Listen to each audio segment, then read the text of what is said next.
Peace, peace, peace. Peace paradise to all American Aborigines. Supreme Chief Holidays in the building.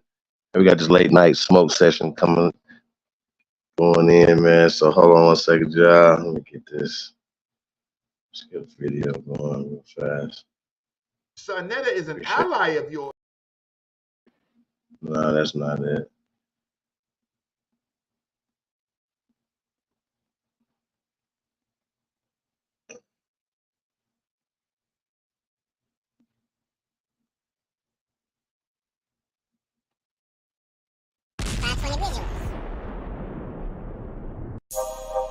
Panthers.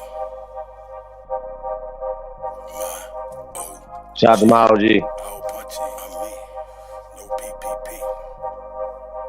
I don't get along with niggas, I get along with bitches. I'm affiliates with gangsters, I don't conversate with snitches. Only move with the fam, we congregate for business. Only thing we got in common is to concentrate on riches. If somebody say we done it, we confiscate the witness. Made $100,000 working out at Planet Fitness. Blackballed in my city for keeping it the trillest. Broke the hater world record, gon' put them in the Guinness. If you're real, then you're fake. If you're fake, then you the realest. They done turn the game around, so now they celebrate the snitches. Yeah, I ride around with that Drake, cause these niggas is vicious. They'll clean a nigga house and they won't even do the dishes. See, these bitches act like niggas, and niggas act like bitches. All these bitches ready to fight, these niggas scared and toting switches. Trying to imitate these rappers that's living so fictitious. Disrespecting dead people in their songs and making disses. I don't get along with niggas, I get along with bitches. I'm affiliates with gangsters, I don't conversate with snitches. Only move with the fam, we congregate for business. Only thing we got in common is to concentrate on riches. If somebody said we done it, we confiscate the witness. Made $100,000 working out at Planet Fitness. Blackballed in my city for keeping it the trillest. Broke the hater world record, gon' put them in the Guinness. I can only be me, let God be my witness. Did some shit when I was young, I had to ask him for forgiveness. Been betrayed by my family, had friends who turned snitches. I have yet to meet a woman who did love to burn bridges. Did some time when I was younger, but I ain't get no visits. I was looking for the love, words that I must have missed it. I ain't going back and forth, cause I ain't playing tennis. I've been flossing since a young nigga, so I ain't paying dentist. Use the kitchen like a lab, but I ain't playing chemist. Taught to get it till it's done, I ain't never saying finish. So whatever's been diminished will always be replenished. Really got it out the mud, everything I do authentic. I don't get along with niggas, I get along with bitches. I'm affiliates with gangsters, I don't conversate with snitches. Only move with the fam, we congregate for business. Only thing we got in common is to concentrate on riches. If somebody said we done it, we confiscate the witness. Made $100,000 working out at Planet Fitness. Blackballed in my city for keeping it the trillest. Broke the hater world record, gon' put them in the Guinness. I'm just saying though.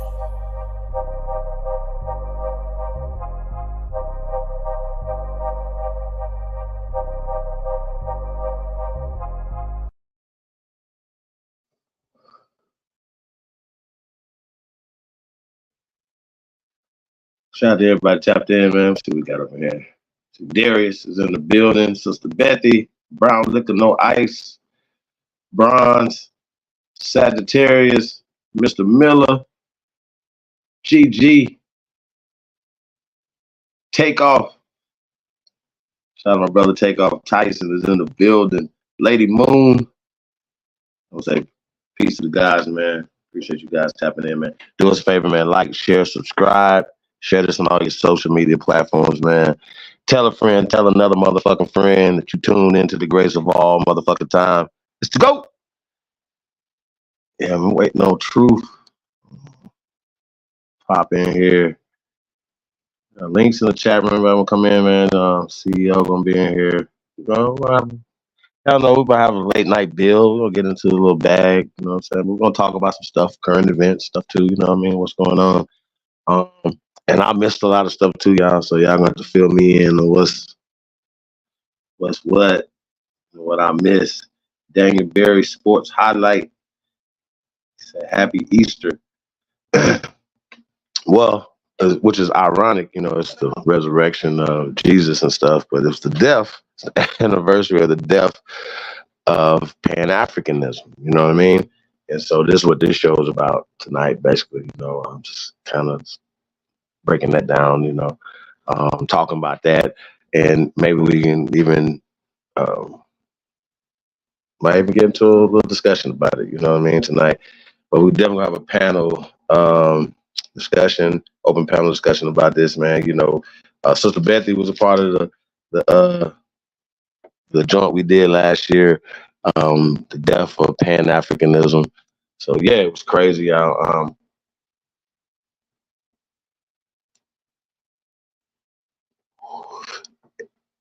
say, you know, we started out. Hold on, Sister Bethy, Hey, what's up, Chief? how you What's good? doing? Oh, I'm good. I was talking to this brother, and I guess I'm a little naive when it comes to down south. But he was telling me how you gotta carry your gun. Cause y'all gotta, y'all could carry.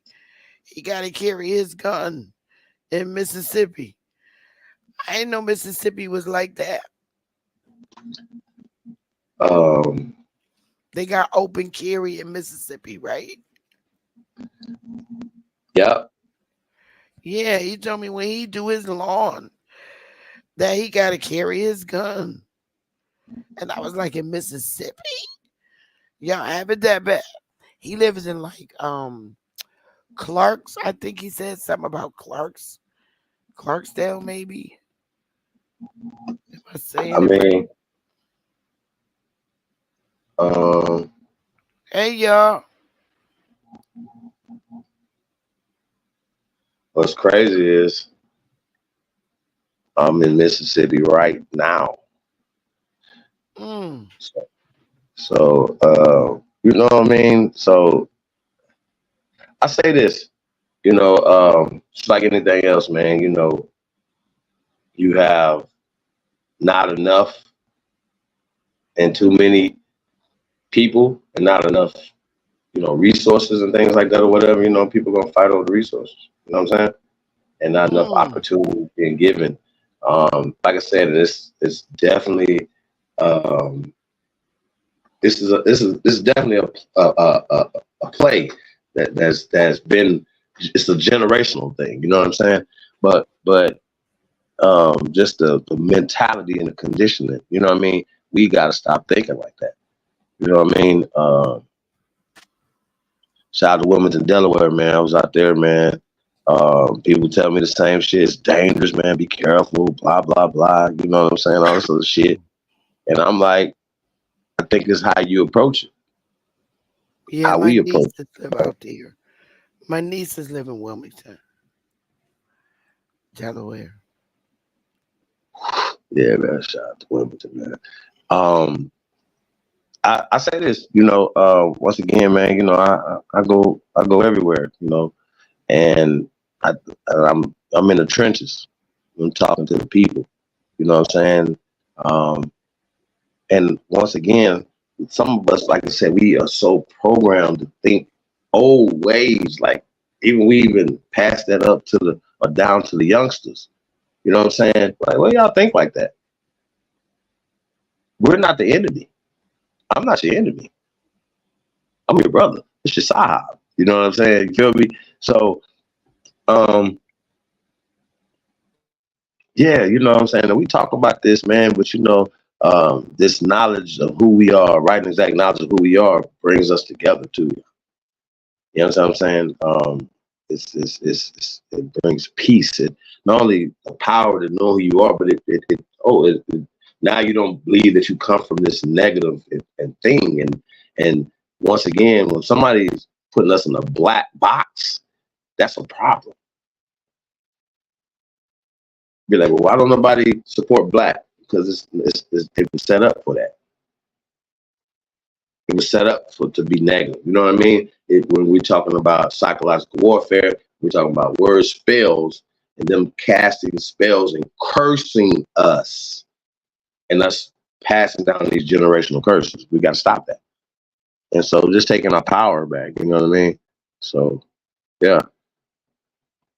And you see how it empowers the other people. When you just sit around and be like, blickety, black, black, black, blah, po us, we were slaves, we put on shit, piss shit on, you know what I mean? And they just be sitting back like, yeah. Like, it just, like, come on. Let me ask you a question. Do you think, Sister Betty, do you think Rob, and I don't know if he was intelligent at school, you know, or whatever, right? That's here nor there, you know. I don't know if he would be good in sports. I know he wasn't better than me. You know what I'm saying? Us. No one smarter than me. Us. Right? Y'all follow me? I just know it. I know this to be true. And so, like I said, a lot of people that are inferior would need a story, would need things to grandize them, like the Christopher Columbus story. Now, going back to the anniversary of the death of Pan-Africanism, he was there when I got into the bag about Christopher Columbus not ever existed, correct? Yep. We got into an act of Congress in the 1800s, right? They created him, and pretty much, like I keep saying all the time, they write things back in time. So from the 1800s, they wrote Christopher Columbus back in the 1400s. Also, by doing this, they put Spain and Portugal back in the 1400s. I mean, it was like, why is this important? It's just it's what they call it now, right? Well, it didn't exist, so they have no army, no armada. They wasn't sending motherfuckers. Like you understand? Hold on. This is the shit I be talking about, Sister Betty. We listen to a story that don't make sense. He got a certain name, and just think of the cover story, right? They say, oh, well, we read some letters from Christopher Columbus. Well, then when you get into the actual story that they're talking about, there never was no letters. You know what I'm saying? Then you get into Salvador, and you get into all these other things that we broke down in that lecture, right? I just, these things are easily debunked. You can easily do them. But why would they use these things? This the psychology of this, though, right? Like, why does it matter that we say that Christopher Columbus didn't exist? Okay, well, if he didn't exist then, right, then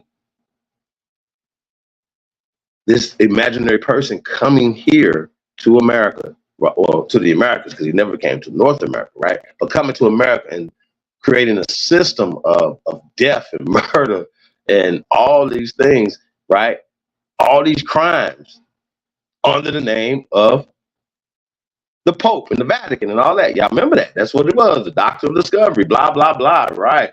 They can go anywhere and do anything to anybody because you wasn't a Christian, right? That's the story.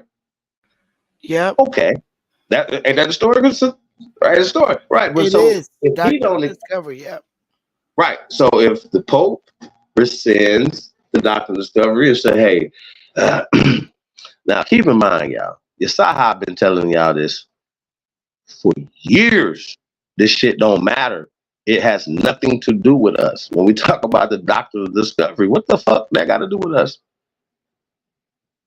Why was something in the 1400s in Spain? Right now, if Spain, Portugal, France, everybody had a law, and they did something and they had something to do with them, what the fuck that got to do with us here? See, people believe that Spain had territories here. They don't know nothing about that. Portugal had territories here. They don't know nothing about that. So we were just having a conversation. We talk about Latin languages, right? Well, this is Latin America, and Latin is ancient in America.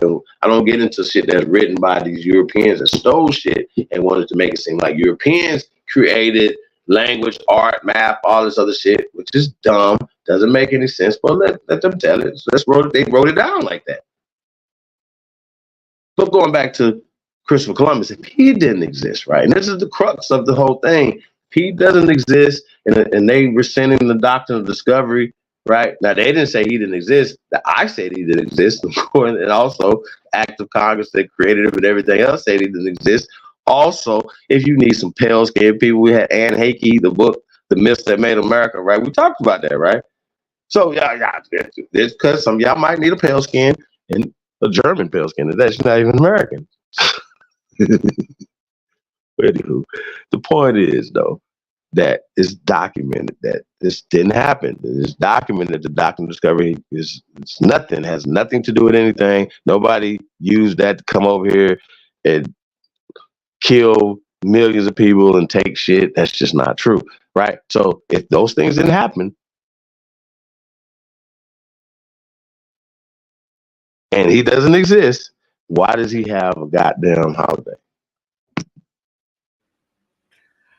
That's what we need to get on the educational system about, because like you said, they didn't exist. Their countries didn't exist. Spain. How you gonna write about Spain in the 1400s and it didn't exist?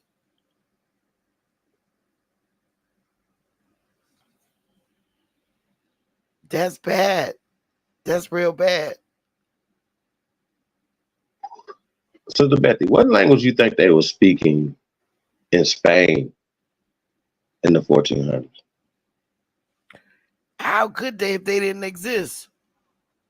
Well, all right, let me say. I'll say this. Probably cave Well, language at this point. because we know for a fact that we know that certain languages weren't formed yet, correct? Correct.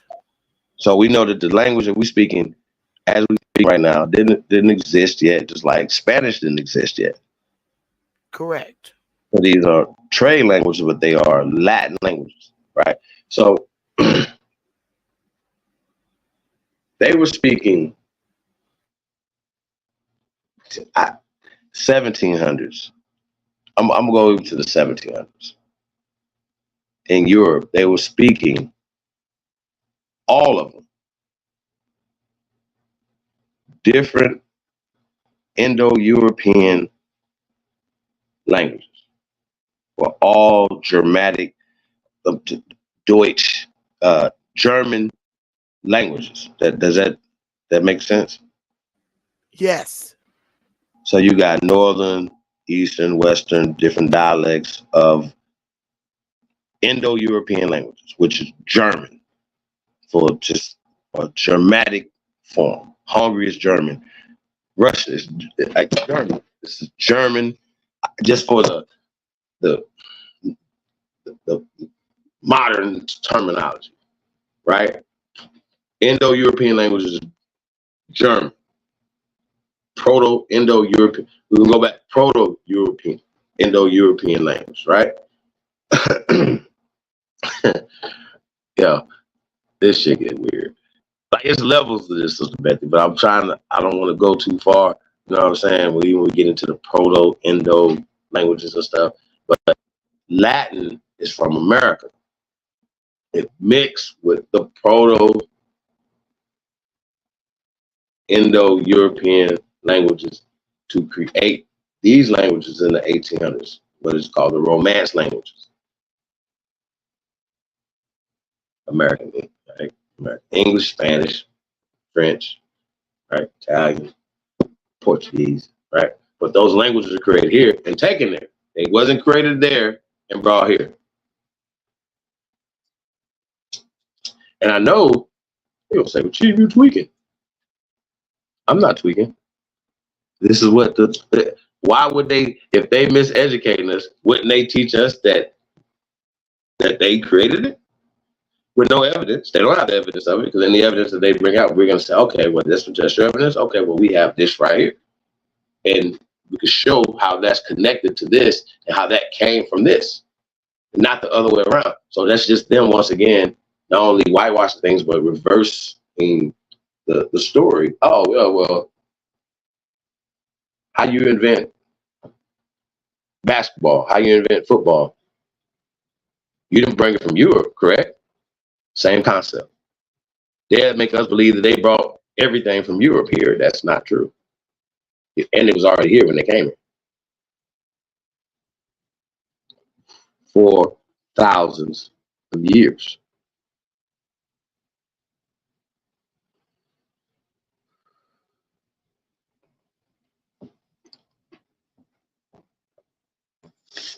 Shout out to everybody tapped in, man. Really appreciate you guys, man. Real So shit. Mr. Dark Fly Brother is in the building. Ricky Manor. Shout out to my brother Ricky Manor. Ricky, come on up, man. Want to chop it up with my conservative brother. Truth Master Dre. What up, though? Shout out to everybody, man. Tapped in, man. It's a late night build, man. We just chopping up, man. I see my brother Dre Cobb's music is in the building. Old dude is tapped in. Peace to the gods, man. We're overly articulated. Okay. What's up, man? Shout out to everybody, man. Appreciate you guys, man. Tapped in. GG, what up, though? Hey, man, we just chopping it up, man. We're just wrapping the tapes right now. Talking about the death of Pan-Africanism, and like I said, y'all, like you could know who you are, right? Know who your people are. You know what I'm saying? All that, and still know your heritage and you know who you are. You from America, and still be pro. I don't like to say black people. I'm saying pro people, the people. You know what I'm saying? Like I'm pro the continent of Africa, man. Like you know what I'm saying? Like I'm pro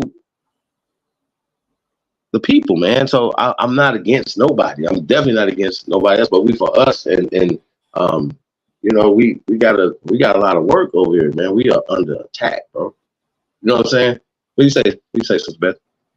well, I was doing some reading, right, today, and comparisons, and I was thinking now, wait a minute.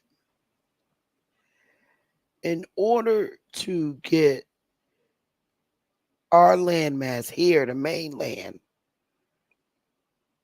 for the people, the Aboriginals here, to cooperate, they had to move thousands of them somewhere in order for them to get the civilization that they wanted over here. Is it possible that they took thousands of them from here, thousands of Indians, and our people doing this, and just throwing them over in the area or continent that we know today as Africa, and just dumped them in there? Well, you said over there. What? Free people went there, and free people came back. What they're calling people that came back slaves. Well, I'm not talking about in West Africa, Chief. I'm actually talking about, because West Africa was established in the 1800s. I'm talking about way before then. I'm talking about even before All right, hold on, real fast. 1492. Wait. Sister Betty, you do understand that Spain is 9 actual miles from North Africa today? Yes. Okay, so they're super close, right? And they touch on the other end, like going around Middle East and going to Turkey and walk. It's right there. You know what I'm saying? It's Europe. So AP, Big African Power, was talking about Europe being North Africa. You know what I'm saying? That's, you know, those would be some of those talking points that come from Europa was a African queen and all this. Well, it was just melanated because people, the original people of Europe, of Scandinavia, 2,000 years ago, not 10, 20, 30, 40, 50. We ain't got to go back that far. 2,000 years ago were Negroes. Not according to me, according to the fucking bones in the ground. The people in Spain, let's call Spain now, right? These people Well, 1,000 years ago, the Negroes. So I don't know why people be like, well, what the fuck are y'all talking about? Why are we going all this going backwards? Like, it's crazy. Like, and to believe that somebody else, okay, I got you, bro. To believe that it's everybody else on the planet was niggas first there, right? China, Europe, Africa, everywhere, right? But not here. It's crazy. Truth, what's up, bro? What's up, man? Peace, peace, peace. What's up, Sister Bethy? What's going on? Hey, what's good? Nothing. I'm chilling. I'm listening, man. I'm listening to Chief, man. Get in this bag. Yeah, well, I definitely want to get back to the death of Pan-Africanism, but just Hey, kind of gets off the mark sometimes. But now once again going back to Christopher Columbus, this is key. Why? What? Think about it. Other than Dr. Martin Luther King Jr., and we know when he got his holiday, the only person who has a holiday here in America is Christopher Columbus. Y'all do understand this, right? Out of all, it's a lot of. He's not even real. First off, start there. But why would this person have a fucking holiday here if it's not a system that they want to put over us?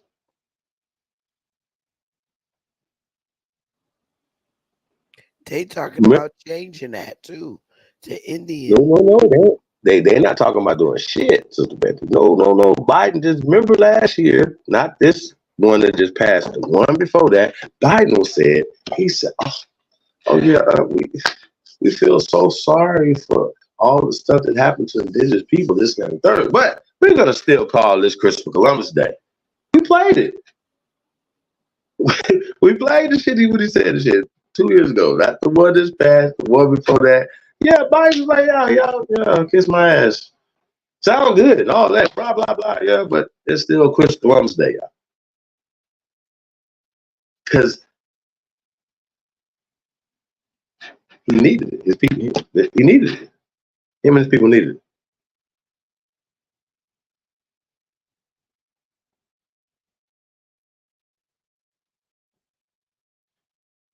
Think about it.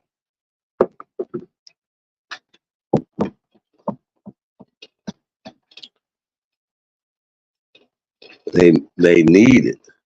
Why would they do it? Why would this person have a? What did he do that would be great to have a holiday in this country? He ain't won no Super Bowls. He ain't fought no wars, right? He ain't saved a dog. Nothing. He ain't put out no fire. Has nothing. Why would Christopher Columbus? Why would we allow these people to create this myth? Remember, one of the myths that made America. Well, Chief, Hey, man, I'm gonna drop something in the back for you, man. You feel me? again,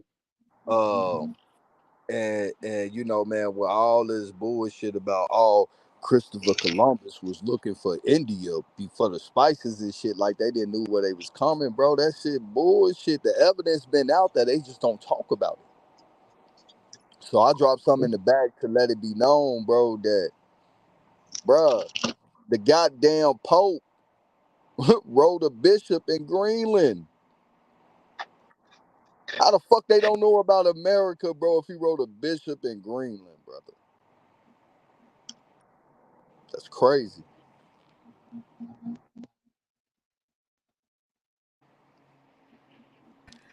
I They even got knew it what up. time it. Oh, my bad, Sister Beth. No, I was saying I got it up in the back. If Chief want me to share it, it's an article, Chief. sure. Well, it's a PDF, and that's just a starting point for a bunch of other evidence that showed they knew where the fuck they was coming to. I mean, you know, once again, we've been here, we've been selling boats, we've been going there, been coming back. So anytime somebody's coming back, oh, those some Africans coming. Like, what did you talk about? And then they talking about Africa, and they telling us that when we're using terminology like American and Aborigine, that we're using etymological fallacies as if Africa is a. When I ask what does Africa mean, they don't know. Ka means land. And they'll tell you it's the Far tribe. Well, they don't call themselves the Far, so that's not true. No, it literally means a far land. That's it. That's all it means. Don't mean nothing else. And so you can see how they could play with words. Oh, when the oldest place called Africa is in Ohio.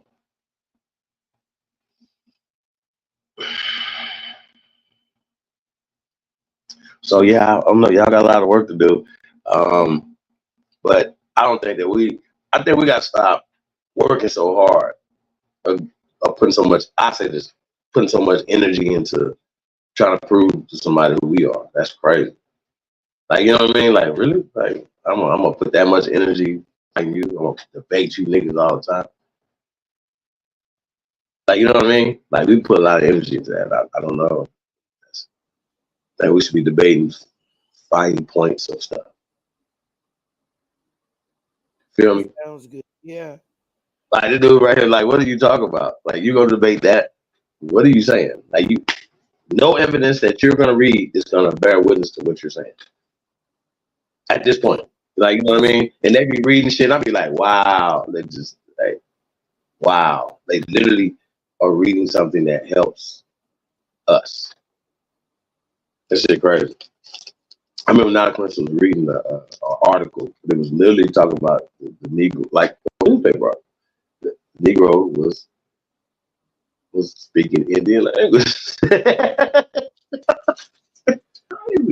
The Negro speaking Indian But language. when you see Negro, you see African. Like, you know what I'm saying? It's just crazy how these people brain is programmed. But hey, what's Sister Betty? You notice that they say enslaved now, right? Yep. That's because of the lawsuit. Mm-hmm. It's a That's lot of interesting. things. So who told them? Who they working with to somebody like it has to think about it. If the organizations, right?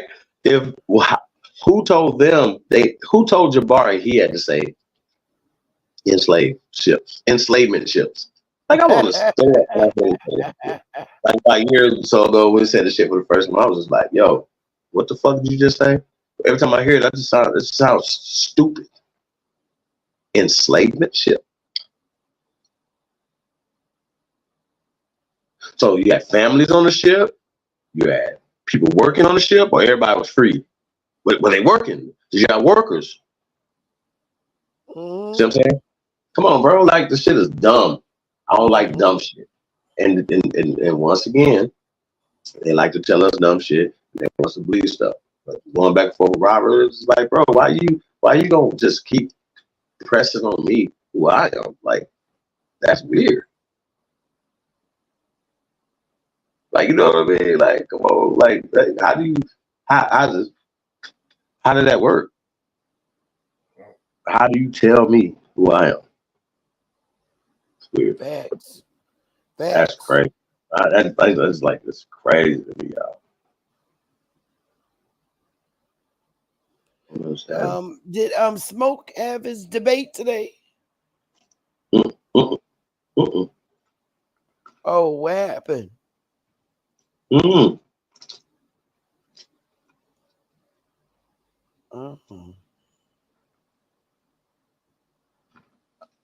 I spoke to Ali Bamu. I called him up. He don't believe that shit.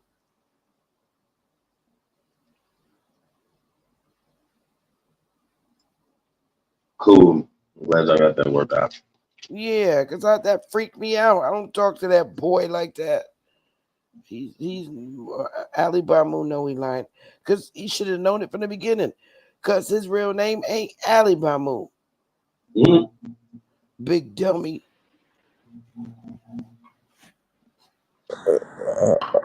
What? Hold on. What I mean? This fool YK was on OTK channel. Told Ali Bamu that I showed him his genealogy. First of all, I didn't do Ali Bamu genealogy, and that's not his real name. I don't even know his real name. Yeah, they good for trying to throw words in motherfuckers' mouths. Shit. Yeah, You know, that's one of their best tactics. You believe you said it? Nah, it's like shit. Yeah, I think yeah. I mean, but they're another thing paid. they gotta do They're too, though. paid to be in here. They're probably um some type of undercover officers, and they're young and paid to be in here to do what they do. I'm starting to think a lot of people are in here to do that. There's people you wouldn't even believe. I think the closest ones to you are the damn 5-0. That's crazy. Facts. I don't trust nobody now.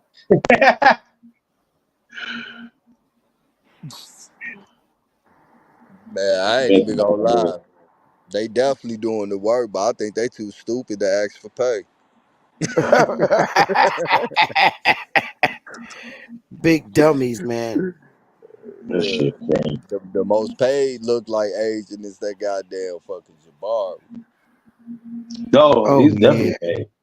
He's a And he's he's a stupid. millionaire off of it, He's according to him. stupid as hell. One that Man. nigga on Pimp My Ride or Pimp My House or some shit like that before or something. His Yeah, wife it's is kind of my mad as house. hell they did that weak ass shit to her crib. You seen it in her face. They was like, how do you like the new space? Man, you know, man, you can look at a woman's face and know everything. She was pissed off. Like, man, these motherfuckers just all they did was they charged this much money to move a table over here and a chair down the hall and shit.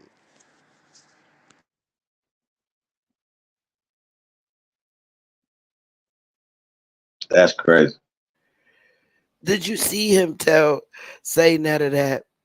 If he let Top Cats talk, he ain't coming to his channel no more. No, but what do Yep. you think that hurt? How do you think that hurts?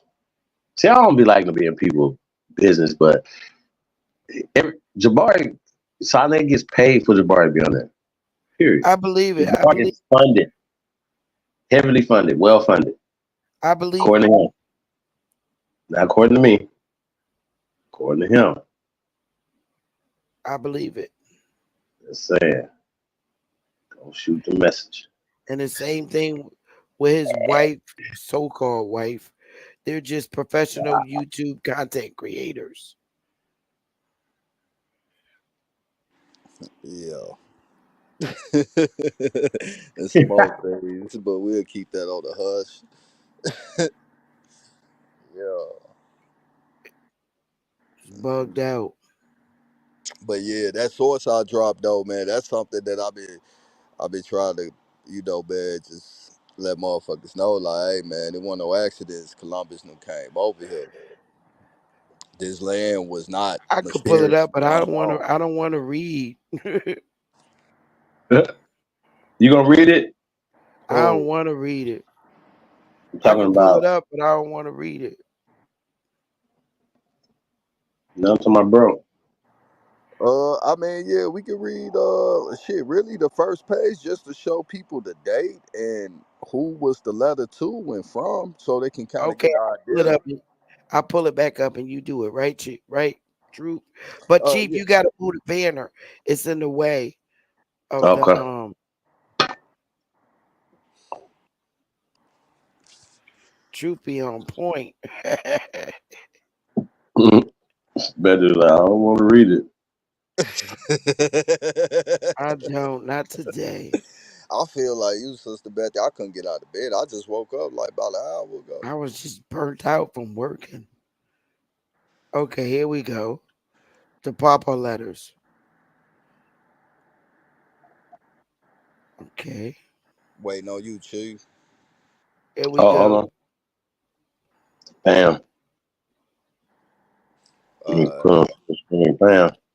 all right, just scroll down a little bit. Right there, the Paw letters concerning the bishopric of Gondar in Greenland during the 15th century.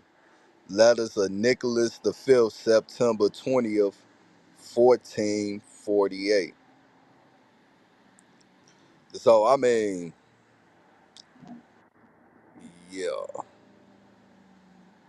You need it bigger? Nah, I mean I think that's enough said right there. You want me to share the link in the chat? Um, it's up to you. It don't matter. No, I'm talking about you. I mean, it's your journal.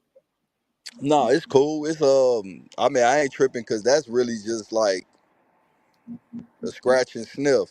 That ain't even the bottle of cologne and shit. 1448. Yeah.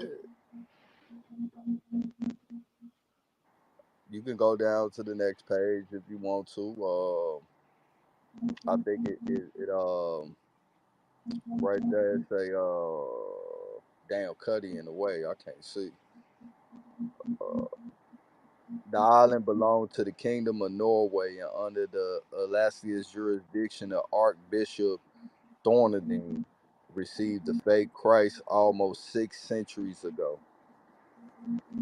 Though the petty of the blessed King Olaf preserved and steadfast, yada yada yada, Roman Catholic Church. So basically, all it really is just to show you that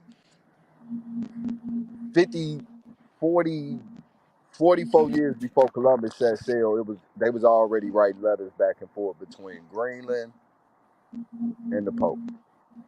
Wow. And we know the Vikings artifacts go back much farther than that. So when people be trying to make it, and I brought this up because what the chief said, like, yeah, man, the Christopher Columbus story is fake. It gotta be if they've been communicating already. Yep. If they've been communicating prior to, that's like 50 damn years.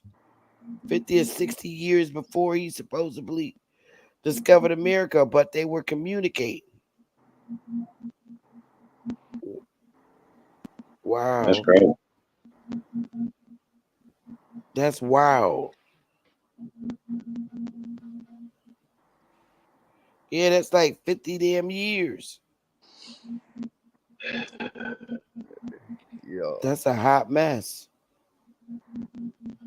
There's so Hot much mess. more that go into that. How certain travelers that went on voyages with the Vikings and shit to over here, how they was from the town of Christopher Columbus.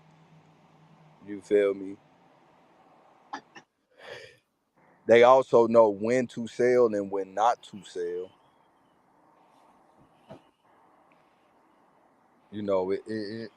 That shit go deep. No diddy.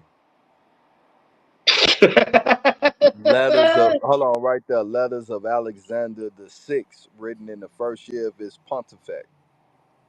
It has been reported to us that in the Odysseus of Gandar, Greenland, situated at the confounds of the known world inhabitants, because of scarcity of bread, wine, and something, live for the most part on dry fish and milk products. Where therefore, because of the difficulty of passing through such immense quantity of ice, and likewise because of the poverty of land, the scant means of living, ships rarely visit shores. We have learned, in fact, that no vessel has touched during the past 80 years, and if a voyage be made at all, it must be made in the months of August. Damn. Addressed to the two bishops of Skatholt in Iceland, the Archbishop of Dunfermline in Norway, Alexander the Sixth was Pope from 1492 to 1503. Wow. So even up to the point of Christopher Columbus, they were still writing about this shit. A So hot mess. yeah.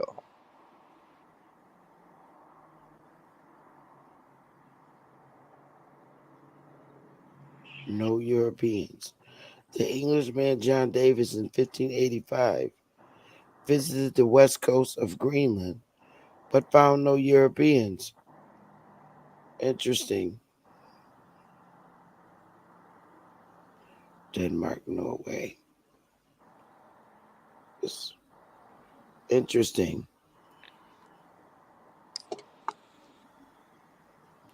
That's interesting, True. Hey, Yeah. hey, Chief, Mm-hmm. I had shared some information on my page yesterday Mm-hmm. where they was um remember you was teaching us about the manumission from your parents and stuff. Mm-hmm. Well, I Oh, we had talking about emancipate. yeah. Well, I have found this document that was showing how the Indian was the Negro, or the Negro was the Indian, Mm-hmm. and how the parent, who was the master, the parent is the master, like you said, and they're the ones who emancipate their kids, just like you said. I found exactly what you said, man, and they were showing it in Virginia, South Carolina, and North Carolina, how Indian and Negro was used interchangeably.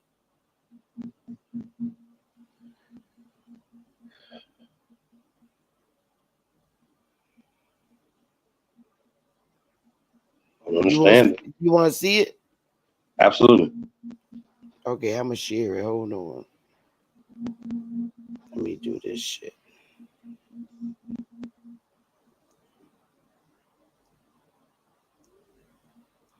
Everything in this document is exactly what you said. You're the first person I thought of when I found this. You see it? Hold on. Where does this come from? Um, this is it's a document from mixed blood Indians in colonial Virginia and the Carolinas. And in here, I'm gonna make it a little bit bigger. It says this is in August. This is in Augusta County, Virginia, and it goes into saying Nat, an Indian boy in the custody of Mary Greenlee, who detains him as a slave, complains that he is held in unlawful slavery, commissioned to take depositions in Carolina or elsewhere. And then it says, on the complaint of Nat, an Indian musty boy, who says he is to be set free from service of Mary Greenlee. Now, she's his mother. Nothing appeared to be to this court but a bill of sale for £10 from one Sherwood Harris of Granville. But anyway, it's just a bunch of them. Let me see. Give me the description of these people. Right here where it says Danielle Coleman. Nancy Coleman, a dark brown, well-made mulatto woman, freed by judgment of General Court of John Harway, being a descendant of an Indian. And here we go, Danielle Coleman, a dark brown free Negro or Indian, formerly held as a slave. This is real court documents in Virginia. Hmm. So let me ask you a question. We know for a fact that our parents and grandparents were not classified as Africans, correct? Correct. Okay. So we know going further back to this time they wasn't, right?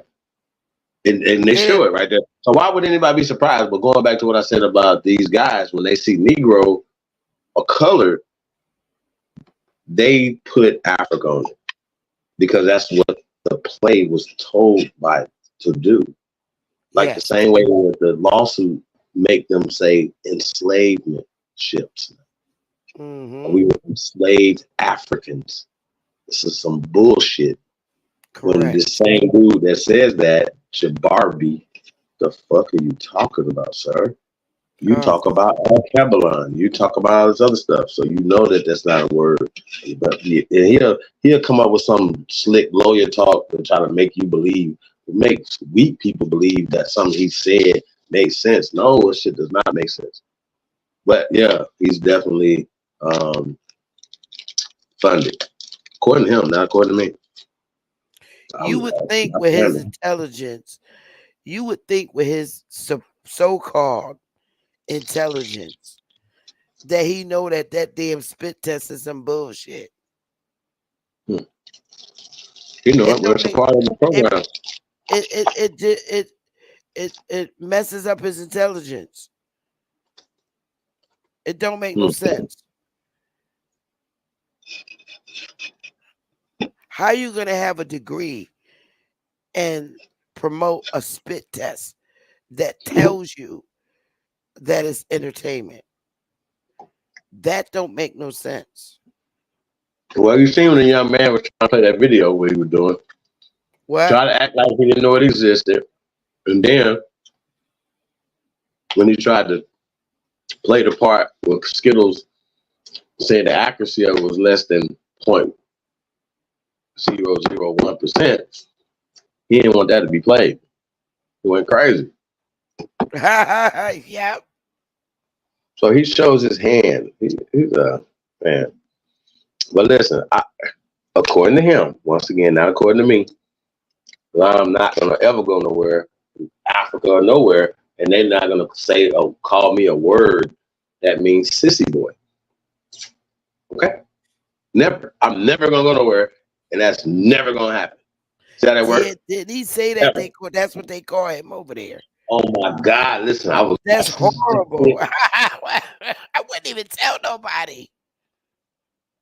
Said, yeah, they was calling him. Said they called him sissy boy over there. Hey, bro, Yeah. and I love, bro. Ask him. He said, "Listen, this is what Jabari said, not what I'm telling y'all out his own mouth, bro." This nigga said that he went over there like one of his first trips or something like that, or whatever, and he said that they would call him a word. He was asking what it means. He said it means sissy boy. Swear to God. Yep, he did say that. They sensed that. This is a quote from his mouth. This is him saying this, y'all. Like, yes. When I heard him say it, I'm like, wow. And he liked it. I mean, I'd be still in Africa right now. I'd fuck somebody up, nigga. Call me on my fucking name like that. But I thought about it. And I said, well, they don't call me in that. So. But wait a minute. Why? Okay. He believes Africa is the damn motherland. Well, science believes or knows that America is great grandmother land. Correct. Shout out and rest in paradise to great Dr. David Imhotep, man. A real one. A real one.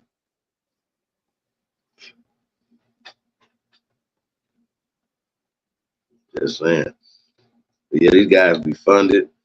And at this point right now, you know how, when we tell them, hey, Dr. John Henry Clark and these guys were funded by the CIA, and they knew it.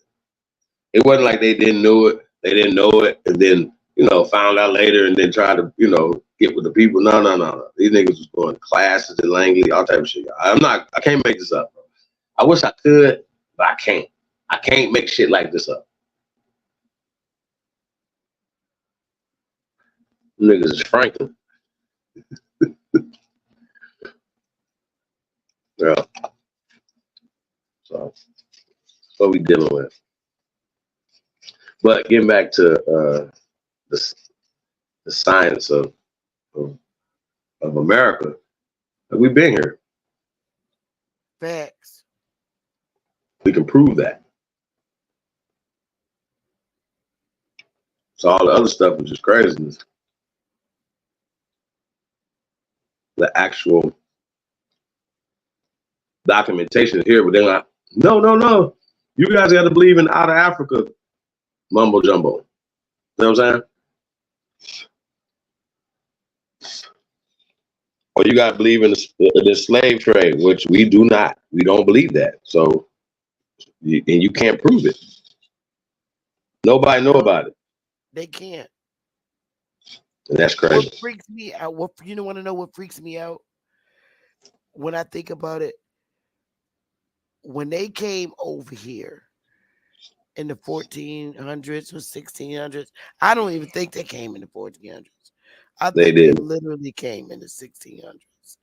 They got to come over there first. They got to be in Europe first before they be here. Let's start there.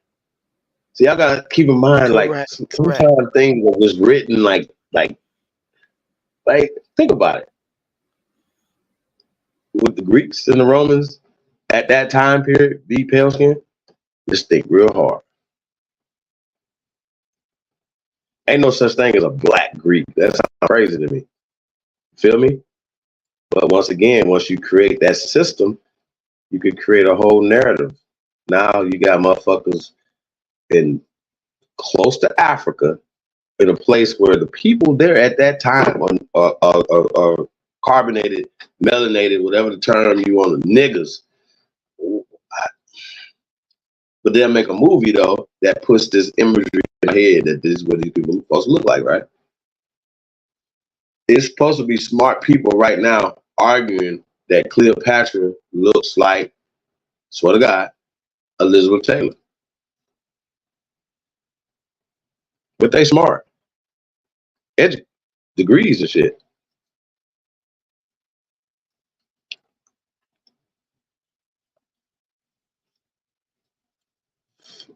That can't make sense.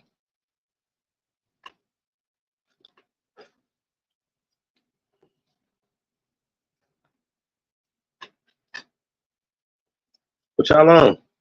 I don't know. I'm doing a lot of reading, Chief, and I keep coming up with, I don't know why it keeps leading me to that there was a huge, and I mean huge, exodus prior to the 1400s from here.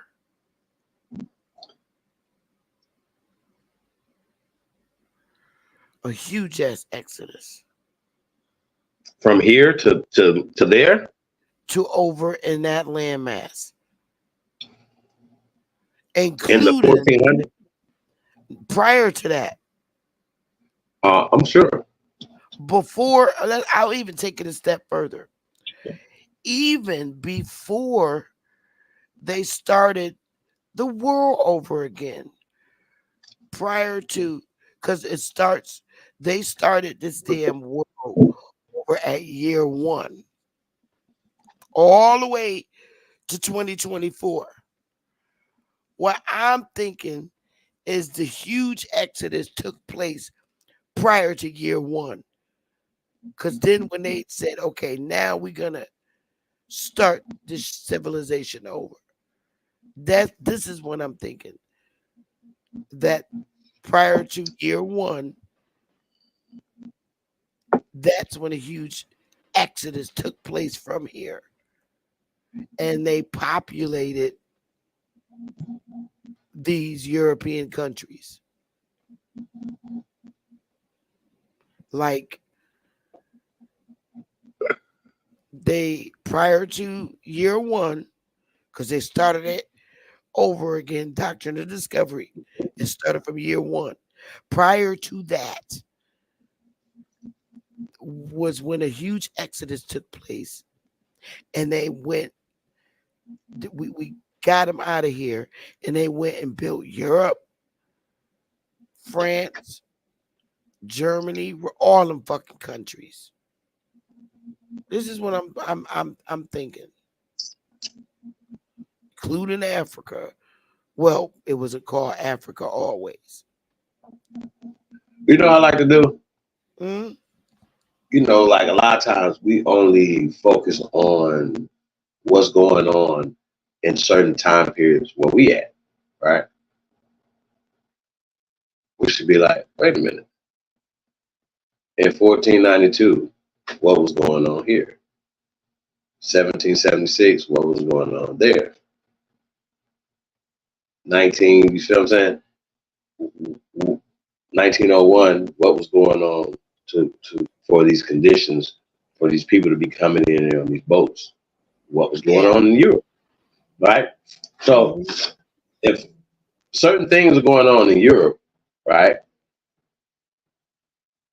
which makes it impossible for some of the stuff that they're saying is happening from this period, from the 1600s to 1619 to 1919. It's impossible. Like it's impossible. It defies gravity. See what I'm saying? But once again, there's narratives, and they will tell you this is a narrative, a play narrative. This is a script. It's not real. Shit is wild to me. So yeah, these guys are double agents. They're literally working away from the best interests of people on purpose. And that's crazy. But you pin this nigga down, Barbie, this fool is set up. I'm just a spook that's sitting by the door. Shut the fuck up. Straight lie. Oh, he don't say that, but he tries to insinuate that.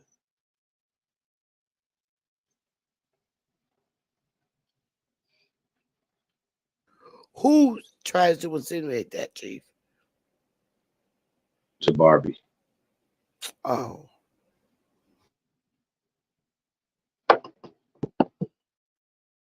And he won't debate none of y'all. He runs. He'll only let me see. He debated Top Cats what, 1 or 2 times? And he lost. Correct. Terribly. And look at that, if he is even real, Dr. Reggie clown. He's weird as hell. Well, I think he might be YK's father. That's crazy. I think so. Brother Reggie, your pops is crazy. Oh my god, that nigga retarded. Yeah. I think that's YK's father. How you gonna tell me about Dr. Ben? I sat there and rubbed his feet, nigga. What? He's a clown, man. Is that your granddad? Nah, that's your pops. Nah, is I this don't even somebody see else? I don't even see Unc on there no more. You know, they fell out. Oh, get out of here. Yeah, He over Sonetta there chose with Jabari over all of them. No. he gets paid. Wait. I knew he fell out with Garfield, but now he fell out with Unc because Unc stayed with him. Nah, that shit was with all of them. Shit, even Reggie low key don't like Jabari, but he soft though. So Yeah, he definitely ain't going. He don't have nobody else but Sadella. They all fuck with his weird ass anyway. So yeah, man, he soft, so he ain't gonna say nothing. But all them niggas fell out. Over I didn't know. I thought I knew what's his name? Garfield fell out because of that whole polite shit. That was horrible. They fell out over Jabari. Oh, get out. Yeah, this a good old prison fighting and shit. They all fighting over Jabari. Yeah. Well, basically, Oh, basically, they wow. supposed to. No, basically, Jabari and Garfield supposed to have a debate. Something happened. Garfield, like he do, backed out or he had a family emergency or something like that. We can't knock that. He had to postpone it. So they were supposed to give the people back their money, but instead they said, "Well, fuck it, let's cut Garfield out of it, right?" And just do Jabari. And just do Jabari do a little lecture on what he was gonna do since But he you back. missing one Hey, part though. I might have. Garfield showed up, but they was having technical difficulty for almost like an hour or some shit like that. They said, and that's when Garfield said, like, man, let's just do it later because I got some shit I gotta be to, yada yada. You know, based on what I heard out of Who he gonna debate? Jabari. Oh, good. That's why he was. That's why he was motherfucking bigging up the white dude. Jabari was debating this shit. He was But hurt. wait a minute, aren't they Pan Africans? What are they debating? It was something over Egypt or some shit. Oh, okay. But ultimately, this Aborigine shit got them all fighting. Like, hey man, you believe in monkey shit? I don't. But they believe in out of Africa. Shit's dumb. It goes with that, dumbasses. That's what I was trying to tell goofy ass SETI. I don't believe in the monkey shit and the Darwinism. That's racist. But you believe in out of Africa, nigga. You can't come out of Africa if you don't evolve from there. He is bugged out. Well, it's just dumb. Oh man, Dumb. Niggas is dumb, y'all. Like it ain't even common sense, bro. This ain't like you like we ain't gotta read a book to have common sense. You gotta read a book to tell you when these people's lying to you. You gonna get the book that's lying to you and say, "Oh, this is it." That's no. I gotta put a stop to this. No books, no PDFs are primary sources. They are references, and I hate when Cuba be like, we need a white man source. Like, that's crazy. It's a book. Anybody can write that. you and Nothing written. I don't trust nothing written. Jabari Nothing. should know better. And how the fuck he got a school and he don't know that books are not primary sources? He got a school? No, he worked at a school. He ain't got no school. I'm talking about Q Butter. Man, niggas out there shooting dice and smoking weed and shit. Man, that Yeah, ain't real fucking. Nigga, he better not building that school in Rob Knox's garage. Michi X stand by that school. Meet X stand by whoever. Let me not say that. Yeah. Yeah, we don't want no smoke with Michi X. But you Shout remember out at to one Michi. point she stood by Tommy Sotomayor. At one point she stood by Tariq. man, look.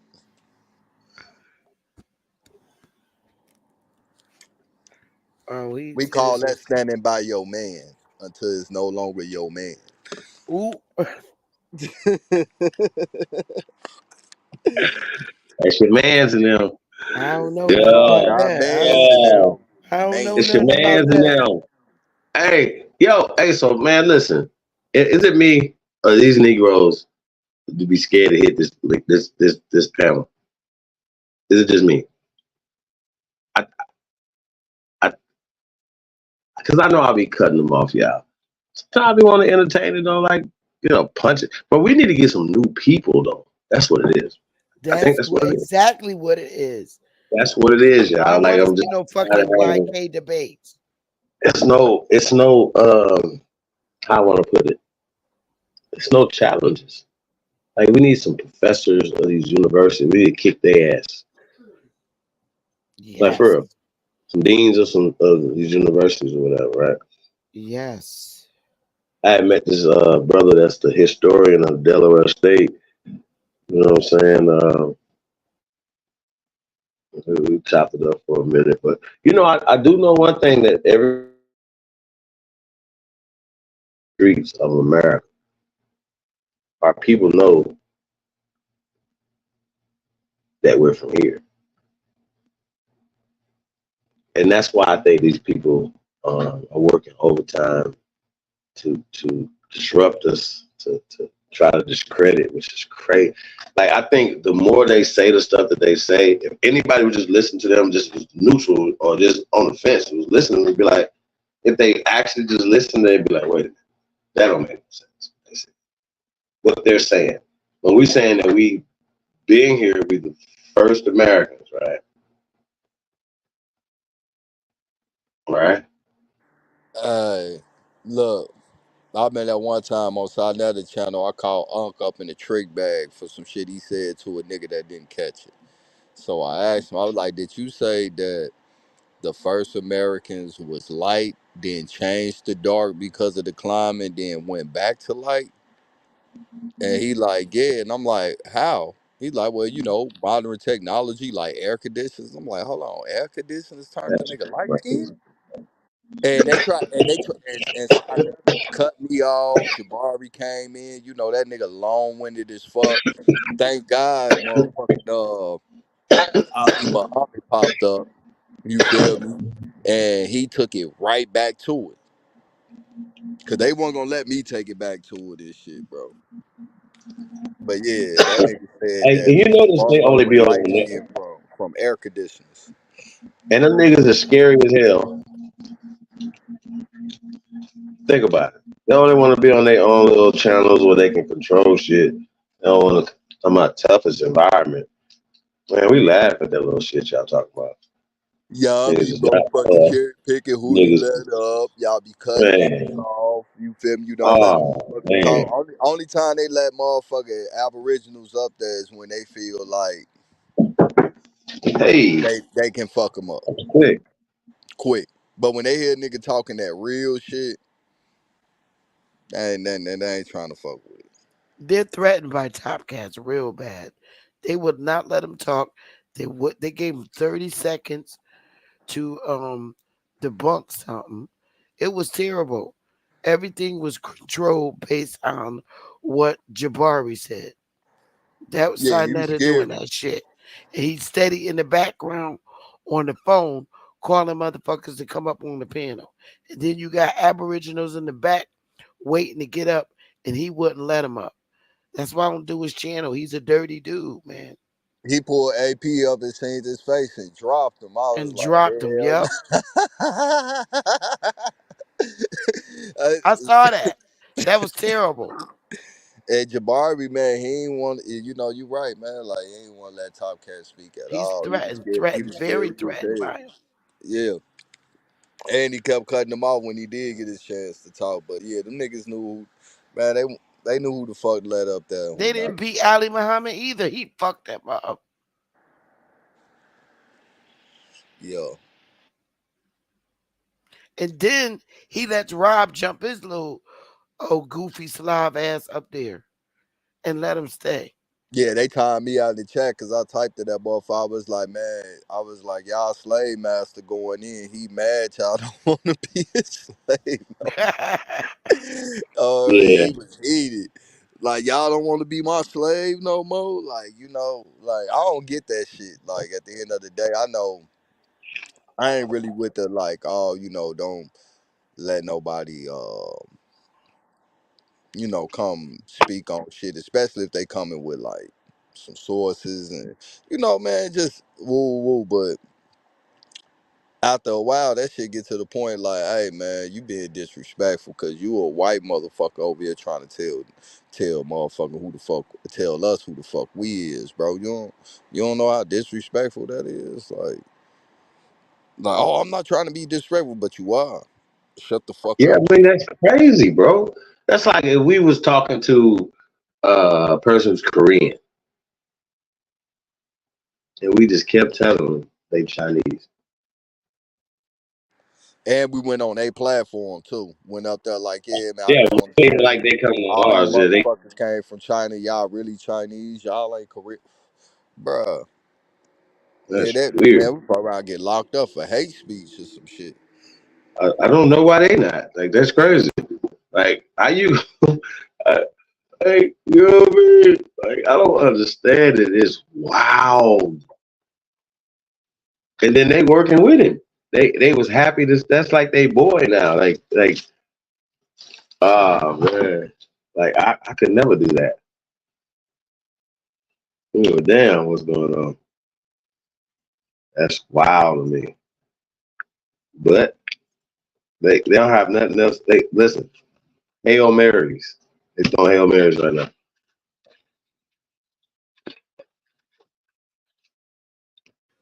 They kill me with that Asiatic black man shit. Hmm. Period. You got these this group that think that we're Asiatic black men.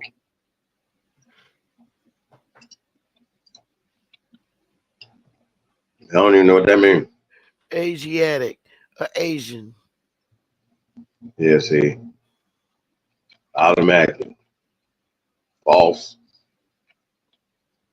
Can't say the Asiatic. Can't say nothing. You know what I mean? Because you know how niggas is we too fragile right now, y'all. You know what I mean? Damn, man, that shit crazy. I'm not laughing, y'all. This shit. You gotta drop the link in the chat, Chief. Okay. Yeah, you can't be up here pump faking talking about some why ain't no Pan Africans hitting the link and the link ain't in the chat, G. Like, nah. Mm, mm, mm. It's like the third, fourth time.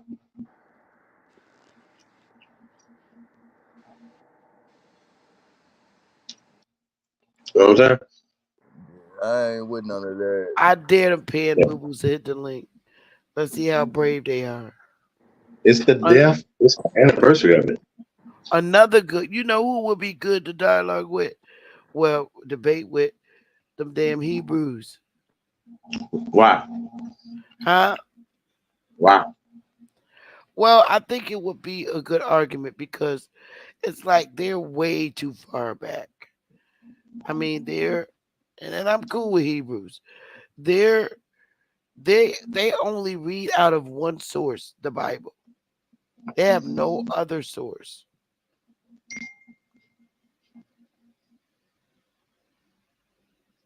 Some would say that's the only source you need. Well, when it comes to a That Christianity perspective, yes. that But every other source is the devil. right, right, Them, right. them, them AOC niggas came with some heat doing that Egypt on trial debate. They ain't just deal with the Bible. They I they beat them boys up. Said he was mad. He was heated, but he knew not to get tough because that what's buddy name, man. I fuck with him. He funny as hell with the gold grill. Shaw. Yeah, said he wasn't finna jump up with it. said it crazy though. Nah, he ain't that crazy. He played it cool and got the hell up out of there after it was over with. Terrible. He looked like somebody from the damn Lumbee tribe or one of them You talking damn about Bronx. City? Yeah. You look like Burt Just Reynolds. like Cash, Yeah. short and light skin. Huh? I say he look just like Cash, short and light skin. He like Cash with a beard. Kaz. Yeah, King Cash, annoying Cash.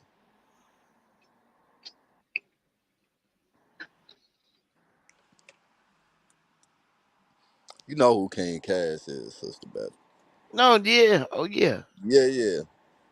They look just alike. Short, light skin. One got a beard, one don't. Shit.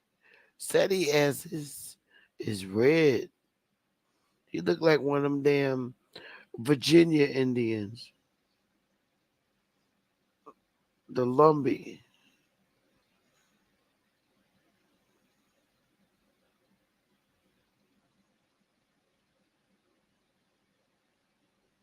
I'm getting tired.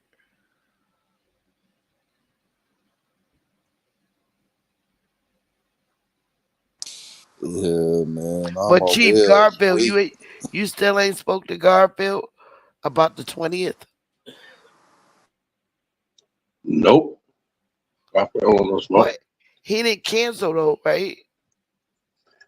Of course he did. So who you gonna meet up in New York? Nobody. You should go live in front of Jabari house. Mm-hmm. Garfield is in New York though, right? He's in Mm-hmm. Queens, right? Mm. Not sure.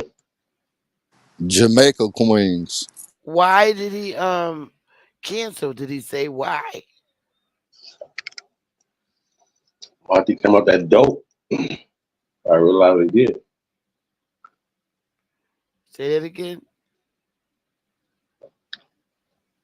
After he came out that dope, he realized what he did. He was on dope. Must be.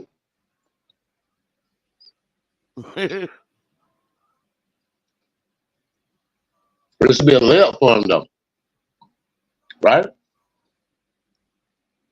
I'm saying that Americans is older than Africans, and he's saying the opposite. Okay, he don't let's want the debate smoke. that. He don't want the smoke. I gave him any kind of way he wanted it, like how he wanted to word it, how he wanted to say it, whatever. It don't even matter. He don't have no evidence of nothing. I mean, if he was smart, he would start researching what he think I know. You know what I'm saying? That's another reason why I kind of move the way I move, y'all. Because these niggas be erasing. They find ways to erase the information. They be scrubbing shit, man. I'm telling y'all. Chief, did you see that Mm-hmm. email? That's all Did right. you see that email that Jabari wrote to Saynetta wife Nepal about giving his money because she went and spent it and went on a little vacation with Killer Priest and all that shit?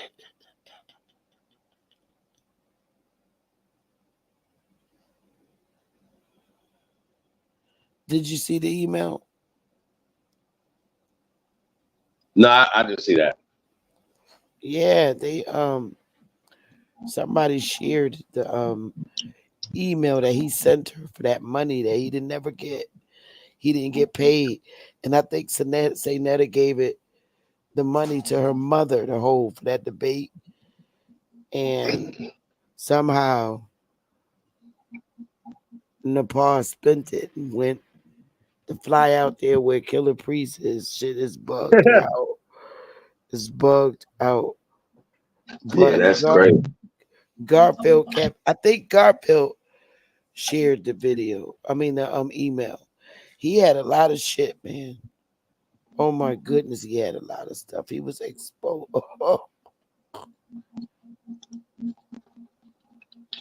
That was crazy. Yeah, it's all bad.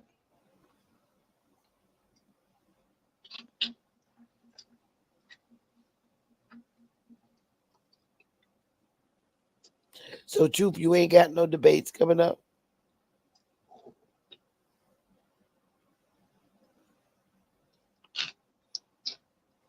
Truth. Me and Lucky on the 14th. Oh, you gonna cream him? That's not even a debate. Yeah, that shit over with. That should, It that just made. debate should only be 30 minutes long. It was supposed to be Saturday, but we ain't been able to get together to properly promote it. That was the only one promoting it and shit. And you feel me? So we talked on the phone. You know, man, he got to show up. I got to show up. So we properly promote it, and then I'm gonna destroy him. I told y'all I'm coming to destroy all of them, and then I'm done. Go back in retirement. Yep. After that, it's over with. No rematches, no nothing. I'm like Floyd. You get one shot with me. Yo, I keep telling people, I was like, okay, when it come to Darwinism, I think he was only doing a study on his own people. I don't think he was applying that to everybody. I really think he was doing a study on Europeans, his own people. Because they never cared anything about our history. So why would they do a study on us? He did a study on his own people when it came to Darwinism, evolution.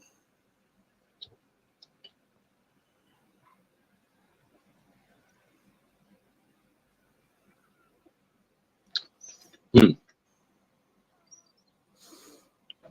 sure he wasn't talking about nobody else but them. You know what I mean? Correct.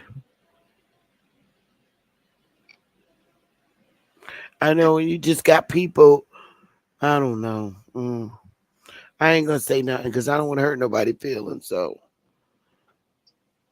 Yeah. I still think he was doing a study on his own people.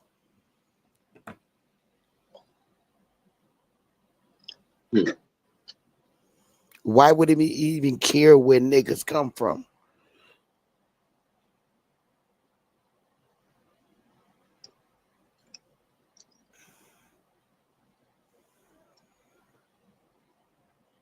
I don't know. I don't think you get no bamboo boos or nobody to hit your link, Chief. I think they scared of you.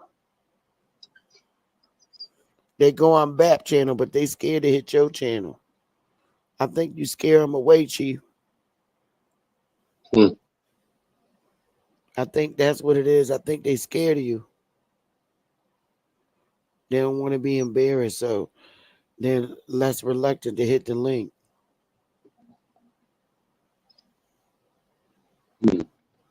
Well, they shouldn't be so goddamn stupid. First off, let's start there.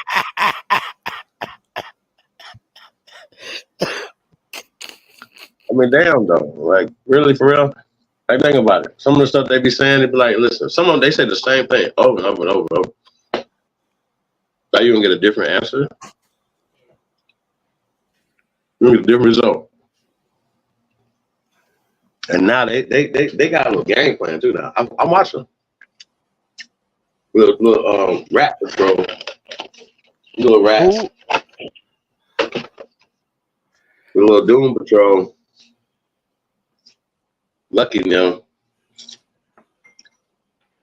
That shit weird. I think y'all should do a with them pan boo boos instead of having just one, like what Bab said, have like 3 Pan Africans against 3 Aboriginals, Indians, all on one panel. That would be good. Oh, I know what I meant to ask you. Do you and Truth believe that we're in Egypt right now? That America is really was originally Egypt? Truth, Chief. I've been meaning to ask Truth this and you. I never heard y'all say that this is originally Egypt, America. Truth, what you Well, think?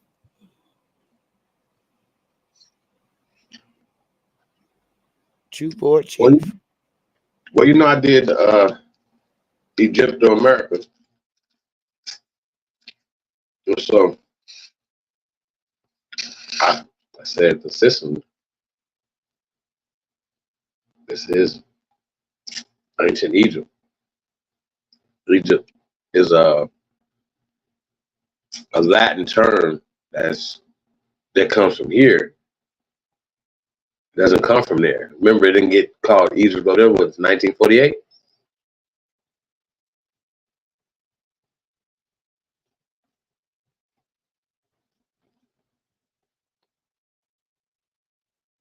You got to think about that.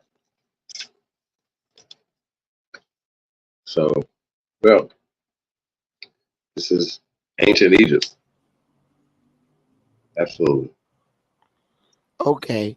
So that's why I said that prior to year one is when there was a humongous exodus up out of here. And then they went and developed those countries. I swear. It's like that's what I'm coming up with. What you think, Truth? If your butt ain't fell asleep. There's definitely some evidence of all that. Just to be honest, stories, sagas, artifacts, out of place finds, you know, and just dealing with, what were the name of these places that we're calling today.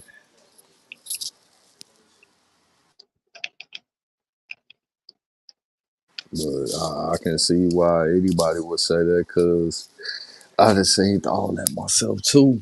Oh, definitely a lot of evidence. A lot of evidence. Oh, things over there that shouldn't be up over there, according to them.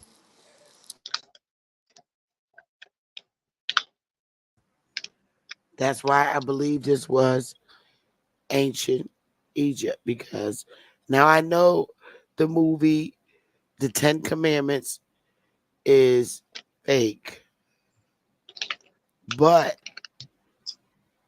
the gist of that damn whole 10 Commandments story with the Exodus, if that supposedly had happened according to their Bible, I really believe it happened over here. I mean, you talk about the flood, everything basically in that movie, I believe, was over here. We with the Moses taking the people and leading them out. I think that happened prior to year one. I do.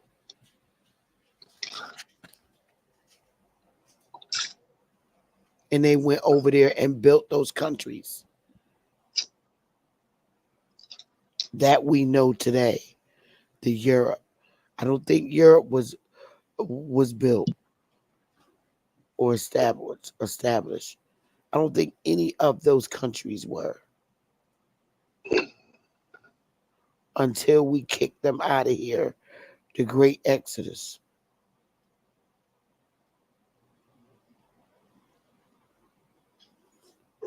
I don't know. You got to think of, put the time frames in there because, we're saying them and, you know what I mean? Everybody ain't that's there now wasn't there. And but I wanted to tell you, talk to you about was right. Like they want everybody to believe that they've been in Africa. Okay. Well, why you didn't go in there until the late 1800s, early 1900s? Make it make sense. They had a meeting, the Berlin Conference. You want to pull that up? What conference? Matter of fact, the CEO gonna be in a minute. We'll pull up the Berlin. I'm gonna get in that bag real fast. What conference you want me to pull up, Chief? It's called the Berlin Conference. The Berlin Conference. Okay.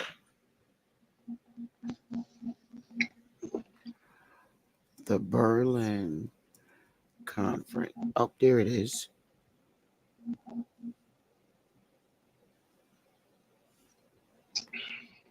Was that 1890? I got it right here. Hang on. Okay, here we go. I'm doing the share screen. Okay. Here it is. The Berlin Conference of 1884 to 1885. Okay. Is that what the one you're talking about? Yep. For the uses of the Berlin Conference, also known as the Congo Conference, German Congo Conference, or West Africa Conference, met on November 15th, 1884, and after an adjournment concluded on February 26, 1885, with the signature of a general act regulating the European colonization and trade in Africa during the new imperialism period. The conference was organized by Otto von Bismarck. That's a German dude. The first Hold on, chancellor. let's look into him when we get a chance. Go ahead. Oh, say that again. I want to get into him after you finish that part. Oh, okay. The conference was organized by Otto von Bismarck, the first chancellor of Germany, at the request of Leopold II of Belgium. Who? The general. Leopold. Ain't that the guy that went into the Congo with the Knights of Malta? Think they supposedly killed all those people for rubber? Enslaved all those people, cut hands off and all that for Ooh. rubber, right? Leopold. I guess we got to pull that. The Are general. you here for that? Say that again. You breaking up? Okay. This is 1880, 80s, right? Yeah. Yeah, 1884 to 1885. So prior to this, what was? So this wasn't called. How can I put this? So they didn't carve this up and then call it Africa until this conference. Like, Wow. Damn, I didn't even catch that because it was called Congo. Oh, wait a minute. Where did I go? I mean, you're gonna get into it. Like, Say that again. It's not called Africa, right? Let's just understand. It's not called that. So this conference, even probably after this conference, it wasn't called Africa until the 1900s and shit. You know what I'm saying? Probably like 1950s and shit like that. 40s, like like what they say, 1947 when they first went into Africa with this bullshit. Yeah. They got caught in 1955. Y'all remember that? Hey man, we got Tasco, the CEO, in the building. Hey Tasco. Ain't got no horns and stuff. Like cut be having.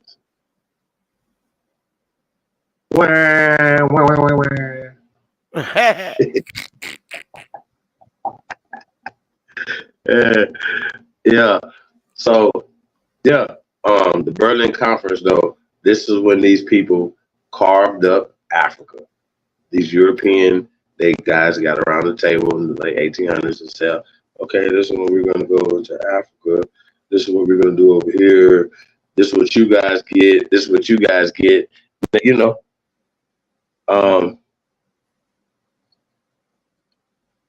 And they didn't at the time right there said, oh, this is all called Africa.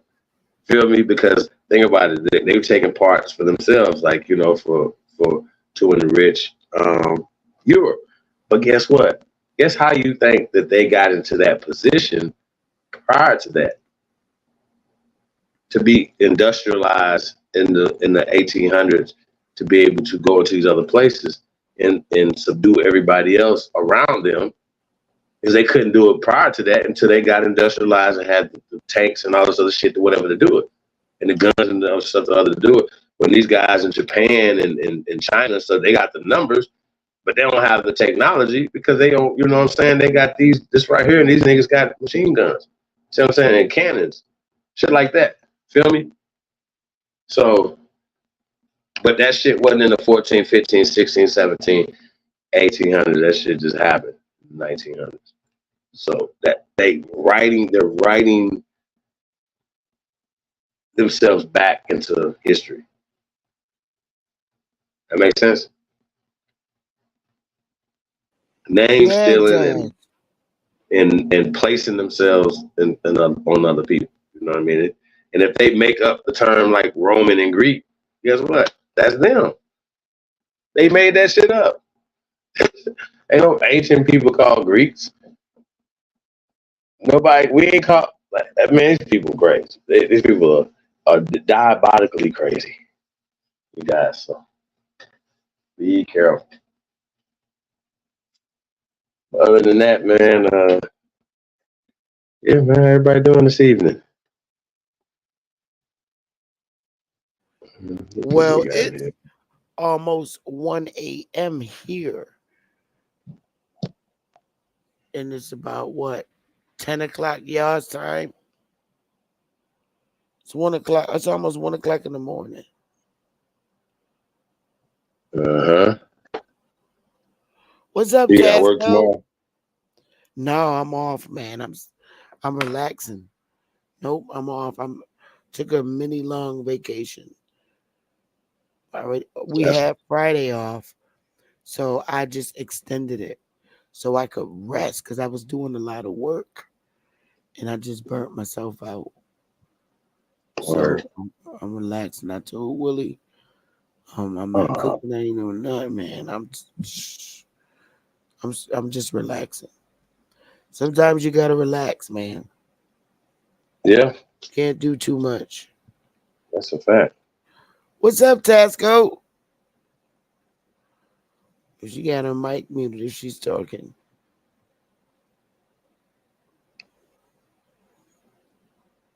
Could you hear me?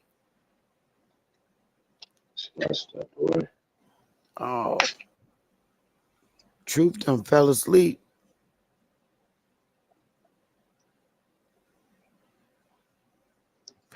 Hey, Nah, Chief. true, trying to eat. Uh, I was doing hey, all that. Y'all. I'm hey, finishing Chief. up. I remember when all of y'all went over to Jabari's channel, like Hmm? 4.5 years ago. Remember when all of y'all went over there? You, Ty Data, Bap, all of y'all went over there. Remember? And y'all was on the page You might have to refresh my memory. when all of y'all went over to Jabari's channel. You, Ty Data, all of y'all. Side channel? Yeah. I kind of remember And remember they what we did. wouldn't they kept muting your mic. Come on. Yeah, it's not that Yeah, I many remember. times all of y'all went over there. All of Yeah, y'all went because over there. I don't, after that, that's probably no, too many times I've been over there. And he finally let y'all on the piano.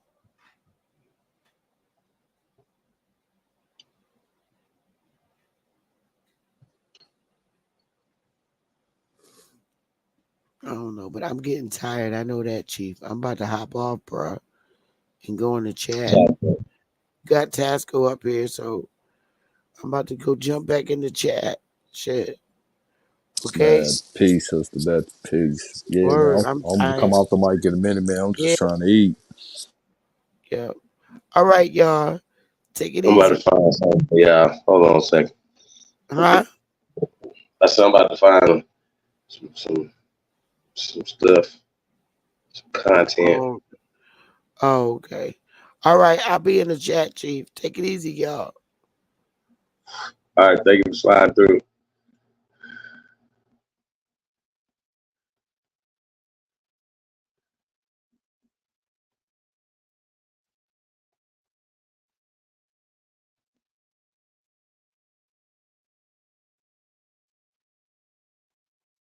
Sure, I ordered a pizza, all type of shit. You know what I'm saying?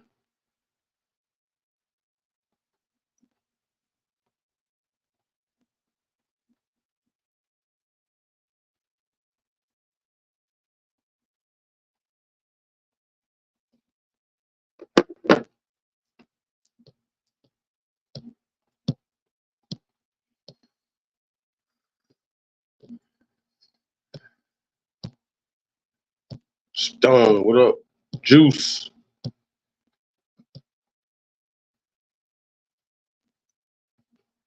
Gobble, gobble. I guess how you do it. Gable, gobble. Chief Cool Cow. Cow, what up?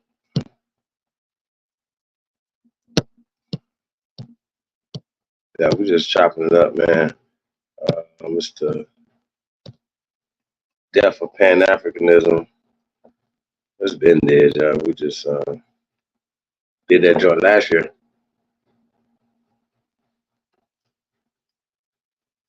We were talking about Christopher Columbus. Why was it so important? And if is it important? Like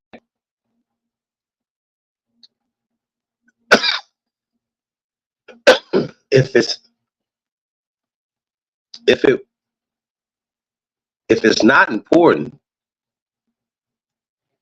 right?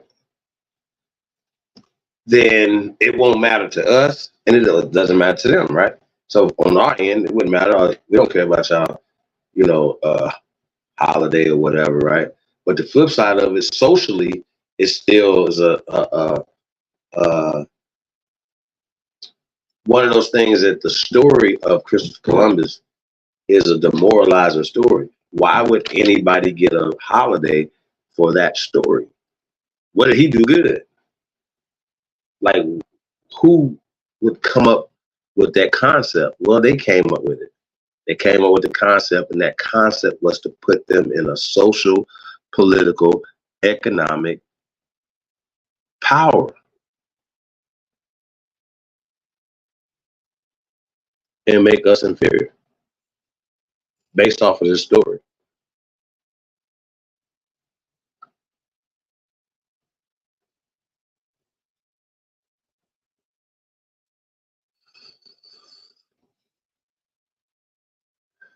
And Tasca, I don't know if you're there, but can we get a musical break?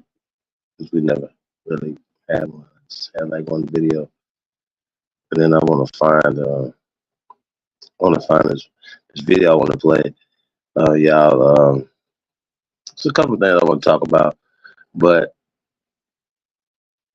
I had to say it to you. It was crazy. Um, yeah, just the things, we want to have a discussion, what I'm saying? If y'all want to have a discussion, come, I think it'll be something that's going to be triggering.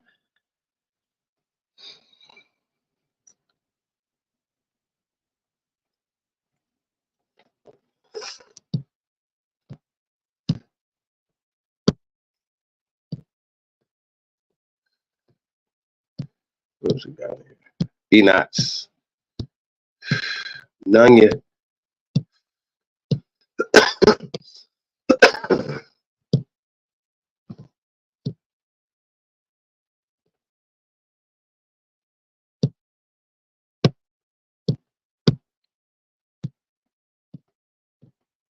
Oh,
Freestyle.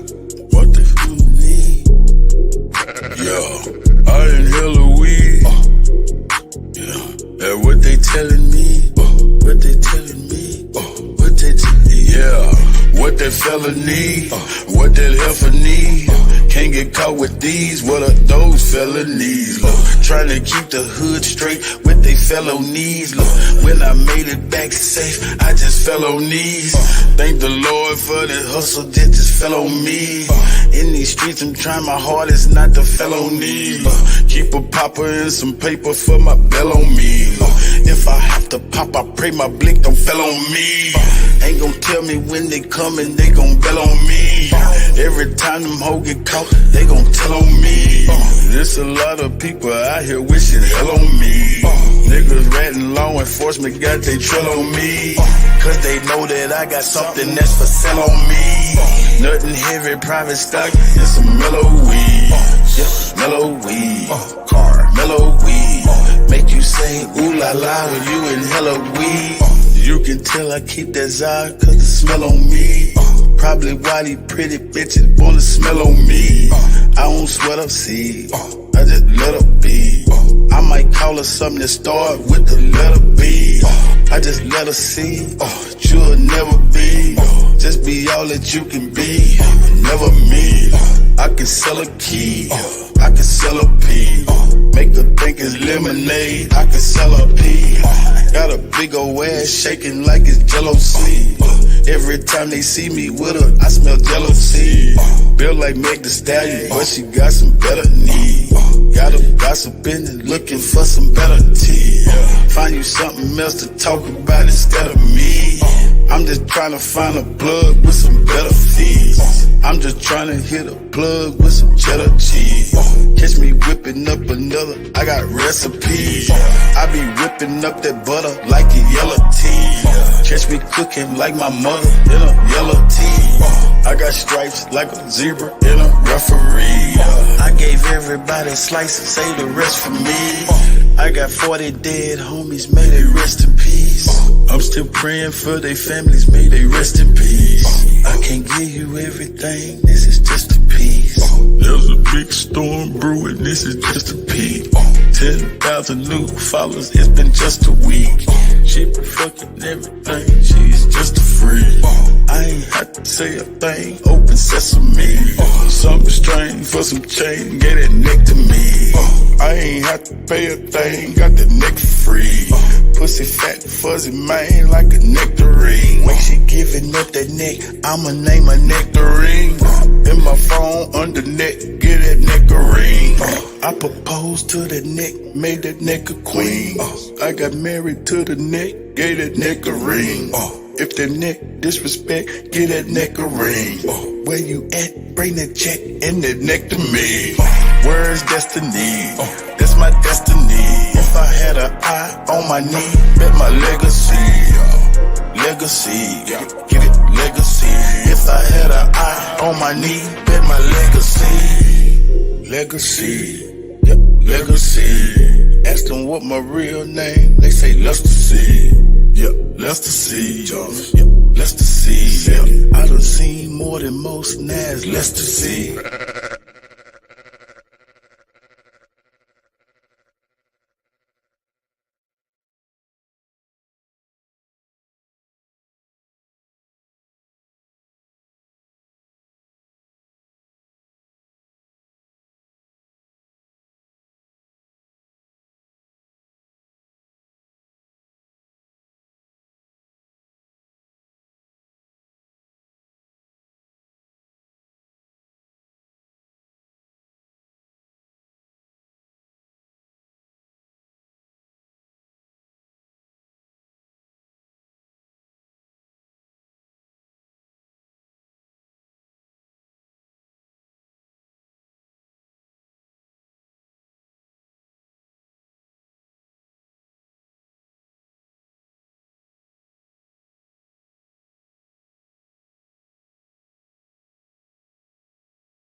Yeah, hold on 1 second. Let's get it. Hey, do us a favor, man. Like, share, subscribe.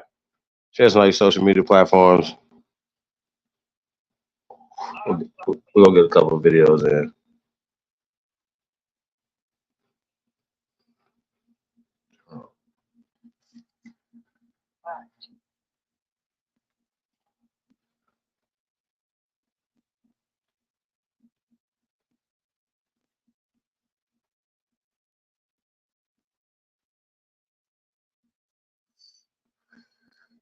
Hey, man, shout out to everybody, man.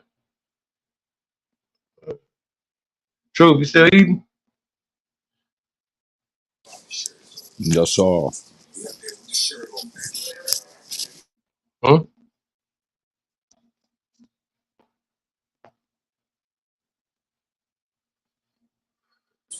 Yeah, man. I'm over here eating this shit.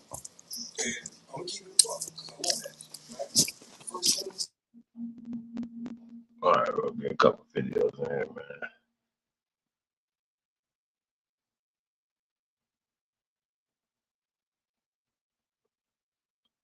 man. Welcome to the Central CSG Pain featuring DJ Cuttack. Let's get it.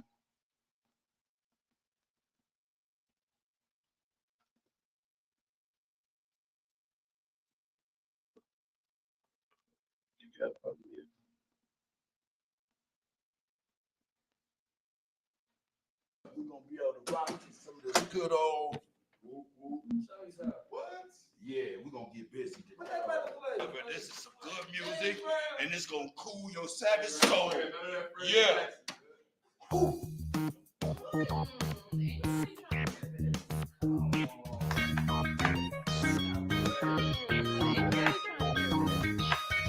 Hey. Next time they tell you to do it, you need to do it. I ain't even do nothing. Shut up. Man, Shut up. Oh my God, this stuff you got my dripping my ear. I don't care. I don't care. You didn't What I even do, I ain't Hey, you Hey, you sit your behind down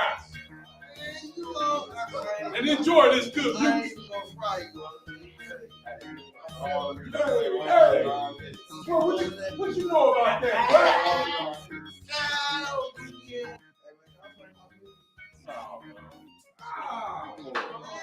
Nobody wanna. All right, go ahead, man. Go ahead. Hey. I got a tape, you know what I'm saying? Hey, look, I got Eric touching on it, man. I think I know how to use this thing.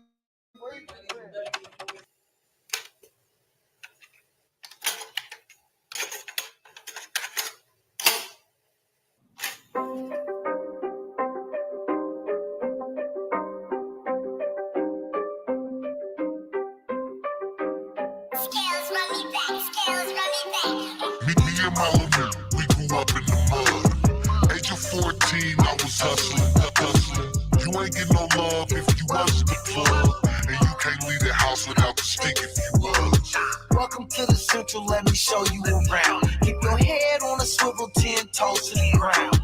Eyes and ears open, you know the sounds. Your guns click, clacking, laying you down.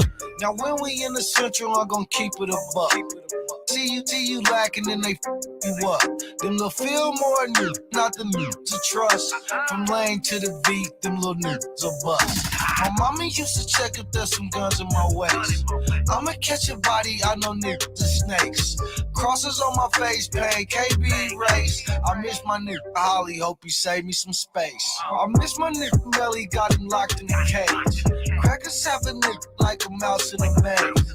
Demons in my dreams, pain, can't be erased. I tried to live right, but they ain't always the case. Me and my little nigga, we grew up in the mud. Age of 14, I was hustling. You ain't get no love if you wasn't the plug. And you can't leave the house without the stick if you was. Welcome to the Central, let me show you around. Keep your head on a swivel, 10 toes to the ground. Eyes and ears open, you know the sounds. Your guns click, clacking, laying you down. I Probably so dope in every spot that they had. Sherry was my mama, but the block was my dad. I know them go, bitch, we was all that we had. Me and my AK look like I saw it even had. 8 baby mamas, I was hoeing a lot. Raising 3 kids, but I showed them a lot. Man, I love my daughters, but I owe them a lot. And if she call me nephew, probably sold her a rock. Welcome to the Central, shout out Swami and Moon. This is not a place where it was safe to assume. Unless in this assumption there's some guns in the room. All them little niggas got some mud on their shoes. Me and my little nigga, we grew up in the mud. Age of 14, I was hustling. You ain't get no love if you wasn't the plug. And you can't leave the house without the stick if you was. Welcome to the Central, let me show you around. Keep your head on a swivel, 10 toes to the ground. Eyes and ears open, you know the sounds. Guns click, clock it, laying you down.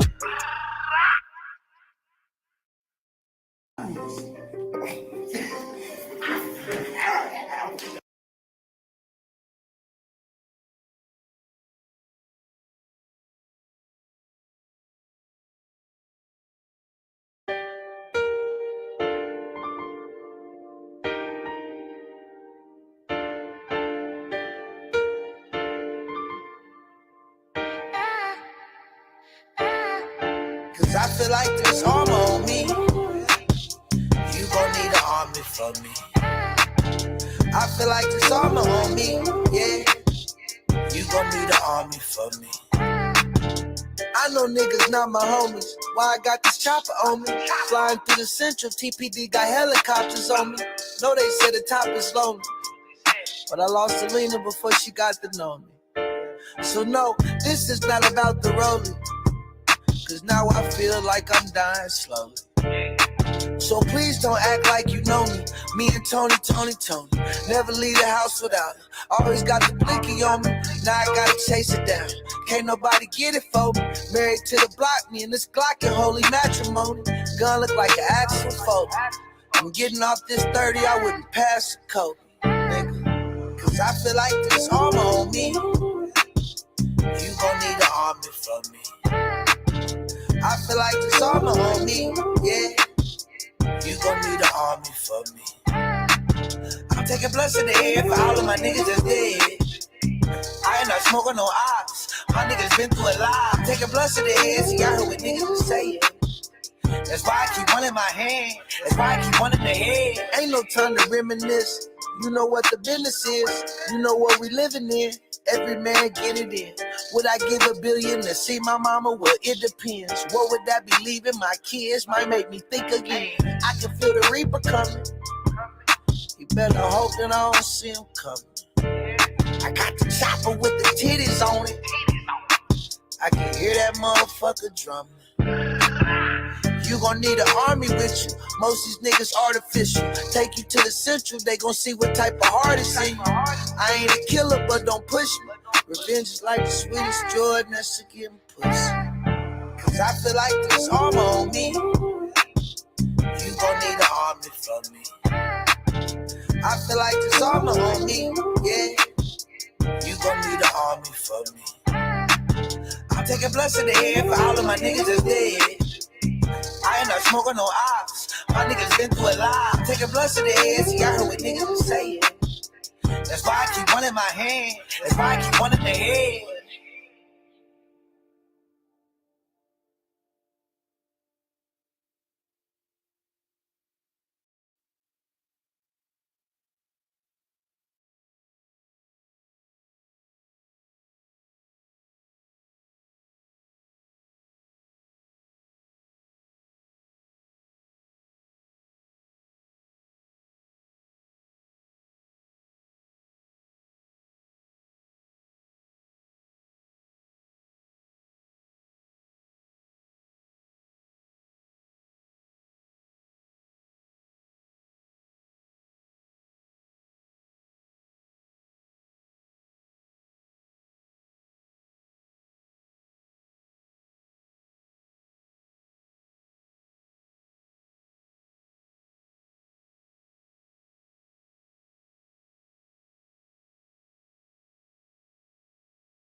Damn, what happened? It's crazy.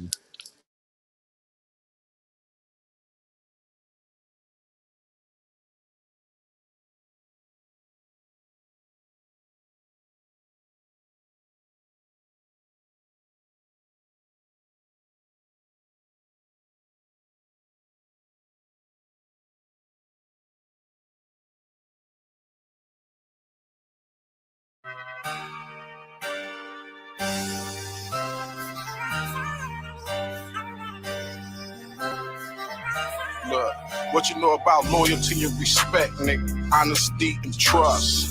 Everything on the up and up, nigga, when you fucking with us. It's a thin line between love and hate, even thin the line between real and fake. Nigga can't appreciate what they ate. Too worried about what's on my plate. Same nigga that kick it with you, be in the secret competition with you. Same nigga that kick it with you, in the secret competition with you. For the right price at the right time, or the right bitch, or the right lick. I done seen the motherfucker switch, nigga, quick do his dog like Mike Vick. I thank the Lord for discernment. I've been peeping niggas whole card. I play the game just to play the game. I'm a veteran, nigga, I go hard. I'm standing on like a rock, nigga, I'm 10 toes on my soil. I'm in tune with my intuition. I know when I niggas know ain't. you niggas ain't loyal.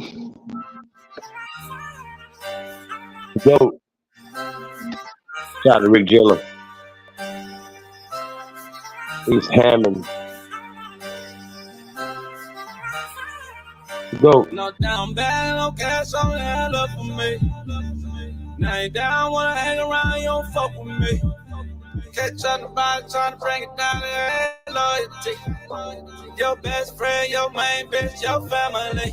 Don't know, these niggas ain't loyal. See it when they come around. Never been loyal. They just wanna kill you now. That bitch ain't loyal. Can never trust nobody. Niggas ain't loyal. Talking about any and everybody. See, I done seen real niggas turn to fuck niggas, seen sucker niggas turn to bosses. One thing to make all the difference, how a nigga bounce back from them losses. You gon' win some, you gon' lose some, you just gotta keep on keeping. The streets is watching and you know they talking, just let them keep on speaking. Don't pay attention to what they saying, just understand you gotta watch your man. 9 days a nigga enemy, fuck around to be a nigga closest friend. I peep the shit from a mile away, ain't shit slick cause I'm loyal. I'm in tune with my intuition, I know you niggas ain't loyal, nigga.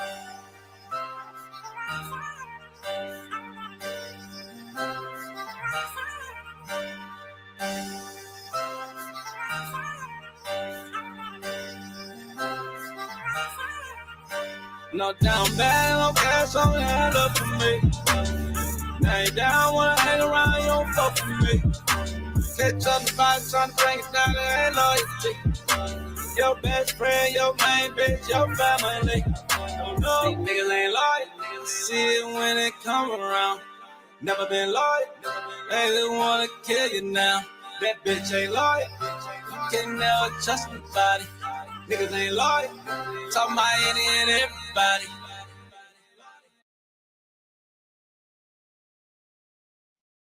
Yeah. Shout out to everybody that's loyal out there, man. So, yeah, I got a link to that in the back. Yeah, kind of. I think we got a. I think just something kind of like we've been talking about and what we've been at. So, I don't think we talk about it enough.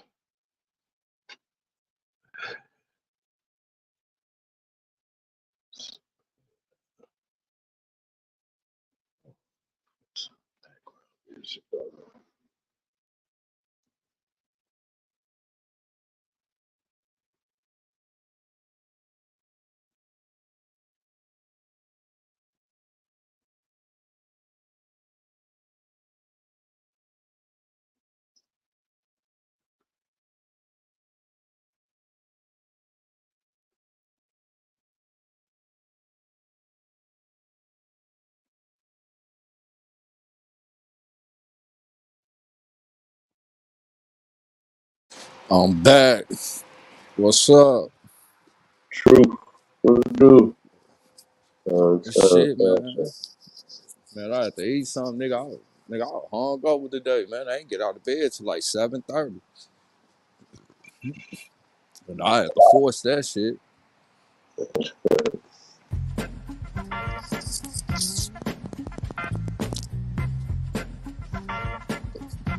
Hell, that is. Yeah, I did myself bad the other night, man. Terrible.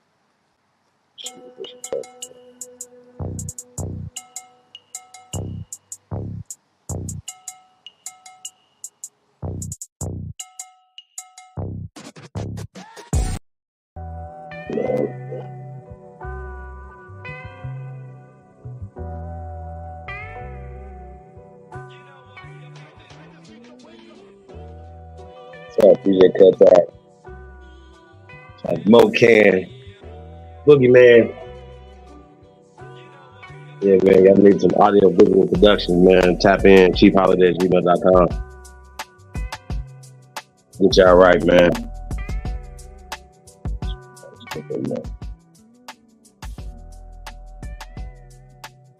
So true. Yeah, man, I got this video right here. Let's fast forward a little bit through the intros and stuff. Let's get into the joint. Okay, you want to do this song? I got you.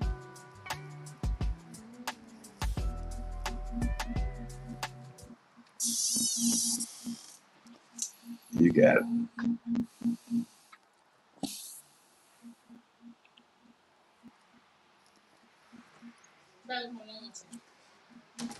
Motherfucker. Weak ass shit, nigga.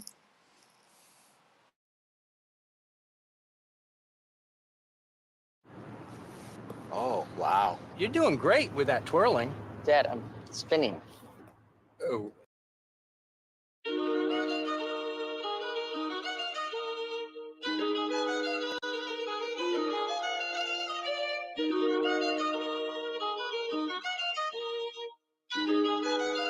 Hey, yo, Party, run them bands up.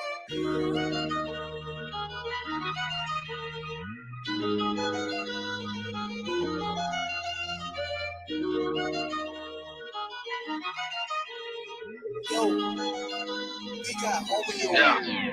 Nigga flow so sick, hit rewind. Little bit, call my phone, hit decline. Nigga want me to phone, but tell him keep trying. Been ballin' on niggas out of retire. Yeah, one time, turn the beat down. Let a nigga go crazy, see now. Fell off, got it back, had to retry. Bitch out when shit, had to remind. Excuse me. It's big dog. Straight drop. Yeah. I'm right. Mayo. Everything good as a 10-4. Pour some drink, roll up some ganja. I'm about to blow like a motherfucking roster. Big dog status, you know I ain't flogging. Go in the way that I want, I ain't bothered. Yellow bone with me, feeling like a mod. She wanna kick it, she want no Quran. I just want head, I don't want nobody. Might take a nigga, bitch, that's a vibe. That whole back stop, nigga. Ain't no motherfucking option, nigga. Oh, I got your little hoe up on my side like a motherfucking option, nigga. Big black nigga, my persona. Yes, I'm guilty, your honor. Killing these niggas and fucking these bitches. Yes, I admit to the charges. ABR be the mafia. Tell them ain't nobody stopping us. Lot of sucker niggas wanna copy us. Still dripping on the floor, you can mop it. Let me pop my shit. Niggas be killing me. Gotta swap my shit. Niggas watch my shit. Since you niggas stealing, well, let me lock my shit. Let me stop my shit. Yeah, I'm from the bottom, but that don't stop not shit. Bitch, I'm an underdog. I mean, underhog. Still, nothing top my shit. Bitch, I'm the truth. And I showed you over and over again. This shit ain't no fluke. This is the proof. I set the bar in this bitch, and I'ma raise it like a roof. They counting me out. Yeah, they gotta be tripping. I don't know shit about a dish. Subtracting myself from anything bullshitting. I move forward, that's position. Since I do music, now I gotta move different. Be damn, I move without a tools. And rappers is dangerous, and I just can't be caught slipping. Be damn, I let a nigga do it. I ain't no killer, but I ain't never scared to shoot it. Don't run up on me like a groupie. We got some beef, nigga shells come included. This won't be a Taco Tuesday.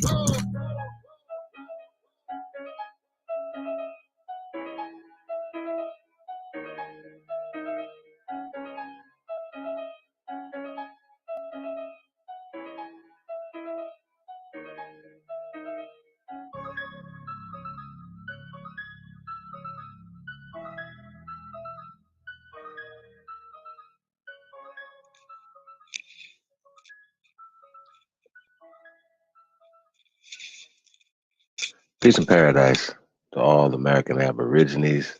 Supreme Chief Holidays in the building. I want to say shout out to everybody. Yeah, I got my PIC in the building. Y'all big homie, the one and only. The CEO's in the building. I want to say shout out to everybody, man. Thank you guys for tapping in. Hey, we got a late little start. I say peace to everybody. It's going to be listening to this later on. See what we got in the building. We got Miss Elizabeth Young in the building. Reginald Jones. Nikki Nakia. Kenny K. Jan. You want to fast forward this a little bit? Aya Knight.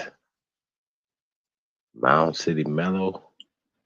I say peace to the guys, man. Thank you guys for and all this other shit, right? Well, think of it from this perspective, right? What were they eating in Europe that made them want to leave up out of Europe and come to a place that has plenty of food? Just pick it off the tree, right?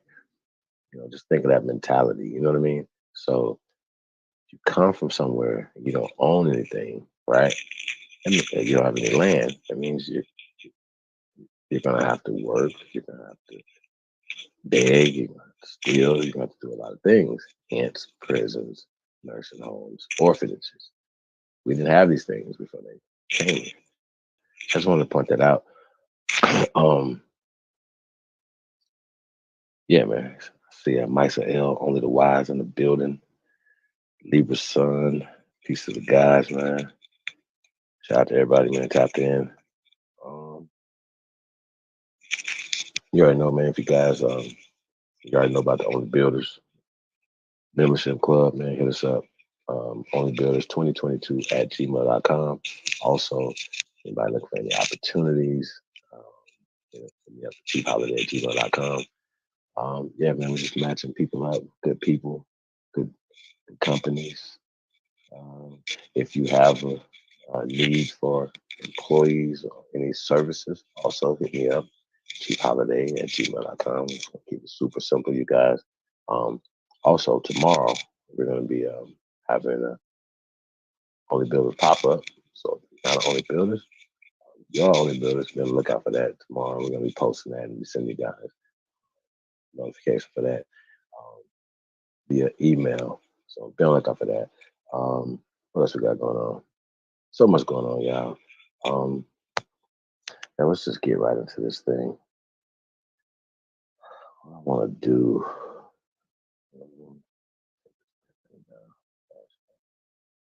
What I want to do. I want to get. let's just get right into this Tariq Nasheed video.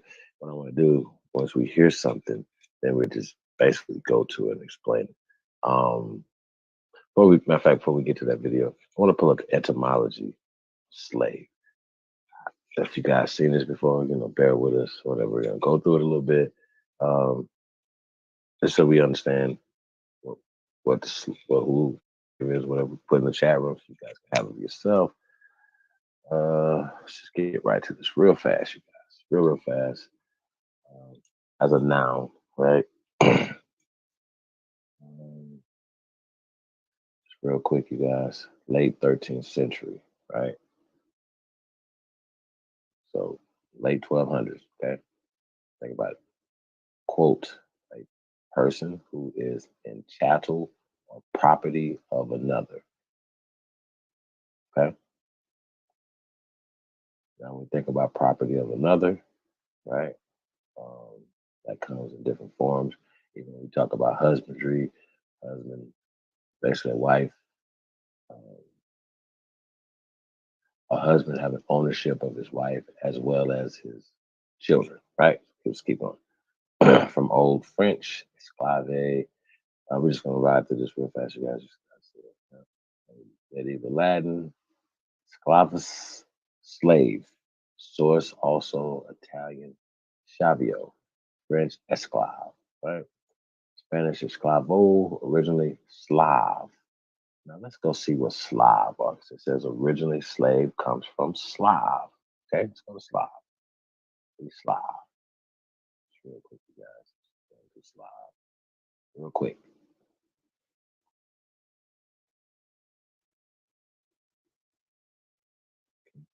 Slav.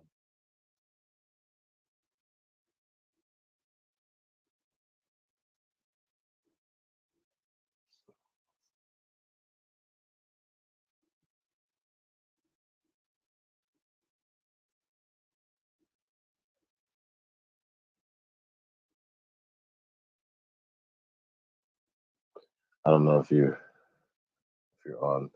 You click Slav or not.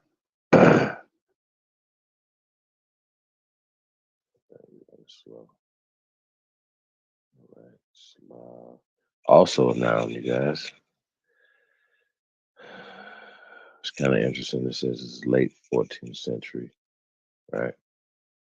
Which is a whole century um,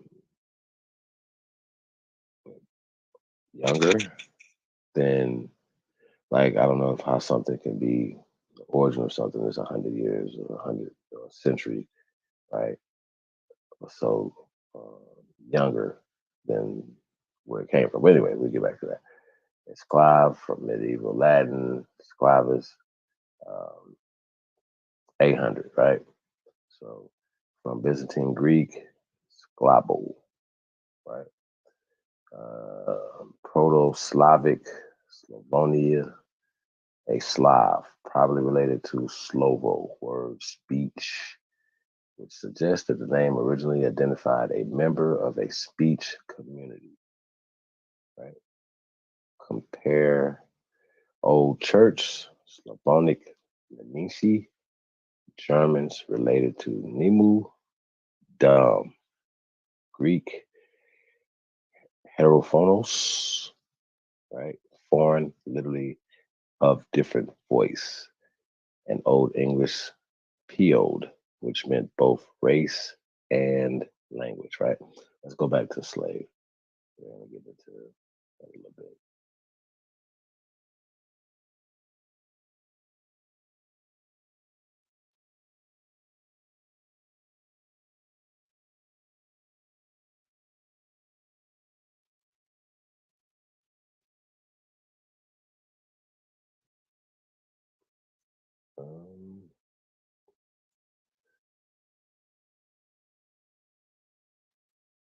He got slide back up.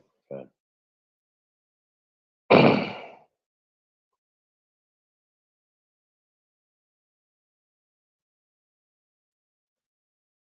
We're gonna go back to the top of this page, or the top of this paragraph.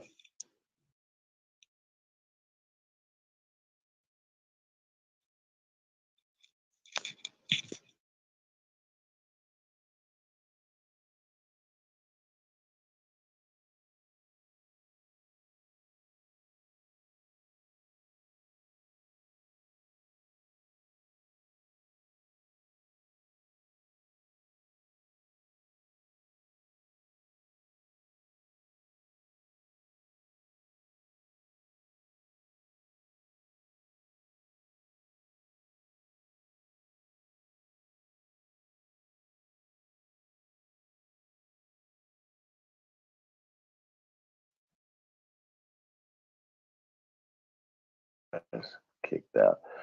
Okay, it says the oldest written history of the Slavs can be shortly summarized, right? Myriads of slave hunts and the enthrallment of entire peoples. The Slav was the most prized of human goods, with increased strength outside his marshy land of origin, hardened to the utmost against all privation, industrious, content with little, good humored, and cheerful.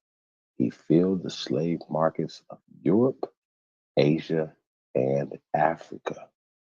Now, I pointed out that it's just logic, because if your brain works, right, that means you have a brain.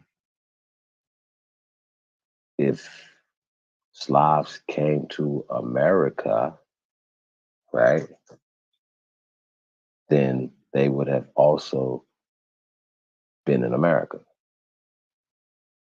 Hence, the 1910 law called the Mann Act, uh, or otherwise known as the White Slave Sex Trafficking Act. Okay, now we're gonna get back to that. That's a 1910 law. So that also proves that they had slavery, right, in America. So I don't know why they wouldn't put that in here in America. You know, there's like, oh, don't take any pale slaves to America. That wouldn't make any sense. Would that make any sense to you guys? No, that wouldn't make any sense. Sounds crazy. Okay. So, let's see, where we at? Okay, Asian Africa.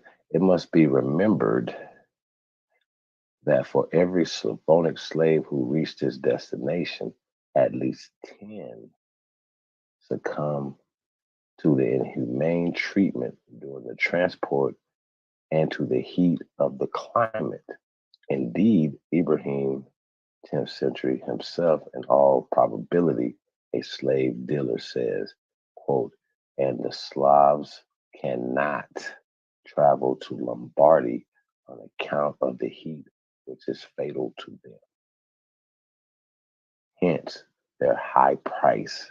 Now, I think that would be kind of like, unless you just have them in air conditioning somewhere, right? That would be kind of like, why would you have a higher price for somebody that is perishable goods, so to speak? You know what I'm saying? In an agricultural society, I don't know. Like once again, even this situation, motherfuckers be trying to put themselves in a more um uh, I'm not gonna say just in a more of a better light. Where it's just this white slavery, as you know, black slavery is worse than white slavery. No, it's just slavery. Okay, it's just slavery. It's just slaves. Okay, and once again, still haven't said Kunta yet. I still haven't seen Kunta yet, you guys. Okay, still haven't seen Americans, right? Still haven't seen you guys, right? But I do hear the word a lot: enslavement, employment, husbandry, apprenticeship, imprisonment, right? Okay, so that's what we're dealing with. It's the high price, my ass. Says the, the Arabian geographer of the 9th century tells us how the Magraya, right? Probably said that wrong.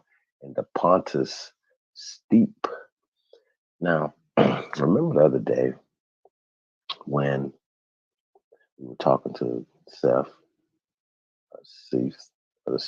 Seth guy from Germany, and he was talking about, originally he say he's not from Germany, and he talked about Pontus Steep, right? Now he said this is where his people come from. He's Slavic, right? I reminded him of that because he made up this whole Aryan thing, right? This is all Norse mythology, okay? As well as Johnny come lately information. But Pontus Steep, right, where he comes from, right? It's the origin of the Slav slave race.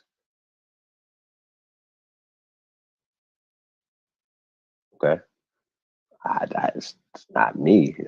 It's him. Dominated all the slave dwelling near them. Huh? Right there.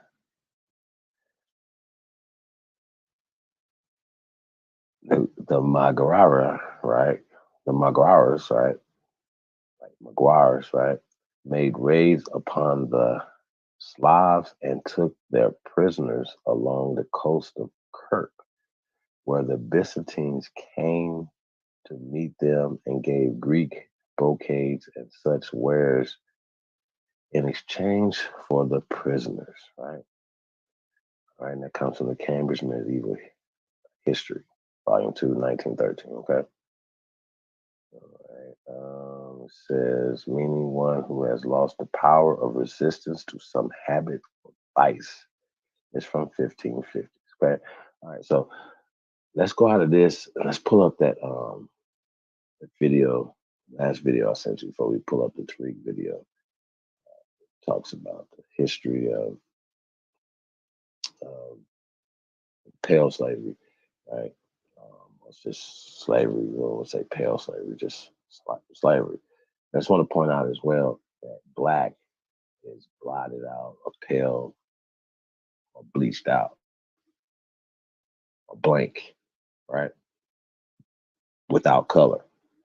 Okay. So when you translate things, as we've Slave seen trade last refers to the night, white slave you markets that translate. flourished on the Barbary coast of North Okay, Africa, go. or modern-day Morocco.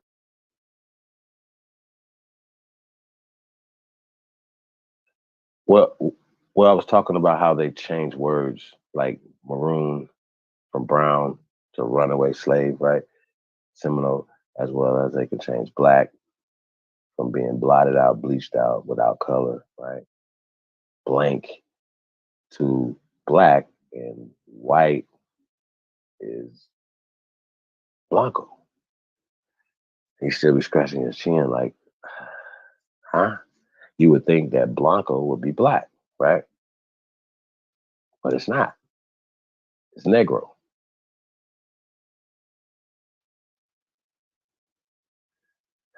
So let's go. Just wanted to point that out, you guys. Let's go.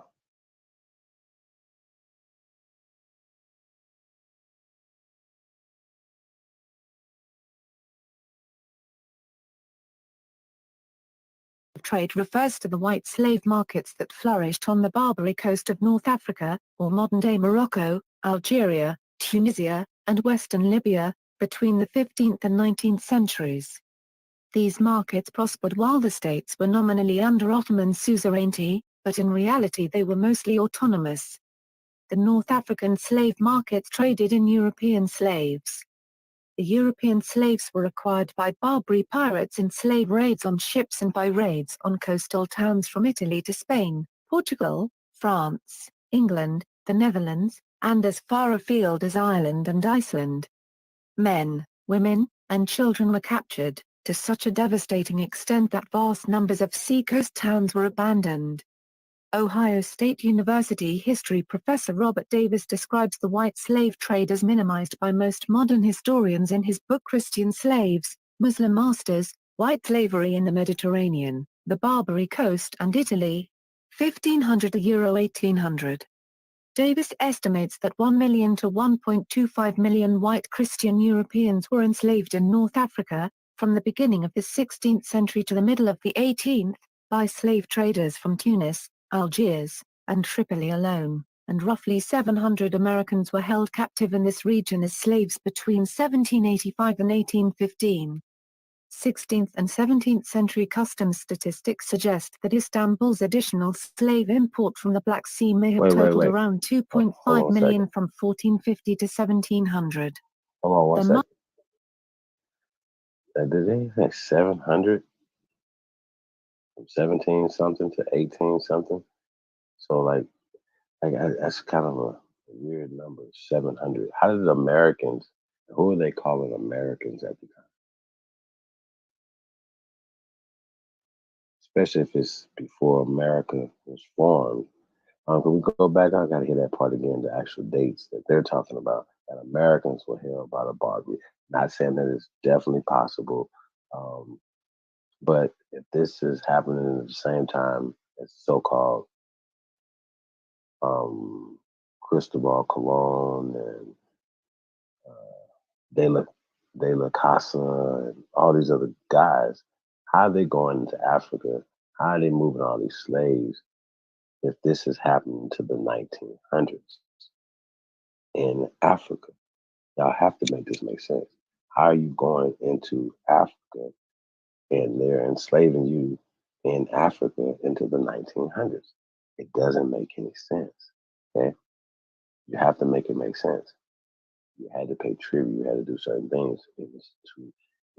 The cost of doing business was too much for pale skins at this time period, guys. They're lying. They're writing things in the history, as we pointed out, with Columbus and the CASA. They don't have any evidence of these things happening. No primary documents, no nothing that they translate and say, well, nothing. They don't have it. Okay? They do not have it. So, but you do have documentation of these people, right? This is not fiction. This is not Roots. Roots is fiction. We got to pull that up tonight too. Show you guys that Roots is fake, right? And the Pan Boo Boos have roots and DNA, fake. Like you have to make this make sense. So yeah, let's go back. Let's hit this again. Let's go. Shit. Additional slave import from the Black Sea may have totaled around 2.5 million from 1450 to 1700. The markets declined after the loss of the Barbary Wars and finally ended in the 1830s, when the region was conquered by France. Origins: the slave trade had existed in North Africa since antiquity, with a supply of African slaves arriving through trans-Saharan trade routes. The towns on the North African coast were recorded in Roman times for their slave markets, and this trend continued into the medieval age. The Barbary coast increased in influence in the 15th century, when the Ottoman Empire took over as rulers of the area. Coupled with this was an influx of Moorish refugees, newly expelled from Spain after the Reconquista. With Ottoman protection and a host of destitute immigrants, the coastline soon became reputed for piracy. Crews from the seized ships were either enslaved or ransomed. Rise of the Barbary pirates.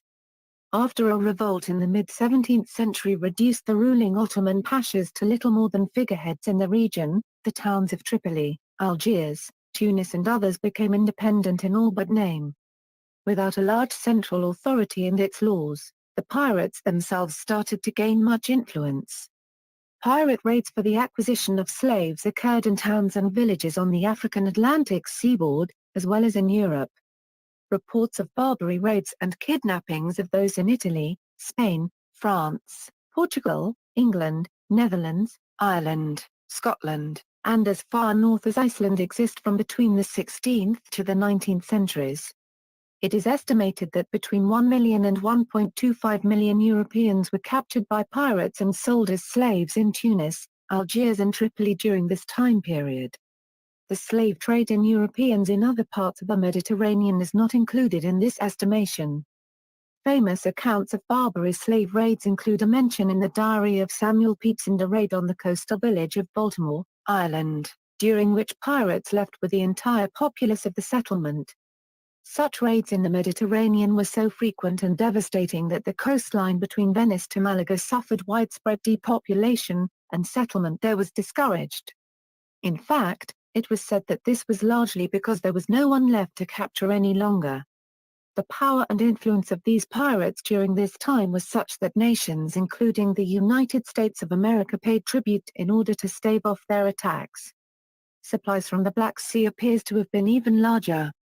A compilation of partial statistics and patchy estimates indicates that a little fewer than 2 million Russians, Ukrainians, and Poles were seized from 1468 to 1694. Additionally, there were slaves from the Caucasus obtained by a mixture of raiding and trading. 16th and 17th century customs statistics suggest that Istanbul's slave import from the Black Sea may have totaled around 2.5 million from 1450 to 1700. Decline. In the first years of the 19th century, the United States of America and some European nations fought and won the First Barbary War and the Second Barbary War against the pirates. The Barbary Wars were a direct response of the British, French and the Dutch states to the raids and white slave trade by the Barbary pirates, which finally ended in the 1830s when the region was conquered by France.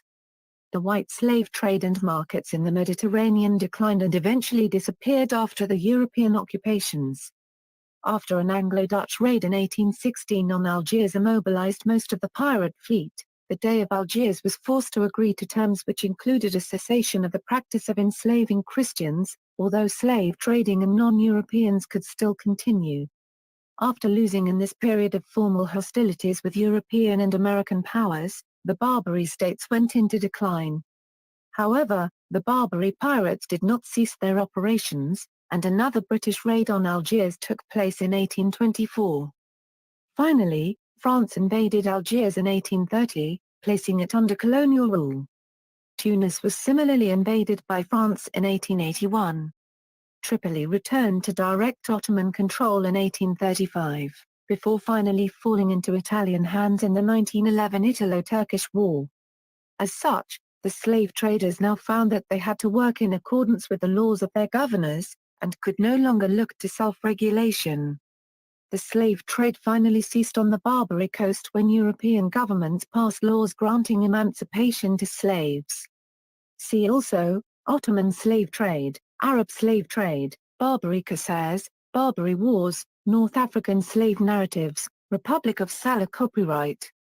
External links. When Europeans were slaves, research suggests white slavery was much more common than previously believed. British slaves on the Barbary Coast, seabed gold clue to white slavers, America and the Barbary pirates, an international battle against an unconventional foe, Barbary captivity narratives.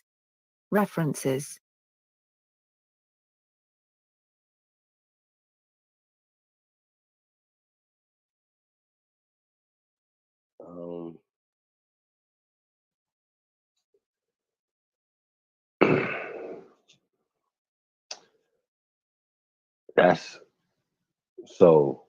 That's Africa, right? And then talk about the enslavement in China, in Asia. How many people were enslaved in Asia? Why do you guys think that the modern Asians are lighter right now? Why do you think the modern North Africans are lighter right now? Like, it's all a part of this um, slave trade, as well as subsequently, like late 1800s, 1900 colonization of Africa. Now, when did they according to them, when did they colonize America? In the 1500s, right? Now, I'm thinking to myself, I said to myself, damn, they right there. They're right there by Africa. They're 9 miles away. They're dealing with them until, right, 1492, according to them. Well, no, y'all dealing with them until the late 1800s, going into the 1900s. So if you're dealing with them, beefing, battling, getting enslaved, getting humped on, how are you going to doing all this enslavement and bringing all these people over here when y'all asses is broke is a joke?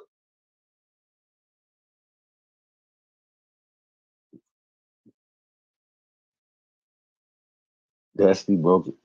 How's you doing all these great things? How'd you build the boats? How you fund it? How you do these things? No, they had to, according to them, leave Europe, come to America to become rich, because this is the land of milk and honey.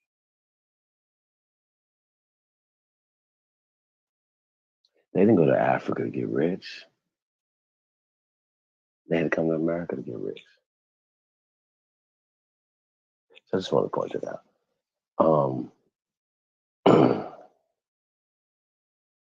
Yeah,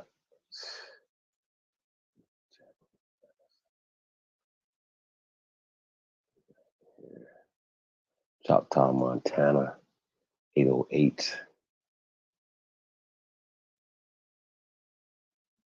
CO, Black Native First. Sheesh. I love that thieves. That's a fact.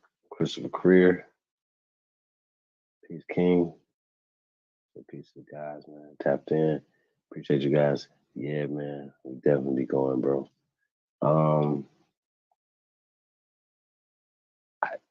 I once again, you gotta account for this Barbary slavery, this Barbary Coast Wars during these time periods that, according to you guys, would have just been a continuing of hostilities.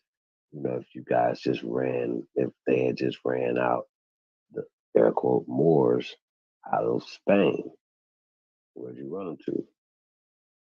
Ran them back down into Africa, right? According to you guys, right? So But did they stop and they just turn around and just started slaving niggas? That's what I'm saying. Like a lot of these stories don't add up. If I'm running you out of something, how do you turn around and slaving me for hundreds of years? That don't even make sense. Make it make sense, you guys. From what they said from the 1500s to the 1800s, 1900s, right?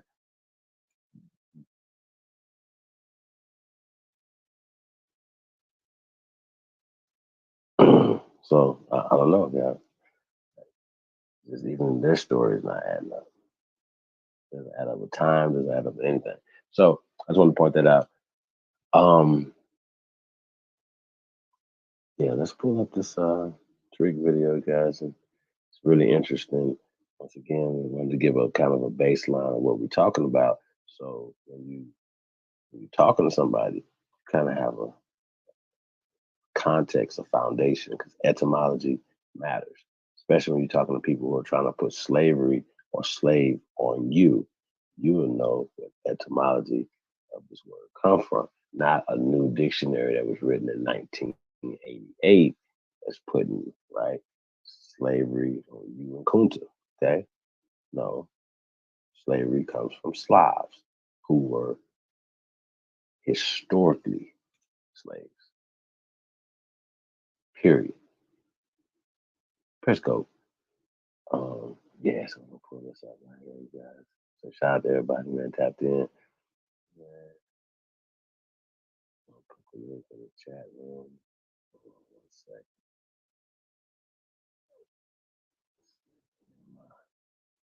My loved ones will come on, man.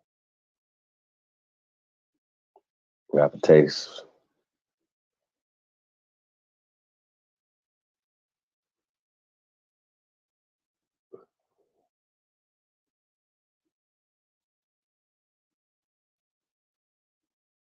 Some interesting things, that I heard, you know, on these call-ins, with Brother Tariq Nasheed. So, that's some things that, I think that we might need to be, we might need to pull his coattail too. So that's what we're gonna do, you guys. Anybody know Tariq? Tag him in this. Tag him on Twitter and Instagram. So yeah, man. So peace to everybody, man. Last night was crazy, you guys. Crazy bill, man. Shout out to DJ ZPE coming through, man, and blazing. I think it was 14 hours. Yeah, shit. It was crazy, yo. Crazy. Went in, man. My brother was hot last night, man. Shout out to DJ, man. He probably still recovering somewhere. Hey, did you guys know I'm the marathon man?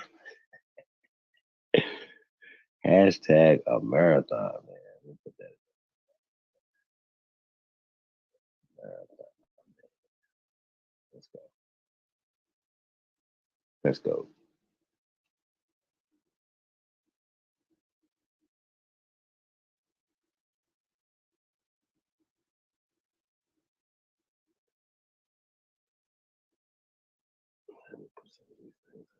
Guys, speaker, man. You guys want to be a part of this tour we got coming up real soon, man. Hit us up.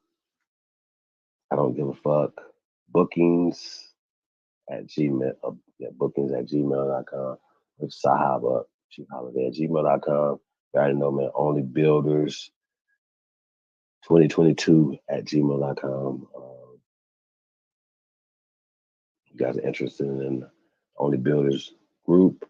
And the things that we dropping. Shout out to the builders, man. You already know, man. There's a lot of great things that we're going to be presenting to the tribe, man. So definitely appreciate everybody that's working as well behind the scenes. Peace to you guys, and thank you very much. All right, man. Support the real, man. Only Builders.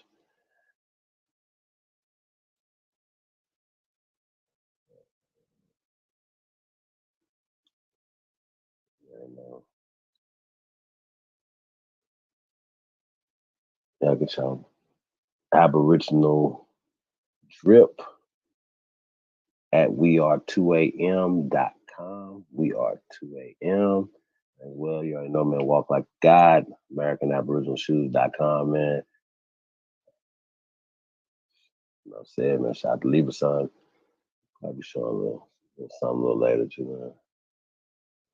What you got in here?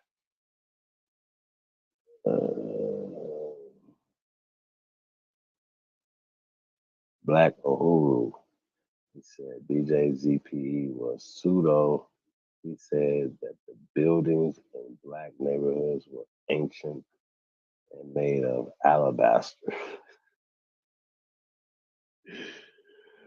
I definitely missed that. Black Uhuru. Legend of Naga. Charlie is in the building. Peace and power to your brother. Appreciate you guys. Hey, Black Uhuru. What about these slaves though? What about these Slavs? What about these waste people who they just wasted into our lands here, brother? You gotta account for this. And they didn't come here owning your ass. They could even own their own ass, right?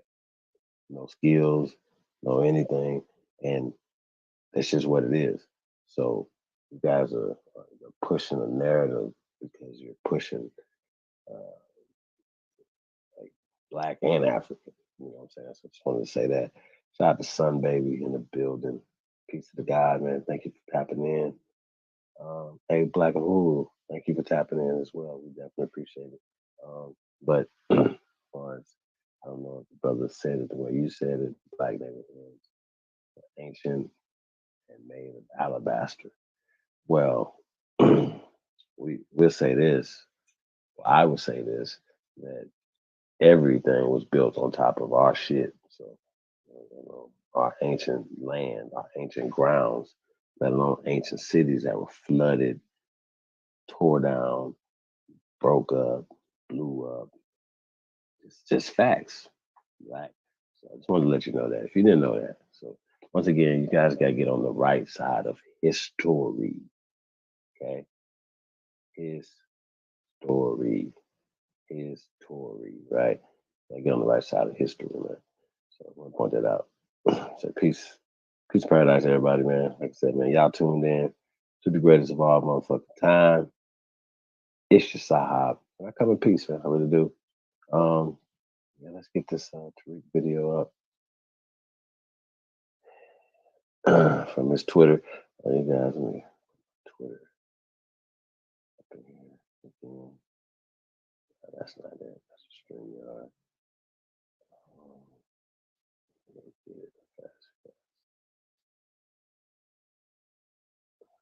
Boy.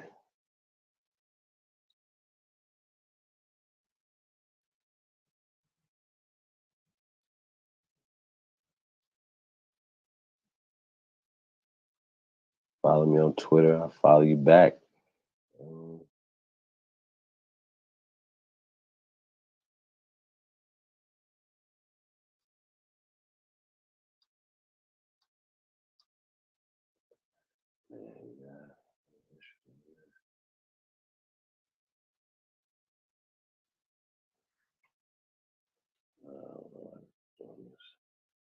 Let's get borderline psychotic.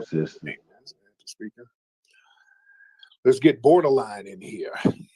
All right. Let's get borderline. Yes, sir. What's popping, Tariq? What's going on, borderline? How are you, sir? I'm outstanding, brother. This is my first time talking to you. I've been fucking with you for years. It's funny. I've been in a few of these spaces in here, and every time I go into one of the rooms, they think I'm you.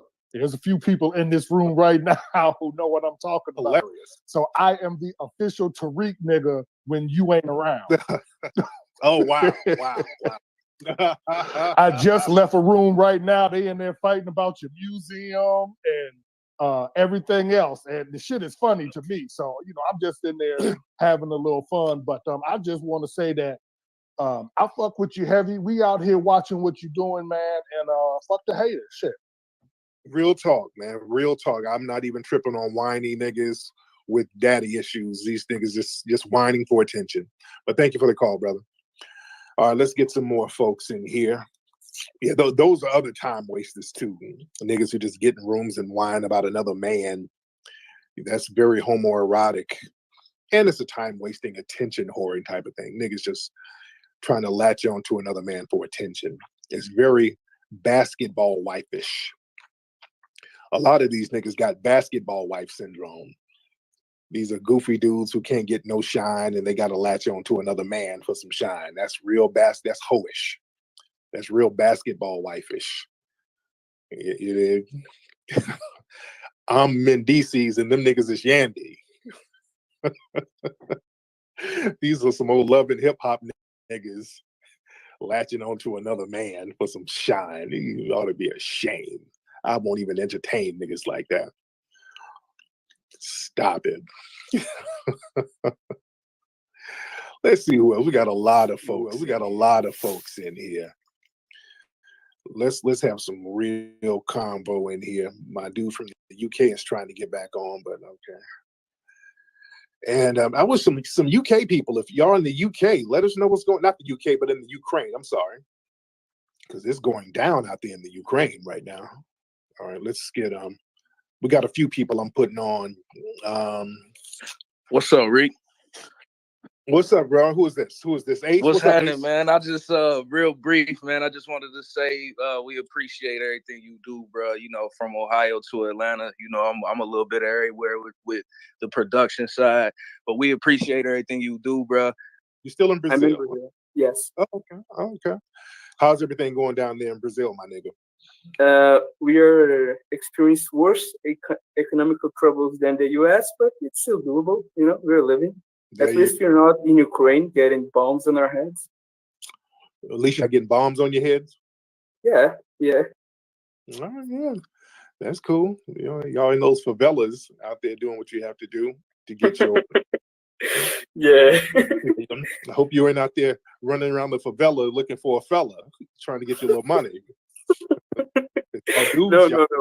Y'all dudes be out there Bucci selling too, so that ain't a good look. I'm not getting butt broken. All right, man. Don't be out there slinging that Bucci for some Goya powder, nigga. All right, Fred Barbs. You be safe out there in Brazil, man. And stay out the fellas. All right. These dudes are funny. Well, what's up, Camilla? You trying to get back on here, Camilla? What's up, Camilla? I added you on earlier. You didn't want to say nothing, Camilla. Turn your microphone on. Привет. Как дела? Hello, Camilla. Привет. Uh-oh. Are you from the Ukraine?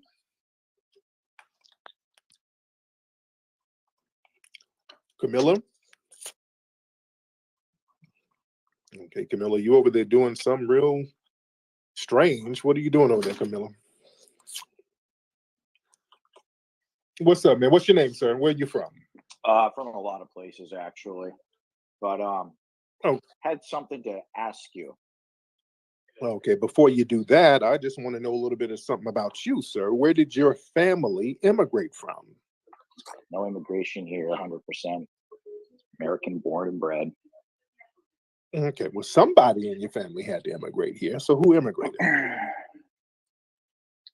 Well, I have direct blood going back to, I'm a direct descendant of Cabeza de Vaca. It's like minor Spanish nobility from Spain. Okay, so you have a Spanish, you're Hispanic, right? I guess, yeah. Okay. Where in South America did your family come from? South America? Yeah. Interesting. That's an interesting one. South America. Because if you have Spanish background, they had to have come because there were really no Spanish settlements here like that. Oh, dude, read that lasted. Read up on him, dude. Read up on Cabeza de Vaca, just like starting shooting pizza at the same time. Yeah, just read up on him, Wikipedia him. Keep doing all through those territories. Yeah. All right. But there were no permanent settlements here. They went down to South America, Central America, and the Caribbean. So your family has to be from one of those places. Sure.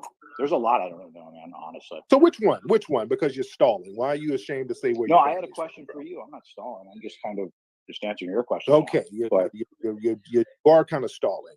And I find when people do that, I'm kind of questioning their motives before they even ask a question. So again, you seem ashamed to admit where your family is from in South America. I don't know of where. Like I just explained to you. Like if you look up who he was like all. So yeah. you are a white male. You're a white male, and you know exactly where your people came from. More or less. They immigrated here. They immigrated here, sir. They immigrated here from somewhere. Yeah, exactly. So if you're ashamed to say where you immigrated from, just say that. I didn't immigrate from anywhere. I was born. Well, your family. I am the son of 2 Air Force comm school. What do you want to call them? Like students at the time in 1986. If you are so to admit, if you're ashamed to admit where your family immigrated from, that's okay. I can understand the shame. Okay, but go ahead. I don't know what I honestly don't know what you're referring to. I mean, if you could tell me what I'm not ashamed. You are a white man. White people are not indigenous to North America. They had to come from somewhere else. You talked about some Spanish nobility, man, but there was no permanent Spanish colonies in North America like that. I mean, my father's Anglo-Saxon. Yeah. There you go. Yeah. All right. Now, where did he come from? Well, where did his family come from? Somewhere in England. I couldn't even tell you. I never met the guy. Oh, yeah. Okay. England. Yeah. Now, how hard was that? That wasn't so hard at all, was it? No, I didn't. Okay. Now, what's on your mind? What's on your mind, sir? Why is slavery bad? Why is slavery bad? For obvious reasons, because it mistreats people, and slavery is basically you harming and mistreating and controlling a person, and that person doesn't know how to stop it. That's all slavery is. Now, why would you ask, why is slavery bad? Well, because white people were slaves too at one point to other white people. Was it bad? Was it bad when they were enslaved? That's what I'm asking you. Hold on. Was it bad? Hold on, real quick. People were enslaved. I gotta catch this. I just caught something. This fool said white people were enslaved too at one point to white people. He literally just said that.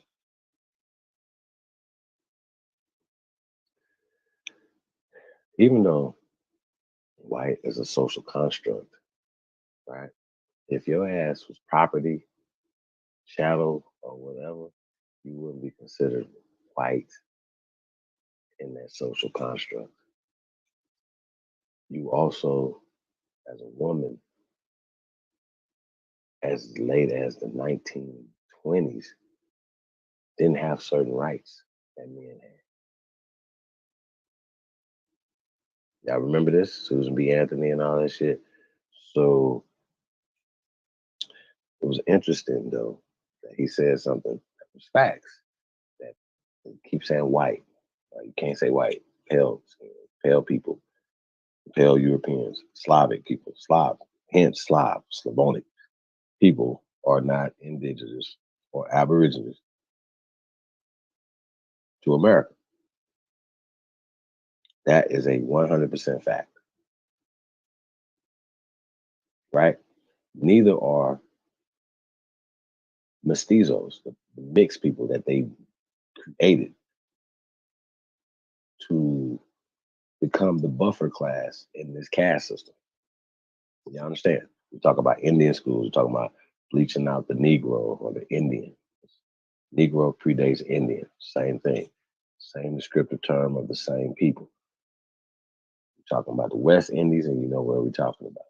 Talking about the East Indies, you know what we're talking about. You're just talking about the descriptive term of dark people, period. Okay? Now, talk about this concept of slavery. We've already seen what slaves are, Slavs are, how long they were Slavs, how long they were in bondage, right? So when you hear a narrative that's continuing to be pushed by everybody else that, oh, you guys were slaves.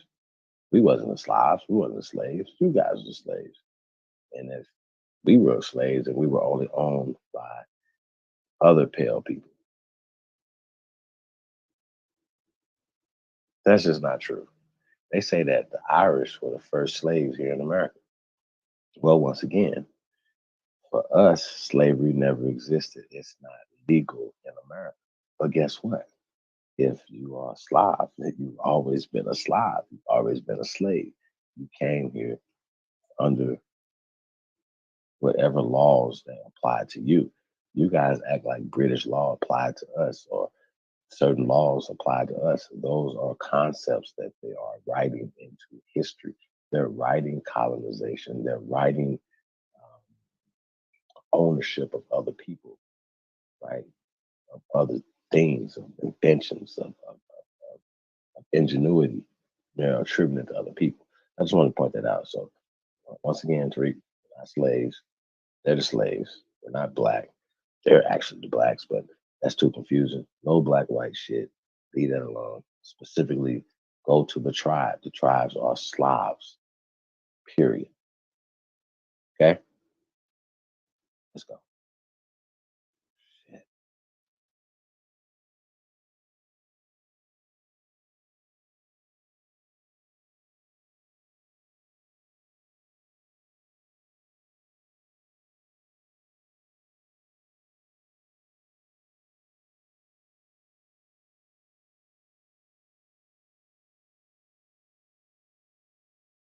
It. That's all slavery is. Now, why would you ask why is slavery bad? Well, because white people were slaves too at one point to other white people. Was it bad? Was it bad when they were enslaved? Well, that's what I'm asking you. Was it bad when white people were enslaved at one point? That's difficult to answer. That's difficult to answer. I am not nearly smart enough to be able to answer that.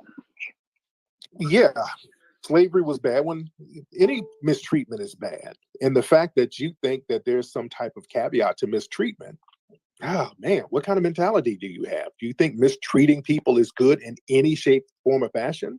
No mistreatment is good, sir. What about the purchase of death row inmates as slaves? All of that is bad. They shouldn't be on. Why are they on death row? Take a pick. Hold on. Oh, and God what damn death row on. inmates are you talking Hold about? on. Because Hold this is on. a lot of. Shit. Wouldn't a person who was condemned to death in England, right, and was granted to come to America and work off their death sentence, whether it was 14 years, right, 7 years, whatever the case may be, that is death row inmates. Fool.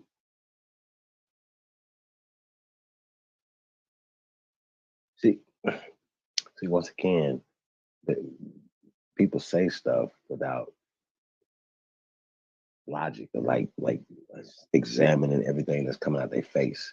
So the story of his people, according to him, they came here because they were criminals who were, a lot of them were condemned to death because you stole a chicken back in the days, your ass was to get hung. You know what I mean? So there's a lot of things that people could do that was corporal punishment back in the days, right? So, so people was okay. Well, we're not gonna hang you, so you can go to America and work in for 14 years or whatever, and then from that, that's a contract. If you ran away from that or whatever, they would come get you. Do you know what I mean? So these things happen. When pale people came here, whatever, they ran away from certain things. They would send out the slave catchers, primarily niggas, because we knew the territories and stuff, because we from here, right? Go capture their ass, bring their asses right back. Same concept, right? All the stories they told, they just been told in reverse. Now, if you believe that they had slave markets like they had in Europe, then why would that guy, I mean, in Africa, why would that guy believe that Europeans or pale people were only enslaved to pale people? It makes him feel better. He doesn't want to even have that image in his head that niggas own pale people. Well, I ain't got to tell you guys, that's American history. The largest slave owners, according to them, were Negroes. Don't fuck with me. Don't go back and forth. You're going to lose, okay? And they also, according to them, not just owned or right, people of color. So that's just facts. That's a fact of history. We showed you guys Sarah Bass, who was a former slave who was owned by Richard Allen. So y'all talk shit. I'm like, well, what are you talking about? That's a case point, hook, line, and sinker, right? So my bad, y'all. We'll get back to this video. Try not to stop it this much, man. But goddamn, Tariq, shit. Let's go. Weird whataboutisms. What are you talking about? Just what I said. Death row inmates. Is a guy What- to be able to purchase death row inmates as slaves? I don't know. When did death row inmates be purchased as slaves?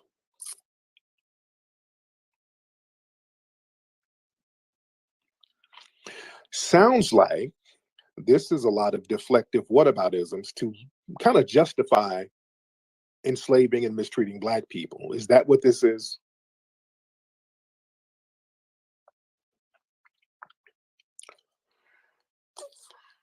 You can unmute your microphone. I didn't mute you. Okay. Want to try unmuting your microphone? Okay. All right. Well, he muted his own microphone. His microphone is not on. And I guess he ran out of troll material. Let's get Cobra in here. I guess he ran out of troll material. Let me get him out of here. He just muted his mic and I haven't heard from him. All right, Cobra, let's hop on, bro. What's going on, Lex? What's going on, bro? How you doing? I'm all right, sir. Yeah, that last speaker is the definition of your room, the TWT. Yeah, time wasting troll. Time wasting. Exactly. Yeah, no, I just wanted to just give you respect. I've been rocking with you since about 2011, since your first Hidden Colors, and that's about it. All right. Let's get shout out to Sonny. Let's get our homie Sonny in here. Let's get Sonny in here to chime in and show light. What's up, brother Sonny? Flex, what's good, family? What's going on, Sonny? How's everything going? Nothing. Brother? Everything is pretty good. Copacetic, man. Today is my birthday, man, and hey, happy. We have to vote on that. So even for them to even bring up the conversation, well, not the conversation, but the bill to vote on it, that they wouldn't even bring that up because they're so anti-Black. How do we even go forth with doing that if they're so against us? Well, we got to be bold, man. We have to be bold, and we have to be willing to let the Democratic Party crash and burn. We have to give them a real ultimatum. The problem is we never give them an ultimatum. We sit here and we keep saving the Democratic Party, even when they tell us to kiss their asses. We sit up here and say, we want this, we want that, and they say, nope, vote for us anyway. And instead of letting them crash and burn, we'll sit up here and run to the polls talking about, well, we can't let Trump get in office now. We can't let no real racists get in no office now. We start talking silly instead of sticking to our guns. So them burn. Oh, no, my bad. So I mean, well, not just the Democratic Party, but both parties, because they're both pretty much they're pretty much the same evil, I feel. They are. So it's like, how do we even, because I feel like if we go and even try to get reparations, that shit seems like we would have to do that by force. Like, and I mean like real like guerrilla warfare type force that we would have to do that. Like, what other way is there other than violence, I feel? But this is the thing, if we pull out, if we say for real, we're not going to support this political party, and we're not going to even support the political process if you don't do what we want you to do. Because all of this, let's do a study and let's do a meeting and all of that. So these are time wasting tactics. We got to get real bold and put our foot down and say, hey, look, we'll pull out of the process altogether. And they understand when people pull out of the political process altogether, they will naturally start looking for their own solutions to their problems. And then that's a problem for the establishment. So they have to be in a position where, okay, let's not let these folks go rogue on us. So this is why we have to understand how to be strategic as far as withdrawing our support for certain things. We got to understand that, because we sit up here and we make idle threats, but we'll go support them anyway. That's why they won't do anything. We sit here and say, we want this, we want that. They say no, and then you go support them anyway. It don't work like that. If they know you're going to keep supporting them, they're never going to do anything for you. They know you're going to support them no matter what. They're not going to do anything for you. I want Black folks to get this. That means you have to not, if they're not going to give us tangibles, leave them alone. And that don't mean go vote some damn down Democrat and all this goofy nonsense. That means let them crash and burn. Let one part of the party just crash and burn. This is why they're trying to cobble together some tether grassroots base for them now, the Democrats. They're trying to find another substitute base, because Black people are the base of the Democratic Party. And we sit up here and let these folks trick us into voting for them in exchange for some damn catfish nuggets and black-eyed peas. Just silly plantation nonsense.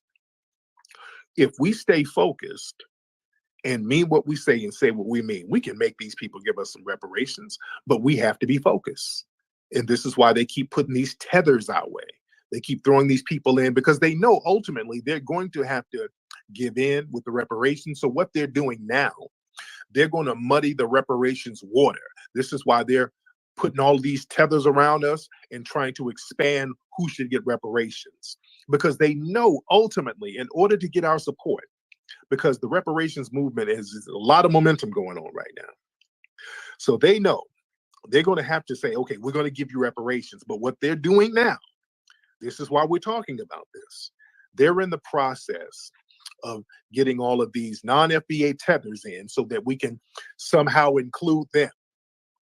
And then once we include Black folks who are from the Caribbean and from Africa, that's going to open the door for Latinos, then for Asians, and then we're going to be right back at square one.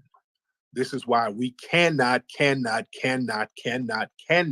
under no circumstances, have anybody else included in the reparations claim except foundational Black Americans who descended from American slave plantations, who are supposed to get 40 acres and a mule, and the descendants of those people. We got to be so clear. We can't let them move from that at all.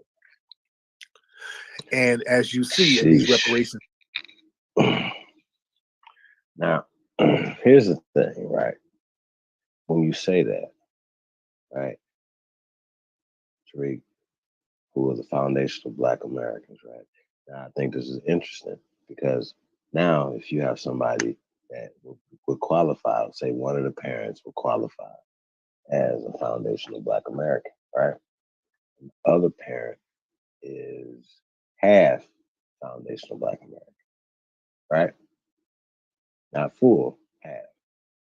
Y'all follow me? Everybody follow me? Okay. Now, does that make your children, first off, does that make the half person, the half caste person, does that make them foundational Black American? And does that make the children from the union of a full-blooded foundational Black American and a half caste foundational Black American guys, are the children foundational Black American? Is there some type of admixture chart that needs to be, like who checks these things? Like who's the checker for this, Tariq? Who checks this? Right? And how do you check this? Who makes the decision on that union, right? Half caste foundational Black American, right? And a full-blooded foundational Black American, and the children that come from that union, who is foundational Black American other than the foundational Black American? I just need to know. What do you guys say in there? Any FBA people here? Do you guys know? If you guys had a meeting, so hey, we're gonna do this at a meeting. Hey, Copper Tone, follow our heritage. Apparel is in the building. Sister Soul, Main Radio, Empress Awaken, The Realist, N-Word Alive. That's what's up, man. Nicholas Fontenot. I want to say peace to the guys, man. I see Khalil Finch in the building. Big Dog, Philly OG. I say peace to the guys, man. Appreciate you guys, man. Tapped in. Hey, man, I hope you guys getting something out this bill so far. Let's get right back to it. I had to, fuck yeah. Damn, Tariq. Words matter, y'all. Words matter. Out in California, they got like Jamaican immigrants.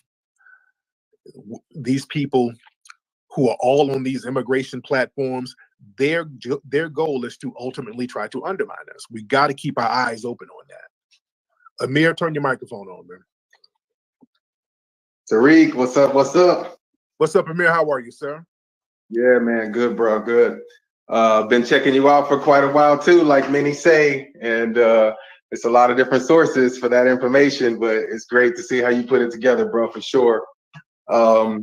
FBA out of Miami right here, by way of Houston, Texas, and Louisiana, with history going back to the natives. Yep.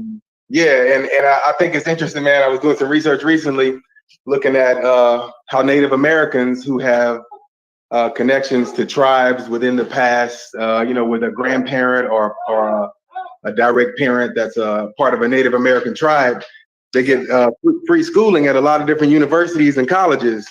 And I thought that was crazy. When I went and dug through, there's like lists of different universities and colleges where Native Americans have access to free schooling. And, without Black Americans having some kind of lineage and some sort of way to delineate ourselves from other groups, I mean, don't you think we would deserve at a minimum free university, free schooling with 300 years of slavery, 100 years? All right, let me touch on that. Thank you, brother. I wanted you to kind of land the plane because I wanted to touch on what you were saying. Very good points, brother. Very good points. Yeah, if you look at some of the government grant sites for Native Americans or people who are federally recognized, let me say that. Let me be very clear. We've got to be clear with the words because let's be clear, a lot of these people ain't really Native Americans. Let's be very clear. A lot of these people who are claiming Native American, who are federally recognized, when you really look at them, they're not Native Americans. These are people whose family finessed their name onto the dolls rolls, and they fraudulently got labeled as Native American because somebody paid $5. That's why you have so many white-looking people claiming Native American. And the only people who get questioned about their Native status are us, Black people. That's the only time it's a question. Now, some lily white, Justin Timberlake-looking white person, they'll claim Native American and nobody bats an eye. This person ain't got one drop of Native in them, and you can tell they don't, but nobody bats an eye. You don't want to see no paperwork, no DNA or nothing. A Black person, we've been here for centuries, longer than everybody else. And the minute a Black person says, hey, well, I'm connected to a tribe, my great-grandmother was this, whoop, whoop, whoop, then all of a sudden we got to show some DNA, we got to show some fingerprints, we got to show some semen samples, whatever. It's always questionable with us. Let's get some other people in. Sister Sean. Hey, how you doing, Tariq? This is Sister Sean. How are you? I've been following you for a while, but I have to admit and just be transparent. I kind of was on the fence with you, brother. And I loved everything you do. I've been following you for years. I've always had the hidden colors, and I kind of just got on this Twitter world probably in the last 2 or 3 years. I don't really have a question, but I have a statement. So I actually have a newfound respect for you. Mm-hmm. And, I want people to really understand, I think you've been misunderstood. But, what I take you as an entertainer, I take you as an author, I take you as a historian. You shared some of the things that you do within, our country and out globally, so that makes you a philanthropist, Right. and you're also a comedian. Mm-hmm. And I think that people don't really understand your scope. But I had enough time to sit back and to really make a very critical decision about you. So I'm FBA now. Right. I'm FBA. And let me tell you why I called you, because I was really upset about that tweet about the AB 21 dude, the Smith, the Caribbean dude. Right. Let me tell you why that's very, very important for the FBA family to really, really understand. Because number one, I believe that you are a resident of California. I am. Yes, I am. So you have a right to testify as a citizen and give your voice. Right. There's no way that is totally inappropriate for him to block you, Right. because that's your city. Right. Right. And that's not even my city. That's your city. Right. So I want to let the family know what the politics is, that is actually inappropriate behavior. Right. I'm in the DMV. I'm the DC, Maryland, Virginia. Now, maybe I'm a different scope or different, type of citizen, but that is your city. Yes, So ma'am. he is out of line. So Yeah. I think we need to jump on that however we can, to say that. Thank you so much, beloved. Thank you so much. Let's get Itati. I think that's his name. Itati GI, something like that. Itate. I hope I'm pronouncing your name right, sir. Itate Guy. You want to turn your microphone on? If you want to turn your microphone on, that's great. Yeah, brother. Greetings. How are you, sir? Yeah, greetings, my brother. I from the Caribbean, you know what I mean? There you go. How you doing, sir? I'm good, my brother. I'm good. I appreciate your content. I've been listening for years. Yes, I put you as a historian. Your research is very in depth and always on point, So much, brother. That phone was starting to act up, brother. Them phones be acting up. All right, but let's try the young lady with the Haitian flag. I don't know your name, ma'am, but you got a Haitian flag on. All right. Hello, Tariq. I spoke with you last week about the phenotypes and stuff. And I just wanted to touch back in because it says watch out for time wasting tactics. Right. And I think that after I said that, it was so much Photoshop going on instead of African people from the diaspora and the continent saying, okay, well, just let me sit here and actually research what this young lady has said. And nobody really wants to do that. They want to throw mud, they want to throw dirt because we don't want. Okay, thank you. I don't know I have no idea what you're talking about, sister. And I don't want to confuse the people because I'm confused. Sometimes a lot of people will hop on and they will assume that we remember them or what you're talking about. And I just have no idea what you're talking about. And it was completely out of context. I just don't know. And I don't want to have to try to dig back and try to revamp with love and respect. No disrespect, no love. But no hate, but it's all love. But I just didn't know what you're talking about, man, to be honest. What verb? Oh, y'all names, man. Well, it's whatever, bro. I'm from the UK. How you doing, Tariq? I'm good. How you doing? What city you in, brother? I'm in London. Here you go. Shout out to London. What's on your mind, sir? Thanks. So, as a global citizen, somebody from outside of the States, America's a powerful country. We kind of observe a lot of the politics that go on over there. Yeah? Right. Now, one thing I wonder about is like your headline, watch out for time wasting tactics, right? Yes. And then you got the hashtag reparations, yeah? Mm-hmm. Yeah. Mm-hmm. Now, as a thinking man, in some ways, I look at this and I kind of think, although reparations would be nice, yeah, we know full well that this is not something that's going to come easy. So in some ways, seeking reparations as opposed to unifying, getting together, building communities, Black Wall Street type of situation, You know? Would Can that I not add be? to that point? Would that hey, not be a wait. wiser move?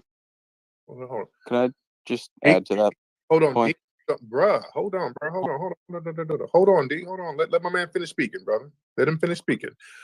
So whatever, Bert. Okay, so you were saying instead of looking for reparations, how about we just get on some like a unity thing so we can build another Black Wall Street? But essentially, yeah. You know, especially with today's technology.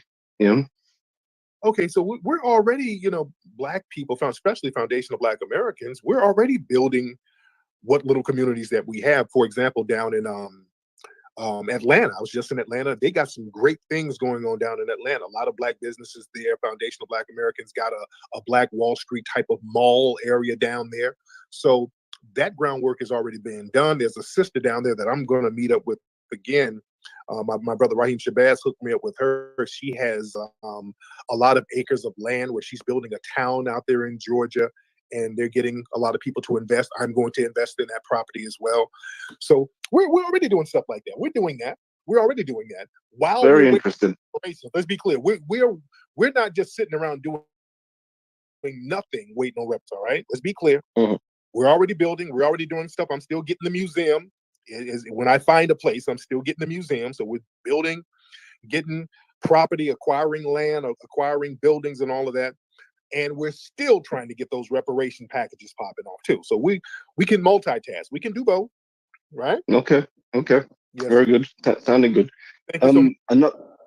You're All right. Now, D, now you can talk, sir. Okay. What's his name? Doc Ellis, the Agent Noir. Yep. Okay. Now you can talk. What's on your mind, man? How we doing? I was just wondering if you think there's like a tax that should be taken from certain white people in this country that should maybe go towards the reparations. A tax? Yeah. No, man, just the federal government, man. They got money. The federal government. It should come out of the federal government. The same money that they gave to Afghan refugees, the same money they give to Japanese and Asian groups, the same pool of money, the same COVID relief money that can go to us. Same thing. We don't have to. Right. Yeah, doesn't have to be a special. Go ahead. To switch over to the Ukraine crisis, Yeah. do you think we should allow some of the Ukrainian women to come into America, or the women? The women. Why? I know. Well, so I guess they're not letting the men out. So just like the beautiful woman to come to America, just kind of wanted to get your take on that. Okay. Now, where are you from, by the way? From the East Coast. Okay. Where'd your family immigrate here from? Southern Italy. Southern Italy. Okay, so you got a little Black in you, right? Exactly. There you go. That's kind of why I'm thinking about all these reparations, bullshit, taxation, stuff like that. Right, because you got Black in you. That's why you're thinking about it. Pretty much. But you're classified as white now, so you wouldn't qualify for the reparations, right? I mean, it depends. Well, that's part of the thing. You have to be a foundational Black American, and you, sir, you're not a foundational Black American. All right. Well, I'm trying to. Wait a minute. No, Hold on. Wait a look out for you. I can minute. get you some ravioli Time out. and some spaghetti sauce. Time out. So, reparation would be for slavery, correct? It would be for if that was a crime, right? It would be for that crime of slavery, right? They're not gonna say, "Wait a minute, you're a pale skin, you're mixed, right? You got a little of you understand what I'm saying?" So what you're saying is they wouldn't distinguish in law who would get reparations. They would just want to see somebody who can prove that they were slaves. I don't think none of you niggas can prove y'all were slaves.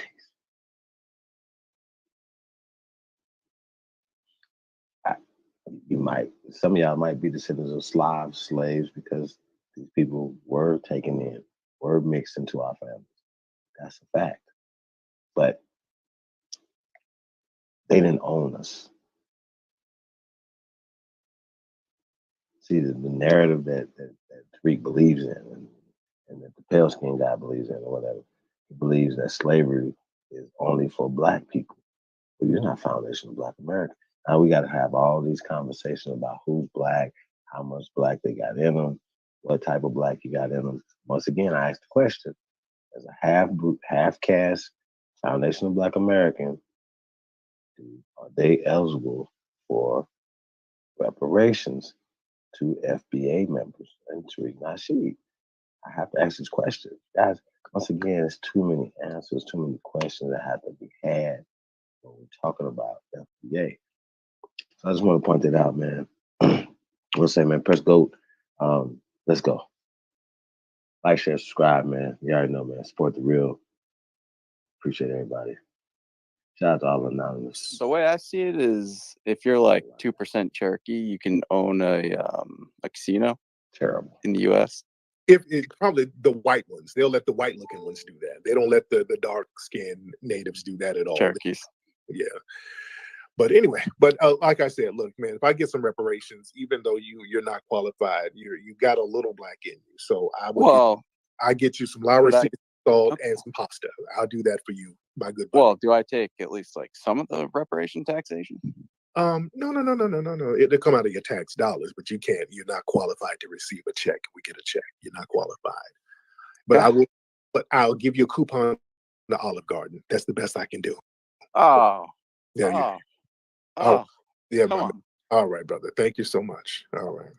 All right, Miss Berry. Miss Berry. How are you, Miss Berry? Hop on. Hey, Tariq. Hey, Miss Berry. How are you, dear? I am doing great. I'm calling you from Chicago. What's on your mind, dear? Just one quick question, and then I'll be brief. What would be your what do you suggest that the everyday person do, like, who don't have a platform or anything like that, besides voting, to keep this reparations momentum going? Like, what can we do? With certain representatives, especially out here in California, and even if you're in other places, you don't have to be in California, but when you get these reparation task force going on and they got a bunch of non-FBAs on it, y'all can get on the phone and start hitting these folks up and start hitting up these offices and letting them know your displeasure, because a lot of them do a lot of stuff in anonymity. They do it behind closed doors and people don't know about them. So we start putting these people into the forefront and letting you know who they are and publicly speaking on them on social media and other platforms, exposing who they are.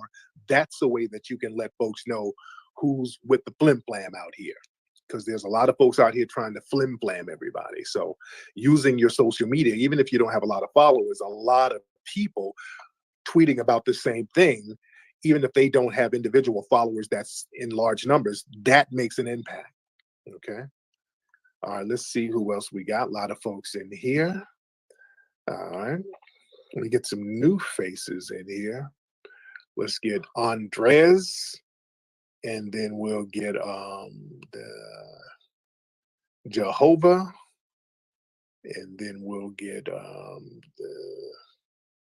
Soul Novus. A lot of folks in here. And we'll get all right, we've got quite a few people in here. Then we'll get way. I'm half FBA. Few people in here. Then we'll get 20 Twin. I get 20 Twin in here. All right, let's make it real quick. All right, Andres,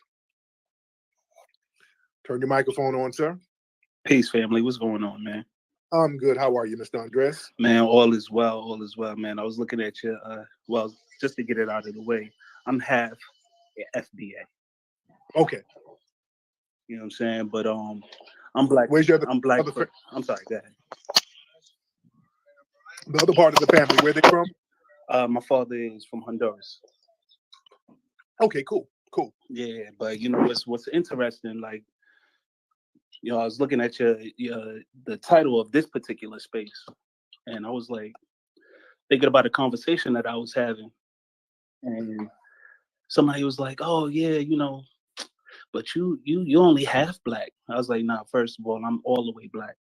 And it was my father, who's from Honduras, who told me I'm black.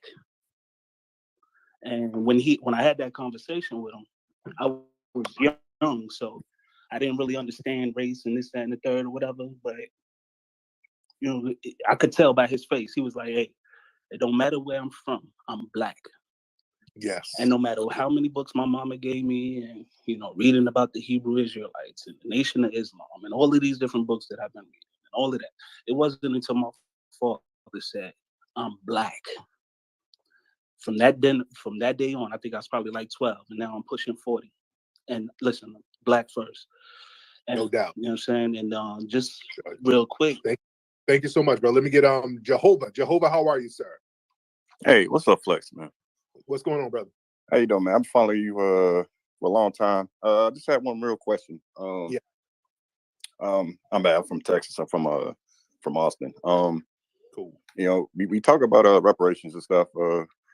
Do you think the dominant society, do you think they'll willingly, give up reparations, or will it be, like as far as legislation or like a bill or something, or will it be? Do you think it'll come down to force? I don't know if you ever answered this question before, but I just wanted to know. All right. Thank you so much. Thank you. Yes, sir. Now I'm answering things as politically correct as possible, because when people call up talking about force and are we gonna have to know where y'all from? But certain thing, I don't talk about stuff like that on no damn internet. Those kind of discussions, I don't even know where y'all coming from with that. Certain things, why you wouldn't talk about certain things like that online, which is real interesting right there. But I say, this is what I'm saying: people who have an agenda and they have a code, they can get anything done they want to get done. All right. Sometimes you don't have to sit up here and say every single thing or every potential thing, because a lot of y'all, I don't know what you're talking about. I do not know what you're talking about.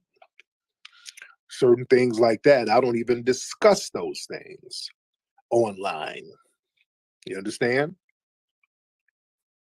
But again, I'm talking about certain techniques and tactics you can use within the voting process, where you can strategically pull out and you don't support these parties. And when you do not support a party and you do not support a system that's not going to do anything for you, you will come up with ways to produce justice. You'll come up with ways. I don't know what some of those ways are, but you'll come up with ways. Now, some of these other people, I don't know where they're coming from by saying certain things online. I don't know what their agenda is. But, certain things I really don't discuss like that. But let's get Solo Nice. Solo Nice. Hop on, brother. Hey, I just want to give you props, man. And I'm from Tulsa, Oklahoma. I probably gonna get a little trouble with you with this, but way back in the day, before I joined the military, I used to back in like 2005, I used to burn your DVDs. I had torrented your DVDs, and honest to God, bro, honest to God, swear on the Quran, the Bible, whatever Egyptology book, we didn't have any knowledge about Tulsa race riots, not for my age. Yeah. And when I was passing out those DVDs, there was this, I think this was Hidden Colors 1, man. Yeah. The uptick of knowledge on the Tulsa race riots, especially among people my age. I'm 37. And at that time, I was in my 20s. So, going in the military, that was another thing. Like in San Diego, there wasn't anybody there that knew anything about that. So for me, I appreciate that. Now, you guys talking about reparations, and I'm gonna leave at this. One of the things here in Tulsa, it's really odd. I think you've been a purveyor of the uptick of stuff like this being talked about in Tulsa, Oklahoma. And the woman earlier, I won't say young lady, who said, "How can we get the message out word of mouth. Yeah. And by what I did and what I'm seeing out in the streets of Tulsa, it is a lot of cooning. I've seen some of the videos you did. It is a lot of cooning out here. I don't know what Yeah. that's about. Well, But word of mouth is very powerful. And I'll end with that.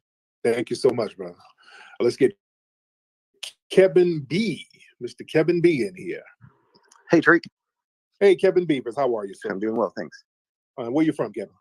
I'm from Alabama. There you go. Cool. So what's on your mind? I wanted to, well, I was going to tell you that I support reparations. Okay. And I was going to ask you, what Democrat do you support? Like, well, the one I support the most is Andrew Yang. Okay. But I was going to ask you what you think about him, or if there's somebody else. I know that you don't like Democrats, really. Yeah, I'm not a big fan of Yang. And I really don't like any of them right now because they're not talking about helping foundational Black Americans. So there's none that I can really rock with right now because they've all disrespected foundational Black Americans. Cory Booker? Oh, Lord, no. He's one of the worst. Really? He's none of them are really supporting foundational Black Americans. And that's the thing. If you're for reparations, we need you, people in the dominant white society, to get out here and be loud about it and say, hey, these foundational Black Americans need reparations in the form of checks. The 40 acres and the mule policy needs to be respected and honored right now. Right? Yeah. I mean, that's what I support.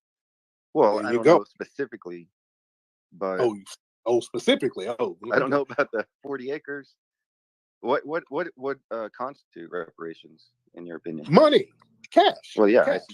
I support that. Yeah, I cash. figure that there will be some issues, but I think that we should get into it. Right. There's not going to be any issues. Just cash payments, the same they gave some Afghan refugees cash payments.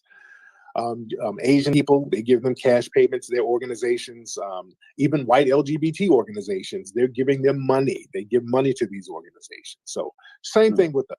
They just give us cash payments, and we'll be good. Yeah, I agree with that. Thank you so much, Kevin. All right, we got white people who agree with it. All right. That's why I don't want to hear any problems from any Black person. All right. Black people, I want Black people to listen. Stop being Black people act scared. Now, how are we gonna get it? How are we gonna get that money? The hell y'all acting scared for? Just tell them, hey, give us what you owe. Put your foot down as a collective, as a group. The problem is Black folks start getting scared. Oh, these white folks ain't gonna like me. Oh Lord, Jesus, y'all start bucking your eyes, thinking that the white folks are gonna be mad at you. They're gonna be mad at you regardless. Be mad with some money in your pocket. What's up, Ahmed? Then I get 2020 next. But Ahmed, turn your microphone on. All right. Let's get Ahmed. Yo. What's up, Ahmed? Yo, what's up, Tariq? I'm good. Now, where are you from, Ahmed? I'm from London, innit? London. Where are you originally from? Me, Eritrean. I'm Eritrean originally. There you go. So what's on your mind? So how much do you think this reparations, how much do you think people should get? 20 trillion for starters. 20 trillion for starters for foundational Black Americans. That's a start. Let's start with there, right? And how are they going to do that? With the federal government money that was generated from free Black labor. The only reason this government is so powerful and wealthy is because of the free labor of my family that was never compensated. That's how. Would that include American Indians, or was that just? We are the American Indians and Aboriginals. Many Black people are that, and we became foundational Black Americans when we were enslaved and mixed in with other Black Aboriginals and Black people from the diaspora. So we became a group, and part of those people were part of the Black Aboriginals that were already on this land. But the red Native Americans had no bearing on the building of the United States, so they do not count. And plus, they're already getting forms of reparations anyway. Okay, right? so if you're African, you're not going to get it. How would you get reparations and you're not a descendant of the people who built the country? How does that work? Well, aren't you African originally? Hell, everybody on the planet is African originally. I'm talking about who's a foundational Black American. Everybody's not a foundational Black American, right? Well, what's a foundational Black American? Isn't that just an African American? No, that's not an African American. I'm not an African American. Nobody in my family has lived in Africa for centuries. So how am I an African American? Yeah, but your ancestors lived in Africa. They came from Everybody's Africa. ancestors lived in Africa, sir. Jamaicans don't call themselves African Jamaicans, do they? Yeah, but they're originally from Africans as well, I aren't know they? that. They're black. I know that, but they don't call themselves African Jamaicans. They call themselves Jamaicans. Why is that? Yeah, just the same way as you guys call yourself African Americans. Why do Jamaicans call themselves Jamaicans and not African Jamaicans? Why do Haitians say Haitians instead of African Haitians? Why do Trinidadians say Trinidadians instead of African Trinidadians? Because that's their culture, isn't it? That's like their race, isn't it? That's their culture. Right. So you're saying FBA is a culture, it's not a... Yes. We have the same culture. They have distinct cultures in Jamaica. That's distinct from African culture. They have distinct cultures in Haiti. That's distinct from African culture. They have distinct cultures in Trinidad. That's distinct from African culture. We as foundational Black Americans, we have distinct cultures. That's distinct from African cultures, right? Okay, but do you think the government will ever pay out the, Yes. 20 trillion? Yes, they will. Realistically, do you think that's going to happen, or is that just... Yes, they will. They will, sir. Realistic. Now, why you now, sir? Why do you seem so frustrated by that? Because this really... I'm not frustrated. I'm not frustrated. I just think that's frustrated. Why you sound so upset about that? Why? What? It's bothering you. Why do you sound bothered by it? I'm not bothered. I'm just saying that doesn't sound realistic. It's realistic. But either way, why does that matter to you? Either way, why are you even concerned about it? No, to me, it just doesn't make sense. And FBA doesn't make any sense. You're African American. You're originally from Africa. We're not. But you just said that Caribbean people have their culture. No, you may have a culture, but still, your heritage. You're still an African, isn't it? Your ancestors are from Africa, so you're kind of like... ancestors are from Africa, sir. Everybody. So you're saying you should get respiration just because of your culture, nothing else? Because of our lineage. Okay. Makes sense? Yeah, okay, it makes sense, yeah. Our lineage. We should get reparations because my family suffered and built and didn't get compensated, and the negative pushback was passed down to me. Well, okay, let me ask you this. Do you think this government is going to offer you that 20 trillion? Do you think this government... But nothing. We have to push and make it happen, sir. But we're foundational Black Americans. We can do that. When we get our minds right, we get whatever we want. Right? Yeah, I mean, you could. I'm just saying, do you think realistically this government is gonna offer you that? Is they're gonna accept, respiration for everyone for 20 billion? I mean, that sounds... or 20 trillion, whatever you said. I don't... With a T, 20 trillion, sir. Trillion, yeah. Yeah, we're serious about it. We'll make it. We're going to make them do it. We're going to force that. We're going to make them do it. We're going to make sure that we get what we need, or we will not support that process. This is why the Democrats and they're scrambling right now, because they see they don't have any support. So we're going to make it happen. But it just seems like you seem like it's bothering you for some reason. No, it just seems that you hating on Africans, isn't it? That's the thing, isn't it? There we go. Oh, I knew it was some projection coming. That's why you say it's a projection. No, but why do you hate Africans? What have we done to you? You centered yourself in our conversation. I'm just saying, you know, I see a lot of hate from you, innit? That's We're all it not is. talking about Africans. Well, you talk about you talk a lot about Africans, especially East Africans. I don't know why you hate East Africans a lot. You're projecting, and you centered yourself in our conversation. You called up here. I'm not in none of your spaces. You know why I'm not in your spaces? No, I've heard a few of your spaces, and you do kind of go hard on East Africans. You know, No, and you kind of pick and choose as well. It's quite interesting. You kind of pick and choose who you know. Sir, you're projecting. Countries. No, I don't, sir. You're projecting. That's you projecting, sir. You're out of sight, out of mind. Do you really think that foundational Black Americans, with all we got going on over here, No, we're not talking about foundational Black Americans. We're talking about you. I'm talking about me and other foundational Black Americans. Do you think we're sitting around worrying about what you're doing in East Africa? Do you really think that? Ahmad? Well, listen, yeah, I don't think that, but you clearly do, because you know you talk about East Africans in a lot of your spaces. You called my spaces up, sir, just like you're doing now. You're calling up my spaces. No, but let me ask you a question. Why do you hate East Africans? You're projecting, sir. Why are you projecting? Well, you project a lot of the time. What tell me, like, why? Huh? What do you have to hate? No, you hate East Africans. I don't hate anyone. I don't hate no FBA. Have something to hate. What do I hate that you have? You have to have something to hate. Culture. That's what we have. Culture. Yeah, that's what you hate. What's your culture, sir? We have what do you mean? What's my culture? You're stuttering, sir. You said we hate your culture, and I'm asking you, what is your culture? You know, Eritreans have culture, you know, from me. So I don't know why you asked me a question like that. You know what culture is?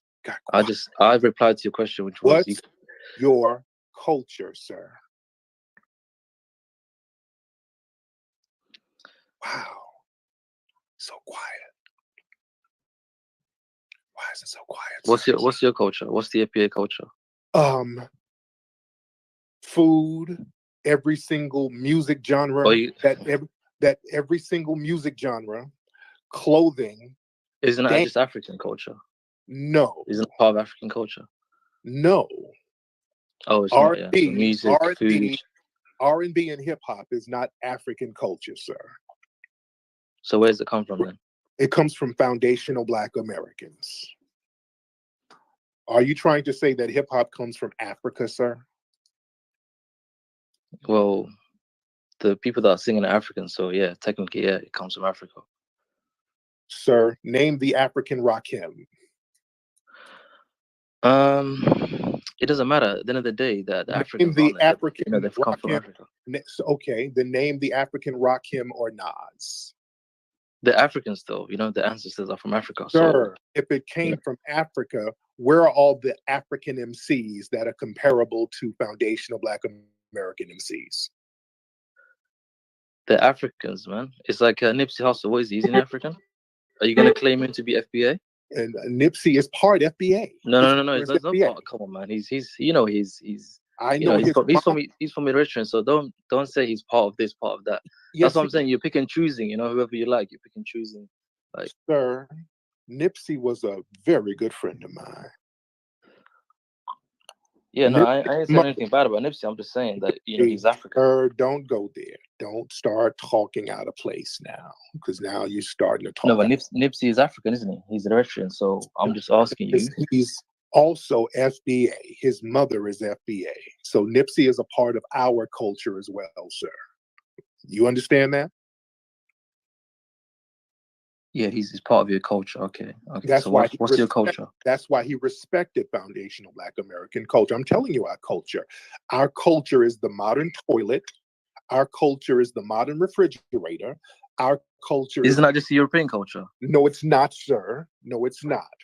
Because foundational Black Americans created those things. Well, they created the toilet, yeah. They created the toilet. Potato chips, modern mac and cheese, so many other food dishes. I can just go on down the line. Dry cleaning, well, foundational Black Americans invented that. Part of our culture is light bulbs. We created the filament for light bulbs. That was Lewis Latimer. I can go all down the list of what foundational Black American culture is, sir. The things that you all enjoy, foundational Black Americans created those things. Hip hop, the R&B, rock and roll, country, bluegrass, jazz, I could just go all down the line, sir. That's our culture. Our culture is enjoyed by the world.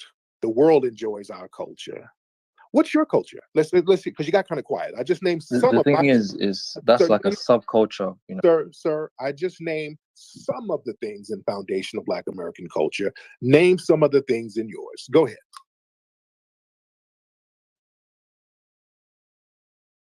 Come on, Ahmad. I'm trying to hear your culture.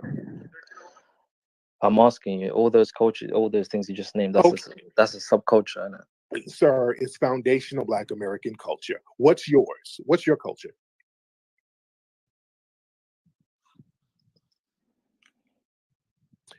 Wow, you get real quiet, don't you? Okay, Ahmad. So the fact that you can't even name what your culture is,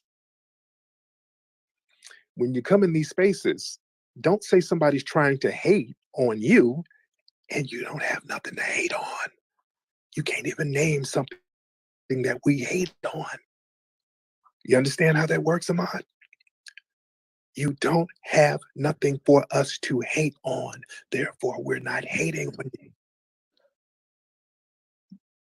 The point I was trying to make is you're just, you're very, you just like to just, hate on East Africans, for no reason. I don't understand why you hate East Africans. Sir, you're just talking in circles. You just basically admitted you have nothing, not even a culture to hate on, sir.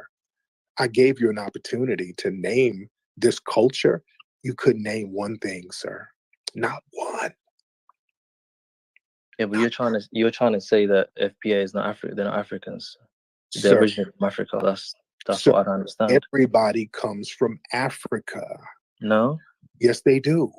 But our They don't. culture is distinct from African culture. And you tried to say hip hop was African, and then I said name an MC comparable to a foundational Black American, and you couldn't do that, sir.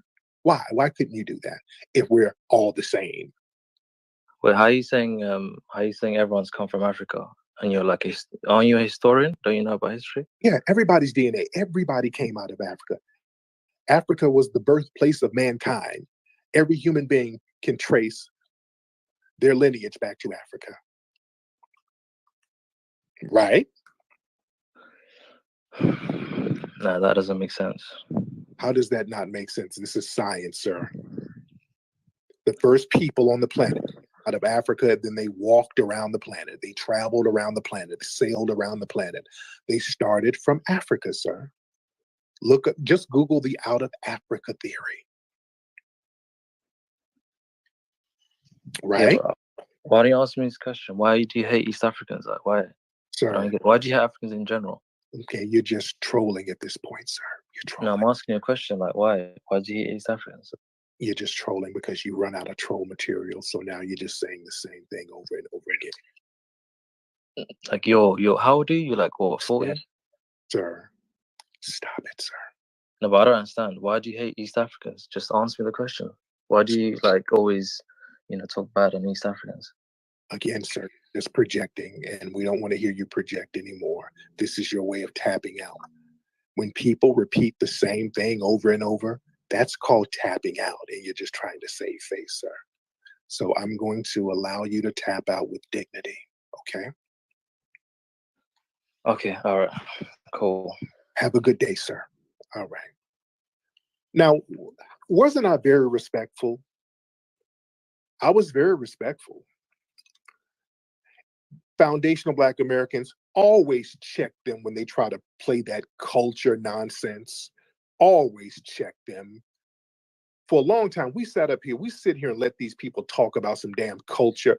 They don't have no damn culture. We are the culture. All the culture is over here that we created. We've sat here and let these people talk about, well, y'all ain't got no culture. We are the culture. We are the damn culture. That's a projection that they like to spew. They don't have no culture. They're sitting and talking about a culture. They don't have no damn culture. When I asked this man, tell us what your culture is, he couldn't tell you nothing. All of them are like that. There's a reason why they have to bounce. Don't ever let them run that culture nonsense on you. We, as foundational Black Americans, we are the culture. Everything that's fly about what's over here culturally, we created it. Everything that's fly about it. Don't ever forget that. 2020, hop on, please. Professor Flex, what's going on, brother? What's going on, sir? How are you? How you doing, man? I'm There's good, brother. Go ahead. two things that we need to be looking out when it comes to this reparations fight. Number one, the language. Yes. The language definitely has to be tighter solid in the game. So we definitely have to make sure the language is tight. Yes. And number two, look out for the Rachel Dolezals that's going to start popping up out of nowhere. Yes. Yes. And The $5 also, FBAs. $5 FBAs. Yeah. and also, too, be looking out for this term as well, transracial. Yeah. Transracial. I believe, if reparations was to get passed, you're going to start seeing a lot of these transracial cats coming out. Yeah. So that's all I wanted to say, brother. Thanks for letting me on. Continue pounding that FBA drumbeat. Much respect, man. My man had some very good points. Very good points my brother just spewed right there. Man, you're going to see a bunch of $5 FBAs popping up there. If you listen to some of these calls, they're already trying to angle themselves in the conversation. If you listen to some of these calls, even in some of these lives that we do, there's some people who kind of, hey, I'm white, but I got a great grandmother who was on a plantation, so I'm a descendant of slaves too. So they're already trying to angle and position themselves, guys. Y'all better, my man hit a very good point. Y'all better watch out for this stuff. Because some of the Rachel Dolezals are coming. The $5 FBAs, they are coming. Y'all better be ready for it. This is why the language has to be super, super tight. We got to be Trump tight with that language. Let's get some people in here. Let's get Marlo Manny. Let's get Marlo Manny in here. Raise your hand, family, if you want to get in. If you're ready to get in, Marlo Manny, I think I said Manny. All right. Hello. What's up, Marlo? What's up, Flex? My bad. I just wanted to give a warning. There was some spaces I was in and try to hashtag your name and try to make it like FBA, but they try to flip it and switch it to make it look like you're just a group. We're all just a group. Eight us is just a group, and y'all just need to watch out for the spaces. I was trying to, get in and listen, see if some good game, but it's not. People just use your name and try to flip it into a narrative they want to flip it to. Of course, it's just bitch ass dudes, trying to get attention, and that's part of the game too. So those are the time wasting mechanisms too. We gotta watch out for tethers. There's a lot of $5 FBAs, people pretending to be FBA in order to create these spaces just for attention, So that is what it is. I don't trip on that too much because whenever you do anything constructive, there's going to be bitch niggas around. So that's part of the game. All right. Let me see a few people in here. Let's get Cree John. I think that's your name. Let's get Cree John in here, and the sister with the Trinea with the purple lipstick. All right, let's get a couple of folks in here. Cree John. Yeah. Right. What's up, brother? What's happening, man?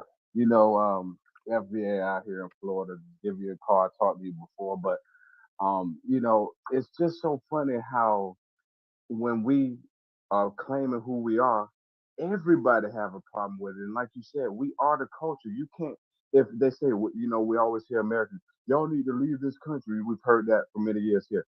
If we left, this would be nothing. Everyone would destroy the world if it wasn't for FBA. FBA is the culture everywhere we go. And now that, you lead in the front, I know, you say you're not a leader, but you're out front. And, we just claiming who we are and that, everybody has a problem. We don't give a damn. We never cared that anybody else did. Ever. Never said anything once when you have the banners. Now that I got my FBA flag on my car, everybody want to have a problem with it. it's just funny to Yeah. me, man. But like you said, bro, keep going, keep on applying that pressure on them, and we got this, bro.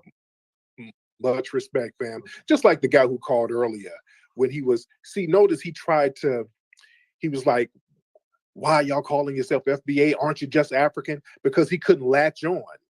He was trying to latch Africans onto us. And I kept saying, hey, we're not African. Then all of a sudden it became, why you hating us then? Why you hate us? Why you hate us? Why you hate us? Then it became this gaslighting thing. Because we're not allowing people to latch on to us, then it turns into why you hate us? Why you hate us? Which is another time-wasting mechanism. But go ahead, sister. How are you? Great. Trinea? Yes. Okay, sister. Are you in your car right now, dear?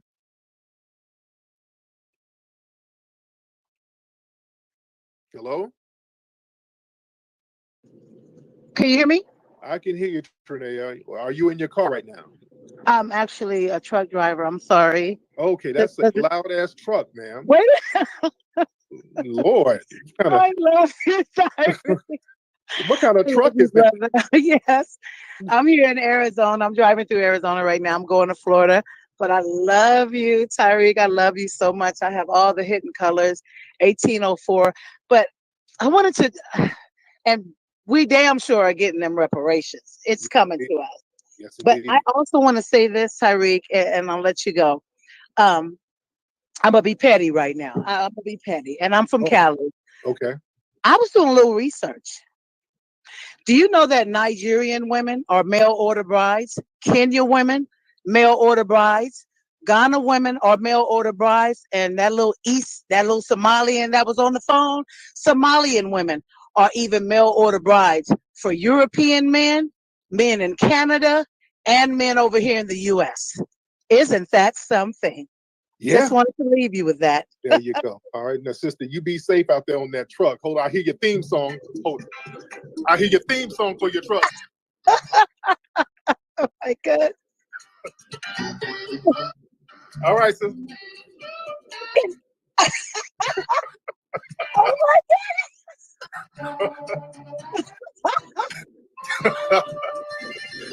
All right, sister. With that Fred Sanford truck you got, sister. All right. That loud ass truck. Lord. That sister truck is loud as hell. Let me get my sister Sharice Crawford on here. I got Sharice Crawford. That's my sister. Sharice Crawford, how are you, dear? Let's get Sharice in here. Hey there, how's everyone doing? We are good. How are you, Miss Sharice? You know, it doesn't matter what platform I go to, I always seem to find you with the masses.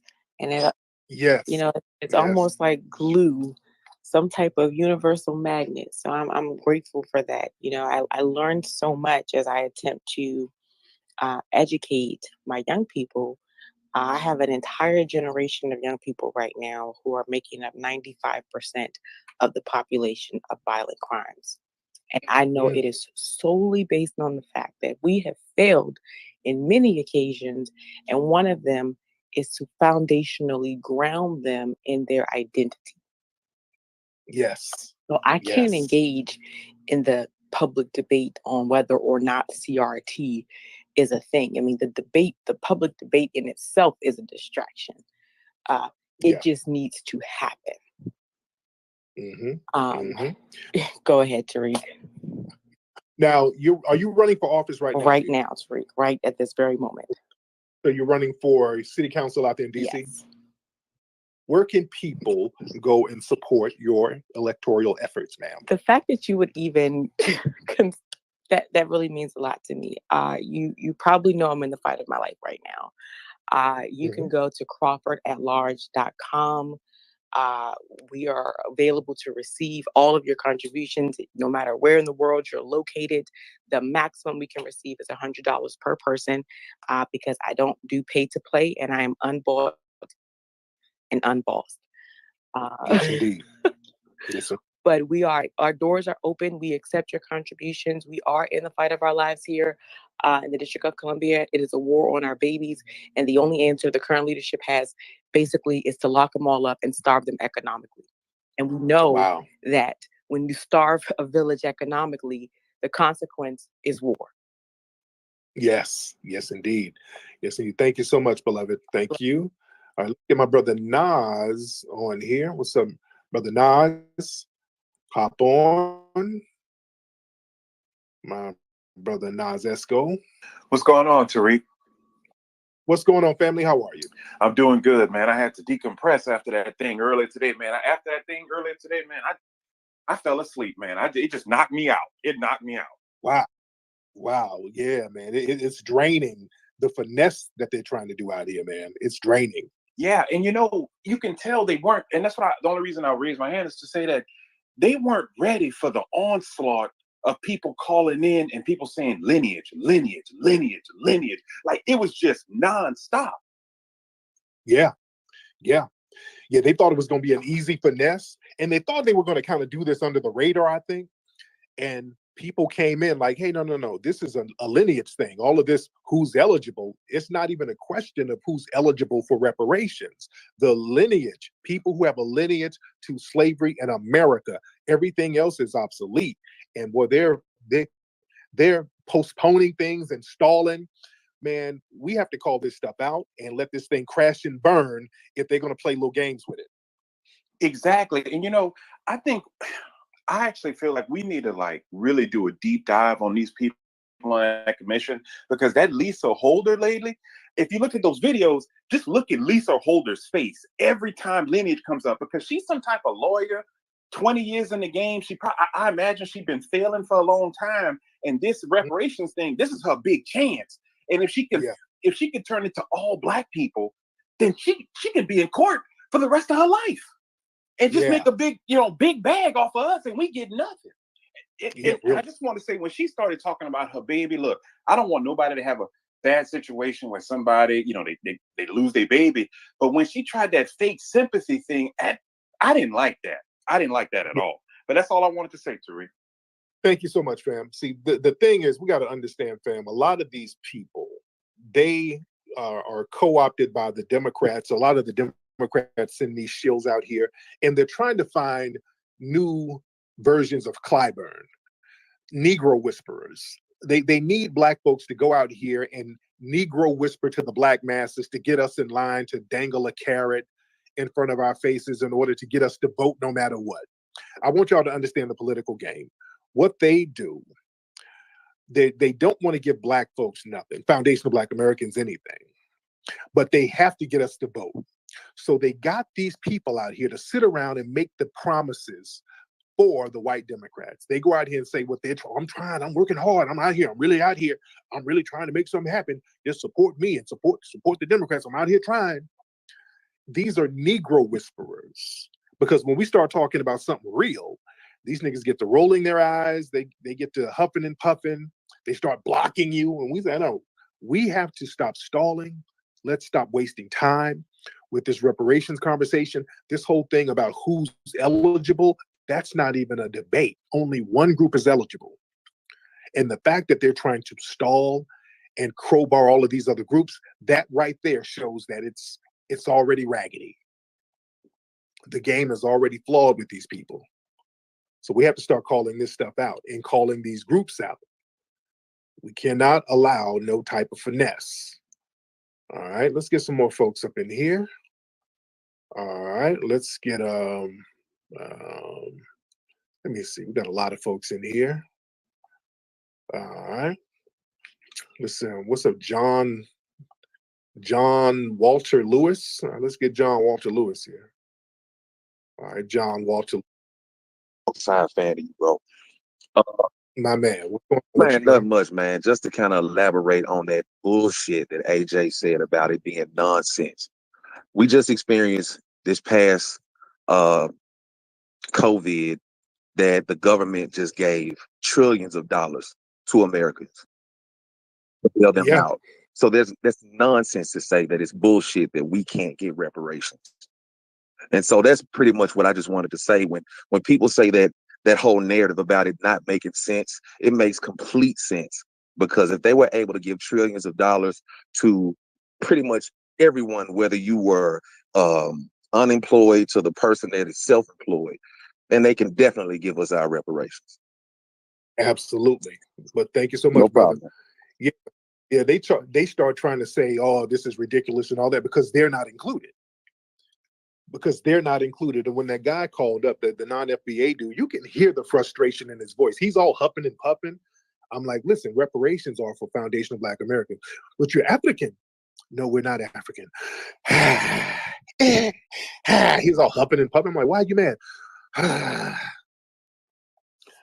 Because see, other groups have been leeching off of us, man. They know they've been leeching off us. And now that we're saying, hey, the leeching game is going to stop, everybody's going to have to kind of hold their own nuts. Oh, you hate us. Why do you hate us so much? Man, y'all not about to guilt trip nobody with that. Hold your own nuts. What's up, Roy? Turn your microphone on, Roy. We got a lot of folks in here right now. Yeah, hello. What's up, Roy? Yeah, how's it going? So I had two questions. Yeah. First question is, if they don't give us a payout, do you think tax exempt would be a good strategy to go for, or no?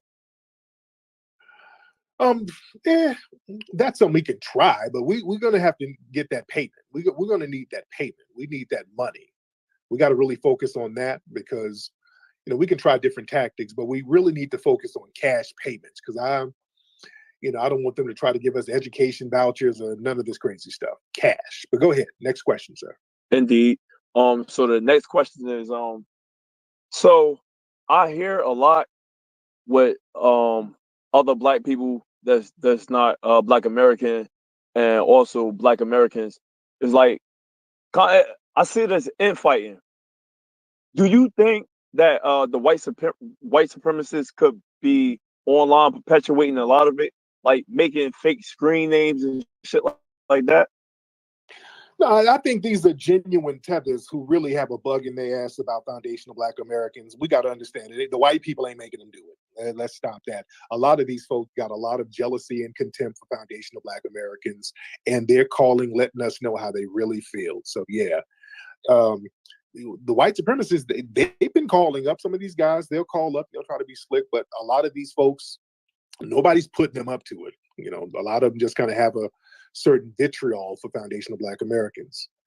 All right, let's get some other folks in here. Let's get and I ain't gonna be on too long. All right, I always say that. Who is this? Foreign Yard. All right, Foreign Yard, hop on. All right, Foreign Yard, hop on. And let's see. Hello, Foreign Yard. Turn your microphone on. Foreign Yard. All right. Do not request if you know your phone is janky. If you want to get on, raise your hand right now. Let's get Dirt Dog in here. Dirt Dog, I see, what's up, Ra-Ra? Re-Ra, let's get Re-Ra in here next. All right, Dirt Dog. Hey, Tariq, can you hear me? I can hear you, Dirt Dog. How are you? Hey, man, it's an honor and a privilege, brother, from the bottom of my heart, man. I love the work you're doing. I love the work you're doing, bro. Thank you, sir. What's on your mind, brother? I don't understand why people can't understand our plight, our claim is against the U.S. government. From the Devil's Punch Bowl to Winston-Salem to Edgewood Avenue in Atlanta to Tulsa, Oklahoma, to everything that has happened to FBA in this country, the U.S. government sanctioned that, from sending troops to benign neglect to just turning to just not doing nothing. Yeah.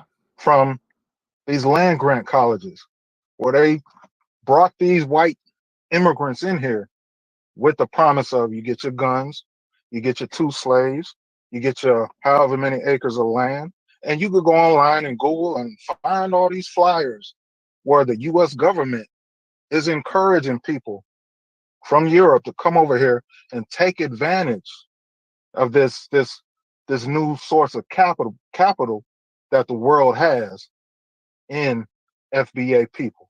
Like, I don't understand why people just can't grasp that concept and keep jumping in trying to, well, why do you hate Africans and why is this, why is that? And my second thing is when somebody else is talking, when another group of people is talking and it's out of your depth and it's out of your league and it ain't got nothing to do with you, you're supposed to be sitting back taking notes. Right. So you could take the same shit that we talking, point out the unique circumstances and history of your own people in Nigeria, in Trinidad, in Eritrea, in Djibouti, in Somalia, wherever the fuck you from. White supremacy has had a hand in what your country is doing right now. Pay attention to us the same way you paying attention to us to find out how to rock your jewelry. The same way you trying to figure out, your ladies trying to figure out how to twerk like the black women in the clubs up here. The same way y'all trying to figure out how to rock your hat to the left, to the side, or wear your white tee a certain type of way. The same way y'all sitting around trying to figure out how to do that is the same way y'all need to be studying what FBA is doing to get our paper right and to rectify, to start to rectify the travesties and the horrors that have been done to our people. Real talk, man. Thank you so much, brother. My man made some good points, man. Look, we as foundational Black Americans, man, when we put our mind to something, we'll get stuff popping. When we get focused and we get codified and we keep standing up, we keep hitting the bricks, we get whatever we want knocked out. Family, today, they got a federal conviction of those race soldiers that helped assist the race soldier who killed George Floyd. You understand? That was foundational Black Americans out here in the streets making all of that happen. You know, for a long time, they were protecting these race soldiers. So now we're seeing a lot of convictions left and right. Now we got some of these judges running interference. That's another thing. That's another fight. But we got time. We're putting these judges on Front Street now. These judges, they're doing these desperate measures of having these judges do the dirty work. As we saw in the Kyle Rittenhouse case, that sloppy nonsense they were doing where the judge is going to sit up here and act like the defense. That's another tactic that they're using because they're desperate. But we got time for that too. We as FBA, man, we make stuff happen. We ain't going to sit here and just talk about, well, the damn government is doing this and that, man. We handle that, even if we are the minority. We're going to go out here and try to make sure justice is served. We're going to produce justice. We don't leave it up to chance. These things are not happening because of the goodness of the dominant society. Black folks are out here hitting the streets, making this stuff happen. This is the spirit of foundational Black Americans. That's part of our culture too. Stepping to white supremacists and producing justice. That's a part of foundational Black American culture, okay? If we want to talk about culture, stepping to white supremacists and systematic white supremacy and producing justice, that's a part of FBA culture, ladies and gentlemen. Let me get a couple of calls in here, a couple of more calls. Let's get Abu, the researcher. Abu, the researcher. Abu, step on up. Hello, Abu. Now, Abu, your name is Abu, the researcher. You should have researched a better phone plan so that your phone could work properly, sir. So you're not that good of a researcher if you cannot get your phone to work correctly. All right. All right, let's get Son of Black Male Studies. Let's get him in here. What's up, brother? And then let's get let me see, Young Patriarch. I'll get Young Patriarch next. All right, some of y'all. All right. Raise your hand if you want to get in. Okay, let's get Monsoon. All right, who's this? Conservative Chris. Let's get conservative Chris Forte in here. All right. All right. Let's get Monsoon. What's up, Tariq? What's up, Monsoon? How Bro, are you? I appreciate you, man. I'm serious, bro. We need this. We really do. And I know I speak for a lot of us FBAs, man. I've been at this a long time, bro. A long time, even before we decided to get reparations or decided to pursue reparations. But I just want to say this. When is your next conference? When are we going to have another conference? Yeah, well, stuff is opening up now, finally. So stuff is opening up. So that I don't know yet because I'm working on several movies right now. We're still trying to get the museum popping. So I will keep everyone posted on when we're going to have another conference because we do need one. But, stuff is just now opening up. Let's get conservative Chris in here. Let's get conservative Chris. Turn your microphone on, conservative Chris. Okay, can you hear me, brother? I can hear you. How are you, conservative Chris? I'm doing well, and I appreciate you asking. How are you? I am good. Now, Chris, where are you from, sir? I'm originally from Detroit, Michigan. Okay. Well, now, where's your family from? Detroit, in Alabama. Okay, so are you a descendant of slaves in America? Yes. Okay, you sounded unsure about that. You sure? Yeah, I just don't like that being the focal point of my life,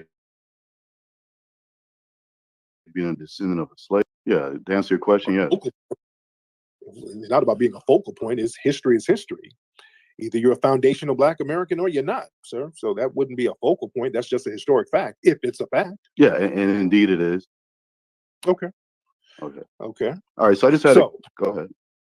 Go ahead. So what's your question, sir? My question was, if we're looking for reparations and looking for the government or whoever the powers that be to employ that, and then with everything going on in the world as it is, are we to, in order to get a reparations, are we to assume that white people will even have power for that much longer? Like with everything that's going on in the world, in order for us to get reparations and truly discuss this with them, they have to be in a position of power to even grant that. And do we want reparations or do we want out of this system? Sir, they're in power now. They're giving money to other groups now. They have the power to give money to Afghan refugees. Now they have money to give to Asians because of Asian hate crimes. They have money to give to families of Hispanic people who were harmed at the border. They got money for that. They got money for white LGBT people who were discriminated against. So why shouldn't they have money for foundational Black Americans, sir? Because all the people that you just named have some type of resource or product that they can barter with in exchange for some type of civil liberties. What resource do non-citizens have? Well, the Afghans can negotiate oil and whatever thing they have going on over there. The LGBT has a large group of elite people that have money that can have to influence and lobbyists and things like that. And the Chinese have a workforce and can produce cheap goods. So everybody that you name have something to offer. And what we're offering, like the brother said, is a way to wear our hat or a chain or how to twerk, right? This is what we're offering. And eventually, if they can replace us with a Latin twerker or a Jamaican person that can wear a chain just as fly as us, then we're replaced. So no, wait a minute. They don't need oil from Afghanistan. They can get oil anywhere. So that's not a barter. That's not a bargaining chip, sir. What are you talking about? Okay, well, I wanted to, well, to be honest, heroin. Okay, so they have a big poppy field. Okay, that's what they really can get from there, right? And that's the main reason why they're over there. But they don't need to barter that. The army can go over there, which is what they do, and just take over. They don't need to barter that, sir. What are you talking about? So why have they been bartering, Tariq? You're acting like they haven't been negotiating and leaving weapons over there and leaving Americans. You act like they haven't been bartering, Tariq. You act like they haven't just went over there and took over. They just go over there and say, hey, weapons of mass destruction, this is our poppy field now. What's stopping them from doing that? We got the most powerful army in the world, sir. What are you saying? Are you aware that we just left all our weapons over there and brought our troops back? And I'm not going to I don't know. I believe we've been bartering with these people, Tariq. But if you want to choose this one country and say we don't need to barter with them, okay. Breaking down everything you're saying, and then you said Chinese, they got cheap labor. They ain't bartering that. That's not a They're barter. not bartering cheap goods, Tariq. That's not a barter. They're not David, bartering. that's their whole MO is cheap labor and cheap goods, Tariq. What's going on? Are we not in reality anymore? I mean, as the FBA, what's happening? Slow down. Slow Okay, down. I'm just trying to figure out. Asians are begging for them to be employed to give away that cheap labor. That's not a barter. They beg for them to take their products, sir. It's not a barter. And Hispanics, what are Hispanics bartering down there in Mexico when they come over here and get resources? Cheap labor and drug trade. Okay, Lord. Yeah, this we talking real talk, Tariq. None of this, FBA butt breaking movies. None of this. Real talk. This is what they're trading. Trolling, don't troll. You're about to troll. Okay. I understand. You don't like to be better than that. Rebuttal. So that's called trolling. That's what I'm learning. You're better than that, sir, because you don't want to go there. You said drugs. They're bartering drugs, brother. Drug trade. Yes. Sir, yes, Tariq. In the real world. In the adult world, Tariq, yes. In the adult world, that's what's going on. So are they bartering with El Chapo? They just got El Chapo and locked him up. Where's the bartering with that? I don't know El Chapo's personal business, neither do you, Tariq, but you and I both know that there's something going on, right? And it's been going on for a long time. You admit you're just saying stuff, sir. You're just saying stuff. No, I did not admit that I'm saying something. I'm saying that you and I both don't know El Chapo's personal business, but you and I both know that there's definitely been some type of narcotic. What you said, because now you're getting into trolling now, sir. You said they barter drugs. They can just go get a drug kingpin and lock them up. They don't have to barter anything with the drug kingpin, sir. You're just saying stuff right now. You're just saying stuff, sir. Chris. And then you start talking about twerking and, okay, Chris, hop on, Chris. Turn your microphone on, Chris. Chris, turn your microphone. I didn't know my mic was off. I didn't know you muted. There you go. There you go. Okay, so Chris, you're just saying stuff. So black culture. So it seems like you have a problem with black people. I have a problem with black people. I have a problem with how you start talking about what black people are twerking and all of this stuff. So why do Go ahead. So the problem with black people is that they don't have anything to barter. Black people don't have cheap labor, sir. Is that what you're saying? Not more than the Asian. No, we don't have cheap. No, we don't. No, we don't, Tyree. We don't have black people wanting to work for cheap. No, we don't. Oh, okay. Yeah, we don't. Oh, okay. So what should black people do as far as getting the resources that we need, that everybody else gets? You said everybody else, they can barter drugs and poppy fields and their labor. Black people, we don't have anything to barter. So what should black people, foundational black Americans, do for resources? In reality, I think to put it simply, is simply figure out a way, people like you, figure out a way to keep the male and the female together and to create a home, right? And then when they pass, they can leave the life insurance.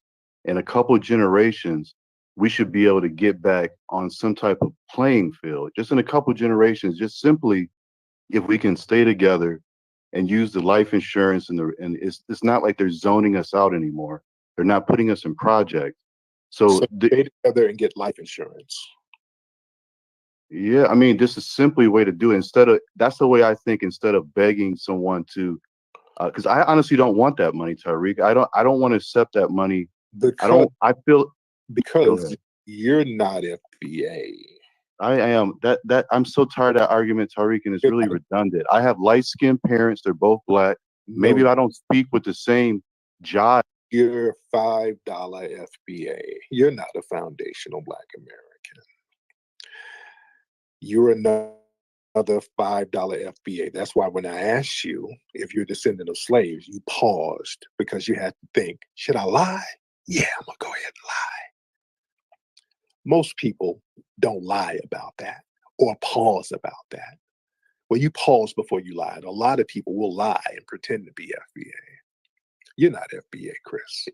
Is it easier to do that than actually have an intelligent conversation You're with not, me? Is it easier to accuse me of not being? you're not having an intelligent conversation. You're spewing a bunch of alt-right white supremacist talking points, Chris. Okay? You're trolling. This is a troll account from a non-FBA. You're not FBA, Chris, and you know you're not. Even your talking points is non-FBA talking points because we don't talk like you, sir. The only non-FBA or the only FBAs who talk like you are LGBT FBAs or anchor babies, but you're not. Wow. But you made the butt breaking movie. How much of that video did you have? Yes, I did, sir. And it was about folks like you, Chris. It was about people like you who's been buck broken. And then you come around foundational Black Americans upset because you said you were light skinned. Somebody in your family is white. And sounds like you have a bug in your ass because you were almost white, but the Black genes messed it up. Is that what it is, Chris?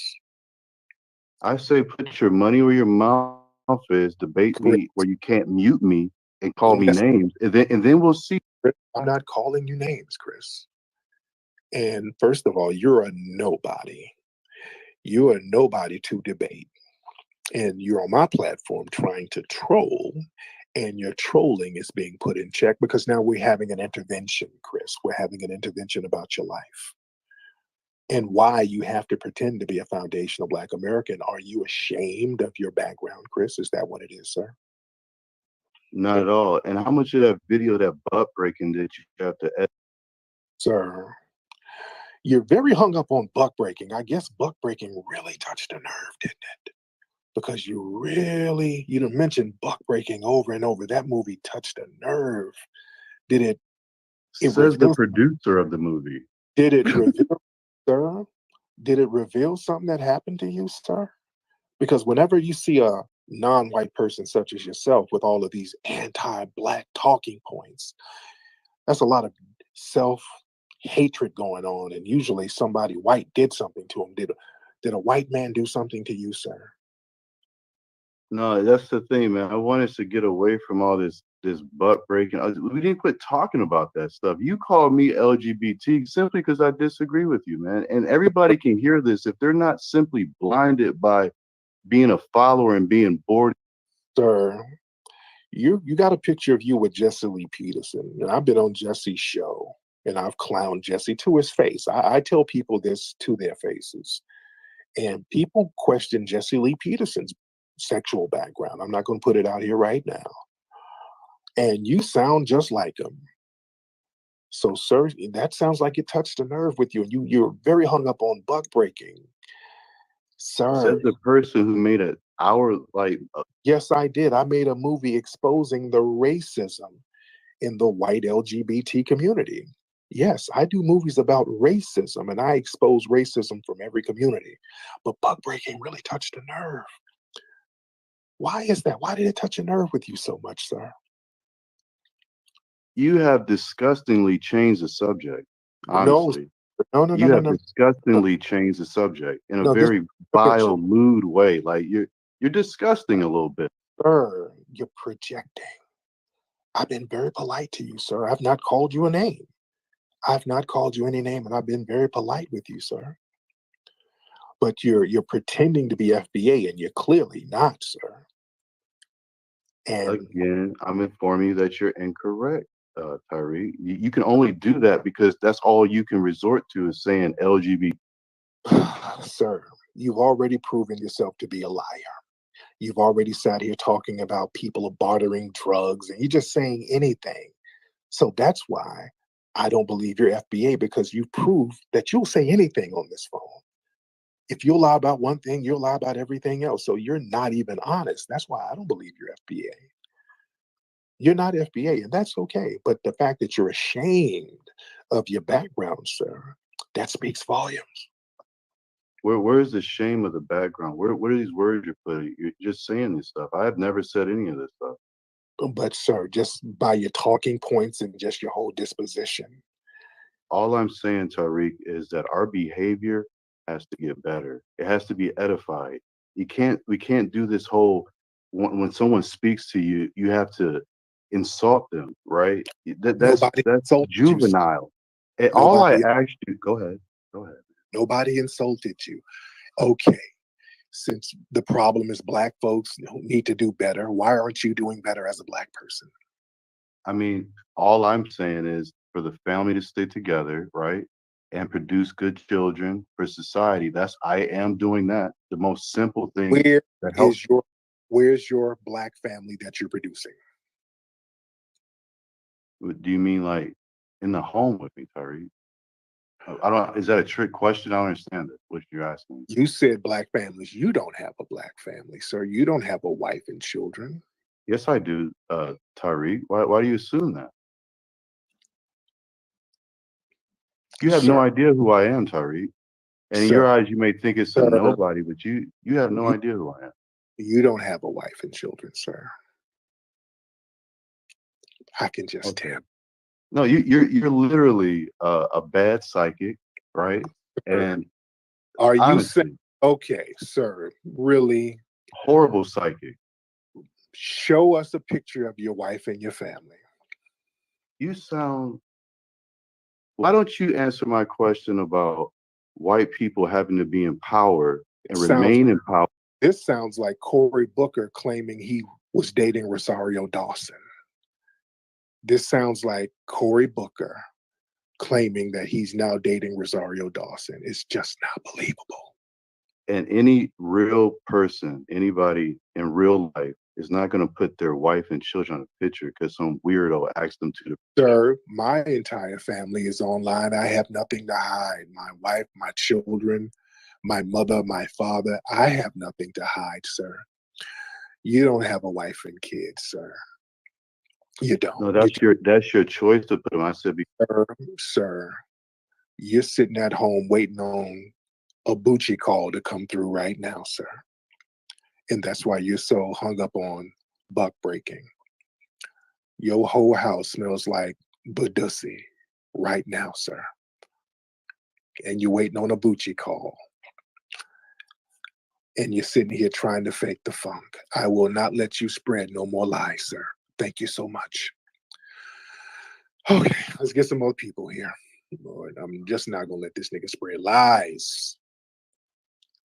Okay, you're not gonna spread lies. You're not FBA. I know the minute when I asked him that, he paused. When I asked him if he's a descendant of slaves, he paused. He almost got offended. I don't want that to be the focal point because that ain't you. Yeah, that's not how FBAs talk, buddy. That is not how we talk. Okay. These people. Let's see who this is. Ken Litch. Let's get Ken Litch on here. We have a lot of people in here right now. I'm not going to be on here too long. Ken Litch. Turn your microphone on, Litch. Tariq, I got a simple question for you. Okay, but wait, before you have a simple question, where are you from? Africa, bro. Okay, where in Africa are Congo. you from, sir? From the Congo. Okay. All right, I hear some beads shaking in the background, sir. So what's on I'm your in mind? Atlanta, actually, but my question to you is, why do you have so much hatred in your heart? That's a projection, sir. I don't dignify projections. I don't even dignify that. What else do you have? That's my question. You have a lot of hatred in your heart, and I think you need to seek a therapist, bro. Thank you. That's a projection, sir. That's a projection, sir. Don't call it projecting. Okay. And I hear your beads in the background, sir. This nigga brought his Congo beads in the background, trying to put a hex on a nigga. That's not going to work, sir. All right, and don't project. Don't call up projecting your anti-FBA sentiments. Let's get Malvern in here. Malvern Dingu. Okay. See, these people, yeah, we're looking out for the nation of Black Americans, and that equates to hate. Now, damn that. Y'all not shaming us with that. What's up, brother? How are you? I am good, man. How are you, man? I'm good. Now, where are you calling from, sir? I'm calling from Africa, mate. The southern part of Africa. You won't be able to pronounce my country, man. Okay, is it in South Africa? No, it's not South Africa. I neighbor South Africa. I'm from Zimbabwe. I can pronounce Zimbabwe, sir. I've been to Zimbabwe. Have you? Very lovely people. Yes, I have. And they showed me so much love in Zimbabwe. Yes, I have. I've been there. Well, we always show love to everybody, especially who look like one of us, like you. We consider Yes, you indeed. a brother. Yes, indeed. Yes, I got a lot of love for the Zimbabwean people. I helped a lot of people out there financially. They had a big ceremony for me out there. So a lot of love for the Zimbabwean people. So what's on your mind, sir? Right. Let me ask you a question, Tariq. When you look at yourself, are you like a second, third, or fourth generation immigrant in your line of family? None. There's not one immigrant in my family. None. Zero. Nobody in my family is an immigrant on my mother or father's side. And none of that lineage was ever coming from Africa. Because last time when I was listening to you, I think you were closing your links to Somali or somewhere like that. I don't know about I ain't got no links to Somalia, but no, yeah, I don't. Yeah, I ain't got no links to Somalia. I don't know where that came from. I don't know what broadcast you heard, but thank you so much. Yeah, I'm not Somalian. And shout out to the Somalians, but I am not Somalian. I don't have any links to Somalia whatsoever. And no disrespect to the Somalians. Shout out to you, but yeah, nobody in my family is an immigrant. I have zero immigrants in my family. Zero, not one. Nobody's an immigrant. We're all full foundational Black Americans. All of us. Next call. Who we got here? Malik. What's up, Malik? What's cracking, man? Hey. What's up, Malik? Where you from, brother? Sacramento, California. No doubt. What's up? What's on your mind? Hey, what I was wondering about the FBA platform as it relates to reparations is like, what's the ask? I mean, how much money we asking the government for? Tom, 20 trillion for starters. Okay. We need 20 trillion for starters. Yeah. Okay, because I know for a fact at the beginning of COVID till now they didn't generate it out of thin air $20 trillion. So I know it's possible that they could swing it to us. So what I'm saying, absolutely, so what I'm saying is I think what we need to do is have a solidified platform where we asking and we keep asking for that bread until we get it. And that's what it is, man. Right. And the other thing is no doubt. No. Thank you so much, brother. Let me get some more people in here. All right, let's get some more folks in here. Okay, a lot of folks kind of rotating around. Okay, let's get Long Live Calvin. I think that's your name. Long Live Calvin. And looks like Calvin has the fleur de lis sign on his name. So Calvin, turn your microphone on, Calvin. All right, Calvin, let's get it together, brother. Calvin, turn your microphone on. All right, Calvin, you over there messing up, bro. I'm trying to get you in here. All right, let's get Demond in here while we're waiting on Calvin. Yeah, let's get Demond in here. All right. Demond from Cleveland, Ohio. Hey, Demond, how are you? I'm good, sir? bro. Hey, I just wanted to speak specifically to my FBA fam. That I don't know how it is in every other major city in the country, but this should be really eye-opening for us that non-FBA, immigrants or other groups, how against they are against us getting ours in the country that we built. And I don't know about like the demographics set up in every city, but in Cleveland, I mean, it's really segregated. You know, like whites don't want to live around us, and outside of that, like we don't live near whites, we don't live near immigrants. Every other group, they got their pocket of the city that they live in. But why should they care about, you know, us coming up, you know, versus they don't even live next door to us. So I'm saying like what do you feel like is the true beef when they don't even want to live next door to us in every major city? We got this same problem. It seems like we got this synonymous problem across the country. Right, right. Good question. And the thing is, man, we don't. Our concern is not that's been a major problem. We think that we have to so-called integrate with them, with the dominant society, in order for us to make some kind of progress. No, we just need the paper.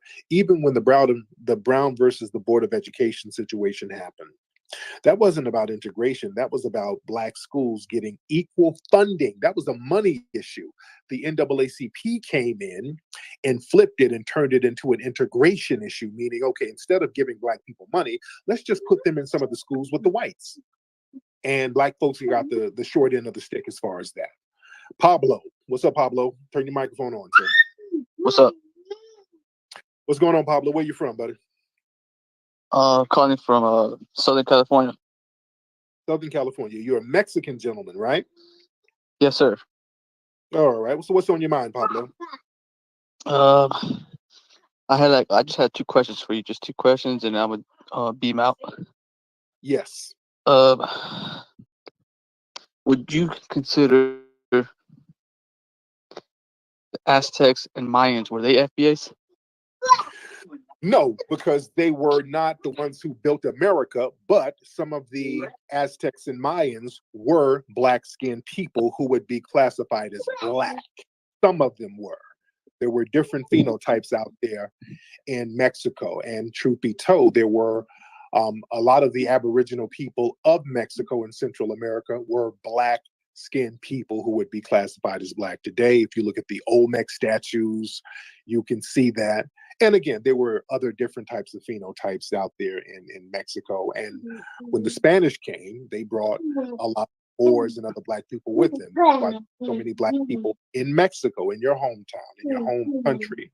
And Mexico was an African satellite to a certain degree because they had the African slave trade going on in Mexico very heavily. That's why if you look at pictures of Mexicans before the year 1900, many of them were very, very dark skinned. This whole thing of light Mexicans, that's a fairly recent phenomenon. Okay. Are you aware of your history down there? Yeah. Okay. I'm aware of my history. That's why I asked. Yeah. Do you have a Black abuela somewhere down there in Mexico? Because many of you do. Many of y'all have a Black grandmother somewhere down there in Mexico. I haven't went that deep, but I do tell you when I took a DNA test, I did have like 5% sub-Saharan African. So I'm not sure if that's what we're referring to. But yeah. Okay. Well, then what's your second question, sir? all right, my second. Well, I don't know if it's a question, but it sounds like you're trying to get reparations for Black Americans, which I have no problem with. Right. My thing is, wouldn't that hurt your people economically? Like what they do with women today, giving them welfare checks and stuff like that. How is that helping out our communities? Aren't you just asking for handouts? Is that going to help you guys build better? Did the welfare help or hurt your family who comes over here and gets more welfare than almost anybody? Mexicans come over here and get welfare by the droves of welfare. Major. Does that hurt your community? Well, if you're a single mother, sir, it doesn't help the father figure. Sir, become responsible for his kids. It kicks them out. You know what I mean? Sir, that's what I'm saying. I can't really get advice on taking care of kids, and y'all leave kids at the border, sir. Y'all literally leave kids at the border, sir. We're really going there? No, I mean I'm a first generation, so my parents were never on welfare. Sir, but you do understand people from your community come over here, and the first thing they do is get on welfare, get EBT, or get some type of social government assistance benefit. They don't stay on there. Sir, stop it. Stop it, sir. That's why they bring your kids so their kids can go to school here, graduate. They having an anchor baby, sir, and then putting the anchor baby on welfare in Section 8 and using the anchor baby to get all types of government benefits, sir. Are you really trying to go there? Well, I mean, realistically, don't make me go there, sir. Don't make me go there. Y'all come over. So many people from your community come over and have anchor babies. I mean, this is you're talking about we coming on to America. I mean, we've been here too. You've been where to, sir? America, North America is our homeland. No, it's not, sir. That's. I mean, have you ever took an ancestry DNA test? Sir, I'm a foundational Black American. I am the ancestry DNA. That's good. Sir, you're not. So we brothers then. Sir, no, you're not. Mexicans and Blacks, we brothers, because we foundational Americans all together.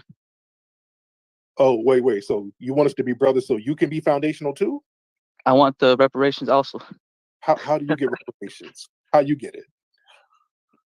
I mean, they killed off my ancestors too. Well, you better holler at Spain. Spain did that. Now, if you want to get a claim to Spain, I'll help you out. I'll give you all the support. I'll be out there on the border with a sign like, yes, Pablo needs paper. Pablo needs pesos. I'll be out there screaming right with you, brother. You want some money from Spain? I'm right there for you. But you can't get no money over here, brother. I'm 100% American. And no, you're not, sir. No, you're not. No, you're not. You immigrated to America, but I am a foundational Black American. My family built this country, sir. Well, yeah, I agree with you that they did a lot for us, but at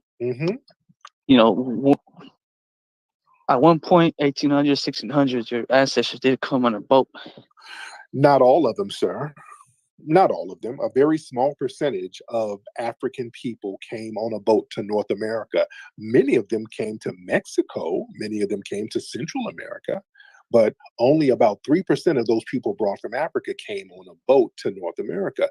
Most of the Black people were Black Aboriginal people who were already here before Columbus, sir. That's why they had Black translators with them. Okay, so with those translators, how many languages they speak? Because there's billions and millions of languages spoken prior to Columbus. And many of them spoke Aboriginal languages. They spoke Arabic. They spoke Hebrew.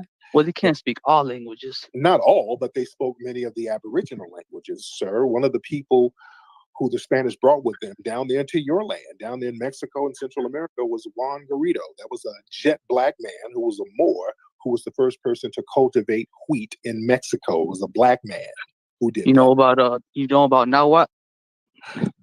That's one of the natives, right?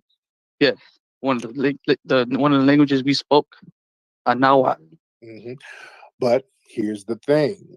Which we still have a lot of dialects in our language today. People don't know about. And you have a lot of stuff that African people brought over too, like menudo. That's an African dish, sir. And certain. I agree. Gumbo. Black eyed peas. In celebrations like fandangos, that was the Black people down there in Mexico doing that. A lot of stuff that's really Black culture down in Mexico. Anyway, if you go to my profile, you can see my ancestry DNA results. I got them pinned right there. Okay, I guess. I recommend you guys take a DNA test. It tells you a lot. Yeah, we know I'm taking DNA tests. Most people's DNA is going to go to Europe, Africa, and Asia, same places. And I got some traces of Native in my DNA, so it's all the same thing. But culturally, I'm a foundational Black American. This is the homeland that my family built. I am not an immigrant, nor am I comparable to any immigrants. I come from people who built this nation from scratch, and everybody else immigrated to it. So I am so much different than other groups. You're the leader. You're the leader of the FBA. No. You get the most money. No. I'm not a leader. You're gonna be like the leader of the Black Lives Matter. You're gonna be rich, owns mansions. Okay, calm down, El Chapo. Not El Chapo like your folks out there slinging all that dope and riding high on the hog. No. I'm not the leader of anybody. I'm just a public servant, giving messages and teaching history, sir. That's what I'm doing. You feel me? Yeah, got you. But again, you can't get none of our reparations. But again, if you want to file a claim against Spain, we'll be right there to help you out, sir. All right, Pablo? All right, I'll hopefully you let me in again. I'll have more time. Yes, indeed, man. Yes, indeed. And by the way, they got some half-off deals for Goya powder at the Varlacha stores right now. So, brother, take advantage of those deals. All right. I'm going there right. Okay. No. He's trying to play the black. He tried to slip in some black and brown. No. No. We're not doing that. No. They're trying to wiggle away over here to see how they can kind of get something. Nah. No. We're not doing that. All right, let's get El Gran something. What's your name, brother? El Gran Rey Negro. What's that? The Grand King Negro. I think that's what that means, right? Oh, he got up out of here. Okay, let's get Bam Kid. Let's get Bam Kid in here. Yeah. What's up, Bam? Yeah, good. How you doing, man? Where you from? I'm from Nigeria. Nigeria. What's on your mind, sir? Yeah, I just have a question. Yes, sir. Go ahead. I heard you changed your name because of a murder case. How's it going? Listen, will y'all please stop with these lies? Y'all digging up old lies and rumors. I am not a gangster. I'm not a drug dealer. I didn't murder anybody. Will y'all please stop?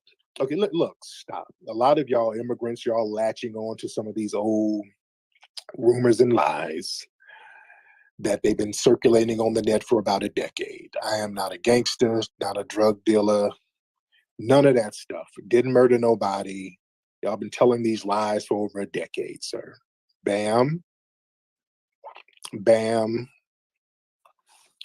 Okay. Okay, But so there are links, Bam. you know.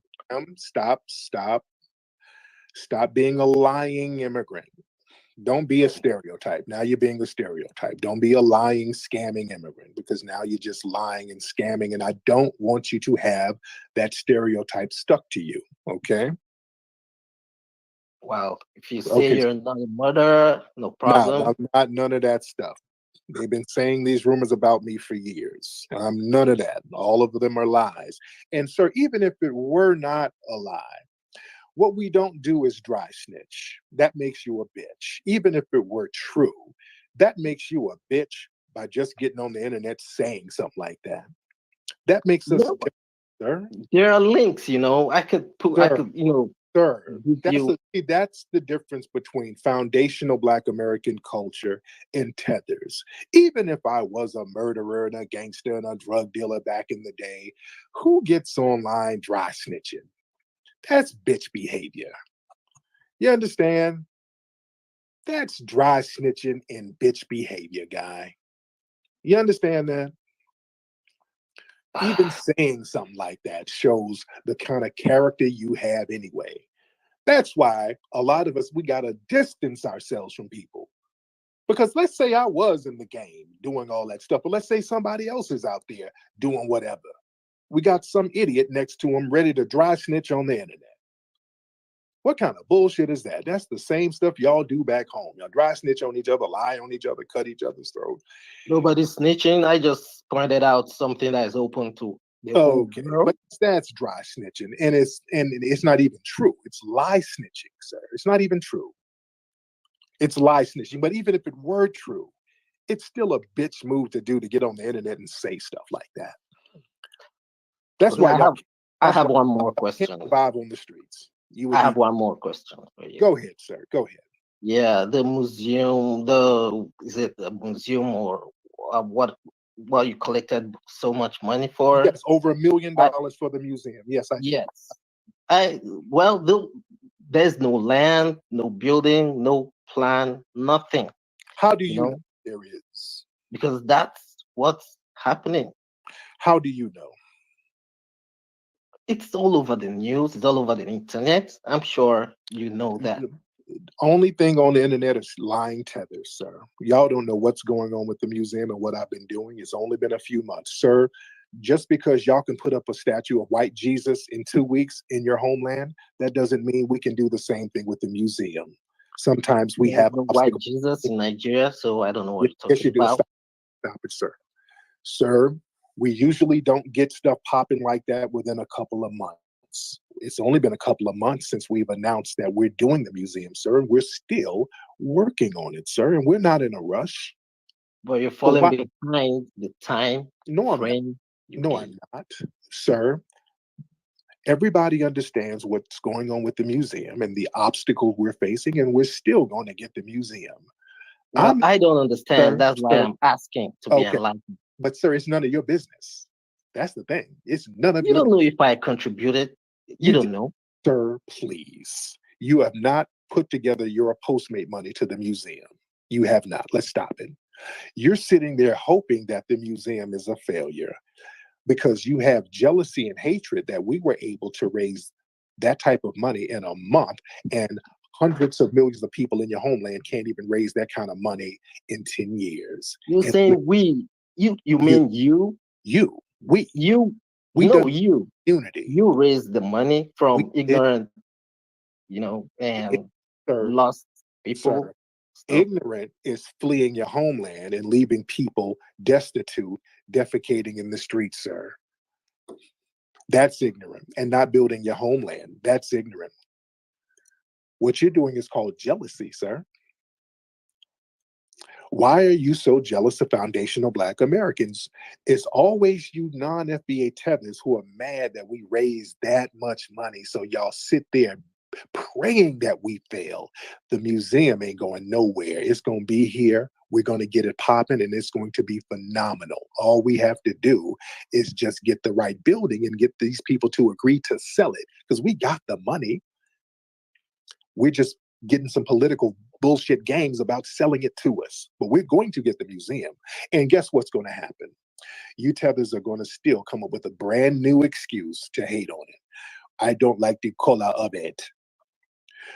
How come it is not 5 stories? How come there is no parking lot? Y'all going to come up with a brand new excuse when we get, I'm telling y'all now, listen, just when we get the museum, which is coming, we're not in a rush, we'll get it. They're going to change their BS from it ain't going to happen until, well, the parking lot ain't big enough. Why is it on such a busy street? How come ain't no food here? How come there's only one bathroom? There's a million excuses they're going to use to hate on it. Okay? This is why I don't entertain these hating, jealous tethers, because they're going to make an excuse no matter what. And I want FBAs to understand that. You don't do anything to acquiesce these haters. They're going to sit here and hate no matter what. No matter what we do, they're going to hate on it. I just want you to be accountable. I'm not hating on you. You just need to be accountable. Sir, you're not in a position. That's so much to ask. Sir, you can't even be accountable in your homeland, sir. You fled. You couldn't even take account in your homeland. You got the hell out of there and came over here. So how are you going to hold anybody accountable and you're a fleer? You keep muting me. You Go keep ahead. saying things you don't even have an idea of. You don't know where I am. You're not home. You're not in your homeland. And how do you know that? Because your phone service is working correctly and you're over this here. Is the reason why you don't need to drop out of high school. Sir. You'll be able to a high school dropout made more money than half the people in your country in less than a month. Sir, what does that say about you? What does that say about you, sir? There are kids making more money than you in Nigeria. Stop. Doing legitimate business, Bitcoin. And you ain't one of them. And you're not one of them, sir. You are fleer. You are not one of them. You got the hell on and you fled and you're over here jealous and hating. Why do you hate and why are you so jealous of foundational Black Americans, sir? You sound really kind of childish because you don't know where I am. So Sir, you're in Valdosta, Georgia, somewhere right now. You're over here. You fled, and you know you fled. You fled. You're over here somewhere in Columbus, Ohio, ready to take those Uber Eat orders tonight, sir. So you're not back home in Nigeria. I know that. Well, there's nothing wrong just, holding you accountable to You can't those hold me. You're not qualified to hold me accountable. You are fleer. You need to hold your country accountable and hold your people accountable and help your people. Help your people back home. Who the hell are you to come to the land that my family built talking about you gonna have hold somebody I else? don't know how you built it. Yeah, Well, my family. Yes, my family built this country, sir, so that you can flee to it. You didn't just get to flee here just willy-nilly. Somebody had to stay here and fight to build this place, to make it equitable for black folks to come over here. It wasn't your folks, my folks did that, sir. It's better to flee than to defraud your brothers and Stop sisters. it. That's you projecting your scam mentality. This is scam, of course. It's obvious. You love projecting your scam, sir, because in order to get money, that's what you have to do. In order to get any kind of money, you got to pull all types of scams. So you're projecting your scam mentality onto me, aren't you, sir? Ubuntu. I'm not. I'm just holding you accountable. That's all. No, you're not holding anybody anything. You're holding a bag of Uber Eats orders that you're about to deliver, sir. So just keep holding those bags and making your delivery, sir, okay? So those women you used in your music videos that you objectified, I just want to know, how do you feel, treating people's daughters like that? You mean Like all of those? dancing naked You in your mean all music of videos? sir? Really? Are we going there, objectifying women? Sir, the women from your homeland are all up there in France and Britain. Y'all got them on the track out there, sir, doing something funny for a little piece of money. Are we going there, sir? Are we going there where sex trafficking in your homeland is at epidemic proportions, sir? For real, for real? Your videos are all over YouTube. Stop it. Stop it. Stop it. There's so much dirt on your name. I don't know. I don't know how. There's so much dirt on your feet from running, sir. You come from female circumcision, forced genital mutilation heaven, sir. Don't get on this phone talking about objectifying women. The stuff and the abuse of the women in your homeland is insane, sir. Are you really trying to go there? Well, I'm commenting on what I've seen on YouTube. Sir, what are you doing about the abuse and the exploitation of the women and girls in your homeland, sir? Please, can you give me an instant? Sir, because I don't know. Sir, a lot of y'all like to project. Y'all like to really project your filth and degradation and dirt onto foundational Black Americans, sir. Y'all really like projecting. Well, I think if you don't accept it, people listening, they know your history. So I think anybody in his right mind should know who to, a mentor out of. Because I don't believe you're supposed to be a mentor to anybody. Oh, there were some sounds in the back. I didn't know where they were coming from. So. Yeah, you stopped at high school. Okay, thank you. Just saying, I don't know what you're talking about. You're just kind of babbling at this point, sir. All right. You're just saying anything, projecting your scam mentality, sir. Okay. All right. Lord, I'm objectifying women in my music videos. We got fully dressed women on roller skates. And these dudes over here performing forced female genital mutilation. And you really don't want to go there. You really don't want to go there. All right, let's get Mary Jane. I think that's your name, Mary Jane. Mary Jane, are you here? Yes, I'm here. Hi from Alabama, Tariq. Hey, Mary Jane, how are you, I'm dear? doing okay. Tariq, the hate for our people is so real. Everyone Yes, that it is. came at you, I mean, like I tweeted, I said you can hold your own, but the hate for us is very real and it's very disheartening for all these people just to hate on us like this. They hate that if we can be successful and everything. I just can't get over how the hate Yeah. is. Yes, real talk. Thank you for Thank yeah, man. Yeah. Us foundational Black Americans, we're the only people who really, really get on code like we should. We are enough of us get on code, and boy, the fact that we get on code and we can get things done, and we can go after the oppressor class and get charges on folks, and we don't sit up here talking about where the government, it's the government. We don't do all that. We can raise large amounts of money in short periods of time, and that just burns everybody's ass. That burns everybody's ass out here. So they have to try to project their scam mentality onto us. Majin Boo, turn your microphone on. Majin Boo. Hello. What's up, Majin Boo? Where are you calling from? I'm calling from Columbus, Ohio. Now, where are you from? I hear an accent. Where are you from? I'm from Antigua and Barbuda. Oh, there you go. Antigua, right? Yep. There you go. What's on your mind, man? I wanted to ask you what FBA exactly is. Now, you should know by this time, because FBA is not a confusing term. It's not. Now, what it's not. Now, what do you think FBA is? Well, I tuned in here about like 20 minutes ago, and I've heard you say it's a fundamental Black American, right? Foundational Black American. Is this your first time in our space right here? Yes, this is the first. Oh, okay, got it. Okay, it's a foundational Black American. That means a Black person in America who doesn't come from an immigrant background, a person who descended from slavery in America. That's a foundational Black American. So, as an Antiguan, I would be one of that, right? No, because you were not a slave in America. You didn't come from slavery in America. You came from slavery in Antigua. But then they bring Jamaican, Antiguan slaves up here, or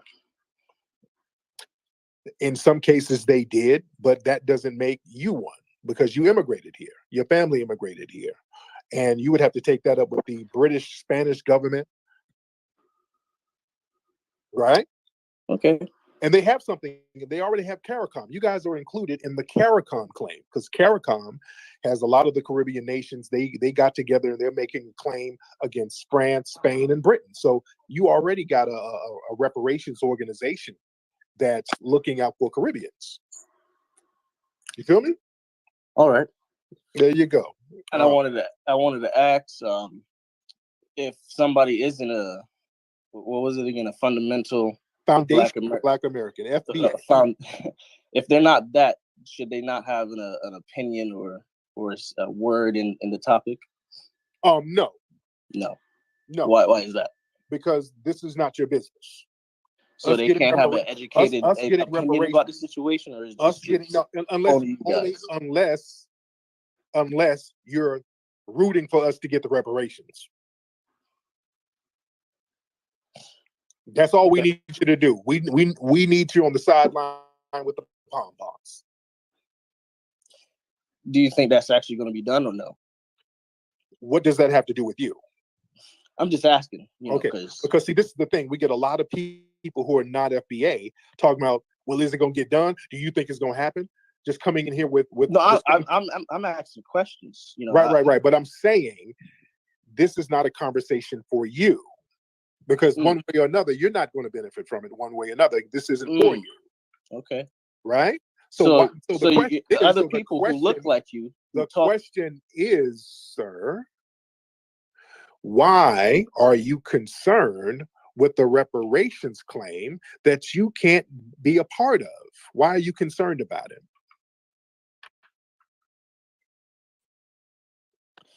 Because I'm sure that people who aren't these FBAs that you claim could also help you achieve that goal.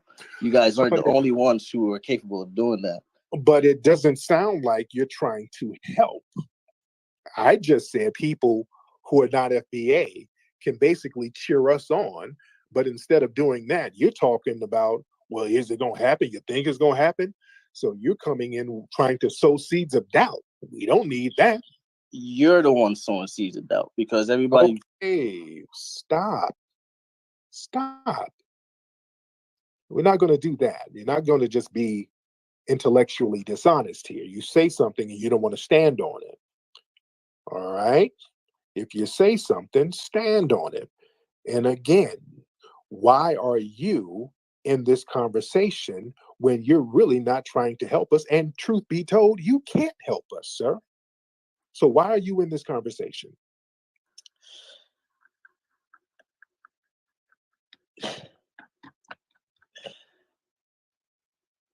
You, my friend, are very dividing. Okay, sir, let's try it again. Why are you in a conversation that has zero to do with you or your lineage? See, this is why the FBA family needs to listen to these people who come in and all they want to do is he's trying to figure out a way that he can sabotage it. Because you're not trying to help. Why would I want to sabotage? Because if you're not helping, you're trying to harm. I've sat here and asked you multiple times, why is this such a concern to you? And all you're doing is babbling, and now you're talking about projecting. It's a concern to me because I feel like I am part of these people that you're talking about, but okay, because it's a certain just stop. I just explained what a foundational Black American is. Sir, let's rewind it and let's get clarity. Do you think you should get one of our reparations checks? Is that what you're trying to say? If I found out that my ancestors were slaves, sure. But that's what I'm trying to get you to understand is why are you so slow down? Let's try it again. Do you think you should get one of our reparations checks? And you're not a descendant of slaves in America. How will it be justified to give you a check, sir?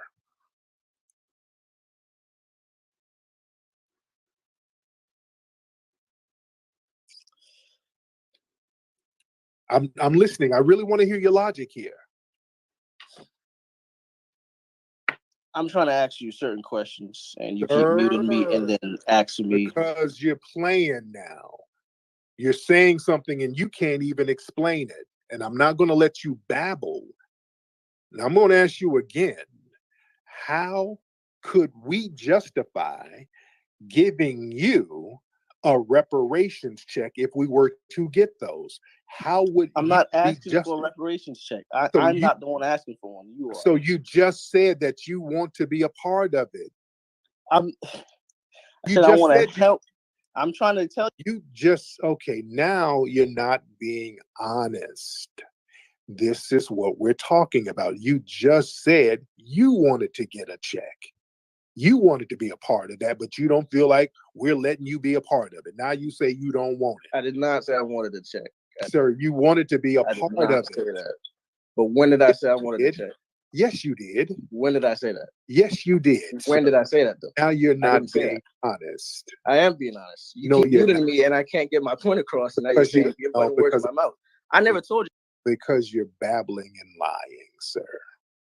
You're babbling and you're lying and you're trying to waste time. And see, back in your homeland, y'all have all of this disorder and chaos. That's why things don't get done and you have to flee. Over here, we have order. We have order. We have order. We make sure that there's order. So we're not, you see how I'm not letting you babble? We got to have. No, you're trying not to have a conversation. That's what you're trying not to do. Babbling is not a conversation, sir. Mindless babbling all over the place where there's nothing constructive, that's not a conversation. The only one saying non-constructive things are you. I'm trying to have a conversation with you and you're just saying bullshit. Okay, slow down, girlfriend, because you're getting sassy now. I can hear the sass coming out your voice. So slow it down a little bit. Now, let's try. Slow. Why do you think you could get a reparations check? How do you think you can get that? I'm not trying to get a reparations check. That's the whole point. Then why are you in this conversation? Because I want to understand, why are you trying to divide people the way that you are? So because you can't get a check, that's divisive? See, why do you assume that I want this reparation check so Because bad? you're talking about divisiveness and you're just projecting your own anti-FBA hatred and contempt, and you're mad because you can't get a check. And by the way, are you black or Hispanic or Of a course black? I'm fucking black, man. Are you And I'm not Hispanic? anti-FBA. Are you Hispanic? Do you consider yourself Hispanic?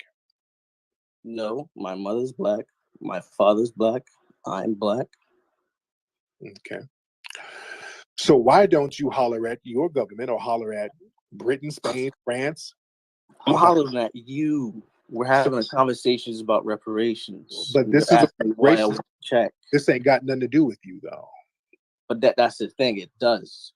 How? It doesn't have anything to do with me in your eyes. How? Because you're saying bullshit. You're trying to divide people. Okay. Let's stop the BS then, and then explain, how does our reparations claim have something to do with you? Go. How would it not if we're all black? Because this ain't about everybody being black. This is about a lineage. They took slaves from Africa. Africa came here. Whole bunch of people are black. You can't even tell who built what family did what, who did blah blah blah. It's too complicated for you No, to it's be not. talking. Yes, it is. How? Yes, it is. How is it complicated? No, it's not. Can you track back to the specific ancestor that you knew? I can trace back to the 1870 census. If we can trace back there and it says Negro, you are a foundational Black American. I can even trace back to the early 1800s. I can trace my family back early 1800, different plantations, sir.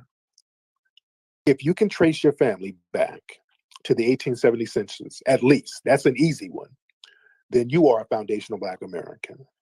And you were most likely one of the people who built this country, and you were enslaved here in America. You can't do that, sir. See how simple that is? It ain't hard at all. Y'all try to make it harder than what it is. I can trace my family. I can trace myself back to the census. Many Black people here can, who are FBA, and you can't. It's that simple. So we get checks and you don't. But you can trace your lineage back to slavery in the Caribbean. You think that I'm trying to say that we don't? Boy, if you don't stop talking over me, we don't do that. We don't talk over me. If you hear me in the middle of a sentence, you fix you an empanada, check them lips, snack on some until I finish my sentence, sir. Like I said, you can trace your lineage back to the Caribbean, and you need to holler at Spain, France, or Britain. That's simple. Right. See, at the end of the day, saying these things to people is not going to get you towards reparations. You're just dividing people. Sir, you can't help me get no reparations, sir. I can say whatever I want to say to you and check your divisiveness, because that's where the divisiveness is. You can't help me or a foundational Black American do a damn thing. See, that's what you say. But no, Other people. sir, you couldn't even help the people in your homeland. You had to flee. Your family fled from the Caribbean and came here. I didn't flee from anywhere. Sir, you're an anchor baby, sir. I didn't flee from anywhere. Yeah, your family did. You're an anchor baby, and you have that contempt because y'all family, they had to flee from their homeland in the Caribbean, sir. And here you are, trying to project your anger onto foundational Black Americans. There's no anger. Yes, it is, sir. The problem is with you. Sir, the way you speak to people. Sir, I'm just telling you the truth, and you should not be in foundational Black American business, sir. Why don't you go back to your homeland that your parents are from? Why don't you fix that up and help them get some money? You can't help us. You can't do anything for us because you can help yourself, sir. We had to help you. You are a very, very nasty person. Sir, you just don't want to hear the truth. And I've been very polite. I've not been nasty to you. I've been very polite.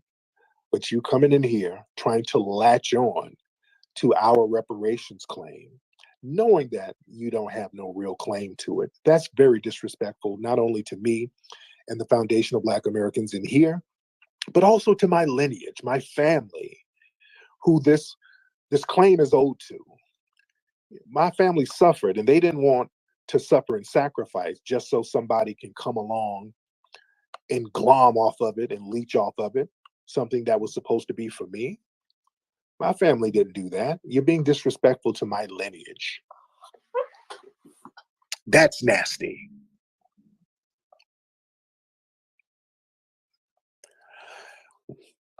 Anything else to say, sir? Why you treat people the way that you do? I'm just asking that. Okay, sir. You're projecting now. I'm not projecting anything because I watched the way you spoke to that conservative Chris guy. Yeah. And then you had a whole bunch of stuff to say about a lot of other immigrants, and it's just the way you speak to them. It's so degrading. Like, why would you want to not have them on your side instead of speaking to them the way that you do? Of course, they can. The more on our side, the cause is probably going to get done. So stop pushing. You're not on our side, and we see your passive aggressive energy that you're trying to come in and infiltrate and ultimately undermine us. Do you not think we don't see your contempt? We can hear and see the contempt that you have for Foundation of Black Americans, as that other caller did who was pretending to be FBA and started talking about welfare and family and twerking and all that. These people have contempt. And you just admitted that you're an immigrant, by the way. All right. You kept saying that you weren't an immigrant, and you just admitted you're an immigrant. So this is not about you. You're not entitled to everything Foundation of Black Americans do. And that's just the long and short of it, sir.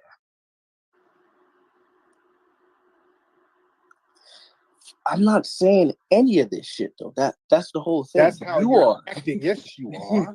We're cruel because we're not letting you be a part of something that has nothing to do with you. But when did I say that? I'm talking to you about. And sir, you're up here projecting all of this stuff. You sounding like Jennifer Hudson. All that. Oh, you're treating me so bad. You're so harsh to me. I'm still a woman. You're very emotional. You're projecting all of this stuff. So right now, sir, you're whining at this point. I don't really want to hear a dude whine. Now you got something masculine to say because now you're whining right now. You're giving me a Jennifer Hudson speech, right? I don't want to hear it. I don't want to hear a dude whining. Now, what else you got to say? Let's wrap this up. Well, obviously, I don't have anything else to say because you're going to derail it and say some bullshit nonsense, saying that, putting words in my mouth. So I guess that's it. But say what you got to say. I didn't put no words in your mouth. Say what you got to say. You put plenty of words in there. But anyway, I hope you enjoy your day, and please wise up. Go ahead. All right, dude. He's all emotional. I don't want to hear all these emotions. Emotional as hell. Don't call me with emotions, dude. I don't want to hear all that emotional stuff. Oh, you're so harsh. You're so mean. And get on out of here, Jennifer Hudson. Don't give me I'm not telling you I'm not going speech before you leave. Just get your ass on. Hear no damn man crying to another man. Calm down. Let's get Zeke Heil. I don't know how to pronounce your name, ma'am. Zalik, I can't pronounce your name. The lady with the pink wig on in the thing. I don't know how to pronounce your name, ma'am. But your name starts with an X, and you can turn your microphone on, ma'am, if you wish to. Turn your microphone on. All right. All right, then let's get some more people. Let's get Eves Edward. We'll get Eves Edward in here next. The lady with the pink wig on. I wanted to get her on, and okay. All right, Eves, hop in, bro. Shout out to Brother Ra. Shout out to Raheem. I see Brother Raheem in here. Okay, where's Eves? I had Eves in here. Okay. Robin, you want to turn your microphone on, Robin? Robin? All right, come on, Robin. All right, and long live Calvin. I added you before, Calvin. I don't know what happened. Calvin, let's try it again. Let me get Robin. Rick? Okay, what's up? Hello. Okay, I heard somebody say Tariq. I heard a woman. What's it? This Calvin? Yeah, it's me. What's on your mind, Calvin? Hey, Tariq. So I'm pretty new to this space, and I just kind of started listening to it. I was thinking this was like a Black Afrocentric kind of space, but I just hear it's FDA. What do you say? Foundational Black American. And you guys are asking for reparations, I guess. Right. And I guess I understand that. My thing is just I don't know, I don't want to switch the focus of what you're trying to do, because I guess that's what you need to do for, whatever audience you serve. But I kind of just like for when Black people kind of just stick together instead of dividing each other. Well, see, we're already divided, man, and we have a lineage that's unique, and you guys have a lineage that's unique. We're not entitled to certain things that you get, and you're not entitled to certain things that are meant for our lineage. When it comes to us getting certain tangible things, all of a sudden people want to talk about divisiveness and all of this stuff, and that's a disingenuous claim. We have a lineage, you have a lineage. We have to respect each other's lineages, man. It's just that simple. Thank you for the call, brother. I'm not sure. I'm not trying to hear all that divisive nonsense. The minute we start getting something or fighting for something for us, people want to talk about divisiveness, and they don't share nothing with us. I don't want to hear none of that divisive stuff. People get things and don't share a damn thing with foundational Black Americans. They're so divided against us, it's ridiculous. Gerardo, let's get Gerardo in here. Mr. Gerardo. Hi, how are you? I'm calling from Mexico. Okay, Mr. Gerardo. Now, what do you do down there in Mexico, sir? I'm mainly an actor, TV actor. Okay, there you go. So what's on your mind? I was hearing all the guys who were first here speaking, and I think the better way to achieve your goals, I think, is the union. I think all of you better think union first. Union? Be united.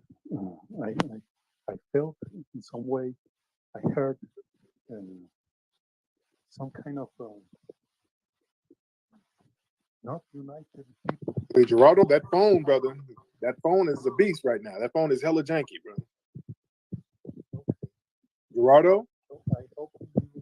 Okay, brother, did you get kidnapped by El Chapo? Hello?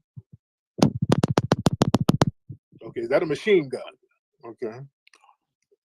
Did he get kidnapped by a drug cartel? Machine guns in the background. Hello? Gerardo? Did they put him in the trunk of a Chevy Malibu? Hello? Okay. Gerardo, we got to get your phone together. I was interested in what you were saying, but then you got kidnapped by the drug cartel. Okay, the Medellin cartel got him. Okay. All right, so Zeke, Heil, whatever your name is, the lady with the pink wig, do you want to turn your microphone on, ma'am? All right. Ma'am, do you want to turn your microphone on? Okay, I'm going to get you out of here, ma'am, if you are not going to speak. Well, yeah, I wanted to hear what Mr. Gerardo had to say. I had some things I wanted to discuss with him. Okay. He was talking about unity. I wanted to really elaborate on that. All right, let's get Juan. Let's get Juan Coleman in here.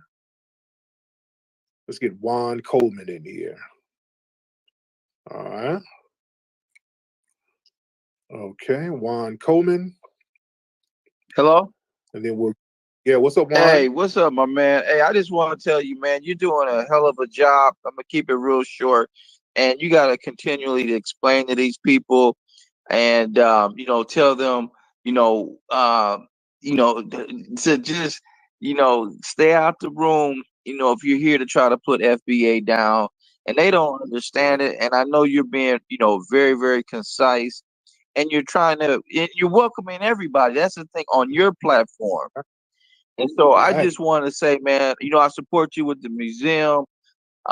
Yes, I'm sir. gonna do everything that I possibly can, trying to make it out here. But I'm in support of you and everything that you are doing and the things that you have done to try to bring this lineage holistically to the people that is FBAs. Much respect. Thank you so much, brother. All right, let's get Aaliyah RN. Aaliyah the RN. Aaliyah. Aaliyah, turn your microphone on, ma'am. Oh, hello. Oh my Hey, Aaliyah. goodness. Okay, Tyreek, I'm gonna get to the point. My family is from Buffalo, New York. I'm Native American. We owned 10,000 white slaves. And I just wanted to let you know, my last name is Holland. We still have the Holland Land Trust.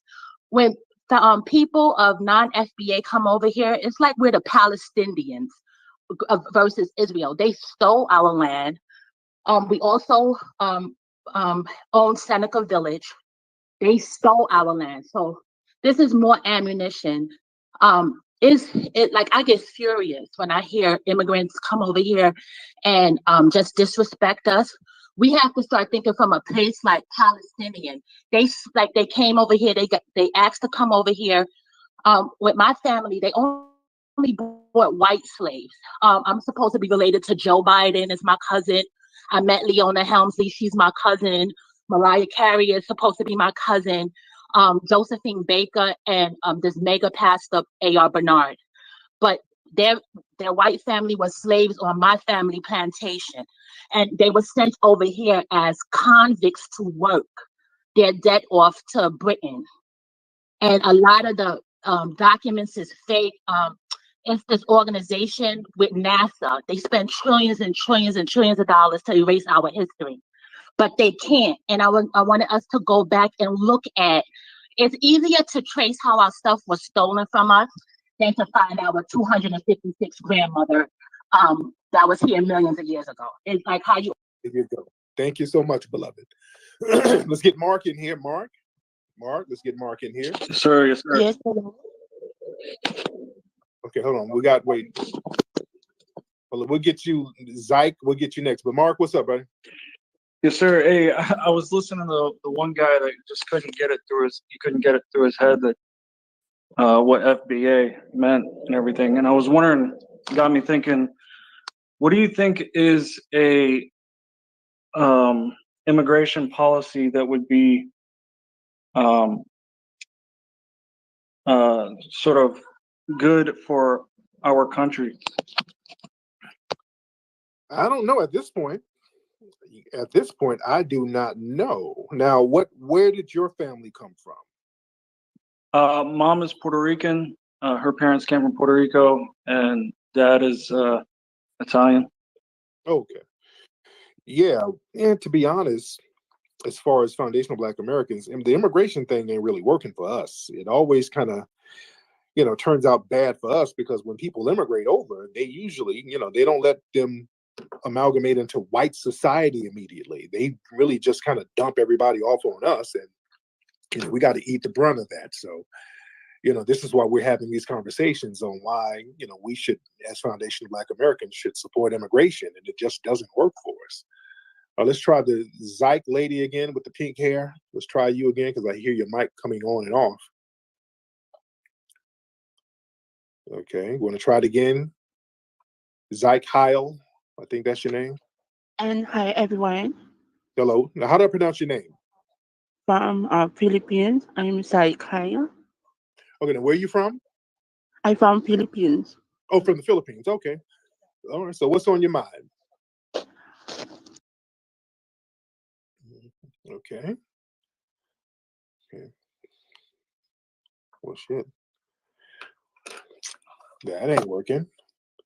Service immediately went out. So, ma'am, you've been struggling with that phone for a minute. I think she might be trying to catch her a sponsor out here. So let me get you out of here. Sound like you out here trying to catch somebody to hook you up with a little paper or something. And this is not that forum. You gotta find something else, ma'am. Let's get the Forever Queen B. Let's get Queen B in here. All right, Forever Queen B. Hey, Tariq. So I just wanted to thank you first and foremost for all you've done. I watched you for a bit. We can just say I'm like. Slow down, slow down, slow down, slow down. Slow it down, slow it down. Now, you're a white male, right?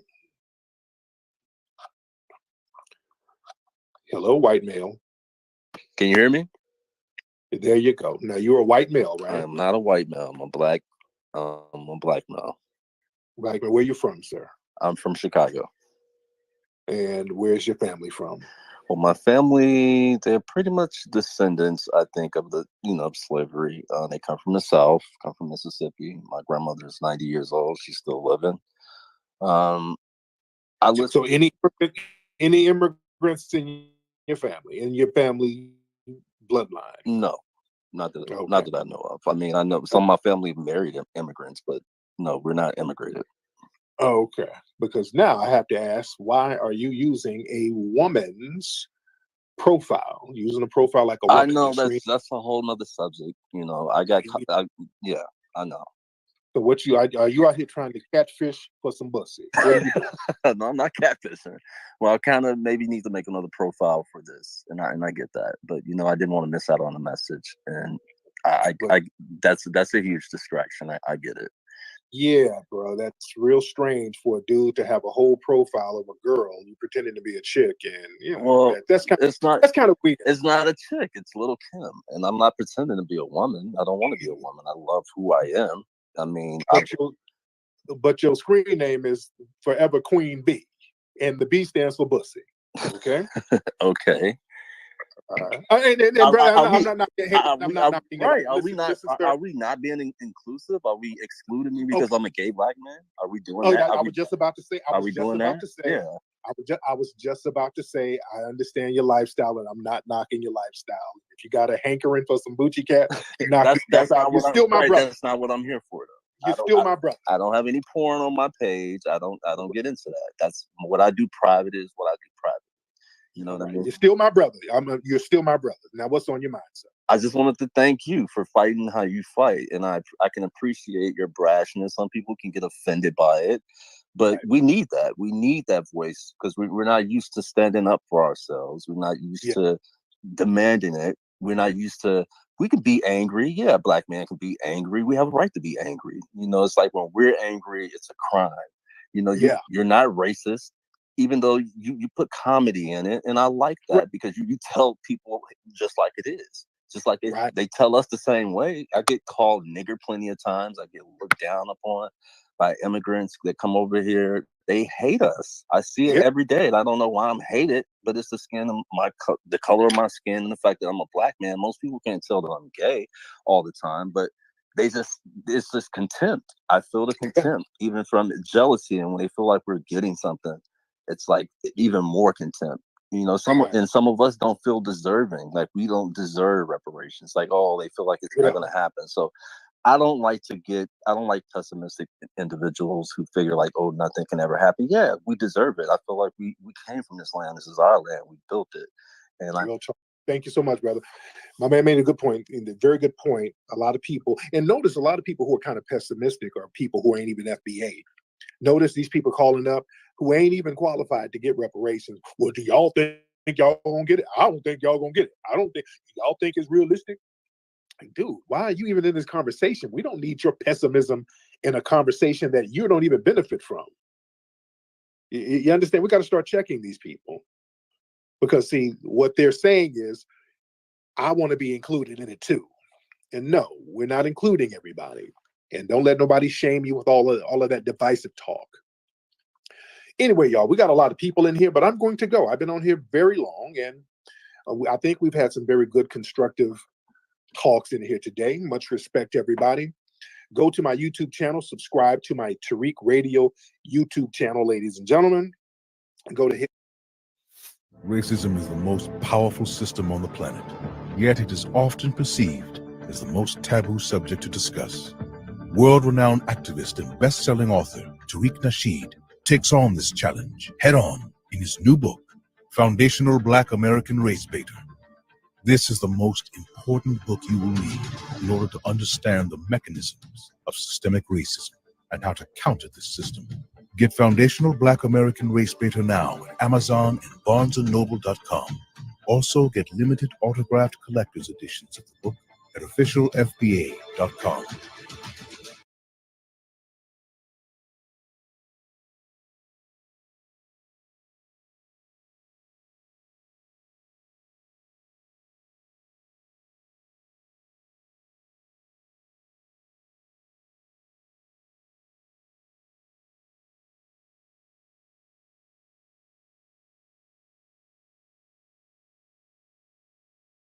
And we'll get some more people. Let's get Peter Wu. I see Peter Wu's name up here popping off. What's up, Young LYD?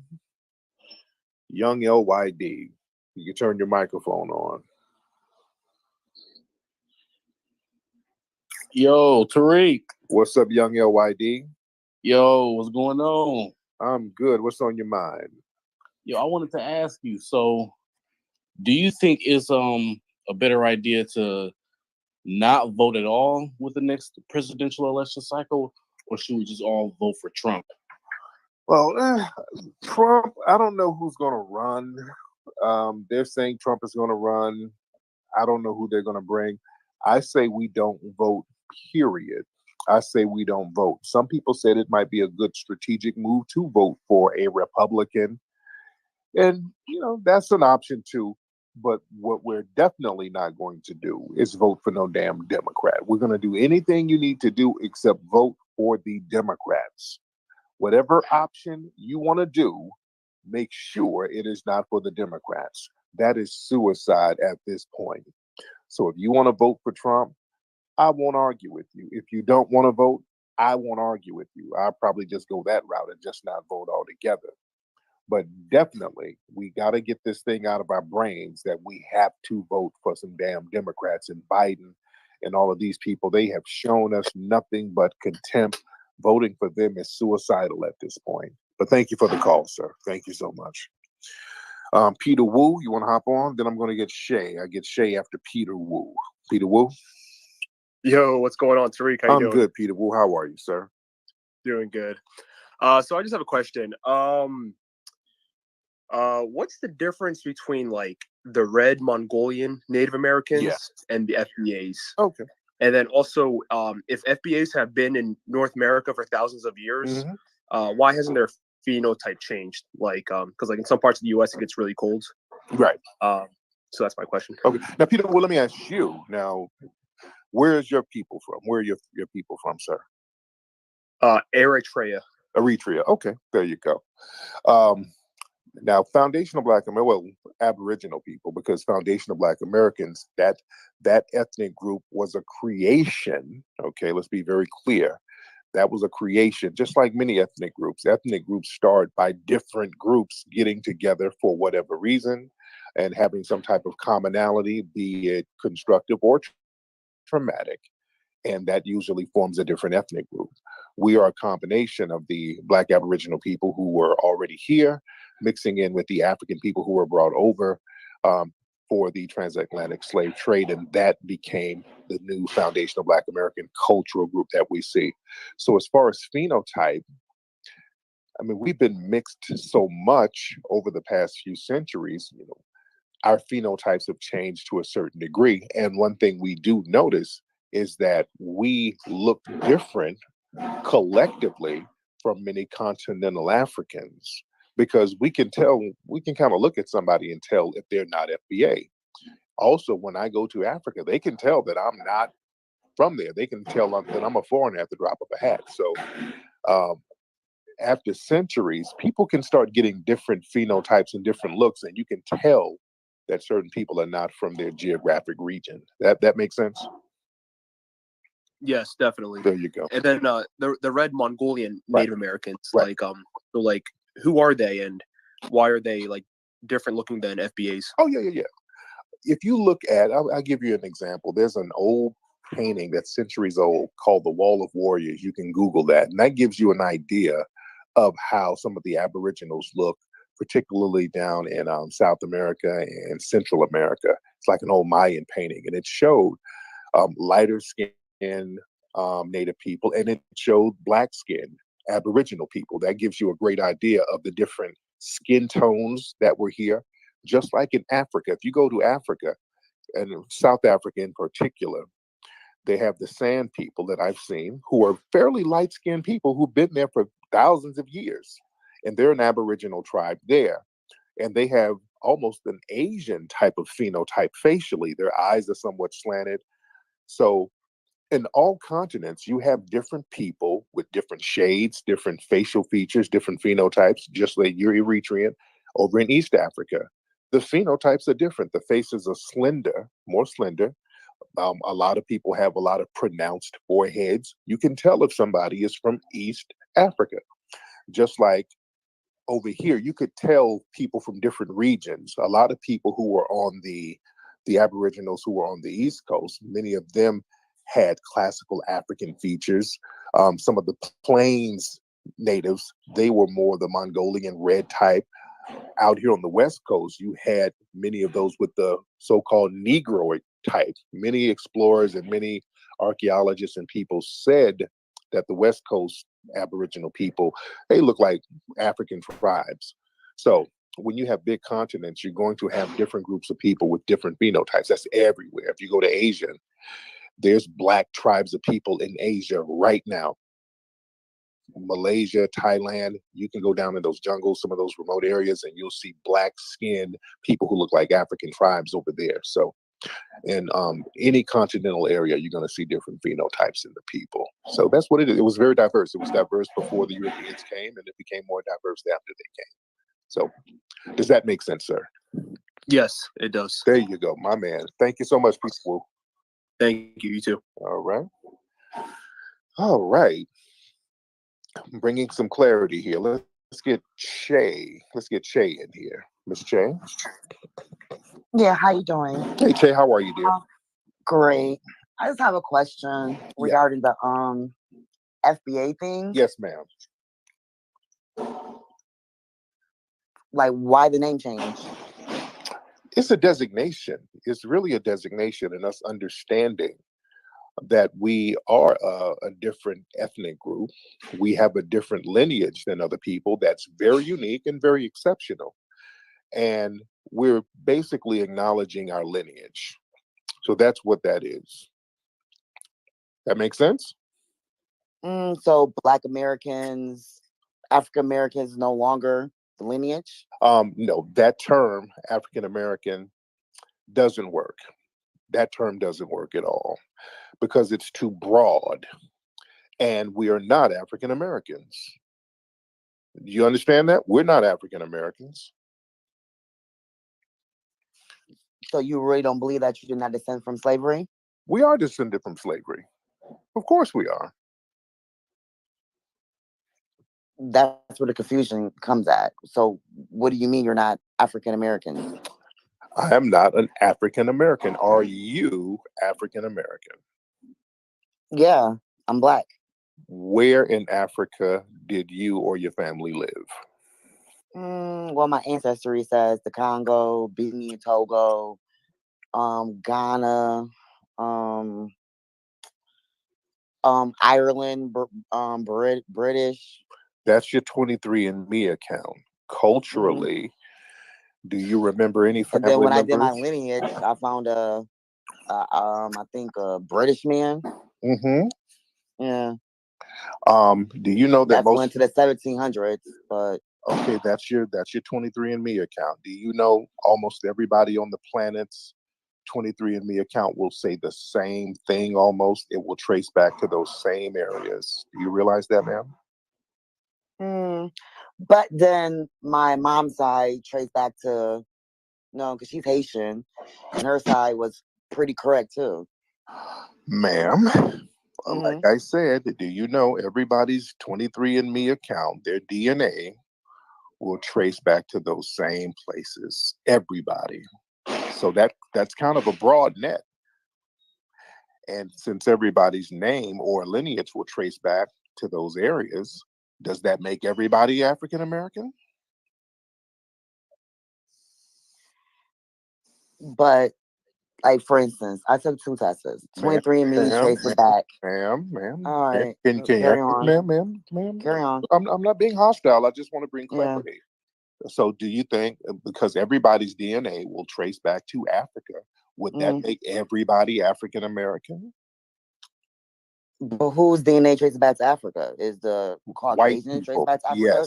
Yes. White people's DNA trace back to Africa, and they brag about it sometimes, especially when we're talking about getting reparations. You'll have white people who say, well, I should get a check because I did a DNA test and my lineage goes back to Nigeria. I'm 3% Nigerian, so I should get some reparations too because technically I'm African American. White people have said that before, ma'am. And you know they're what? being condescending, they're being a smart ass. But let me tell you something. Technically, they're right. Technically, they are actually right. That's why the term African American is not a good term to use. And our brother Claude Anderson taught us this because everybody's DNA can trace back to Africa. And if they're in America, they can technically say they're African American. And the logic they can use is, well, you black people, you haven't been in Africa for centuries. Neither has my people. So if you're going to get a check for being African American, I should get a check for being African American. See, you have to understand the legalese that they will try to use.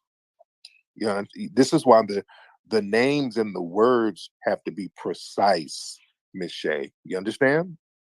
I understand, Mr. Tyreek. But you think they can trace our? You think they can trace our lineage back to where you come from, especially if you're a foundational Black American? I don't understand your question, ma'am. What do you mean? If you're a foundational Black American, your paperwork you're traced back to the states.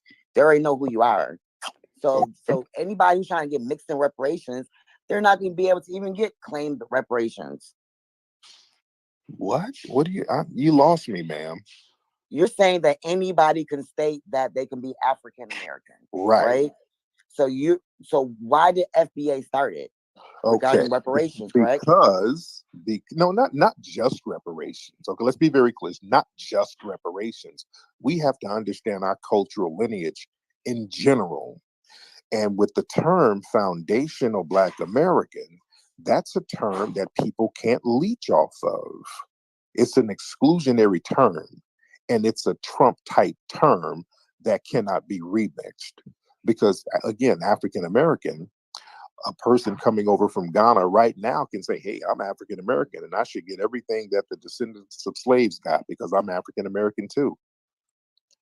The term was introduced to us in 1984 by the white supremacists given to Jesse Jackson, and they put it out there for a reason, to make us comparable to immigrant groups. So whatever Black people fought for, we're comparable to immigrants, so immigrants should get the same thing. This is why whenever we fight for something, we don't really benefit from it. Immigrants benefit from everything we fight for because we say we're African American, which is comparable to Asian American, which is comparable to Latin American, and so forth and so on.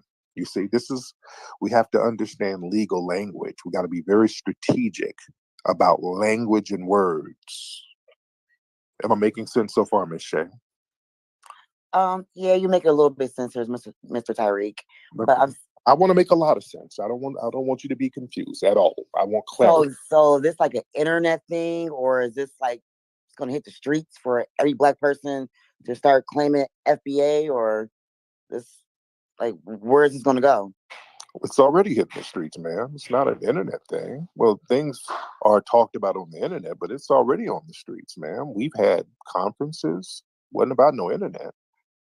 This is a wave that's going on, and people are recognizing what it is. You sound offended almost by it. Why wouldn't you want to recognize your specific lineage, ma'am? I'm not offended by anything. I'm just thinking like it's more divisive. I don't really think it's divisive. I think it's, I like it. Of course, I like it because like, oh, you're American, you're black. But I think everybody know that who's black and who's not, and where you come from. Okay, divisive how? How is it divisive? It's creating devices in diaspora.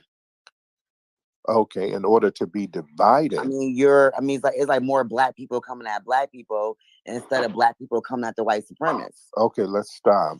Acknowledging your lineage, how is that coming at somebody if I just acknowledge my lineage? How is that coming at someone, ma'am?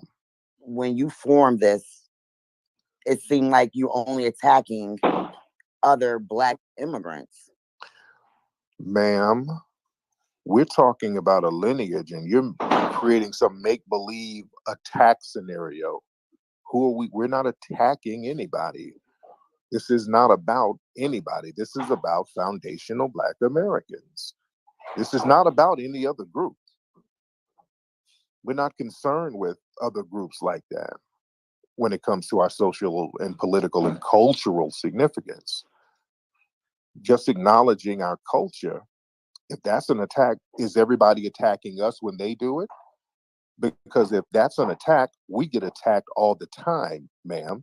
All of these other groups attack us daily with their culture. They exclude us from acknowledging or being a part of their culture. Oh, trust me, I know. They said we have no culture. I'm always on the internet arguing regarding that. Right. So yeah, that's an attack. We're not attacking them because they really have nothing for us to attack. We're just acknowledging our cultural heritage. That's it.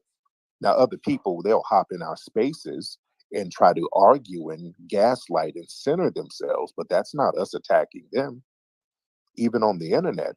And we've done conferences. We did a conference down in Atlanta, huge conference, sold out conference, an FBA conference.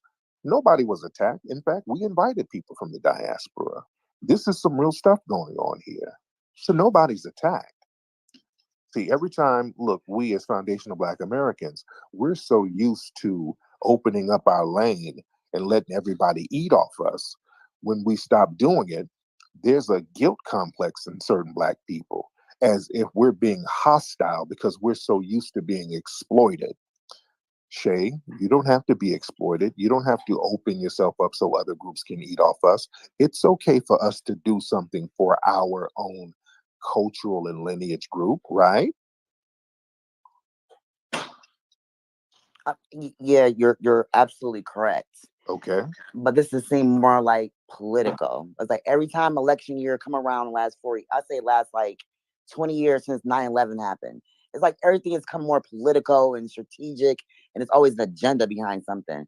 I'm just seeing it. I hope it is not agenda behind this as well. This is really about culture more than politicals. Once you get your culture together, the political thing. We have a culture.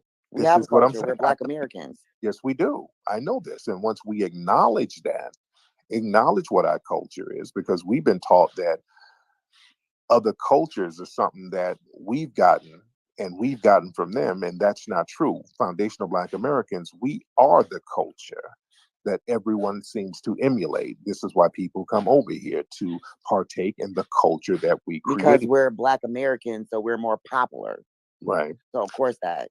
Right. We're Americans, so America is the #1 country, and so anything that comes with that, and especially it was two cultures that form America. I mean, three: Native Americans, Black, and European. So, and by us was used to being the second minority, we're popular. So, and we're American, but now we're no longer. We're the fourth on the caste system. So I'm just saying, like, is this going to help us out of that, or is just another trendy thing going on? What do you think it's trendy? Shay? Yeah, seem more trendy. How so? How so? How is your culture trendy? The FBA thing seems more trending. I'm not saying that I'm trendy. There's no way that I'm trendy.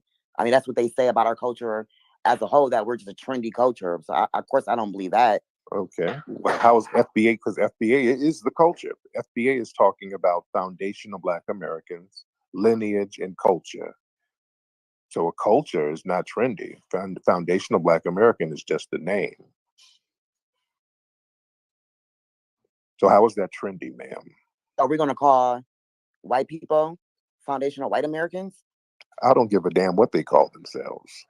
I'm calling us foundational Black Americans, and that's a term that they can't leech off of, and they can't remix that term.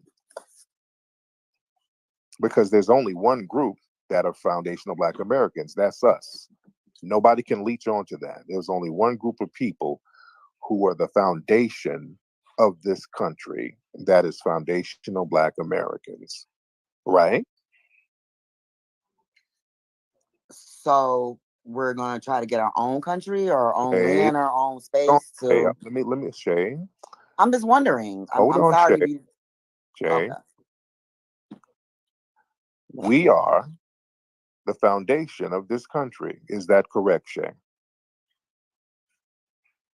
I don't want to erase Native Americans, but okay. I mean, the foundation of this, yeah, when Okay. they built it and stole it and created it, yeah.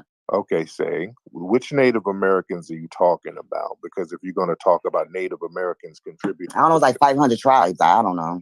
Okay, we got to be right and exact. And out of those 500 tribes, you know, some of those tribes were Black Aboriginal people, right? Yeah, some of them was darker color. Right. Some of those people. Like, for instance, Snoop Dogg mixed with the ones that was in the West Coast. Right, of course. Mm-hmm. So when you talk about the native tribes, you're talking about the Black Aboriginals who ultimately mixed in with the Africans who were brought over. The Red Mongolian natives, they didn't really have any input in the building of the United States, if we're going to be very historically correct. Okay? I was wondering where it was going. Are we going to get half the country? Are we getting land? I mean, that's all I wanted. Like, where are we going with this? Where we're going? That's all I want to know, and that's all I gotta say. I'll end there. Got it. Okay. Where we're going with this is acknowledging our lineage. That's where we're going, and then everything can go from there. We can do whatever we want to do, as long as we acknowledge that lineage first, and then everything else will fall into place. Thank you so much for the call, Shay. Let's get some more people in here. Let's get David in here. David, you can turn your microphone on, sir. Hey, Tariq. Thanks for taking my question here. Thank you so much, David. David, where are you from? I'm in Canada right now.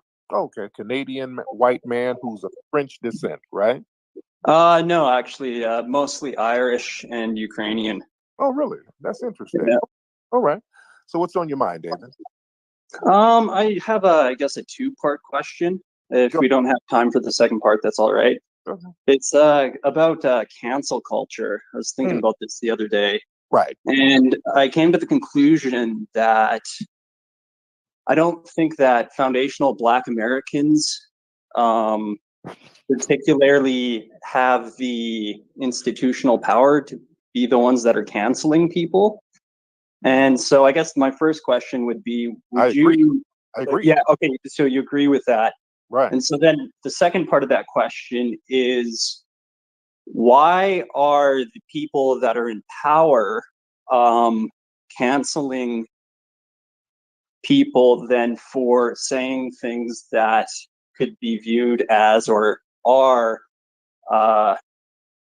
disrespectful towards foundational Black Americans? Or are they actually canceling people for that reason? And I'm assuming that you're referring to Joe Rogan, right?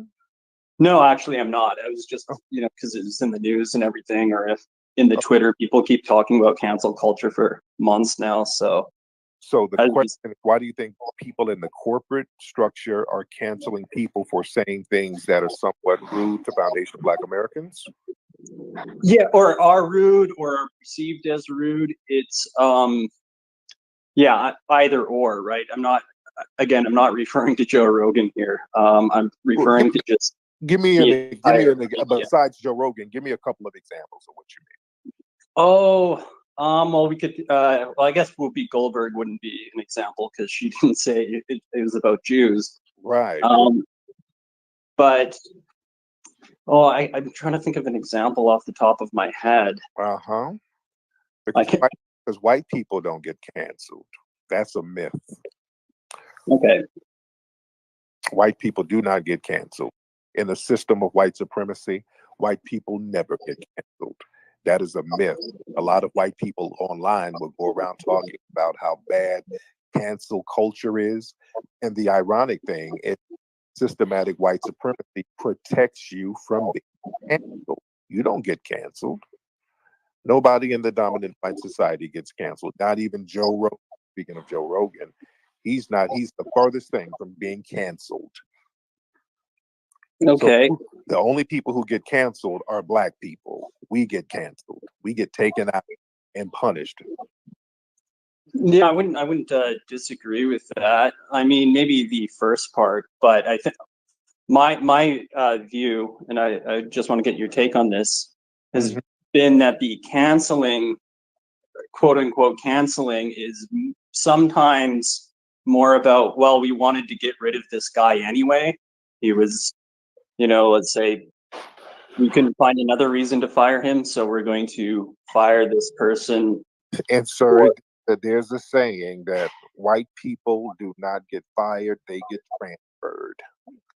Okay. That happens. They only get transferred. They don't really get fired.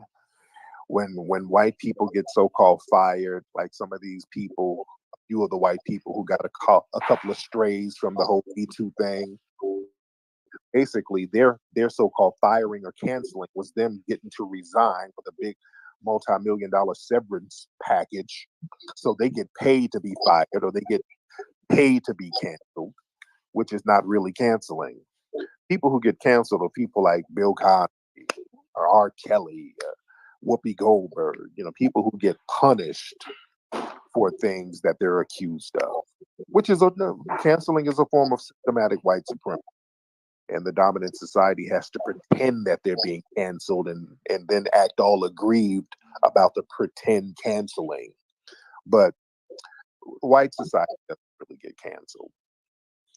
Okay, that's I don't know if I entirely agree with everything you're saying, but I'm not going to argue about it because I'd have to think about it a little bit more. Yeah, because you would have to give an example, sir, and you cannot give one, according to your...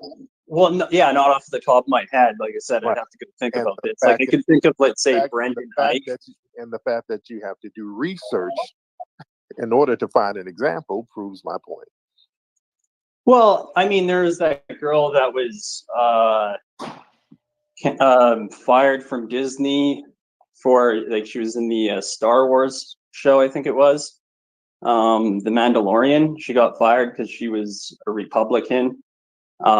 There was Brendan Ike, this is going way back, got fired because of his, as being the CEO of Firefox, because of his views on same-sex marriage. Okay.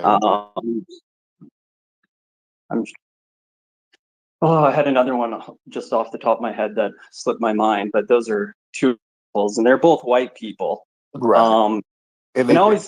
And it probably did something to another white person. No, that, like, I'm not disagreeing with you on that. Right. That's what I'm saying is, my sort of thought is, well, I don't think this is actually what they're saying it's about. It's okay, because initially, this is the thing. Initially, the narrative you said was, well, they'll get canceled for saying something offensive to a black person or foundational black American. And part of the white supremacist code is to not punish white people based on them aggrieving or harming a black person. That's a strict, unwritten code of white supremacy. This is why, for example, we've just saw in the case with the young man who was killed in Minnesota, the suspected white supremacist cop who shot her, literally got a slap on the wrist, shot him rather. She got a slap on the wrist for killing this man. She murdered this man and she's going to do less than a year in jail. That's not canceling. That's giving a slap on the wrist. That's giving a pass. And that's how white supremacy works. If you're a white person and you harm a black person, there has to be a international outcry in order for you to be remotely punished.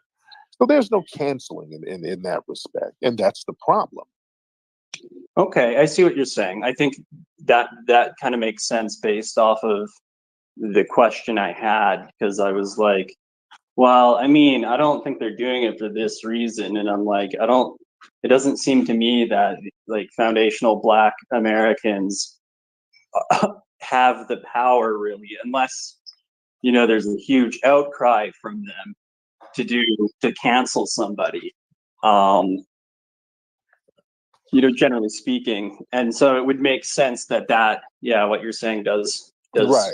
kind of answer that question for me. So that's the case. That's the problem.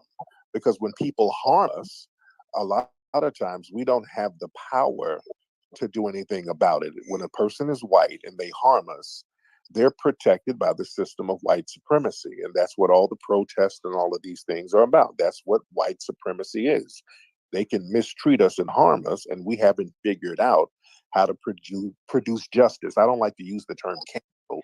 I just mean produce justice, meaning stopping that person from harming us or punishing that person from harming us, so that the message will be given that anybody else who does it, they will have to suffer punishment as well.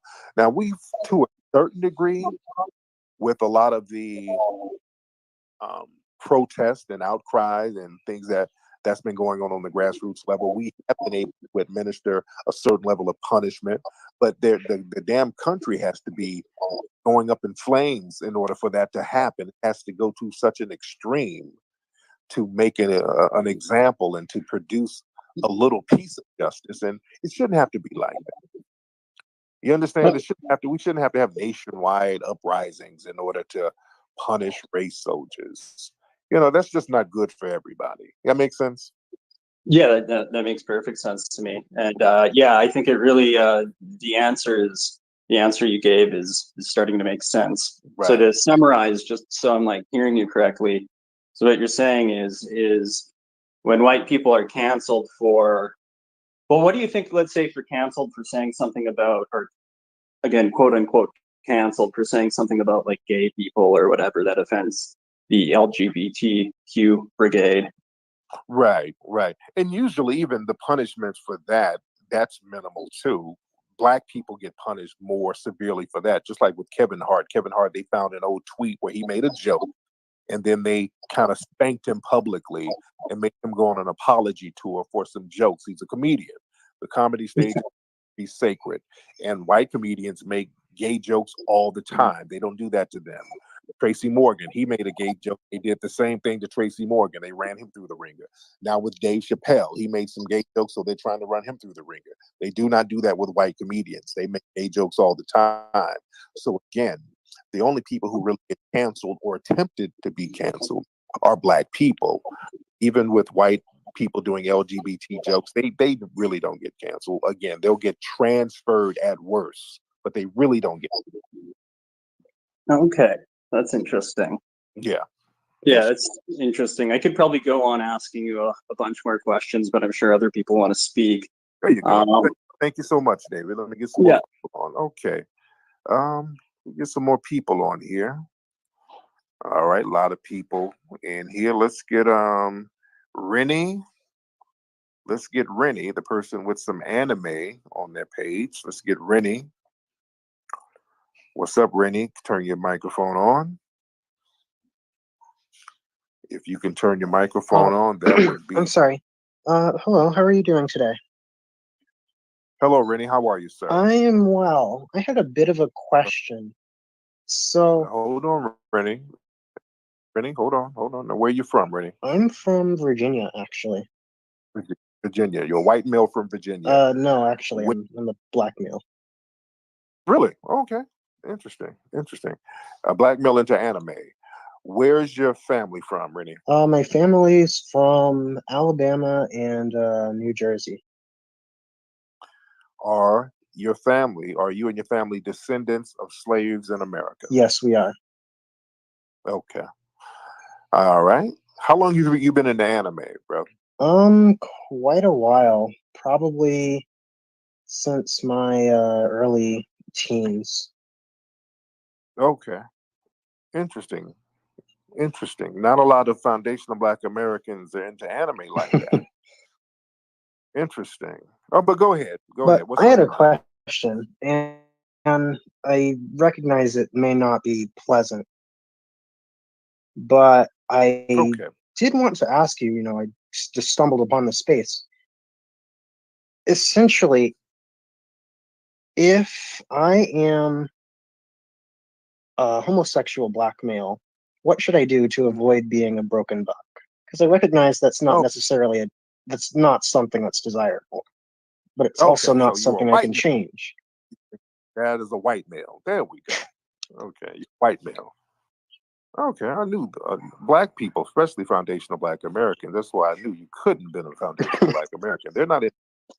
No, you're not correct about this, but They're not. um, So let me ask you this. So are you offended because the buck breaking movie exposed a part of your culture, your European culture? one, I'm not white. Two, I'm not offended at Yes, you. all. Um, Yes, sounds like the movie Buck Breaking touched a nerve about your culture. no, like I said, it's Why do you think buck breaking and sexual exploitation is such a major part of your culture? I think you have the wrong impression here. So I'm not really sure what to What say about the situation. sir, let's calm down. Calm down. Let's talk real. I know a lot of you people in the dominant society, you're not witty enough to get off a good troll response. Your trolling kind of failed because you're not that witty. But let's talk real. Since that failed, at least we can try to salvage the call is to get you to have a real conversation about your culture. Why do you think your culture is so rooted in sodomy and exploitation? Why do you think that is? It's not my culture, so I'm not really sure how to respond. I guess Yes, it is. I'll excuse myself. Yes, that. I really don't know what to say other than that you're mistaken. Okay. Okay, Rennie. Thank you so much, sir. And I hope you have a good late night snack with plenty of mayonnaise. Okay, let's get Dr. M in here.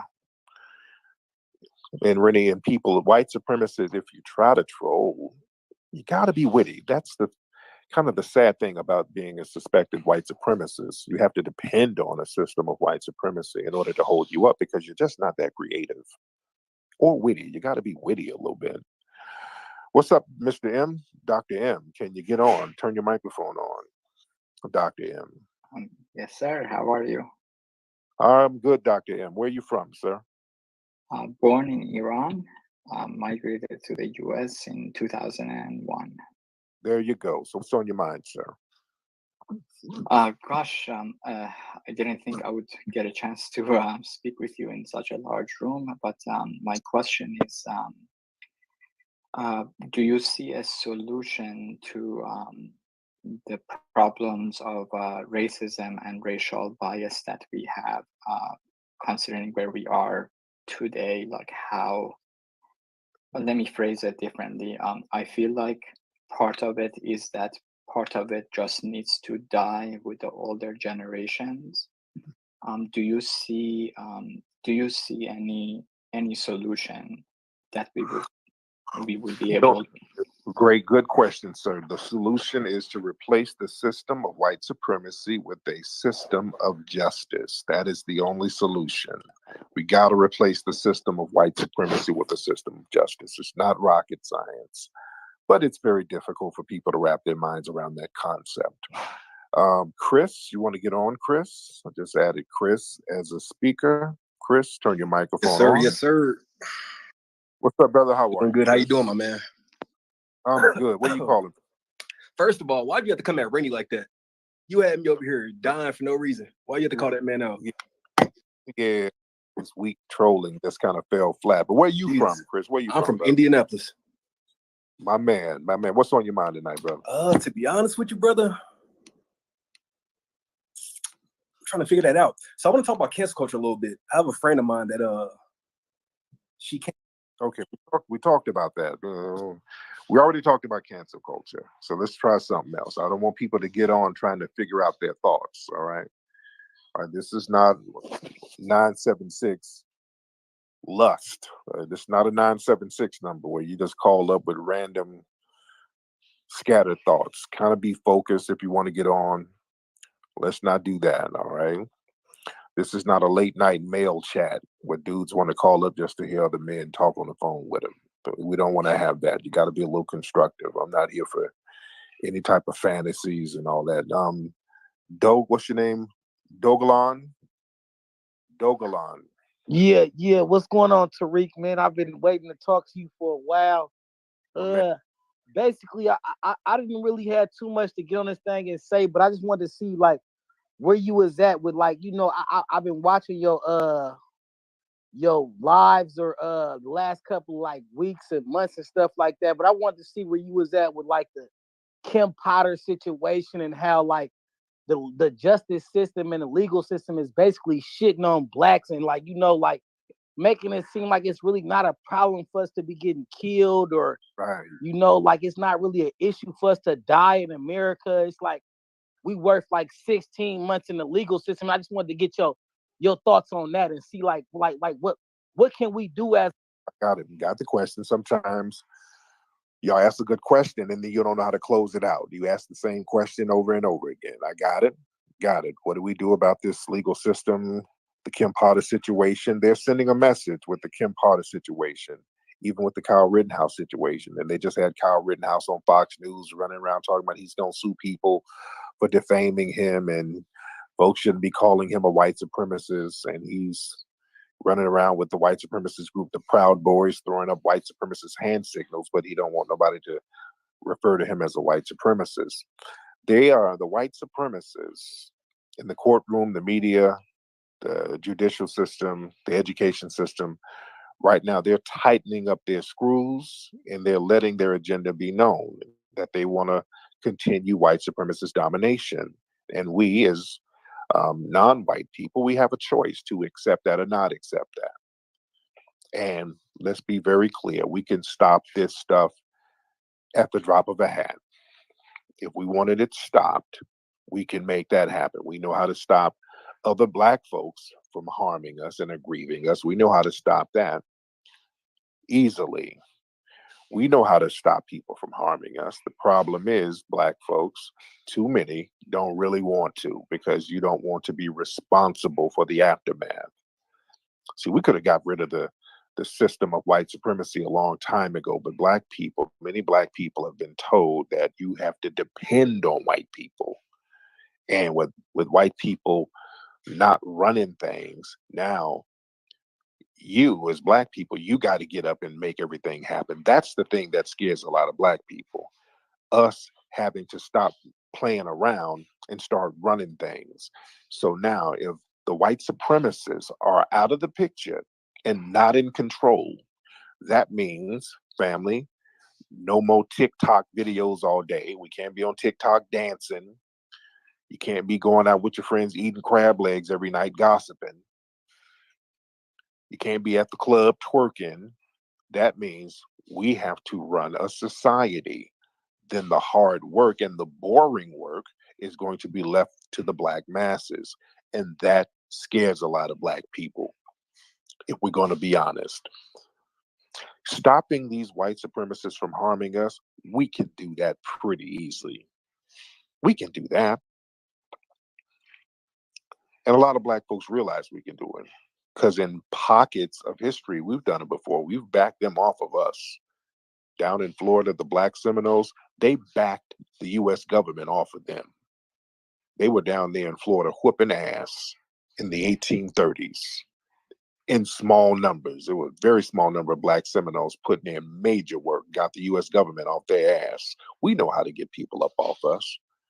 But see, the Black Seminoles, they were ready to live an autonomous lifestyle. They were ready to control their own lives. They were insistent upon controlling their own lives. They were ready to go there, to feed themselves, to clothe themselves, to house themselves. See, a lot of black folks when y'all start thinking in those terms, meaning you're going to have to learn how to run power plants, you're going to have to learn how to run river dams and water systems and sanitation systems. You're going to have to run a society if you want to be in a protective status where people are not harming you. Because if you have to defend yourself, that means you're going to have to feed yourself.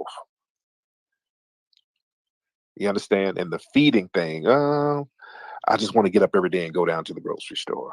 I just want to get up every day and go to that job and let white mommy and white daddy do the hard work. And I just go in 8 hours a day and just get my weekends. See,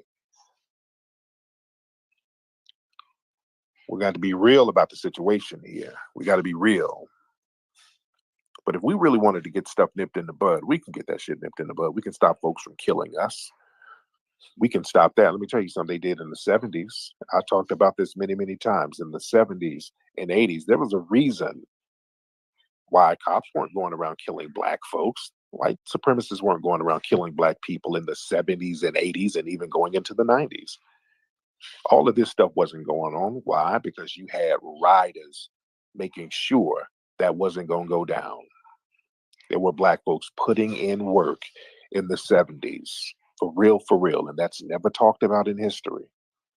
You had black folks putting in work, making sure if you harm a black person, there was going to be some problems that come with that.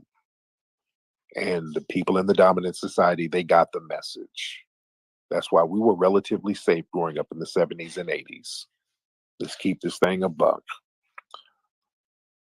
Let me get some more calls in here. I see somebody has a tag called Asada Taught Me. Y'all better really research Asada and the Black Liberation Army organization she was connected with. There's a reason why people like Asada, even to this day, they're on the most wanted list, all the work they were putting in. Real heavy history. Let's get some people in here. A lot of folks in here. Let's get, who's this? Let's see, a lot of people in here. I want to get some new faces in here because let's get Johnny Dice. Let me get some new faces in here on the microphone. Johnny Dice. Let's get Johnny Dice in here. Hey, how you doing today? What's up, Johnny Dice? How Good. are you? I just happened to walk into the space really, and the topic did intrigue me a little bit because I'm kind of unsure on my background. Okay. All right, so I've heard you ask all the questions, so I'll be upfront and honest. I'm adopted. Okay. My father did not talk anything about my adoption whatsoever. It wasn't until my mother, until later years. Actually, Now wait, hold on, Johnny, hold on. Now, are you classified as white right now? Are you classified as white? Johnny, turn your microphone on, sir. I apologize. Can you hear me? I can hear All you. right. So are you classified? Yeah, I would say I always check that box. Okay, there you know, go. so my parents are white. I always check that box. And it wasn't, I mean, I knew I was adopted, but it's not anything I ever concerned myself with. And then later on in my, and I didn't think anything of it. I really didn't. But my birth certificate says I'm born in Mississippi to a Melissa Morris. And I'm an old guy. I'm 50 years old. She's probably long dead. There's no sense in me going through trying to find her, right? And then but my mother referred to her as Missy. As who? Missy. A few times. Oh, as my adopted mother is Missy, and it wasn't until later on in my life. So now I'm torn. Right? Do I get the blood test? Do I see where I'm at? And do I tell my kids where they're at? And do I tell my? So I'm really torn, and I'm looking for a little guidance. Okay, well, I don't really know what you want to know, but get a blood test and find out who your parents are. I really don't know what you want to know, sir, but thank you for the call. It's a little random. Okay, I don't know what you want to know. If you want to get a blood test and find out who's who, get a blood test and find out who's who. Okay. Let's get some more people in here. Let's get down here on the list. Let's get Miss Romano. Let's get Miss Romano in here. Let's get Miss Romano in here. All right. Hello. Miss. Hello, Miss Romano. Hi, I've got a question. Okay, So, Miss Romano. Wait. uh-huh. Hold on. Now, where are you from? You're from the. Are you from the UK? No, so I know I have a UK accent, but I'm actually American. Okay. So how do you have a UK accent? Pardon? If you are American, why do you have a UK accent? Because I was sent to school in the UK. And are you classified as white? Yes, is this does that mean I can't ask a question? Why would you not be able to ask a question? Okay, because I've been like kicked out of spaces before because apparently I Nope. wasn't, allowed to be in there. But I've got a No, just one. Mhm. Okay. So let's be clear. You're American, but you went to school in the UK. Yes, yes. Where is your family lineage from? Where in Europe? Ireland, Scotland. Scotland. Scottish. Got it. Okay. Now, what's your question, Miss Rowe? Go ahead. Okay, so I've been in a few spaces and I just want to know, why are Black people so divided? And like, you guys talk about unity a lot, but the spaces that I've been to, it's just like segregation, hate white people the problem, and then hate each other. So I want to know why. Why is that like going on? So why are Black people divided? Yes, and why are they promoting segregation and division amongst all races? So segregation is being promoted by Black people. Yes, in some of the spaces that I've been to, they have been like promoting that. Like, Okay. so I want to know why. Obviously, you weren't hosting the space, but And I think your voice sounds familiar. You sound like the Latina woman who was in Australia that we talked to. Are you no, that person? no, You're not no. from Australia? No, I'm not Australian. Never been to Australia. No. So why do you think the spaces are segregated online, and these spaces are run by anonymous people, but the neighborhoods in the country, the cities are segregated, right? If we look at the countries, I mean not the countries, but the cities and towns, they're segregated, right?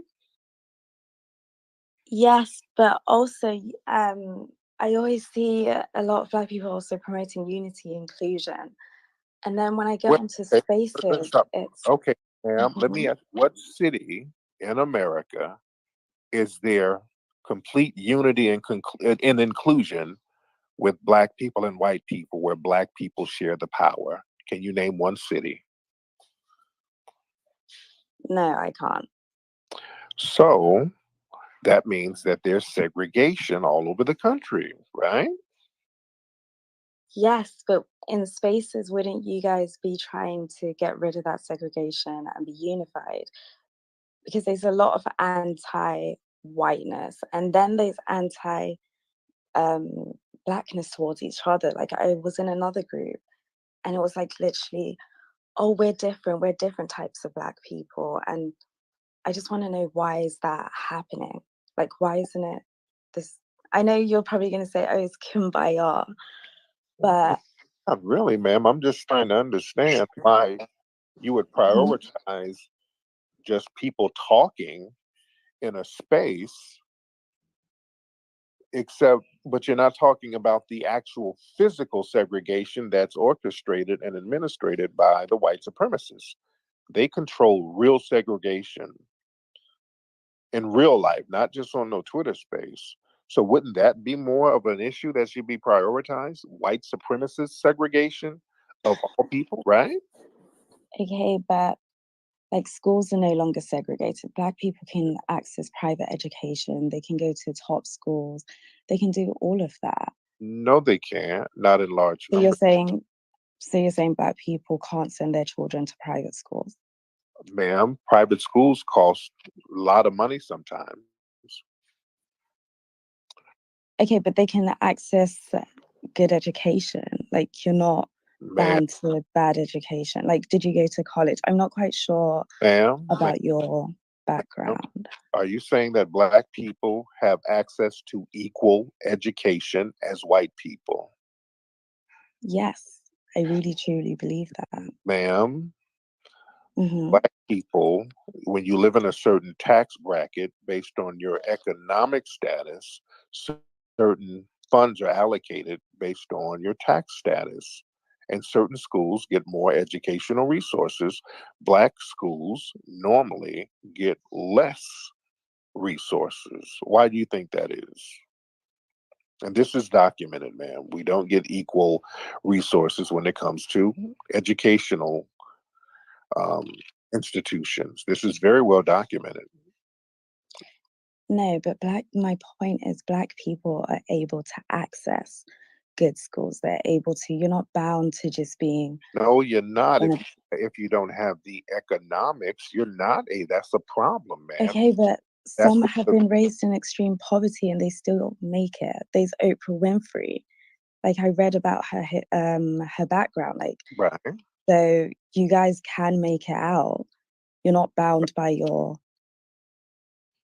So, ma'am, why should we have to be the exception, and why do we have to overcome obstacles in order to make it? Whereas people in the dominant white society, they can just go on and do their thing, and there's a lane to help them. There are no obstacles for them. Well, Why that's do we not why do we have to overcome systematic obstacles based on race? okay. But do you know also in the white race, there's also that going on. Like, There there's are no, certain people there from are no certain. systematic obstacles based on race for white people. There's absolutely no hindrances for You them. would be surprised. Like, Irish people they get it the most. Irish people. So you would be surprised. What? Polish people. How so, man? What are you talking about? Okay, you do know like those books on how the Irish became white, how the Italians became white, all of that stuff, right? Uh-huh. Hmm. So are you saying that they get it better than a black person amongst white people? All of Is that what them you're saying? are considered white, ma'am. Right? They're Okay, considered but they're considered white. it goes beyond that. It goes beyond that. If your name is a specific type of name, a Polish name, an Eastern European name, yes, you're white, but you're also so discriminated against in certain And white communities. this is why white people from Eastern Europe often change their name. Voila, problem solved. White people who come over here in order to avoid discrimination based on their name, all they did was change their name. Half the white people in America, they changed their name the minute they got here. Voila, problem solved. That's not an obstacle. Black folks, we don't have the luxury of changing our name. So are you saying white people are the problem here I'm as to why black people? But I'm to be saying honest, I've that seen a lot of successful black people. I'm successful financially.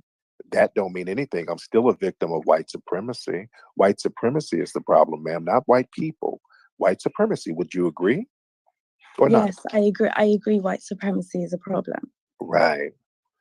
So, ma'am, how come you're not helping us replace the system of white supremacy with the system of I justice? have protested Black Lives Oh, Matter with you God. guys. I have. What do you mean? What do you mean? Protesting Black Lives Matter. What did you protest? What exactly did you protest? Against police brutality against black people. Do you believe that the Kyle Rittenhouse verdict was a just verdict? No, I don't. Got it. How have you protested against that as a white person? However, I saw. Okay, if we're talking about Carl Rittenhouse, Just in right? just in general, because standing out there holding a sign with Okay, but he murdered a convicted pedophile and a woman beater.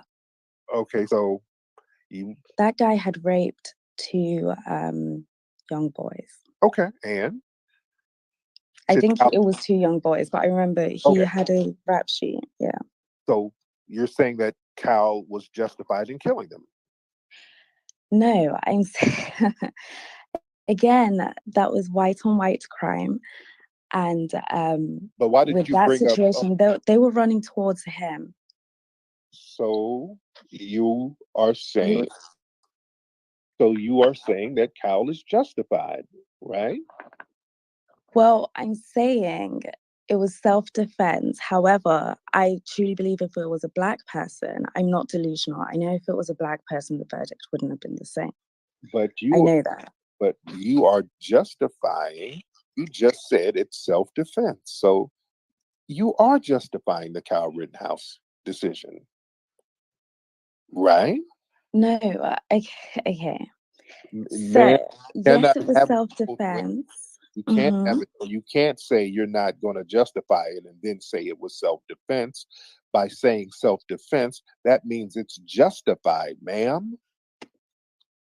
Okay, so yeah, I guess it was So why are you justified. being deceptive, ma'am? Because I knew that. No, I'm not being deceptive. The way I see it as it was self-defense. However, if it was a black person who had done that, I'm not delusional. I know that they would not have been acquitted of murder. They would have Right, been, so I know right. that I'm 50-50 with it. However, Mm-hmm. yes, it was self-defense, but however, the verdict, Right. yeah, is a representation Uh, of uh-huh. mhm. So that's why people I'm stand. not racist. Like, Oh, okay.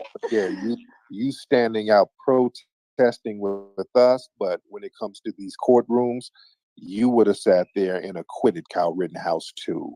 That no, actually, I you, wouldn't have. ma'am, you just said it was self-defense, and Yes, but I he would have known killed that a if it was a pedophile. black person sat in my courtroom, it You're, would have gone the other way. you're being deceptive. No, I'm not. That's Is what I'm saying. which Like, is a tool that many white supremacists use. They use deception, and they'll take both sides of an argument, which is a form of deception, ma'am. no, I'm not a white supremacist. That's Not absolutely saying you offensive. are, but some would suspect you could be. Not saying you are, because I don't. Okay, so can I ask you, if you're white and you're a Republican, do you consider them to be white supremacists? I Because do. they're Republicans No, I do and not. white. No, I do. Okay. No, I do not. Because let me tell you something. Many foundational Black Americans, we're more conservative than anybody. I'm very conservative. I'm not a Republican, but I have conservative values, like many foundational Black Americans, because we've been here longer than any other group. So a lot of things we're very conservative about. So just because a person is I would say conservative or a Republican, that can go either way. I don't know what a Republican is, but a person with conservative values who's white, they're not necessarily a white supremacist. And all white people are not white supremacists. But the people who believe in white supremacy are the most powerful people. And a white supremacist is not a person running around in a Klan robe.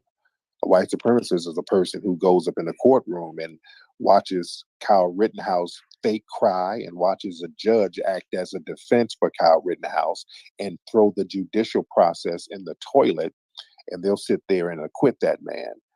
That's somebody who's suspected of being a white supremacist. Okay, so if he was black, if Carl was black and he was acquitted, Ma'am, the whataboutisms are irrelevant. There is no case in history of this country where a judge sat there and did all of that for a Black person, not in even remotely. A murder suspect, there has never ever been a case where a judge sat up here and told the jury, you can't see anything about this person's background. You can't see the connections to other extremist groups that this person was taking pictures with beforehand and after. You can't look at video. okay, that's another thing. Man, That sign was, okay, I know you guys say, okay, that's a white supremacist sign. Don't say it. Please don't say that. Go ahead. Don't. No, but as you know, that's the okay sign, right? Oh, stop it. I don't know why it's been linked all the time to white supremacy, because Like when you say okay, do you not use that sign? Why do white supremacist groups want to say okay randomly? Okay, but white supremacy groups don't even make sense. I mean, the Proud Boys is the leader is an Afro-Latino. You know this, right? Who describes himself as black. Enrique, I pulled up his jail record. He lists himself as a Caucasian. He lists himself as white. In an interview that he had, ma'am, I don't care. He asked a white kid on a campus, he said, "What color do you think I am?" The white kid said, "You're white." He laughed in his face and said, "No, I'm black. I'm Afro-Latino." So the words came out of his mouth. Ma'am, I've seen his record, what he puts down on paper. You think people won't lie? He classifies himself as white, and he's a person who's dark-skinned, the dark-skinned Cuban, and still classifies himself as white. That means he has the mentality of the white supremacists. And there's a reason why they made him a token of the Proud Boys, so they can hide behind his brown skin to say, hey, look, we're not a white supremacist group. Look at this brown skinned guy who's our quote unquote leader. And he's not anybody's leader. In fact, this guy is connected with the FBI. He's an asset for the FBI, ma'am. This type of deception that you're trying to spew further proves our point, ma'am. It's not deception. It came out of the guy's mouth several occasions. That's how he's described himself. Lies come out of people's mouths all the time, ma'am. Just like deception is coming out of your mouth, ma'am, by telling us that that's an okay symbol and not a white supremacist hand sign. It's actually, that's what I'm saying. It actually is, if you look at what that symbol is. That's how you use, like you say, okay. So you can use hand signals for different things. You do know that, right? yeah, so if the one day white supremacists decide to use the peace symbol as a symbol, are you going to say anyone who uses that symbol is a white supremacist? So, ma'am, when they went out there to Charlottesville, all of those white supremacist groups throwing up the same hand signal, are you saying? Yeah, but white supremacists are slow. They're really are you slow. saying, ma'am, that all of them were just saying okay to each other? Is that what you're saying? White supremacists are slow people who are clearly adopting symbols that have nothing to do with them. And unfortunately, it's just... But you give symbols significance. That's what you do. And they gave those symbols, or that particular symbol, a certain significance. This is why they flash it at each other, so they can try to quote unquote hide in plain sight. That's the purpose of a hand signal, so that you can communicate a message to another person to let them know that you're on code with them. And by you trying to sit here and tell us that they're just coincidentally flashing the okay signal, that sounds like you're on code with them. Turn your microphone on, ma'am. Oh, it said you muted me. It said you've been muted. But no, I'm not on code with them. I've used the OK symbol. Sounds like you're on the code with those guys. So you're making Not at all. Not at all. I'm against white supremacy. Like I said, really, I'm very... It doesn't sound like it, ma'am. I am against white. So it doesn't sound like it because I've used the OK symbol in the context of it being okay. Like to signal, yes, that's okay. No, because you're making excuses for known white supremacists who use that signal to convey. Yeah, but white supremacists they even eat fried chicken. Like white supremacists are just very, like, they don't make sense. They do make sense. Yeah. They do make sense because the white supremacists dominate and control our society. A lot of the white supremacists and white nationalists are like extremely poor. They're truckers. They live in the worst parts. No, they don't. No, they don't. You're talking about... A lot of them do. A lot of them do, and that's why they hate. No, they don't. That's why they have hate. Ma'am, okay, so would you describe President Biden? You're talking about white extremist groups. But go ahead. What about Biden? What about Biden? Turn your microphone on. So, would you describe him as a white supremacist? Yes, 100. Why? Because of his views and because of his anti-black actions that he has practiced all of his political career. That's why. I would consider him a white supremacist or a suspected white supremacist. Biden is an extremely anti-black racist. 100%. That's why I tell black people you should have never supported Joe Biden. Joe So Biden, they should have supported Trump. yes, Joe Biden is worse than Trump as far as racism. Yep, I'm saying that publicly. Joe Biden is worse than Trump as far as being an anti-black racist, because at least Trump never put together any policies that harm black people collectively. Biden has. So that makes Biden worse. Go ahead, ma'am. Okay, so let me just gather my thoughts here. You're saying Biden is worse than Trump Yes, he for is. Black people, and that they shouldn't have voted Biden. They should have voted for Trump. Or not voted at all. They should have either voted for Trump, not voted at all, or voted for the Green Party, voted for a leprechaun, whoever. They should not have voted for Biden at all. Biden has done nothing but disrespect black people after black people put him in office. But he also has a Black vice president, Kamala Harris. Black where? She's Black. How? She's described herself as Black. She's Jamaican. And what does that mean? She's not a foundational Black American. So what does that mean for us? What is a foundational Black American? I'm confused. A foundational Black American is a Black person who comes from the lineage of Black people who founded this country, who were the foundation of America, who were descendant of slaves in America. Kamala Harris is not that. She comes from an immigrant background. Foundation Black Americans are not immigrants. So what does she have to do with us? This is hurting my head. So you're saying she doesn't represent you because she's not from America?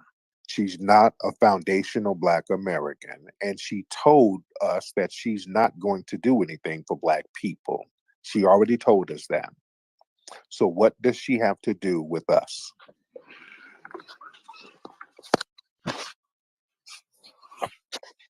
What does you said she's Black. Okay, what does her Blackness mean for foundational Black Americans?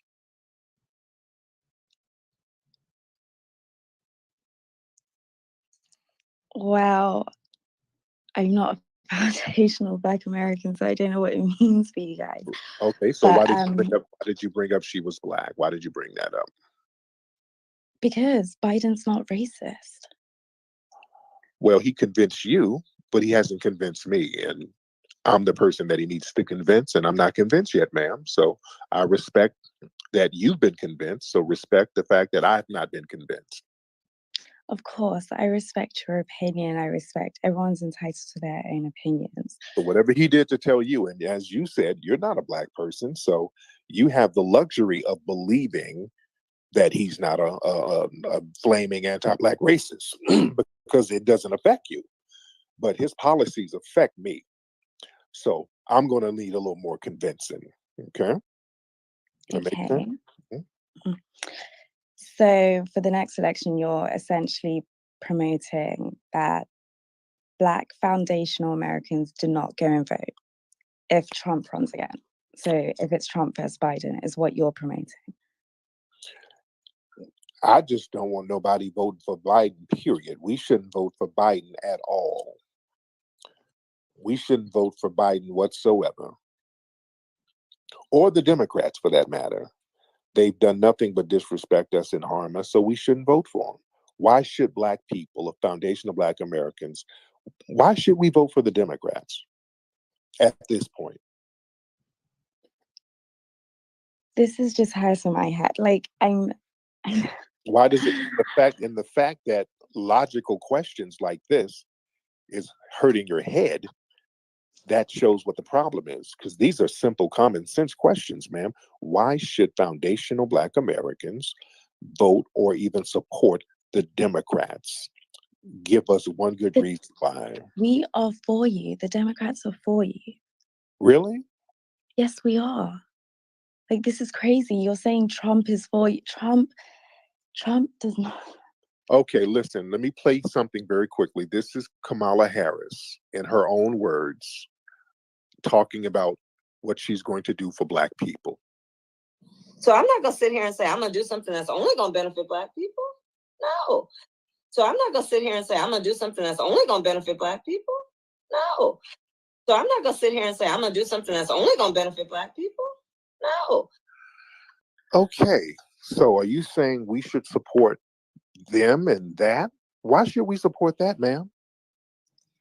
Because she's for unity. She said only. She said the word only. So that means she doesn't want to exclude us. She doesn't want to exclude her own people. She wants us both to come together. But they've put together policies for Afghan refugees. They did something only for them. They gave them resources. How is that unity, ma'am? So you're saying that they shouldn't have helped people dying and being blown up in Afghanistan, is what you're saying? So you're saying that they shouldn't help foundational Black Americans who built this country, who's getting harmed by racial policies, who's getting killed by police every day right on this soil. Is that what you're saying? No, of course they should. Of course they should. But my question, you can't But answer a question with a question. I'm asking. Yes, I can. Yes, I can. Yes, you should help the people who put you in office first. You don't help non-citizens with my tax dollars.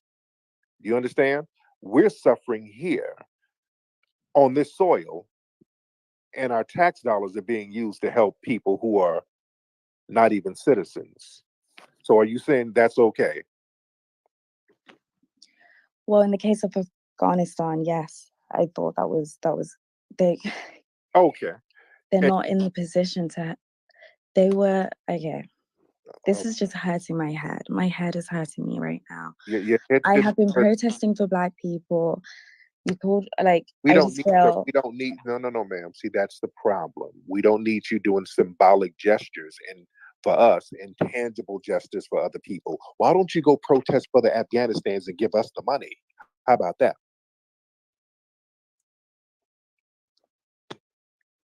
Because we need it. And it's our money. Because we pay taxes. Protest for the Afghanistans and then give us the money. Right? Like, you literally sound like Donald Trump. Ma'am, that's a deflection. Like, this is just. So Black people wanting tangibles sounds like Donald Trump? No. I'm just saying, you're saying go and protest for people of Afghanistan, right? And protest for them to give you money. Yeah. Yes. You're able to work. You're not going outside and being blown up. You're not starving. Women can. Yes, we are. Our black children are being killed by race soldiers regularly. We keep having protests all around the country of Black people getting killed in their homes. Breonna Taylor. Black people are getting blown away. They've waged war on Black people in this country. Black people are getting killed in their homes. Children are getting killed on the streets. They're lying, talking about they thought they had a taser. Every other week, some Black person is, unarmed Black person is getting unjustly killed. They're waging war on us here. We need tangibles for that. We have, in my city, we have homeless Black people because of economic deprivation based on race. Black people out here starving and struggling.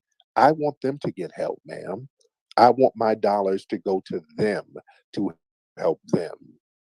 I don't want your picket sign in your protest, ma'am. Shouldn't they get help? The same kind of help that you give to non-citizens, ma'am? Of course they should, but you can't compare the two. Like, yes, we can. Afghanistan has no freedom. That's not the Taliban. Um, Okay, so would you describe the US as being a dictatorship? That Afghanistan. feel like that? That's not my problem. Why is Afghanistan my problem? Because you're a human being. You're supposed to care. So, are you a human being? And do you care about the livelihood of Black people? I care about everyone. But what about Black people, man? We're human beings. I care about Black people too. I Then care why about don't you Indian do people. something to fix the anti-Black deprivation and hatred if you're such a human being, ma'am? I do, but I don't contribute to racist thoughts. I don't contribute Ma'am, to. I help Black people you in want, every you way I want to can. protest. We don't need protest. Black people don't need you walking around with a picket sign. We need tangibles. Black people need tangibles, ma'am. And you're obviously somebody's connected with the Democratic Party. It sounds like you're obviously connected with it.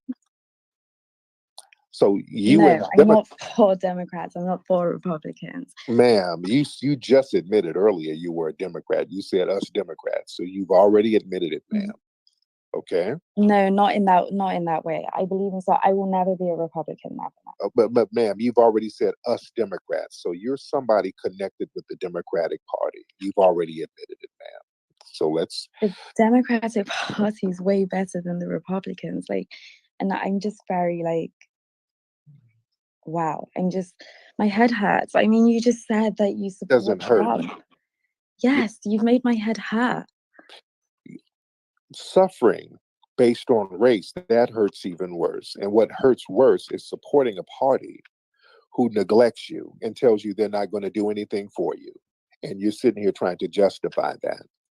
And you're contradicting yourself But left. what have the Republicans done for you? What have they done for you? They What support everything against. What have we done for the Republicans? We don't vote for them. We haven't supported the Republicans for the last 50-something years. We've been supporting the damn Democrats for over 50 years. And what have we gotten for that?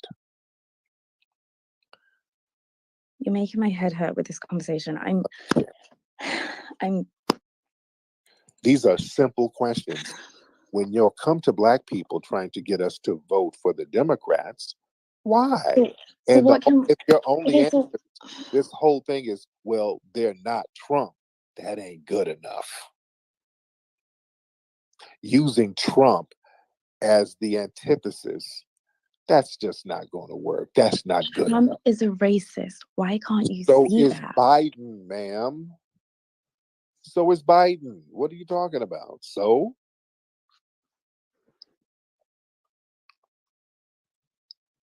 when you have to choose between two races, what do?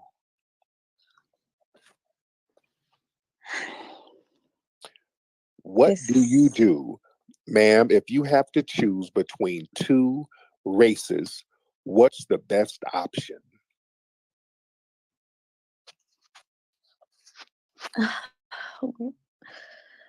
What do you mean? My head. Okay. What do you mean? You're saying that I shouldn't protest? Okay, because ma'am, now you've run out of deception, so I let her go. This woman was another Democratic shill. Black family, that's the Democrat Party right there. This is why we should let the Democrats crash and burn. Let them crash and burn. We should have stopped messing with them a long time ago. The disrespect. And by the way, I want y'all to notice this woman is a Democrat, but she agreed with that Kyle Rittenhouse nonsense. I want to show you how they have these white supremacist views and they try to pretend to be liberal. And this was a lesson. I wanted y'all to learn from this. I've told Black people about people, these so-called liberals who come out there protesting with you. Don't be fooled by that. I have repeatedly told Black people, do not be fooled by these so-called liberals who go out there protesting with you, because they will go right back into a courtroom and acquit a suspected white supremacist. They'll go right into a courtroom and be on code, acquit a white supremacist, and then go back out there protesting with you. Don't ever be fooled by some damn liberal protester. It costs nothing for them to protest with you. This is why all these gazillion people from the dominant society, they're out there at those protests, but you can never get 12 of them in a damn jury for some reason. You can get 15,000 of them to show up at a damn protest, but you can't get 12 of them in a damn courtroom. You understand? Or on the bench. Don't be fooled. Who's this person? Alec? Alec person, whatever your name is. Alec, hop on. Hello, can you hear me? Alec. I can hear you, Alec. Hey, How are Tariq, you, I'm buddy? good. I just hopped into this space and heard you talk for a bit. I wanted to hear your thoughts on a few questions I had because, I feel like you're extremely well studied in the area of racial relations. The first question is, what are your thoughts on reverse racism? Do you believe that non-white races can be racist towards white people, even though there's no racial system against white people? Is it just being prejudice? Yeah, great question. Before I answer that, now, where are you from? I'm from Alex? Los Angeles. Yeah. Oh, okay. Cool. Where did your family immigrate from? Iran. Iran. Yeah. Okay, there we go. So yeah, reverse racism, no such thing. Racism is a system. Racism is a system. That's the key. And that's the thing that makes it a problem. Yeah. It's systematic and it's backed up militarily by force. That's what makes it a problem. Black people don't have that. The extent of Black racism towards white people is name calling. That's it. Black people may call white people a certain name, and then the dominant society will try to blow that up bigger than what it is to say, oh, look, reverse racism. The only thing Black people can do is name call. White people are protected from reverse racism. There's no such thing, because it has to be systematic in order for it to be something that's a detriment. Yeah, and the definition of being racist or racism is believing that your own race is superior. And having the power to back it up. That's the part they leave out. Having power to back it up. And the average white person, they can be racist because they have a system to back it up. That's why we see these Karen videos. When we see these Karens running up on Black people talking crazy, just understand that Karen has an army to back her up. That's why you see nothing happen to those women. This is why you see like just dozens and dozens of videos of white women harassing Black people, spewing racial epithets, and absolutely nothing happens to them. But Black people, if they say the word Asian wrong, they're in handcuffs and they're getting hit with federal charges. Yeah. That's racism right there. You see, it's the system. Absolutely. The other question I wanted to ask you. So I told you I was Persian. I want to ask, are Middle Easterners white? So I'm Persian and Yemeni, and on government forms, I never felt represented because there's Caucasian, there's, I think it's Black Caucasian, or is it? Yeah, I think it's Black Caucasian, Native Islander, some other stuff. Yeah. For Middle Eastern people. I was just wondering your thoughts on that. When y'all get over here, you're classified as white, and you guys are very well aware of that. And you're from Iran. Iran means land of the Aryans. Yeah. So, all that Aryan ideology is heavy over there. So Iranians, many of them, they feel a camaraderie with the white supremacists. And a lot of them, when they come here, they go out of their way to get rid of the Negroid strain that's in the Middle East, because in order to be a so-called Persian or an Arab, you have to have a strain of Black blood because of your proximity to Africa. Because at one point, all of those so-called Middle Eastern nations were just African satellites. And the term Middle East is a term that a military guy came up with, a U.S. military guy came up with in the 1800s. So that's a relatively new term. All of that stuff was basically Eastern Africa to a certain degree. But a lot of Persians, especially from Iran, when they come here, a lot of the women, they'll start bleaching that hair. They'll start getting nose jobs. Yep. Yeah, they'll start getting them accents. They'll get voice and vocal and dialect lessons to get rid of those thick accents. So they'll start blending in with white society. So you're definitely classified as white when you get here. And there's a lot of the skin bleaching, because I've been through many parts of the Middle East and I've seen skin bleaching and ads all over the place. So And then on the other hand, I know like melanin is the most expensive thing. Some people do melanin injections. Is that real? Yeah. There's especially a lot of bodybuilders over there in Europe. Yeah. There's something called melanotan. Huh? Yeah, they inject that melanin, and also it increases your sexual prowess too. A lot of folks don't know that. There we go. Okay. It's some real interesting stuff. Huh, interesting. Well, thank you so much, Tariq. I appreciate it. I didn't really know much about you before, but now I dropped you a follow. I'm gonna be watching your films, and I think you have some books. I'm gonna read up on those. No doubt. And you're into the NFT stuff, right? Yeah, actually I am. Yeah. All right. Well, we got to chop it up, man. Yep. My profile picture is I was on Phineas and Ferb. I was one of the characters. So it's on NFT. It's just my character from Phineas and Ferb. Oh, okay. Cool. Yeah. Yeah. But anyways, if you need real estate in Nashville, I'm also an agent. So here we are. My man. Thank you so much. Real talk. All right. Interesting conversations here. Interesting conversations. Raise your hand if y'all want to get on. Let me see if you want to get on. Hop on. Let's see who we got here. I done said I ain't gonna be on here too long. And how long have I been on already? Because sometimes the conversations get real interesting, and then I do end up on here for a minute. All right, now who is this guy here? Who is this guy? Chase. Let's get Chase Samuel on here. Let's get Mr. Chase Samuel here. Hi, how you doing? Hi, Mr. Chase Samuel. I'm How all are you? right. I just wanted to give some history for that girl that had a headache. After World War II, it was the Democratic Party that would chop up neighborhoods and put all the black people in the same neighborhoods. And it was the Democratic Party that segregated schools in the South. All those governors were Democrats. Yeah. And John F. Kennedy wouldn't do anything about it. The United States didn't desegregate until after he got assassinated. So, I mean, for the beginning of the country, the Democrats were not on the sides of black people. And I'm not saying that the Republicans are great either. But all those red line neighborhoods, Chicago, Los Angeles, Boston, you name them, all the black people got dumped in the worst parts of town and couldn't even buy a house in any other part of town because the Democrats would stop them. Right. Yes, indeed. Right. I just wanted to say that. Just a little history lesson. I teach history, so. Oh, good. There you go. Thank you so much. So yeah. A lot of times I don't try to get too much into the Democrat-Republican thing because the Republicans are just as bad. But I don't like for the Democrats to try to put all the racism on the Republicans. See, black folks, we got to stop falling for that. And that's we're not going to excuse the racism of the Republicans. Let's be very clear. The right-wing racists, I'm going to always be on their bumper.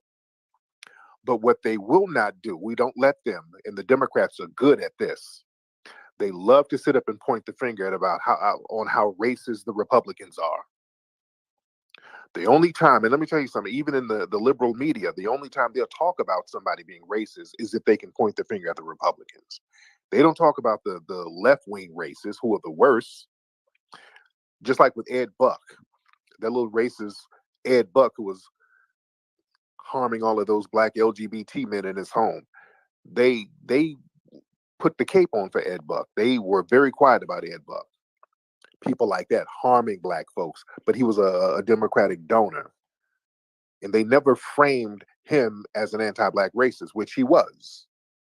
Because we talked to some people who knew some of the victims, and there were some brothers in the LGBT community out here in Los Angeles, and I've interviewed them before. Ed Buck is known in those circles. They knew he was the crazy white man, the real freaky white man who you were not supposed to go to his spot. Ed Buck was known around those circles. And they knew he was racist. But they don't point the finger of racism towards people like that because he's left-wing. So we don't let them sit up and talk about we should vote for the Democrats because the Republicans are so racist. No, we're not going to let them play that game. Biden is just as racist and worse. And my guy who called up, he was talking about JFK. And look, Malcolm X would call out JFK all the time, John F. Kennedy. Yeah, he wasn't no big friend of black society. You know, they get out there and, do some symbolic gestures.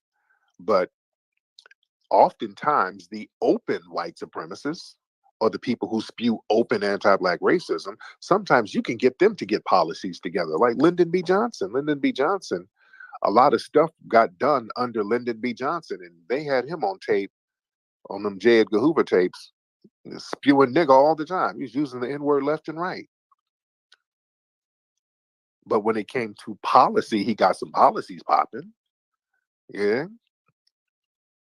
Because my thing is, I'm not about to have a contest to see which races like me, because that's what they want us to do. They put two races together, and then we have to sit here and decide who's the more racist. That's damn that. Okay, let's establish both of you are racist. Okay, I'm dealing with two anti-black races. Now, which one of you races are going to put together a policy that's going to help me? I'm stuck with two races. This is how we have to look at it, family. I'm stuck with two races standing in front of me. All right. Y'all gave me some shitty choices here. So which one of you races will put together a policy that's going to help me?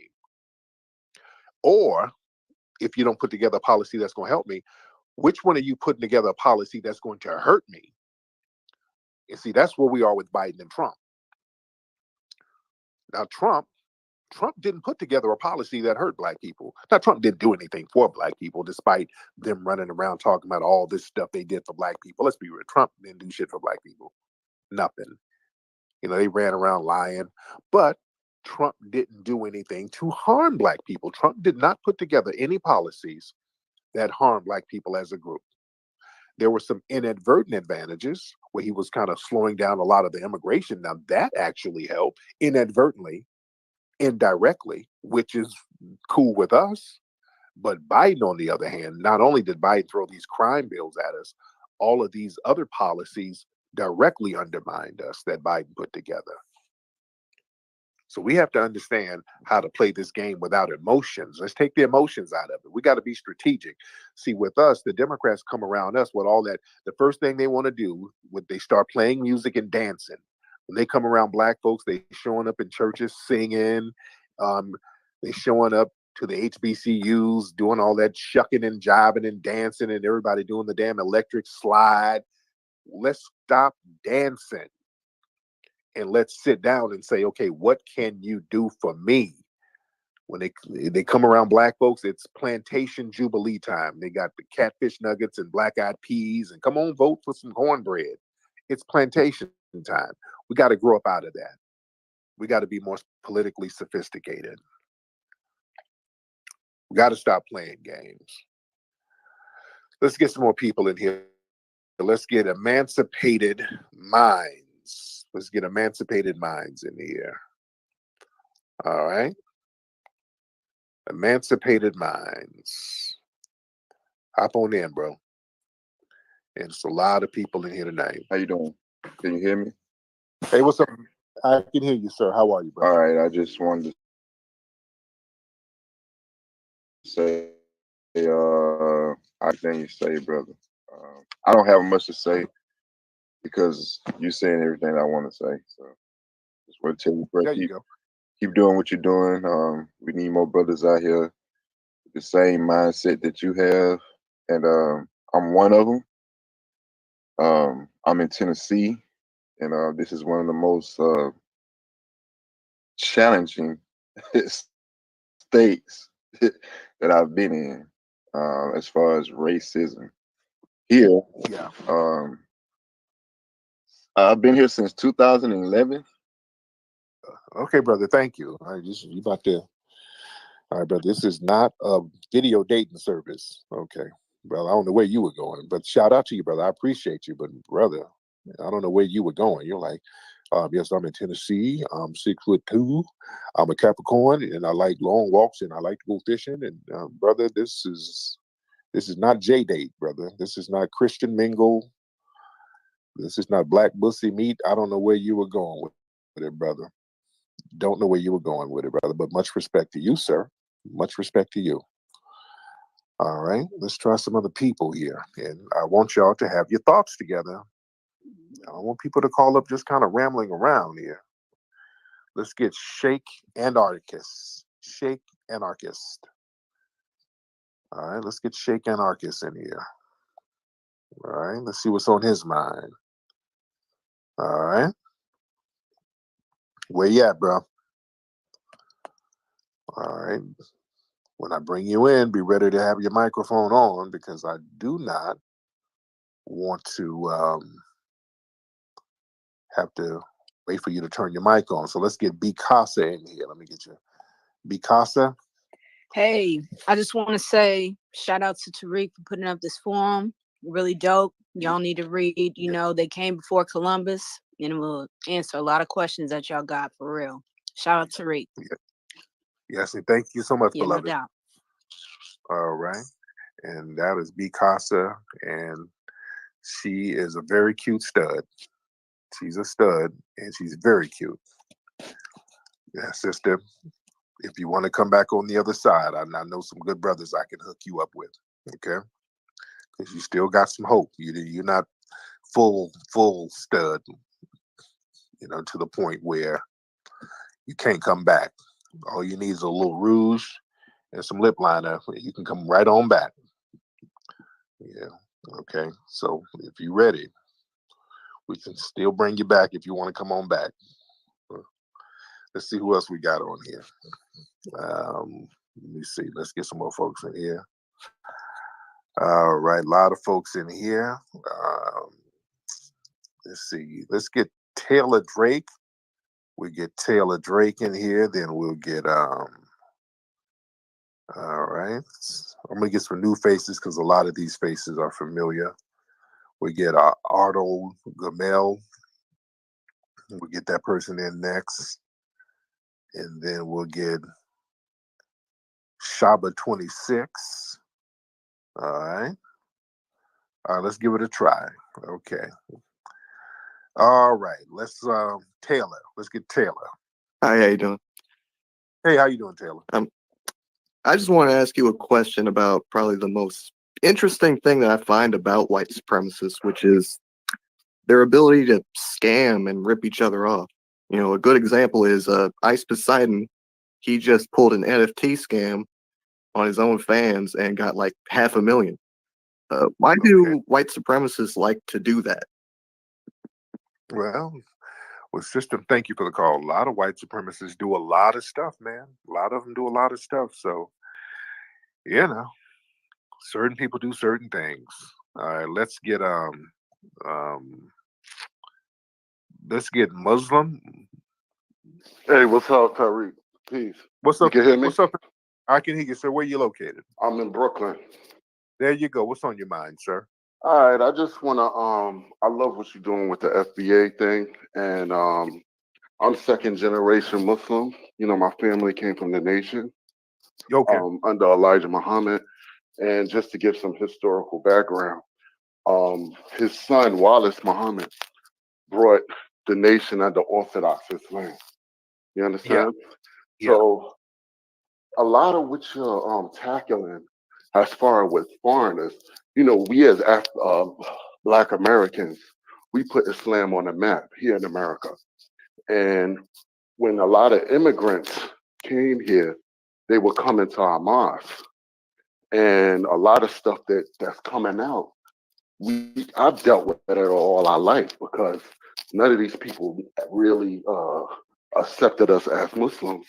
And you know, as far as people from the Middle East, they Right. can't. Okay. Okay, brother. The phone. You have some stuff going on with your phone, brother. I got to get you back on the whatever's going on with your phone. There's some crunching going on, so I get you back in a minute. Let's get B on, and shout out to my brother who called up. You were saying something very interesting, but it was just the sound that was killing me. B, you want to get on B? Billionaire Brea. Okay, she popped off. Okay, Billionaire Brea. Billionaire Brea wasn't ready. And let's get Judge Sarah. Judge Sarah, because I see you on a lot. You say that I don't ever put you on. And I'm putting you on, Judge. I think that's your name, Judge Sarah. I'm putting you on, Judge Sarah. I'm the 20th, Tariq. How you doing? I'm good. How are you, Well, dear? you know, first I want to say thank you for loving Black people. Yes, ma'am. I Yes, ma'am. just came in contact with you, well, maybe in the past 6 months, and I watch your YouTube videos, and you are so educational and hilarious at the same time. Again, I'm the 20th, and my purpose, Tariq, is to liberate Black people. What we need is additional protection under the law, under the 14th Amendment. What I'm trying to do is to have Black people deemed a protective class. America has broken its promise to Black people under the 14th Amendment. We are not created equal. We haven't been equal since they when's the Civil Rights Act? I think was it 1868? Because I know you're a history buff. You know a lot about a lot of things. 1968. Yes. No. Well, no. I'm talking about the original 14th Amendment to the Constitution okay. when they freed the slaves. This Civil Rights Act, the one you're talking about, in 67. Every marginalized group has benefited except for Black people. Again, Black people in this room, we are not equal. We are American citizens and we're supposed to be equal. It is my purpose to deem us a protective class because we need protection. I document how we're not protected on a YouTube series called Reignite Sandy Speaks. To give you an example, Dante Wright, his murderer, got 2 years, while the Somalian officer who accidentally shot a white lady got 12 years. We need additional protection, and we need to be classified as a protective class. Like, you know how they do endangered species and they have specific rules and regulations for them? Black people need that protection. And Tariq, I'm hoping you can help me bring awareness to that. We will, dear. Thank you so much. Thank you so much, ma'am.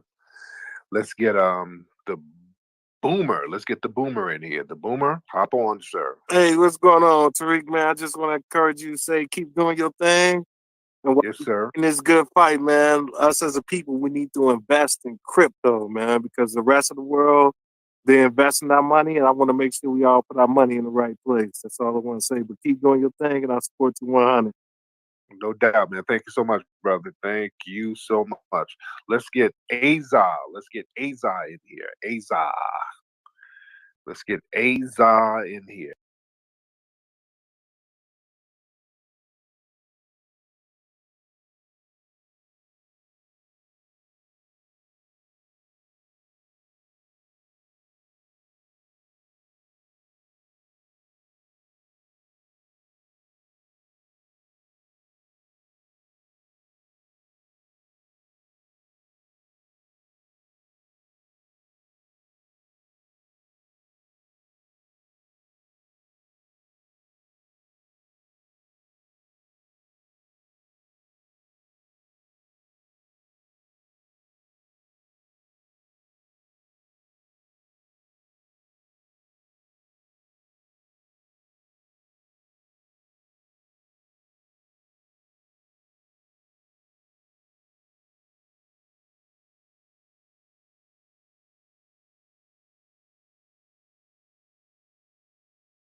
I'm not really a fan of any country, but the people are very nice, from what I understand. I've met some Canadians, and they're very nice people.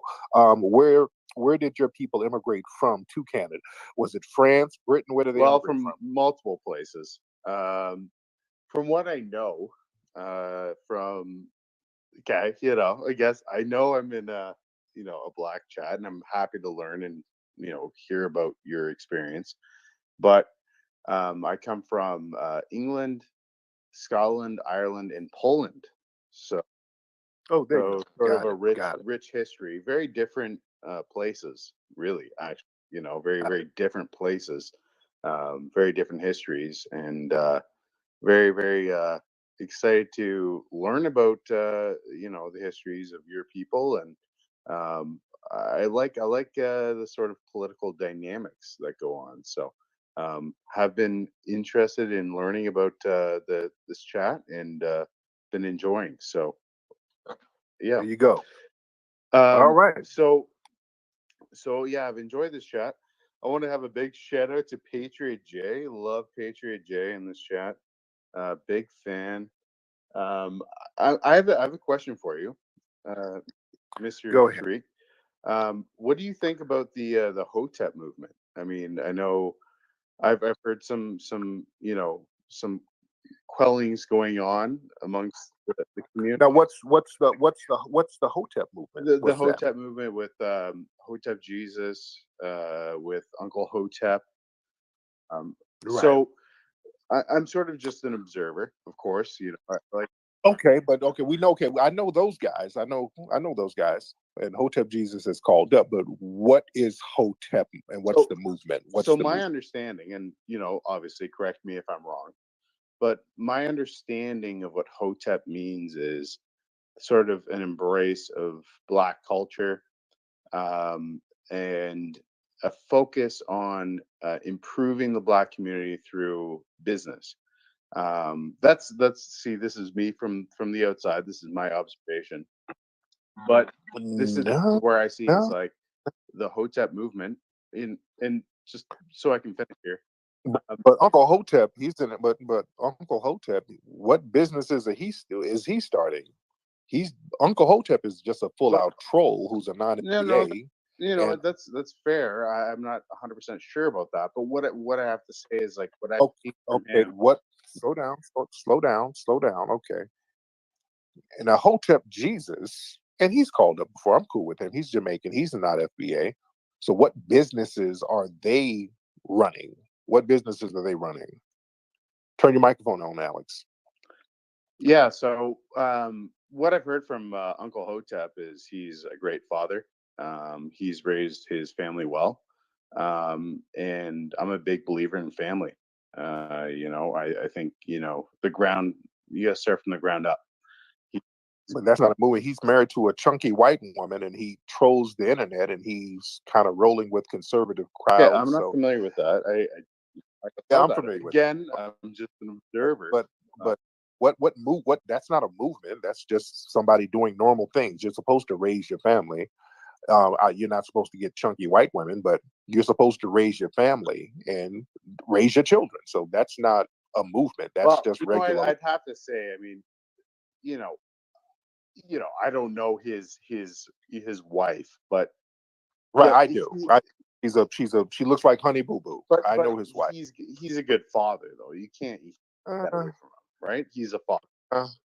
He's a goofball and a troll. So I don't know how I don't know how good of a father he is, but that's not a good Listen, example. Tariq, I'm not coming at you in like I'm not being offended by anything you're saying, sir. I'm just telling you about the person that you're bigging up, sir. I'm telling you about the person that you're building. You're bigging up these people, and you don't even know anything about them, according to you. So why are you bigging up these people and you don't know nothing about them, sir? Okay, so when you're talking, you're muting me, which is I think Yeah, because somewhat I don't want you to babble. You're kind of babbling now, and it's getting no, I can't even babble because you're muting. Hold on, come on, calm down, because it's getting a little trollish. It's getting a little trollish, and trolling is tapping out. Okay, so I'm trying to help you save face, because when you start kind of getting a little trollish, that means you don't really have anything intellectually constructive to bring to the conversation. And you're better than that, aren't you, Alex? You're better than that. Turn your microphone on, Alex. Okay, Tariq, that's fair. Would you be willing to not mute me? Would that be? But will you be willing to have order in this room, sir? Sure. All right, you got to have order. I'm not going to let you just kind of babble. I want you to be very concise, and I want you to listen. Okay. So now, talked about the Hotep movement. Now, what else do you want to know about the culture? Any other thing you had to bring to the table as far as questions, sir? Okay, so the Hotep movement is off the table, I suppose, right? So Because you have not defined what it is, and you've misidentified certain things, and you said something about a Hotep movement, and you can't even define what it is, sir. So, that's fair. That's a fair statement that you Yeah, said. I'm giving you an opportunity to. I'm not. what you meant, and you mentioned two people, and I'm not going to say that I can define it perfectly. Of course not. right, right. But I'm interested and I want to bring things up. So I'm hoping that I'm able to speak. So what about what I said was incorrect? And go ahead and please. Okay, you said I asked you what the Hotep movement was, and you were like, it was about these people who are trying to improve the Black community through business and all of this. And then I asked you, the people you mentioned, what businesses are they running and how are they improving the Black community? And then you just kind of started babbling and saying you didn't know too much about them. So we're going to have to move on from there because you are not Well, qualified. no. Well, what they are doing right now is moving on the homeschool movement. So they're supporting homeschooling. I don't know if you're against that. I think that is pretty cool. I mean, I think that's pretty sweet. Okay. We've been supporting homeschools for the longest over here. I do movies and documentary films, and we put our films in schools all over the world. So that Great. has Not nothing awesome. to do with Is that. that Has great? nothing to do with the Hotep movement. Absolutely nothing to do with a Hotep movement. Okay. That's Okay. Okay. Well, I mean, can't you guys work together then? You're both working towards the same goal then, aren't you? what do you mean work together? Well, I work with a lot of people already. So why those particular people? What I mean though is if you're both working towards homeschooling, right? You're working away from the system, you're working towards something that is good for your community. Doesn't that make sense? Like you guys can work together. Like that I think it makes If sense. they're I doing think it makes sense. homeschooling, we're already working together. If they're doing homeschooling and I'm helping people with homeschool, that means we're working together. We're on the same page. No, that's awesome. Okay. So now let me ask you That's this, awesome. Yeah. because you're in Canada. There's a lot of white supremacists up there in Canada right now with that whole trucker nonsense. That's a white supremacist movement. What are you doing about replacing the system of white supremacy with the system of justice, sir? What am I doing? Well, I have so the thing is like, I'm a sort of working class person, right? Uh-huh. So I only have so much time in my day. So I go to my job and I work. And then sometimes I have weekends and I drink and I listen to beautiful podcasts and I listen to people like you sometimes who are great and profess interesting political ideas, and that's why I'm here speaking with you. And you know, I got to say, honestly, as a working class person, I don't have a lot of time to do a lot, and frankly, But that's you had enough time to call into our live. You had time for that. How come you didn't have time to kind of help replace the system of white supremacy with the system of justice? How come you couldn't do that? well, Tariq, that's not my job. So my job is to live as a person. Right. But you made it your job to call up and ask what black folks are doing. So why is regulating black people your job but not regulating white supremacy your job? Why is that? So speaking and being interested in a conversation of black people is regulating white supremacy. Is that what you're saying? I mean, No, really, it's not regulating white. really did. Like I'm having fun listening and enjoying, and But I'm but learning. but you took your time out to call up telling black people, why don't y'all work together and worrying about black issues? Yet you say you don't have time to do anything about systematic white supremacy in your community, sir. I find that very interesting. Why is that? So because I can talk about strategy, I can talk about strategy. Okay. That makes me a white supremacist. Is that what you're saying? Are you projecting? Because I've never said those words, sir. It's I interesting thought that you you called me. project. I don't know. You said because I'm not working against white supremacy. That makes me Sir, I never called you a white supremacist. Do you feel like you're a white supremacist, sir? I never said that. I never even implied it. well. My question though is like I'm here to enjoy and learn, and I don't think that makes me a white supremacist. Uh, You keep saying that you're a white supremacist, sir. I never even implied that you were white supremacist, let alone said it. Sounds like you That's fair. feel like you have some white supremacist views, and you're really projecting, sir. Well, that's fair. Okay. It's a So, fair sir, point let's you let's made, go there. but Since you've repeatedly kind of said that, this guy, dude, I'm not a white supremacist, man. I don't know. I don't why know. do you keep saying it, sir? Because I haven't called you one. So why do you keep saying that you are a white supremacist? I I don't never know if this said is that. an accusation by omission, but No accusation by omission. I've never even implied that you are a white supremacist. In fact, I've been very polite to you. I've not called you anything, sir. but you've asked, what am I doing to work against white supremacy? Right.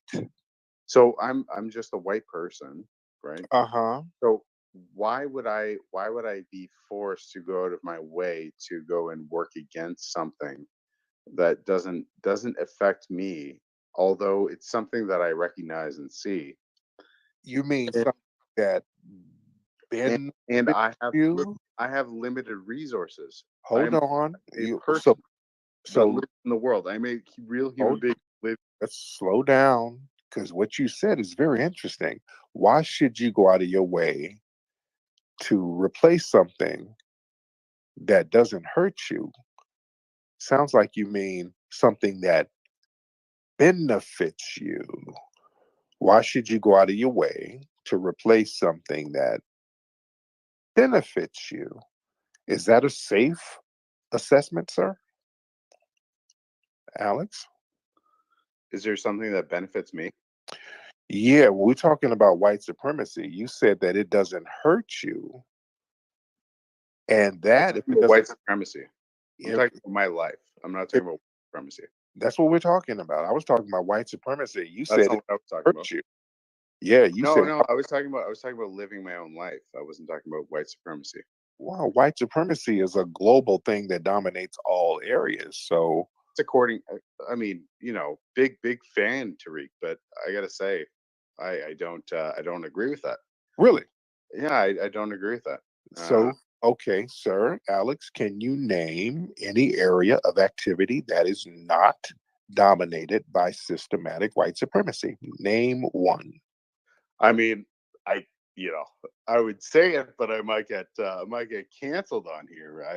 I'm feeling under pressure. I don't know if I should say it. So We're all family here. I mean, I feel that might be a system of anti-white supremacy, frankly. So I'm not going to say anything. So I definitely decline to answer that question. Why? Because that's not a trick question. You said you No, disagree. it does sound like a trick question because It's really not, sir. okay.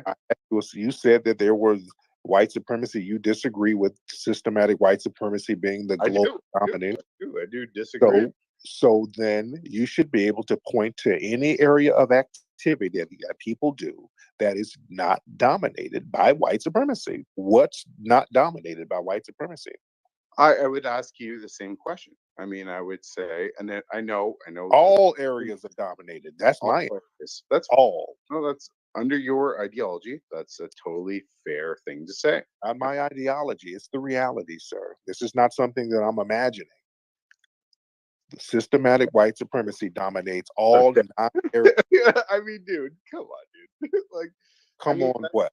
fair, dude. But like, I mean, geez, like, come on, man. Like, No, come on, man, is not debunking anything I'm saying. oh, come on, man.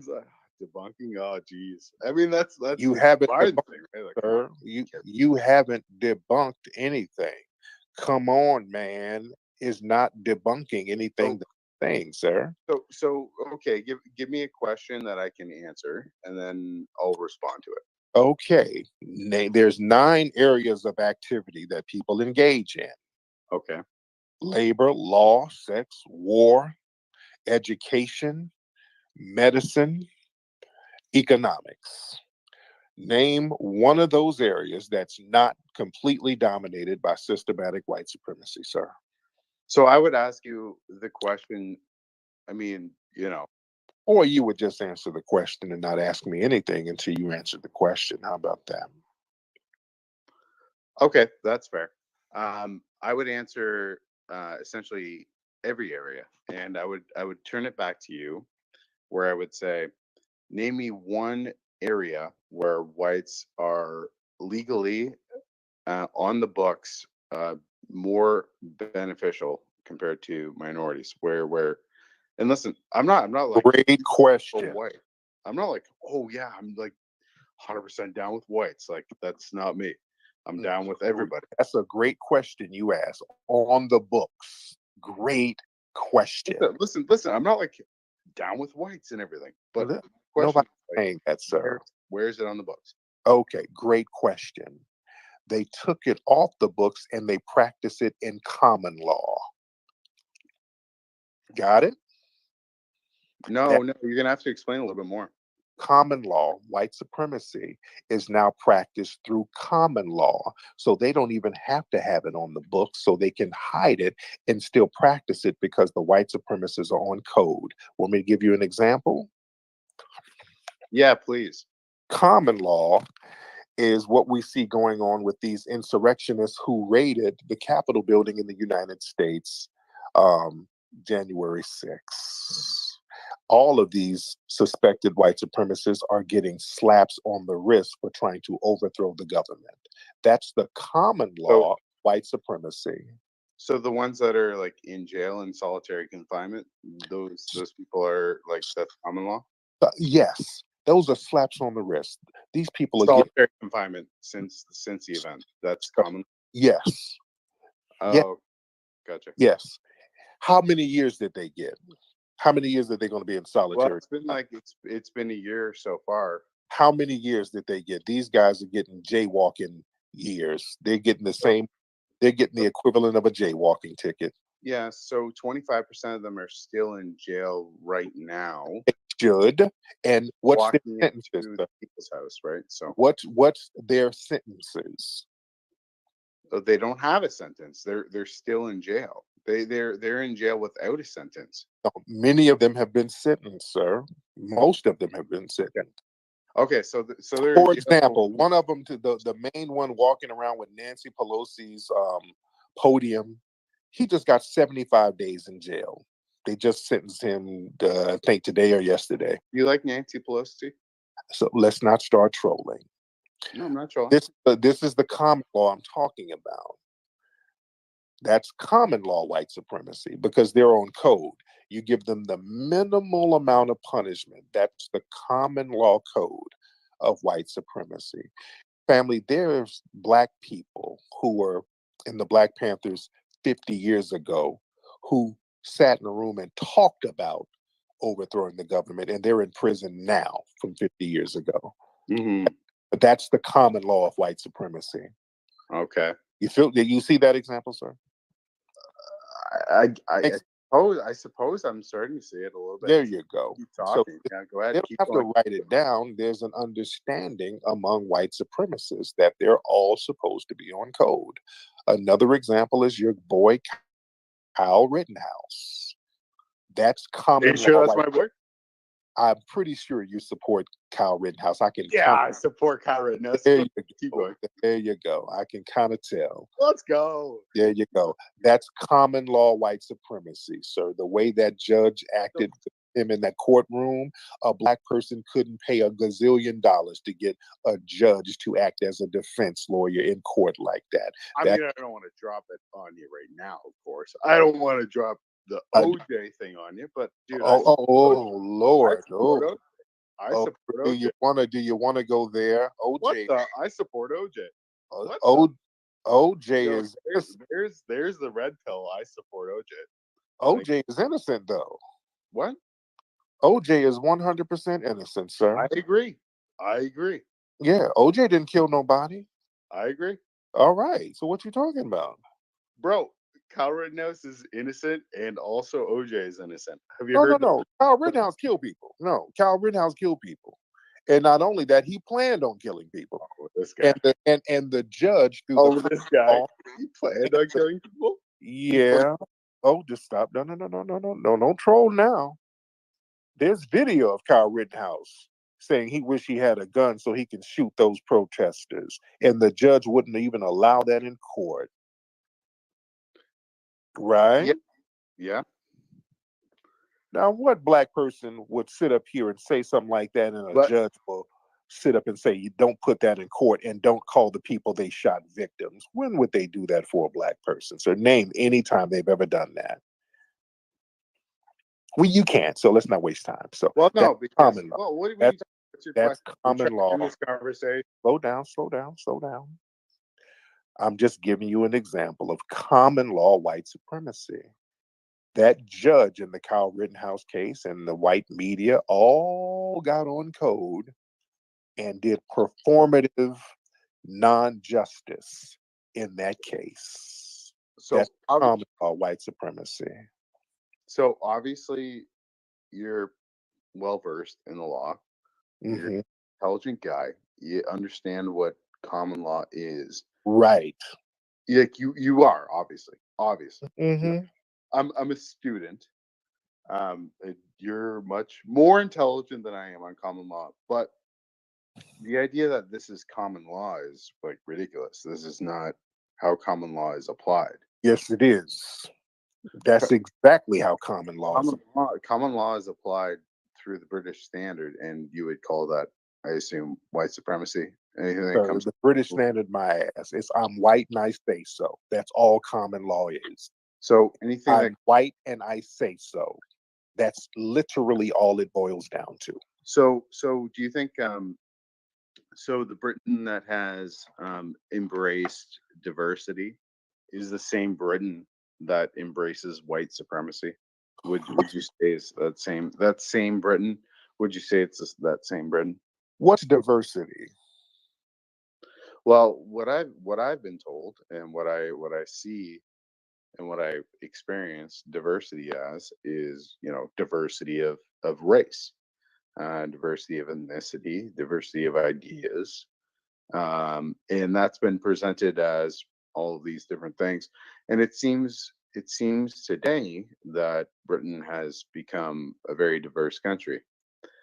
Um, Common law was created in Britain, and this has produced this diversity. So, I mean, you can basically connect common law to diversity through that chain.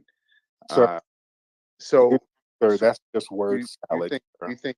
Well, no, but do you think That's that? literally salad you're doing, sir. But That's so you, not. That's not true. my Sir. question though, Tariq, is like, do you think you can have a connection between common law and diversity be inseparable? Because I think they're Common law has zero to do with diversity, sir. I don't know where you conflating the two ideologies. It has literally nothing to do with diversity, and diversity would is a trick word, sir. would a system of white supremacy and a system of like white nationalism or white whatever it is allow for any sort of racial diversity? I don't think that's Would possible it, unless you do embrace common law, because yeah, that white is the supremacy, British sir. system. Britain is Okay, you're babbling now, and you asking a question, and you're not letting me answer, so I have to mute you. White supremacy allows diversity as long as all of the diverse parties have anti-black contempt. Now, did you soak that in that I just said? As long as all of the diverse parties have anti-black contempt. so you said as long as all the diverse parties have anti-black Black contempt. That's when they will allow diversity. As long as all of the other buffers who are non-white or right buffers who are right diverse based on their sexuality, as long as they all understand the common law anti-black contempt. so as long as the diverse buffers, be it other ethnicities, right, have anti-black contempt, Let then me, it's right, allowed for common law. right. And you want let me give you an example of that as well, based Okay. on court records. We just had another case in Minnesota Okay. with another police officer who unjustly killed a black man. Okay. they had diversity with an Asian judge this time. Okay. They said, we're not going to have a white judge, we're going to have an Asian judge. And what did that Asian woman do? She got on the same white supremacist anti-black code and gave that race soldier a slap on the wrist for murdering a black man. That right there is part of your diversity. As long as the diverse groups are anti-black, as long as the minority coalition is still anti-black, as long as the people of color coalition is still anti-black, sure, they will allow diversity and minority coalitions, because all of these groups share the same anti-black contempt collectively. Yeah, that's common law. I understand that. I mean, that's totally fair. Yeah, I mean that makes sense to me. I mean, there you go. Totally makes sense. So Listen, it doesn't seem like you're trying to replace that system out there, does it, Alex? Seems like you're not really trying to replace any of that. well, you know what, Tariq? I'm here to listen. I'm like again. I have to say, because it's true. I'm a working class guy. Right. I work. No, but it's true though, Tariq. It's true. I only have so many hours in the day. I got to work for my family. I only have so many hours in the day, dude. Like, it's a grind out here. It's a grind out here. There you go. And no, but is this like a bad thing about me?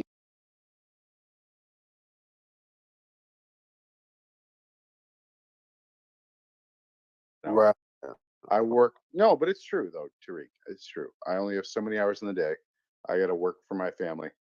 I only have so many hours in the day, dude. Like, it's a grind out here. It's a grind out here. There you go. And no, but is this like a bad thing about me? I don't know.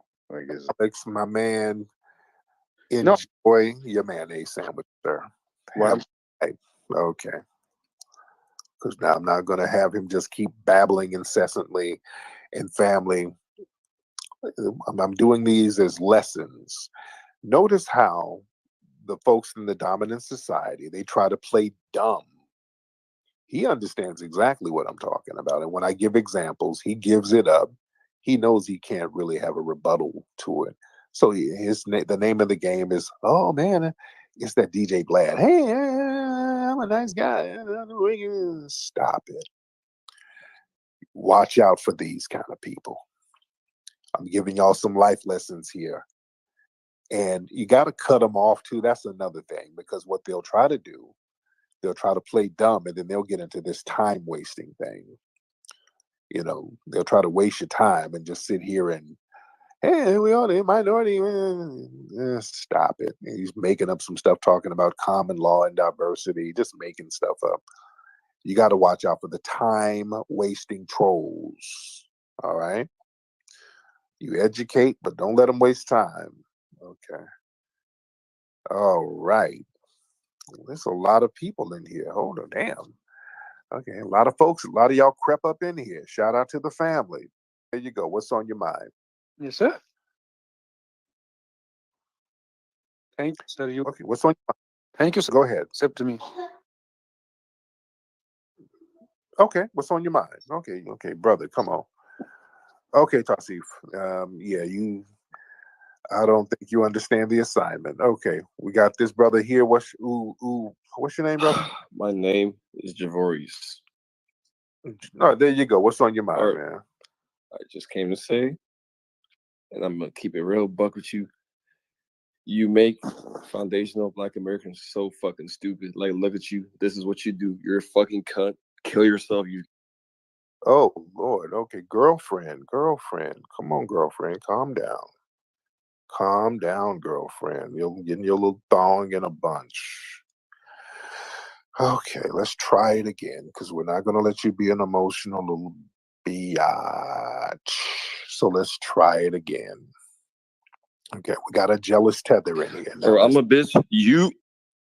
Okay, girl, calm down. Girl. Wipe your pussy. Bro, you gay as fuck, you nigga. Oh, girl, look at you. Don't project. Girlfriend, calm down. Calm down, girlfriend. Now, look, I know your hormone pills didn't come, so you didn't get the titties you want, but you gotta calm down, okay? Calm down. Hey, girl. This is you, my brother. You foundational nigger American. Okay, you using the hard ER. You're including yourself. You think your sexuality, because you're clearly a flaming little queen, and you think your sexuality makes you something other than black, don't you? That's why you're so mad. This is why African Americans. Stop it. Did somebody fondle your little boy hole at the immigration office, sir? Yeah. And you're Somalian. You're Somali, dude. I'm Nigerian, you better read. Okay, you know you're not. You're not Nigerian. You Somalian, dude. Oh, girl, look at you with the high-pitched laugh. You laugh like LaToya Jackson. You laugh like a little biatch. What? You laugh like a biatch. That's a Somalian accent. All right, all jokes aside. All jokes aside. Okay. Okay. Tariq, so all jokes aside, you need to pick up a geography. you're Somalian. You're a little Somalian queen, aren't you? That's why you mad. Geography book, you need it. Stop it. You had to flee your homeland in some flip-flops with your toes done. You a little more. Yeah, I will sell you again to the. Oh, stop it, girlfriend. Oh, you had to put a burqa on that forehead and creep out and pretend to be a woman to flee, didn't you? That's why you mad. Why are you so mad at Big Black FBA Daddy? Big Black FBA Daddy keeps sunning you, and you high on the cat. You should have died instead of Floyd. Seriously. Yeah, you over there high off cat. You over there on that cat. You chewing that cat, buddy. Are you chewing cat over there, dude? You high right now. Bro, you eat fucking sofa, you nigger ass. Okay, calm down. Calm down, little Captain Phillips pirate. Calm down. And stop. Y'all gotta stop chewing all of that cat over there. Because you're high, you're strung out, you're musty and angry. So calm down, sir. Calm down, sir. Listen. Look, girlfriend, get a cold towel and put it on that forehead of yours. Well, you're gonna need 2 towels, okay? That's a lot of forehead. Get a cotton and shove it up. Okay, no. We need you to get 3 towels. Make them cold and put them on that large forehead of yours, okay? And then we're gonna have to get you to cool down from that cat high. You high off that cat over there. It's the fact you think I'm Somali, bro. Yes, you are. Like, you're clearly Somalian, dude. I can tell. You're clearly Somalian, sir. Calm down. Yes, you are. You calling from your village. Okay, I can hear your stomach guys, growling. I'm Somali, y'all. I hear your stomach growling, sir. Calm down. You really got to calm down, sir. Have some. All right, I'm calm. Okay. Stop acting like all right. I'm not Somali for the last Yes, time. yes, you are, sir. Okay.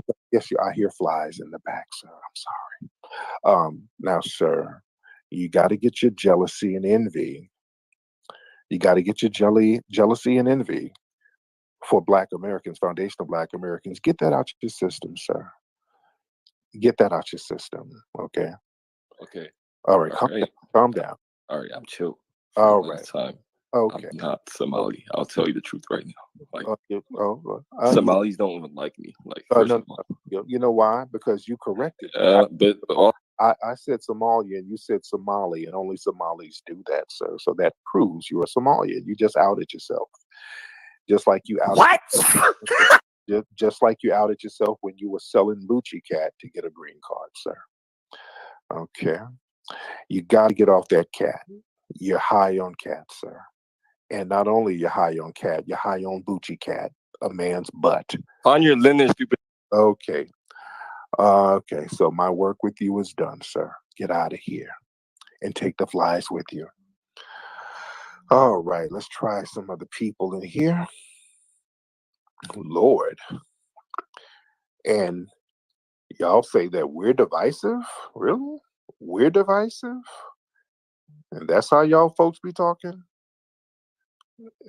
And y'all say we're divisive as foundational Black Americans. Listen to the dark Caucasians. What's up, Mikal? All right, let's get Miss Dubai in here. All right, let's get Miss Dubai in the room. Miss Dubai, holla, hop on in the room, ma'am, and turn your microphone on. Miss Hi, Dubai, good evening. Well, good morning. good morning, ma'am. How are I'm you? well, thank you. Tariq, I wanted to just ask a question. I noticed that I know your stance on the Democratic Party. I Yes. feel like Trump was moving so mad that people felt like he had to get out of office. What was the alternative? Because a lot of us, we did vote for Biden because we wanted this man to just go. And I was just, could Right. you just like talk about that for a while, please? Yeah, I will. Thank you so much, beloved. Yeah, a lot of people, the white media scared people, and this is what I don't like, and I want Black folks to stop falling for this. They'll keep pointing the finger at Trump, saying, hey, this is racist, this is racist. They only talk about racism when they're pointing the finger at the Republicans. Now, yes, are there racist, white supremacist Republicans? Of course. But the same thing goes with the Democrats. The Democrats are full of anti-Black racists too. And the white media never really points them out.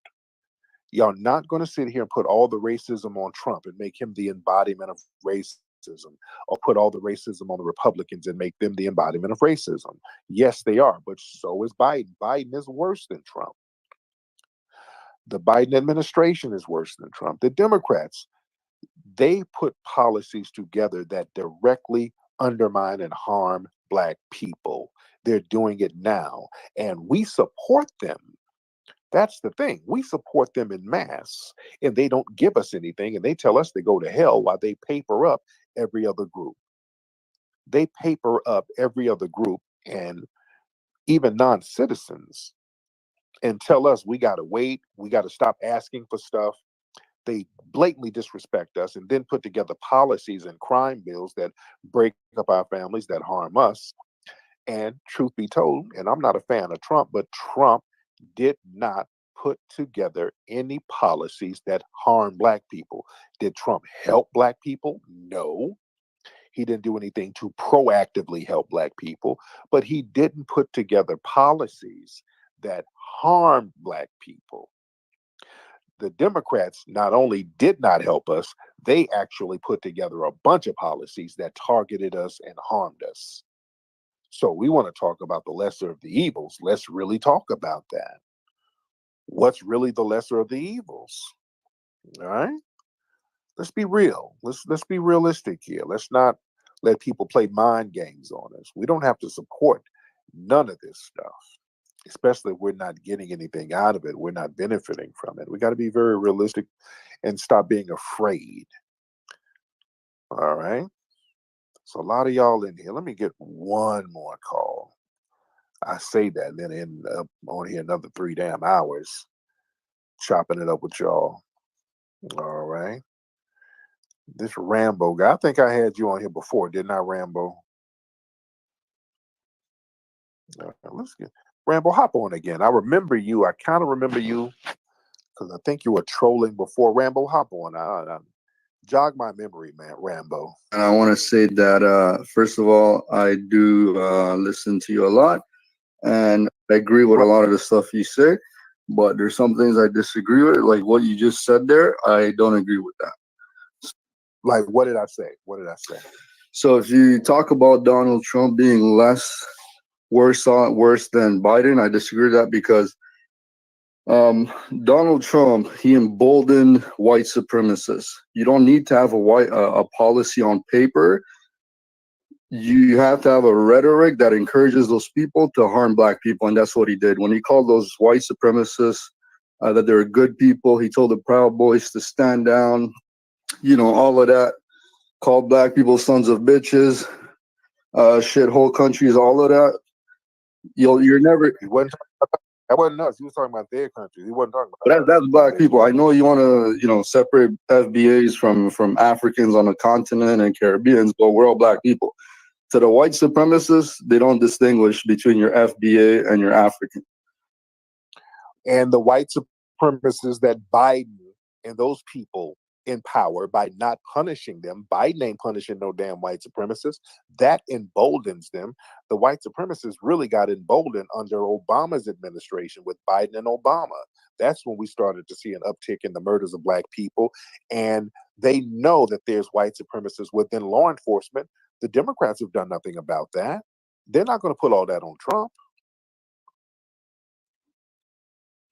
Right. So I'm not here to defend Biden. I'm just making comparisons. And when you talk about how Biden is putting this whatever you call them, feather, whatever you call them, to the Supreme Court, the black lady there, she's a FBA, right? And when Trump appointed 3 white judges to the Supreme Court, I've been listening to you for years. I never heard you complain about that or say anything about that. So all I'm saying is, even though you guys don't get everything from Democrats, at least you have. Okay, wait, slow down. Well, Trump putting other suspected white supremacists on the Supreme Court, that's just everyday business. I'm saying something about this woman being on the Supreme Court because they're running around talking about how black she is. They're making it a point to say she's black. They've been screaming black all day. So I want to know, what does that mean for black people? And nobody can answer that question. So why are they running around talking about how black she is? Like it makes a difference. Right? Well, it does make a difference because you have to have representation in the government, because black people are not represented in the government. So you need to be in seats of power. So how is she going to represent black people? So being a black person, having been a lawyer, she's lived that life. She knows racism. She's dealt with white supremacists in her own personal life. And so, and if you look at her background, there's cases where black people had a class action suit and they filed a discrimination suit against a company, and she sided with the company and threw the suit out. So what representation is she going to give? Look, all I'm saying, I don't know everything about these people. Well, I know everything about them. We got another black person. We got Clarence Thomas on the Supreme Court. Is that representation? Okay, I hear you, but I wanted to move. Okay, thank you. God damn, I don't want to sit here and just keep debunking you and you change the subject. Okay, you're making it too easy to debunk you, brother. All right. Oh, okay, I don't know too much about it, but let me talk about something else. No, we're not doing that. You're too easy to debunk. Okay, thank you. Good Lord. No, see, black folks, and this guy's an immigrant. So yeah, of course you want to support Biden because they got all types of my tax dollars, my money going into the DACA program. So yeah, they benefit you as an immigrant. Yeah, you get all types of goodies. Don't try to sit here and flip it like we don't get nothing out of it. We don't get nothing. Foundational Black Americans, we don't benefit one iota. Nothing. Don't come around us talking about some representation, and this woman already has a track record of anti-blackness. There's a reason why they get these women up here with these zaddies. I've been telling people about the Bedwinch game for 2 damn decades. I've been telling people how they set it up. Y'all watch out when they get these political figures here, and they make sure that they're bed bucks or bed wenches, just like Clarence Thomas. He got that flabby white woman, and they got these Supreme Court women. All of the potential Supreme Court women, most of them had zaddies. That is not by accident. They know when they get certain people who are laying up with those in the dominant society, they're going to have a certain mindset. The white supremacists are very strategic when they deal with black folks. They know the mindset to cultivate in black folks and who to bring around them to do their bidding. So we have to understand that part of the game. But anyway, guys, a lot of folks in here, much respect to everybody. I need y'all to go to my YouTube channel and subscribe, my Tariq Radio YouTube channel. Go to Tariq Radio and subscribe to my YouTube channel because I chop it up there all the time. Also, ladies and gentlemen, if you want more information about our FBA culture, Foundational Black American Culture, We have a cultural website, officialfba.com. You can learn about foundational Black American culture. You can read up on it so you can get an understanding of it. Foundational Black American, that is a lineage of Black people who are not immigrants in the United States. Go to officialfba.com, ladies and gentlemen. Also, if you want to get my book, Foundational Black American Race Baiter, go to Amazon. Get that book. Foundational Black American Race Baiters, available right now on Amazon, ladies and gentlemen. It's a great collector's item. Anyway, man, I appreciate everybody for tuning in. I hope you guys have a very safe and productive weekend, ladies and gentlemen. So, Papi Akute, Lalavuve. Hold on, I got one person on here talking about she's a sexologist. Who the hell is this? Hold on 1 second. Who is this? Okay. Yeah. Okay, I ain't gonna lie. I'll be here another 2 or 3 hours. Let me. Racism is the most powerful system on the planet. Shout out to all American Aborigines. Grand Rising, Grand Rising, Grand Rising. Y'all know what it is. Go. Hey, man. Appreciate y'all tapping in on. I see Jan Renee up in there. What up, dope? Shout out to everybody, man, tapping in. All right. David Bell. He said Tariq and agent. David, what up, dope? Certified Sachi. Akeem. What up, though? Jeremiah. How y'all doing, man? I guess ain't nobody typed in here. Selling Hope. Shout out to y'all, man. Appreciate you guys.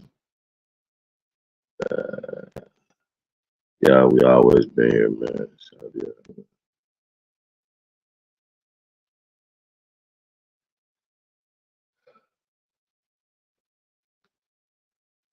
Shout out to the CEO.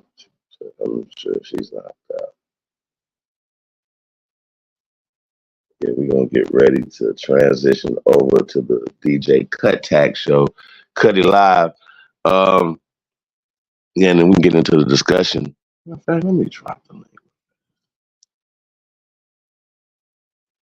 We got a minute before cut. When he said no. Let me drop this link. I'm gonna come on here and rap about what y'all just heard. Hey man, shout out to Tariq Nasheed, man. We've seen his growth and, shit right before our eyes. So, hey man, thanks in the chat room. Do us a favor, like, share, subscribe, share us on all your social media platforms, man. We're gonna be doing this more often, y'all. So y'all stay tuned, man. We got a lot of content, man. We got a lot of shit to talk about. We got a lot of shit to do. Also, if anybody's interested in the opportunities, careers, business opportunities, please hit me up. chiefholiday@gmail.com. I'm traveling a lot, you guys. I'm moving around. Y'all know it ain't your girl tour, it's the world tour. It's America tour, American Killers tour, man. Y'all know, man, we work on this Cowboys and Indians project. Got a lot of shit going on, man. We be dropping, man. New music all the time, man. Yeah. New drip, new gear coming. So, yeah, stay tuned, man. Support the real. Appreciate you guys.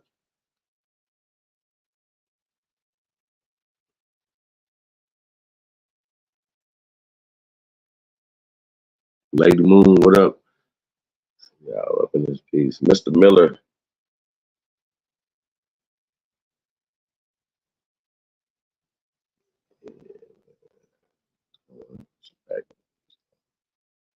Still kind of dry in there right now.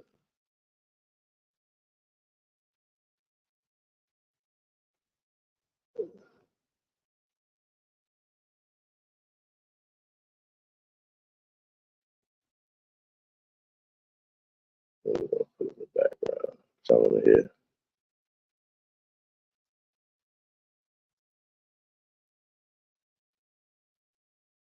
Let's get that in with that.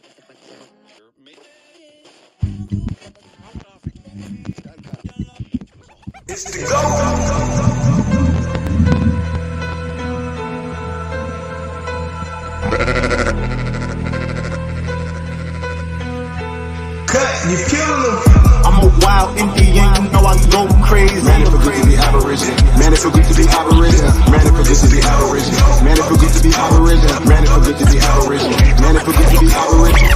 ain't the same no more. Don't give a fuck about they name no more. Man, it feel good to be Aboriginal. Man, it feel good to be Aboriginal. Man, it feel good to be Aboriginal. Man, it feel good to be Aboriginal. Man, it feel good to be Aboriginal. Man, it feel good to be Aboriginal. I'm from the hood. I'm still waking up my people. That's right. When it comes to fashion, the whole world wanna be like us. How you gonna refute that? How? Man, it feel good to be Aboriginal. Man, it feel good to be Aboriginal. Man, it feel good to be Aboriginal. Man, it feel good to be Aboriginal. When it comes to music, the whole world wanna be like us.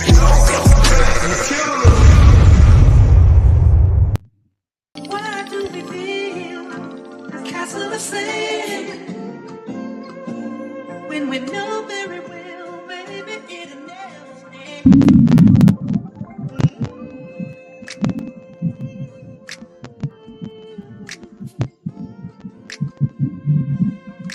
Yeah.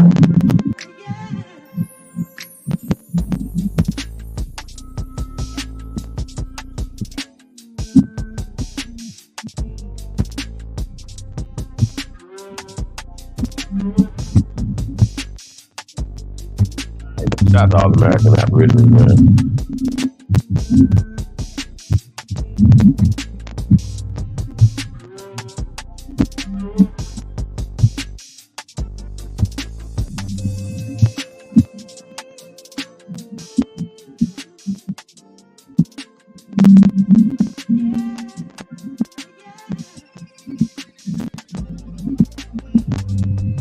Mocan, audio visual production.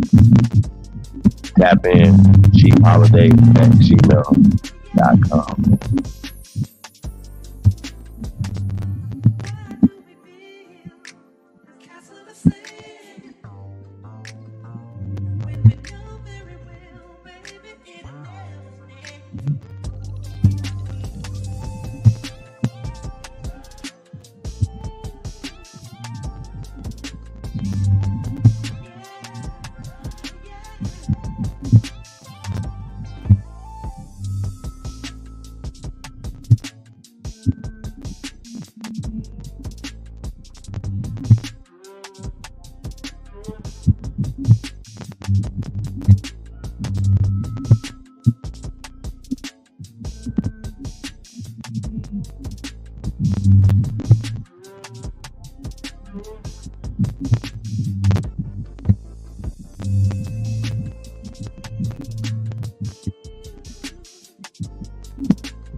You going crazy.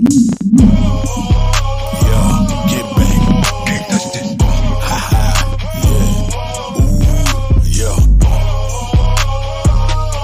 Shout out MC Hammer, man. Real gangster. Hammer time beat, I'ma crush this. Take your favorite rapper, little bitch. Can't touch this. Look, Pat came in, I'ma bust this. Down with the team, tell everybody flush this. Look, bad little bitch can't suck dick. Told a hoe just like this. Can't touch this. Take my time, can't rush this. Big Drake in my lap, can't touch this. Got stopped by a cop, but I didn't get shot, cause I'm legal and you know they can't touch this. Heard your new bitch got me on a crush list. If she bout her money, I'ma give her this much dick. See my ex-hoe. What's up, bitch? Can I get a hood? Hell no. Can't touch this. Broke water faucet. Too much drip. Seen her with a new nigga, still wearing truck fit. I'm a nigga that they really can't fuck with. I ain't even really gotta say it. Can't touch this. 30 years, get my dick and my nuts licked. Never ever ever have a bitch got a butt licked. Any shit is way too much shit. Tell a nasty bitch real quick. Can't touch this. Really got it out the street, no luck shit. I ain't never had to be on no fuck shit. No, bitch said she love the way the truck sit. Just got it washed. Can't touch this. Hey, hoe really wanna do the duck sit. Got her in the truck quick, show her how to duck quick. Eat it up good, too much spit. When you get done, can't touch this. Let my dick go, bitch, can't cuff this. Bad bitch, no man, can't trust it. This hoe wanna see my gun, knowing goddamn well. Can't touch this. Never let a bitch touch your gun. You can't touch it, baby, I'm the owner. You gotta go if you not buying the Rona. No longer am I just applying the corner. Look, fuck a virus, bitch, cause I am Corona. 10th floor, getting high in the sauna. Dropped out of school, I could buy a diploma. Take it from me, you can try if you wanna. Here, you get heavy, you can die if you want. It's gonna be alright, but you can cry if you want. Take it from me, you can try if you wanna. Here, you get heavy, you can die if you want. It's gonna be alright, but you can cry if you wanna. Yeah. Can't touch this.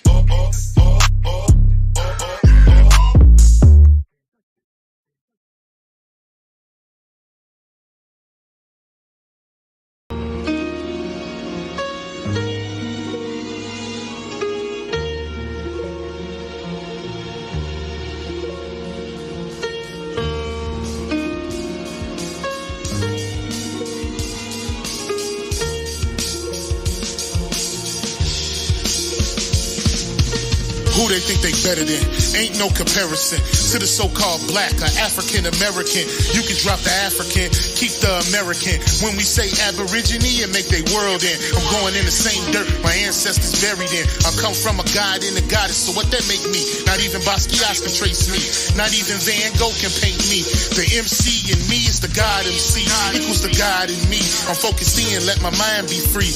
You too blind to see. The Jews I give Israel, it's been real. These ain't shots, they missiles. All you gonna hear is the whistle. Lyrically, this an execution. My verses start revolutions from my people seeking restitution. Since the beginning, fuck evolution. Or maybe my reality is all a dream. I put it together like I was sowing seams. So it seems this is that audio dopamine. Go against the regime, we put you where nobody can hear you scream. And sing you to meet your Elohim. My nigga, this is savage mode. It's something that you can't decode. It started with a spark and I'ma let it explode. I was given the cheat codes that'll let me dump and reload and go through them waves like a fucking torpedo.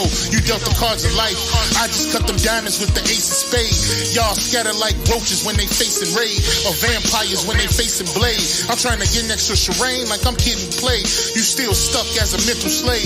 You still stuck in that mental cage. While I'm making easy money, pimping hoes in style. This my coming to age. Crowd roaring when I'm coming on stage, and when I'm done they gonna be cheering my name.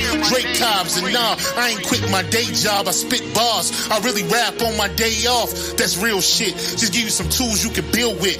Aim high even if you still miss. Just keep going. It's a climb to the top, and I'ma keep flowing. Down Lake Shore, I'm Chicagoan. Yeah.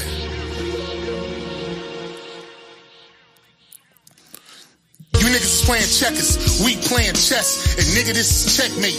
Dre be the big dog and you just a little bait. You out of Africa and we ain't got the same traits. I'm a God being and we ain't got the same fate. My granny died February 18th and I was born on the same date. The chosen one, the ancestors' chosen son. They gave me the golden gun. One shot, that's a hole in one. From the pyramid of the sun, the poverty point. I don't think you niggas is getting the point. We still here. Who said they made the Aboriginals disappear? Your information's lagging in the rear. All you do is teach fear. We copper colored with woolly hair. Am I speaking clear? So fuck the nonsense. When I rap, I touch your consciousness. From within is where you get your self-confidence. Let's bring it back to dominance. Ain't no confining us. Gonna bring that wild Indian out of us. Yeah. Yeah. We still here.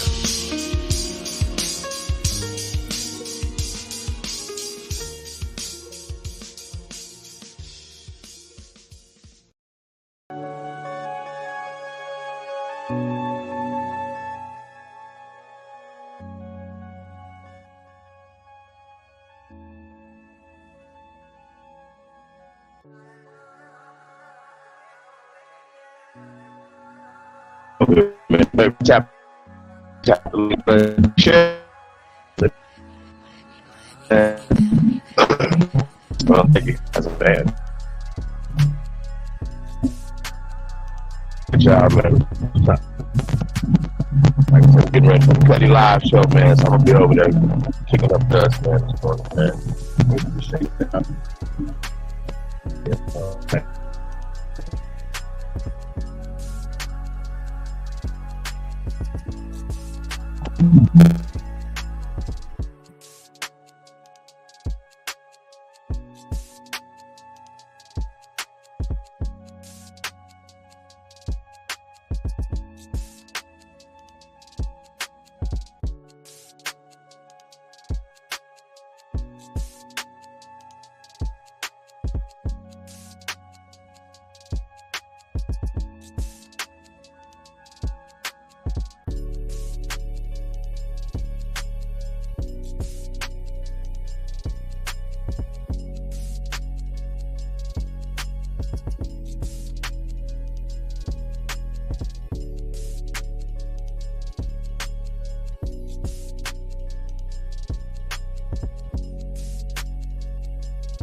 Yeah, I'm back.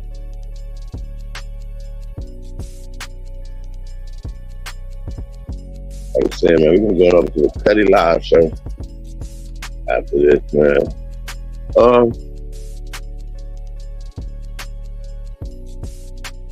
Support the real, man.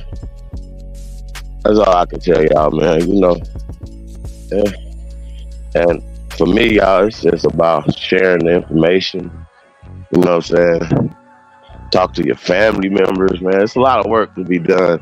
And you don't have to make videos to do this. And that's not always the work. The work is on the ground, in your community, in your family, shit like that. That's the work, man. So, yeah, man. Yeah.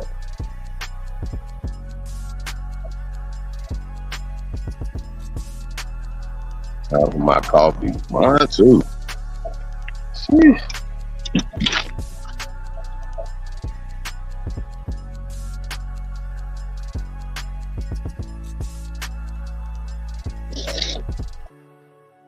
Yeah, I'm trying to get together, man. Yeah. Be patient.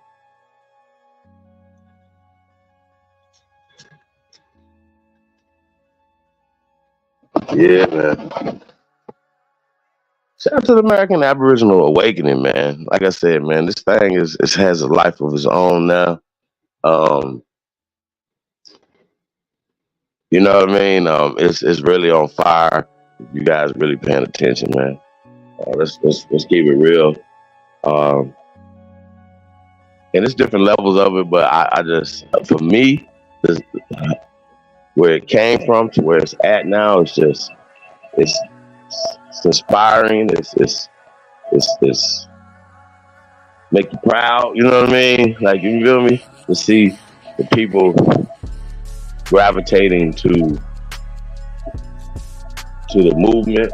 You know what I'm saying? To the information, to the community, y'all. It's just a blessing, y'all. It's just, you know, for me, y'all, like it's very exciting. It's a very exciting time in history. It's a very exciting time to be on this side of history. You know what I mean? And fight this thing, man. I want to say shout out to the great state of Mississippi. You know what I mean? I know. Kick it off in the great state of Mississippi, man. So yeah, man. Get this thing off out here, man. Also, like I said, man, we're working. About to get ready to start back the movie nights as well. You know, just coming together, man. And just want to say, It was never about the actual movies, or you know what I'm saying? It was about us coming together, right? Coming together outside of YouTube, you know what I mean? Yeah, man. So I think that was only important for us to do that, but it's definitely important for us to get back to it. Creating events for us to come together and break bread and just really get to know each other and stuff like that. So a lot of times, we're doing these movie nights and stuff like that outside of being live on YouTube and talking about stuff, whatever. Then we get to talk about things that we necessarily, I don't know, you guys talk about everything over here, so I'm not sure that y'all be holding back. So you know what I'm saying? Because I don't see too much difference when we do those movie nights. Yeah, I don't see too much difference. Yeah, so shout out to y'all.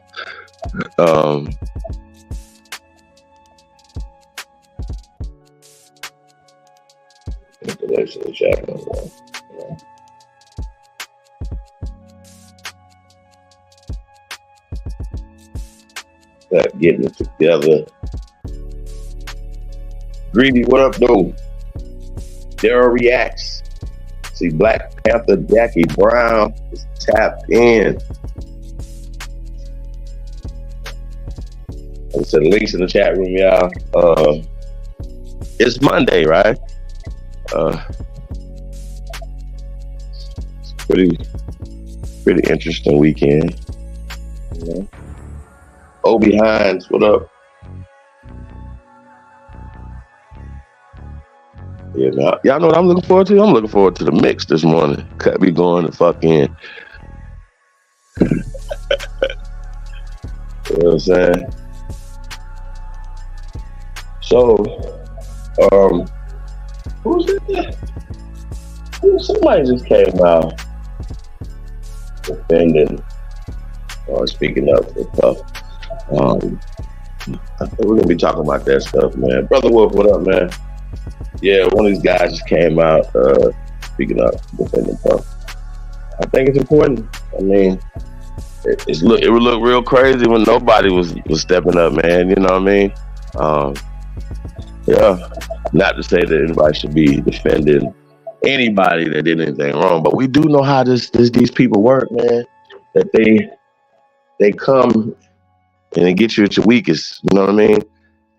So, yeah, I don't know, man. I don't wish nobody's downfall, man. And I told y'all how I feel, man. It's fuck the police for real with me. So I don't wish unless you just really fucked up and you don't cross the line.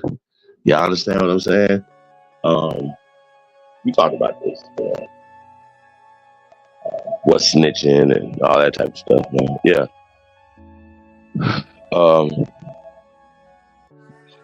No?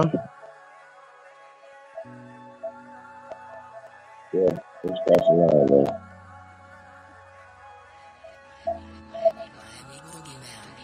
Boogeyman. Shout out to B.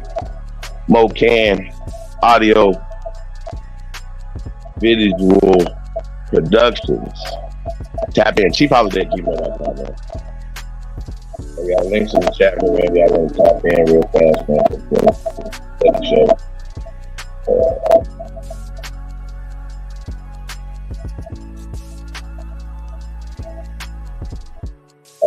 Yeah. It's supposed to be April Fool's Day today, huh? Yeah. I should have did an April Fool's joke on y'all this morning. I should have got y'all.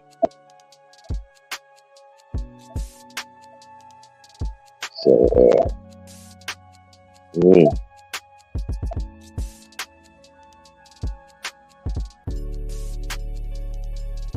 Jaleel Hawkins is tapped in. Peace of the government. How y'all doing, man? Hey, man, let me know where y'all tapping in, tuning in from tonight, man. Some of you new people, man. And I appreciate all the new people as well, man. If you haven't subscribed to Supreme Chief Holiday, man, we're trying to get this thing over 10K. Tap in. We appreciate you, man. And like I said, share this, man. Tell them to subscribe as well, man.